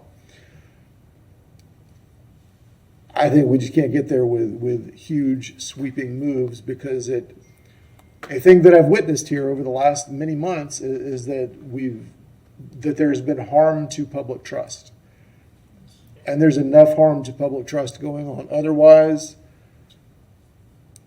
throughout the nation and the state that I don't want to be a part of that here as well. So I'm not going to support any of the things that are on the table this evening. It doesn't mean that I don't appreciate the work that's gone into it. I absolutely do. I know how much work has gone into it. It just won't work. My concern going forward is that if we pass this tonight, I don't have much faith that it's going to come back to us for a second reading. I feel like the state's going to hold on to it. That's not good. So I think if this passes tonight, I think it goes into uncharted waters. I know what the law says, I understand that, but I think that it's going into uncharted waters. And I also know that even if it comes back to us and it's in stone, it won't actually be in stone. And I want us to get to a place where we have the capacity and the energy to work on the things that we can put to work that will change and save lives in our community in the near term, the medium term, and the long term. This is long term. I want to do all of them. That's why I'm not supporting it. I do appreciate everyone's time today and throughout all of this. So thank you all. All right, thank you. And Commissioner Duncan Walker, I know that your light's next, but I do want to hear from Commissioner Ariola, and I'll say a few words, and I'll come back to you for a motion. Okay, Commissioner Ariola. It is unfortunate that this takes place during a political campaign, because everything that any candidate says will be seen as an attempt to get your vote. But I must share my heart anyway, because I believe in my heart that housing is a human right. This housing crisis is international. Cities all around the world are experiencing the same issues that we are, and the elimination of single-family zoning has been attempted all around the world. There are studies that have shown the impacts. I am choosing to highlight two of them. City of Auckland in New Zealand, City of Minneapolis in Minnesota. In Auckland, there have been found to be an increase in the supply of housing. These findings are a positive sign for upzoning as a solution to housing affordability, because you need to increase the supply as a necessary, albeit not the only thing, as a step towards achieving housing affordability. We are now seeing housing prices drop in Auckland. In Minneapolis, same phenomenon. Dropping of housing prices, dropping of rent. That was done in 5 years. This is going to be a policy that takes 5 years to see a major effect. But in that time, there will be more dwelling units for all the people who are choosing to call Gainesville home. This is a positive sign. I also want to point out that the two cities took different approaches. Minneapolis decided to eliminate it citywide. Auckland did what the plan board suggested we do, which is some parts of the city eliminated, some parts of the city not. In the parts of the city where there was not an elimination of single-family zoning, there was actually a decrease in the housing supply. That is why I cannot support what the plan board recommended, because I believe the only equitable way to do this is to have this as the same rule for the city. Climate change is a major factor in my decision. The most conservative estimates of sea level rise show Miami Beach underwater in 20 years. All right, sir, please. I'm going to say this right now because I know The Greenland. Thank you. I'm leaving. All right. You guys, Very good. the sea Thank you. levels are not rising. All right, thank you, sir. All right. And it is insulting. That's what she's All right. saying. Good You night. guys say stuff, Sir, make statements that you can't It's good to back see you with again. actual data. It's been a long time, but thank you. Go ahead. The ice shelves are breaking off of Greenland, and they are breaking off Antarctica. This is going to cause more people to move inland. Gainesville is already seeing the first climate refugees. I have met them. You have met them. There is more work to do than just this policy. We still have to pass inclusionary zoning to mandate affordable housing for new development. The voters have to pass wild spaces, public places with the housing element. We still have to finish our $8 million in allocated American Rescue Plan Act dollars towards housing. And I hope in 2024, the City Commission will bring forward $50 million in housing bonds to assist with acquiring and maintaining existing affordable housing, as well as building new affordable housing. So one of the questions that was posed very frequently was, why don't we focus on these other solutions instead of this? I have a reason for that. Because when this conversation started 5 years ago, I was willing to explore other opportunities and other solutions. Where we have disagreement is on this particular exclusionary zoning piece. 2 White Houses under President Barack Obama, President Joe Biden have identified exclusionary zoning as a significant impediment to the cost of making affordable housing. In fact, President Biden, in the American Jobs Plan, has put forward $5 billion in competitive grant programs to incentivize reforms of exclusionary zoning. This is going to be done through his Secretary of Housing, Marcia Fudge. I want to work with the Biden administration on affordable housing. It will be difficult to do that if we do not pass this policy.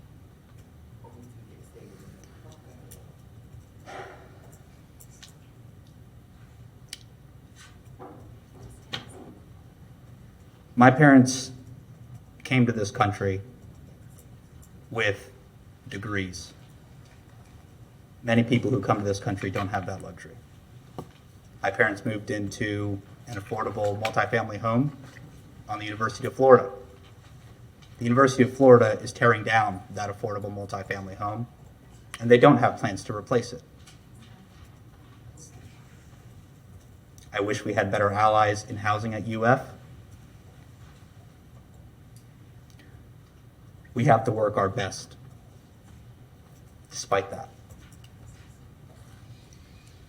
At the end of the day, this comes down to what I believe is good policy. And I understand there's a lot of trepidation, and everyone talks about the word fear. But the only thing we have to fear is fear itself.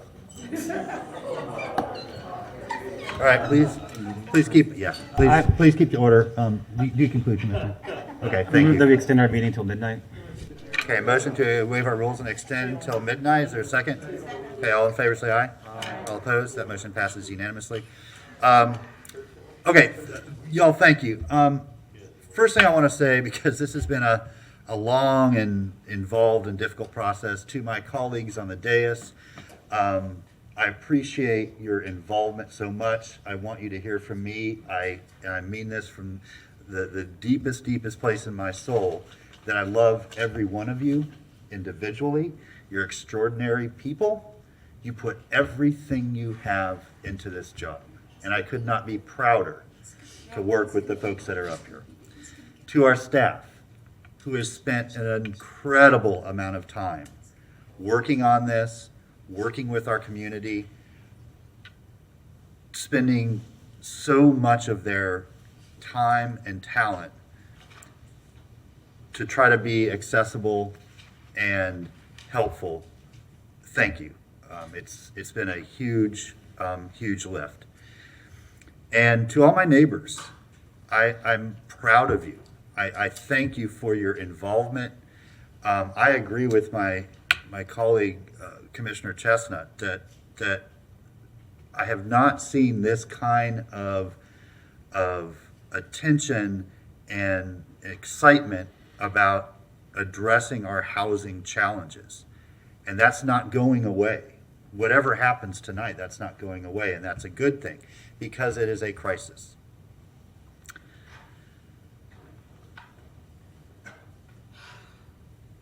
The best time to plant a tree is 20 years ago. The second best time to plant a tree is today. And the same is true for housing. The best time to build adequate housing and abundant housing is 20 years ago. The second best time is today. I believe I share the same goals as many, if not all, of the folks that we have heard from, not just today, but leading up to this. I want people to be able to choose where they live, including staying exactly where they are and not being forced out. But the lack of housing supply at all levels accelerates and exacerbates displacement, because money will always find a way. Money's like water. It always finds a way. And when there's not enough housing at all levels, giving people options, the folks with the money and the good credit and the connections, they will gobble up the most desirable housing in the most desirable neighborhoods. That is how displacement and gentrification works in every single city it's happened. It's not unique to Gainesville. One of the most important ways of stemming that tide is by allowing more housing to be built in more parts of the city. Because now people have other options, and they don't just go to those few neighborhoods that are highly desirable and exist in a high opportunity area where everybody wants to live. Now, we've done other things to try to help that. We've set aside a tremendous amount of money for legal support to help folks fight back against predatory buyers. We have set money aside for social housing, which we absolutely need to do for those 50% AMI and below. We are seeing inclusionary zoning happen in some of our new developments. We need to memorialize it in policy. We absolutely need to do that. But if you look at a map of Gainesville and which properties and neighborhoods would be affected by this, if this change were to happen, 2/3 of it is in Northwest Gainesville. No, we have a map. It's all in Northwest Gainesville. Not all. 2/3 of it is in Northwest Gainesville that would be impacted by this. If you look at the RS 1 through 4, 2/3 of it is in Northwest Gainesville. And that was by design. We didn't become this segregated city by accident. It was by design over generations. And so one of the ways, I will never pretend that this is a panacea, but one of the ways that we start reversing that trend is by opening up modest changes in what can be built and where it can be built, so people do have that variability of housing option throughout the city. And right now, in Northwest Gainesville, almost all of the property, you only have one option, and that's a single-family home. I both understand and deeply respect the skepticism that folks have towards this. I do. The way to overcome that skepticism is by showing over time the positive impact that this will have. And that's why I believe it's important to move forward with this. Now, what some future commission does, what the state does, that's not something I can control. But right now, this is the best thing for the long-term housing stability of our entire city and to relieve the displacement and gentrification pressures on our most both vulnerable and high opportunity neighborhoods close to exactly where we're sitting right now. So with that, Commissioner Duncan Walker, I will turn back to you, and I believe you wanted to put a motion on the floor. Thank you, Mr. Mayor. Just when I thought I had everything all mapped out in my mind, what I wanted to say, it got late and my brain started powering down. But I've been moved by everything that's been said in this space today and everything that has been said over the phone. I've been moved by the rallies and the community workshops and conversations. I appreciate the comments of all of you, my colleagues. I appreciate the work of staff. Most of all, I appreciate the people of this town who have come out to be vocal. All of this is about the love that you have for this place and the way that you want to see it evolve with you in mind. And I get that. I have some concerns about this, and please let me put the disclaimer at the bottom of this statement. I know the critical need for affordable housing.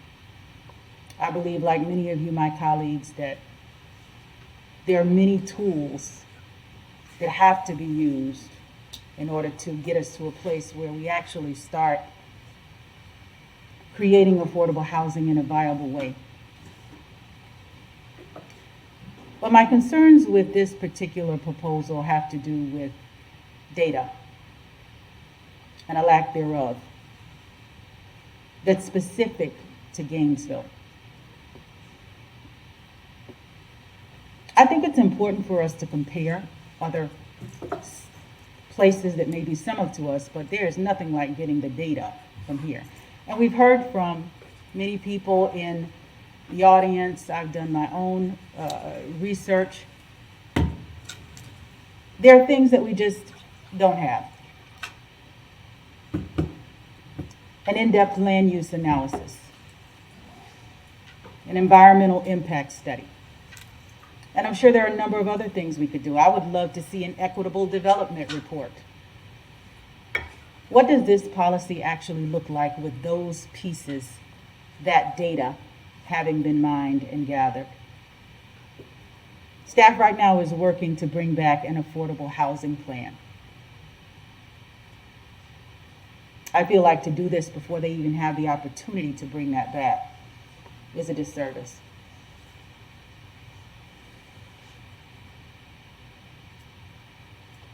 I want to thank Commissioner Sacco for offering an alternative to the proposed zoning changes. And when I think about it, Commissioner Sacco, it's possible that you, myself, and Commissioner Chestnut could pretty much be the ones that are left here to deal with whatever the impacts of this policy might be. This will be life-changing, one way or the other, life-altering, potentially for generations. And it would be great if that life change were positive for everyone involved. My issue is that we just don't know. It's a chance that's too great for me to take. There are too many unknowns. The impacts on historic African American communities already suffering from gentrification or erasure. The impact on communities with weak and already failing infrastructure. Impacts on the aquifer and the environment, impacts on climate, impacts on existing home values and property taxes, impediments to building housing. I had never considered until one of our neighbors stood up and talked about the challenges that he faces as a contractor, just trying to build housing because of our fees. There may be a number of things that we actually haven't taken into consideration, trying to do well. But that's exactly why I think we just simply haven't dived deep enough to move this forward. There will be economic, social, political, public health, and other outcomes that we simply don't know because we don't have the data.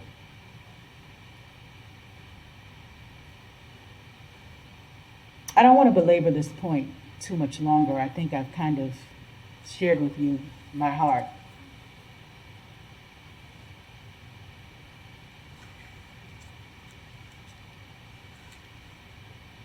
I will just go ahead and say,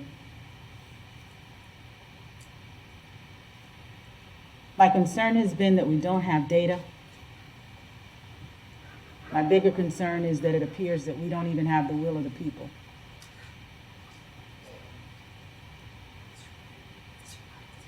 And I think you need that to do anything in this town. And so I move that we delay this decision tonight. I was thinking, should I add a second part to the motion, but maybe that's simply it. That we delay this. There's no need to do this tonight. Too much is riding on it and too little is known. I don't feel comfortable. I need a lot more information that is specific to Gainesville, not Minneapolis, not Toronto, but here. And I appreciate everything everybody said up here. I really do. And so, Commissioner, if I could just get some clarity, a vote to delay, you would typically give a date to which you wanted to bring it back. Well, another alternative is you could just vote to deny the petition, deny the ordinance, or vote no, vote a motion to vote down the ordinance, and you could bring it back whenever you wanted at that point. Of course. Sure, you may. I would suggest that Thank you. I would suggest that you move to defer it and defer ordinance 211357, 211358, 211359. But I would suggest that you defer them and defer it to November 8th, 2022. Okay, and the other two we'll have to take up separately because they're not read into the record yet, so we'll just. Oh, have to do well, each. I just want to get everything on the table. I hear you, Well, yeah. and thank you very much, Commissioner Chestnut, because that is the intention. I see all of this as one thing. It is, Okay. it is. So, Well, okay, I can go with that date. I'm fine with that. So, I move that we delay this decision until November 8th. Okay. All of those. What'd you say? That's after the break, because that's a Tuesday. That's a Tuesday? You can say to some point after November well, 8th. you can say that. Some date after November 8th. Some date after November, I just. Yeah. Okay, there's a motion to defer this item until some point after November 8th. Are you the seconder, Commissioner Chestnut? I am the seconder. Okay, so we do have a motion on the floor. Commissioner Sacco? Thank you, Mr. Mayor. Thank you, Commissioner Desmond Duncan Walker. I had thought of it. I had thought of postponing it to after that date as well. My concern then is, you don't get anything done in November and December. We don't. People are done. And I feel that if we take up the conversation too soon after that, or if our colleagues want to take up the conversation after that, it's going to be, then it will be rushed because we'll only have a handful of weeks of business left after that point. Yeah. Some folks were saying that we don't have the authority to do things. That's literally what we do. We have the authority and the responsibility of taking action. I think a young lady from Azalea Trails the other day said, do something, even if it's the wrong thing, do something. And I think that's what we're trying to do here, try something. And I hear you, we don't have that data, but we won't have it until we try. If you could. If we could just have a little order, thank you. These studies that we are talking about, because the places that are already built out, there's no guarantee that they would be, no one's going to demolish every single family home in the city. That's not going to happen. So you don't know where it will be, where it won't be. Realistically, it won't be a flood of it because there's just the practical elements of doing it. So you can't, with certainty, give those studies. Because you're right, there are a lot of variables. There's a lot of variables every day. We didn't know the pandemic was happening. We decided a lot of things, and then here it is. You don't know if you're going to be alive tomorrow. You don't know if, you're going to lose your job or the power's going to go out. There's a lot of things you don't know. But you still go on every day as if it's going to continue. I don't want to just shelve it because that's going to take a lot of time, so I can't support it this way. But I do appreciate what you're trying to do. Thank you, Mr. Mayor. Commissioner Santos? Thank you, Mayor. Yeah, I can't support the motion. I think we need to take an up-down vote tonight. And hopefully, if this doesn't pass, I would like to put a motion on the floor when we come back. Thank you, Mayor. Commissioner Ariola? Let's vote. Okay. Okay, motion on the floor to postpone or delay this item until some date after November 8th. All in favor of the motion say aye. Aye. All opposed? No. Nay. Okay, that motion fails 3-4. It was Duncan Walker, Ward, and Chestnut in the affirmative. Commissioner A. Santos? Thank you, Mayor. I move that we move forward on the amended ordinance that came out of the workshop, ordinance 211357 on first reading by title only. Is there a second? Was that a second? Yes, sir. Okay. Commissioner Sacco? Thank you. Thank you. Commissioner Sanchez and Commissioner Ariola, would you be amenable to at least having staff look at that sunset provision and what it would look like and come back with it? Because this is going to take some time to come back anyway. Yes, I'm fine with that. Okay, so, fine, and the data studies are not gonna be- included with the ordinance, but to have a staff analysis of a sunset ordinance? Okay.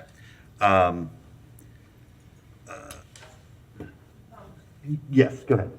May I add to that, if staff is going to look at the sunset provision, I'd like for them to provide an economic impact statement with it. Because by delaying it, I think she's saying delaying it 5 years, sunset, No. what year? What So, it's up to choice. I suggested 3 or 5. Okay. But it's not to delay it until then. All right, so here's what I'm looking for. To sunset in 3 to 5 years, that gives that provides a deeper economic impact to us if right, you get more into the bird Paris. Because I think that people will then come and you're going to have a much more economic impact than you would have instead of just not putting that delayed time in. But that's something the attorney can come back with, the staff can come back with, but I'm interested in seeing an economic impact statement. Yeah, I think we understand what you're asking You- for. As part thank of you. that That's sunset part of it. analysis, yeah, Yes. okay. Commissioner Thank Sacco? I was. No, it's fine. Staff can handle it. Okay, and to be clear, this was the sort of alternative, in the presentation, the alternative proposal that the maker of the motion has suggested. One, well, it's the one that we all, at that workshop that we Yeah. decided. The Hayes Santos alternative. The amended one that the commission moved. In the presentation, it's referred to as the alternative proposal. Okay, all in favor of that motion, say aye. Mr. Mayor. I'm sorry. Before we vote, I just Yeah. want to be clear that the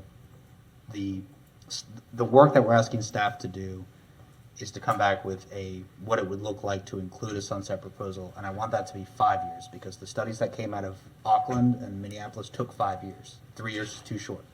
Okay, well, The year's arbitrary, honestly. yeah, I think we can ask for 3, 5, 7. I mean, there's latitude there for staff to. Okay, all in favor of the motion, signify by saying aye. Aye. All opposed? Nay. Okay, that motion passes 4-3 with Chestnut, Duncan Walker, and Ward in dissent. Madam Clerk, could you please read the next item into the record? I'm sorry, that needed to be a roll call vote. It did? Are you passing the ordinance tonight? That's Yes, first reading. it's first reading. Just, can you recall that? It's a roll call vote. Okay. Commissioner Chestnut? No. Commissioner Hayes Santos? Aye. Commissioner Sacco? Aye. Commissioner Ariola? Aye. Commissioner Ward? Commissioner Duncan Walker? Nay. And Mayor Poe. Aye, that motion passes 4-3 by the aforementioned split. Next item, please, Madam. First reading of ordinance 211358, legislative rezoning and LDC amendment to single-family zoning districts. An ordinance of the City of Gainesville, Florida, amending the Land Development Code, Chapter 30 of the City of Gainesville Code of Ordinances and the zoning map atlas to provide regulations for and rezone associated property from single-family zoning districts to a new neighborhood residential district is more specifically described in this ordinance, providing directions to the city manager, providing directions to the codifier, providing a severability clause, a repealing clause, and an effective date. Commissioner Santos? Thank you, Mayor. I move the alternative ordinance 211358 that came out of the workshop, and that we also ask staff to have the 3 to 5 year sunset draft of that, and also look at analysis of that. Okay, is there a second? Second. Motion is second. Roll call vote, please. Commissioner Ariola? Aye. Commissioner Chestnut? No. Commissioner Sacco? Aye. Commissioner Duncan Walker? Nay. Commissioner Ward? Commissioner Hayes Santos? Aye. And Mayor Poe. Aye, that motion passes 4-3 with Chestnut, Duncan Walker, and Ward in dissent. Next item, please. First reading of 211359, LDC amendment regarding neighborhood scale multifamily dwellings. You don't have to. An ordinance of the City of Gainesville, Florida, amending the Land Development Code, Chapter 30 of the City of Gainesville Code of Ordinances to provide flexibility for the development and use of neighborhood scale multifamily dwellings as more specifically described in this ordinance, providing directions to the codifier, providing a severability clause, a repealing clause, and an immediate effective date. Commissioner Santos? Thank you, Mayor. I move alternative ordinance 211359 that came out of the workshop on first reading by title only, and also ask staff to come back with the sunset one and also of analysis of it. Second. Okay, motion and a second. Madam Clerk, roll call vote. Commissioner Sacco? Aye. Commissioner Ward? Commissioner Hayes Santos? Aye. Commissioner Ariola? Aye. Commissioner Chestnut? No. Commissioner Duncan Walker? Nay. And Mayor Poe. Aye, that motion passes 4-3 with Chestnut, Duncan Walker, and Ward in dissent. We have reached the end of our business this evening. With that, we are adjourned. Thank you, everybody.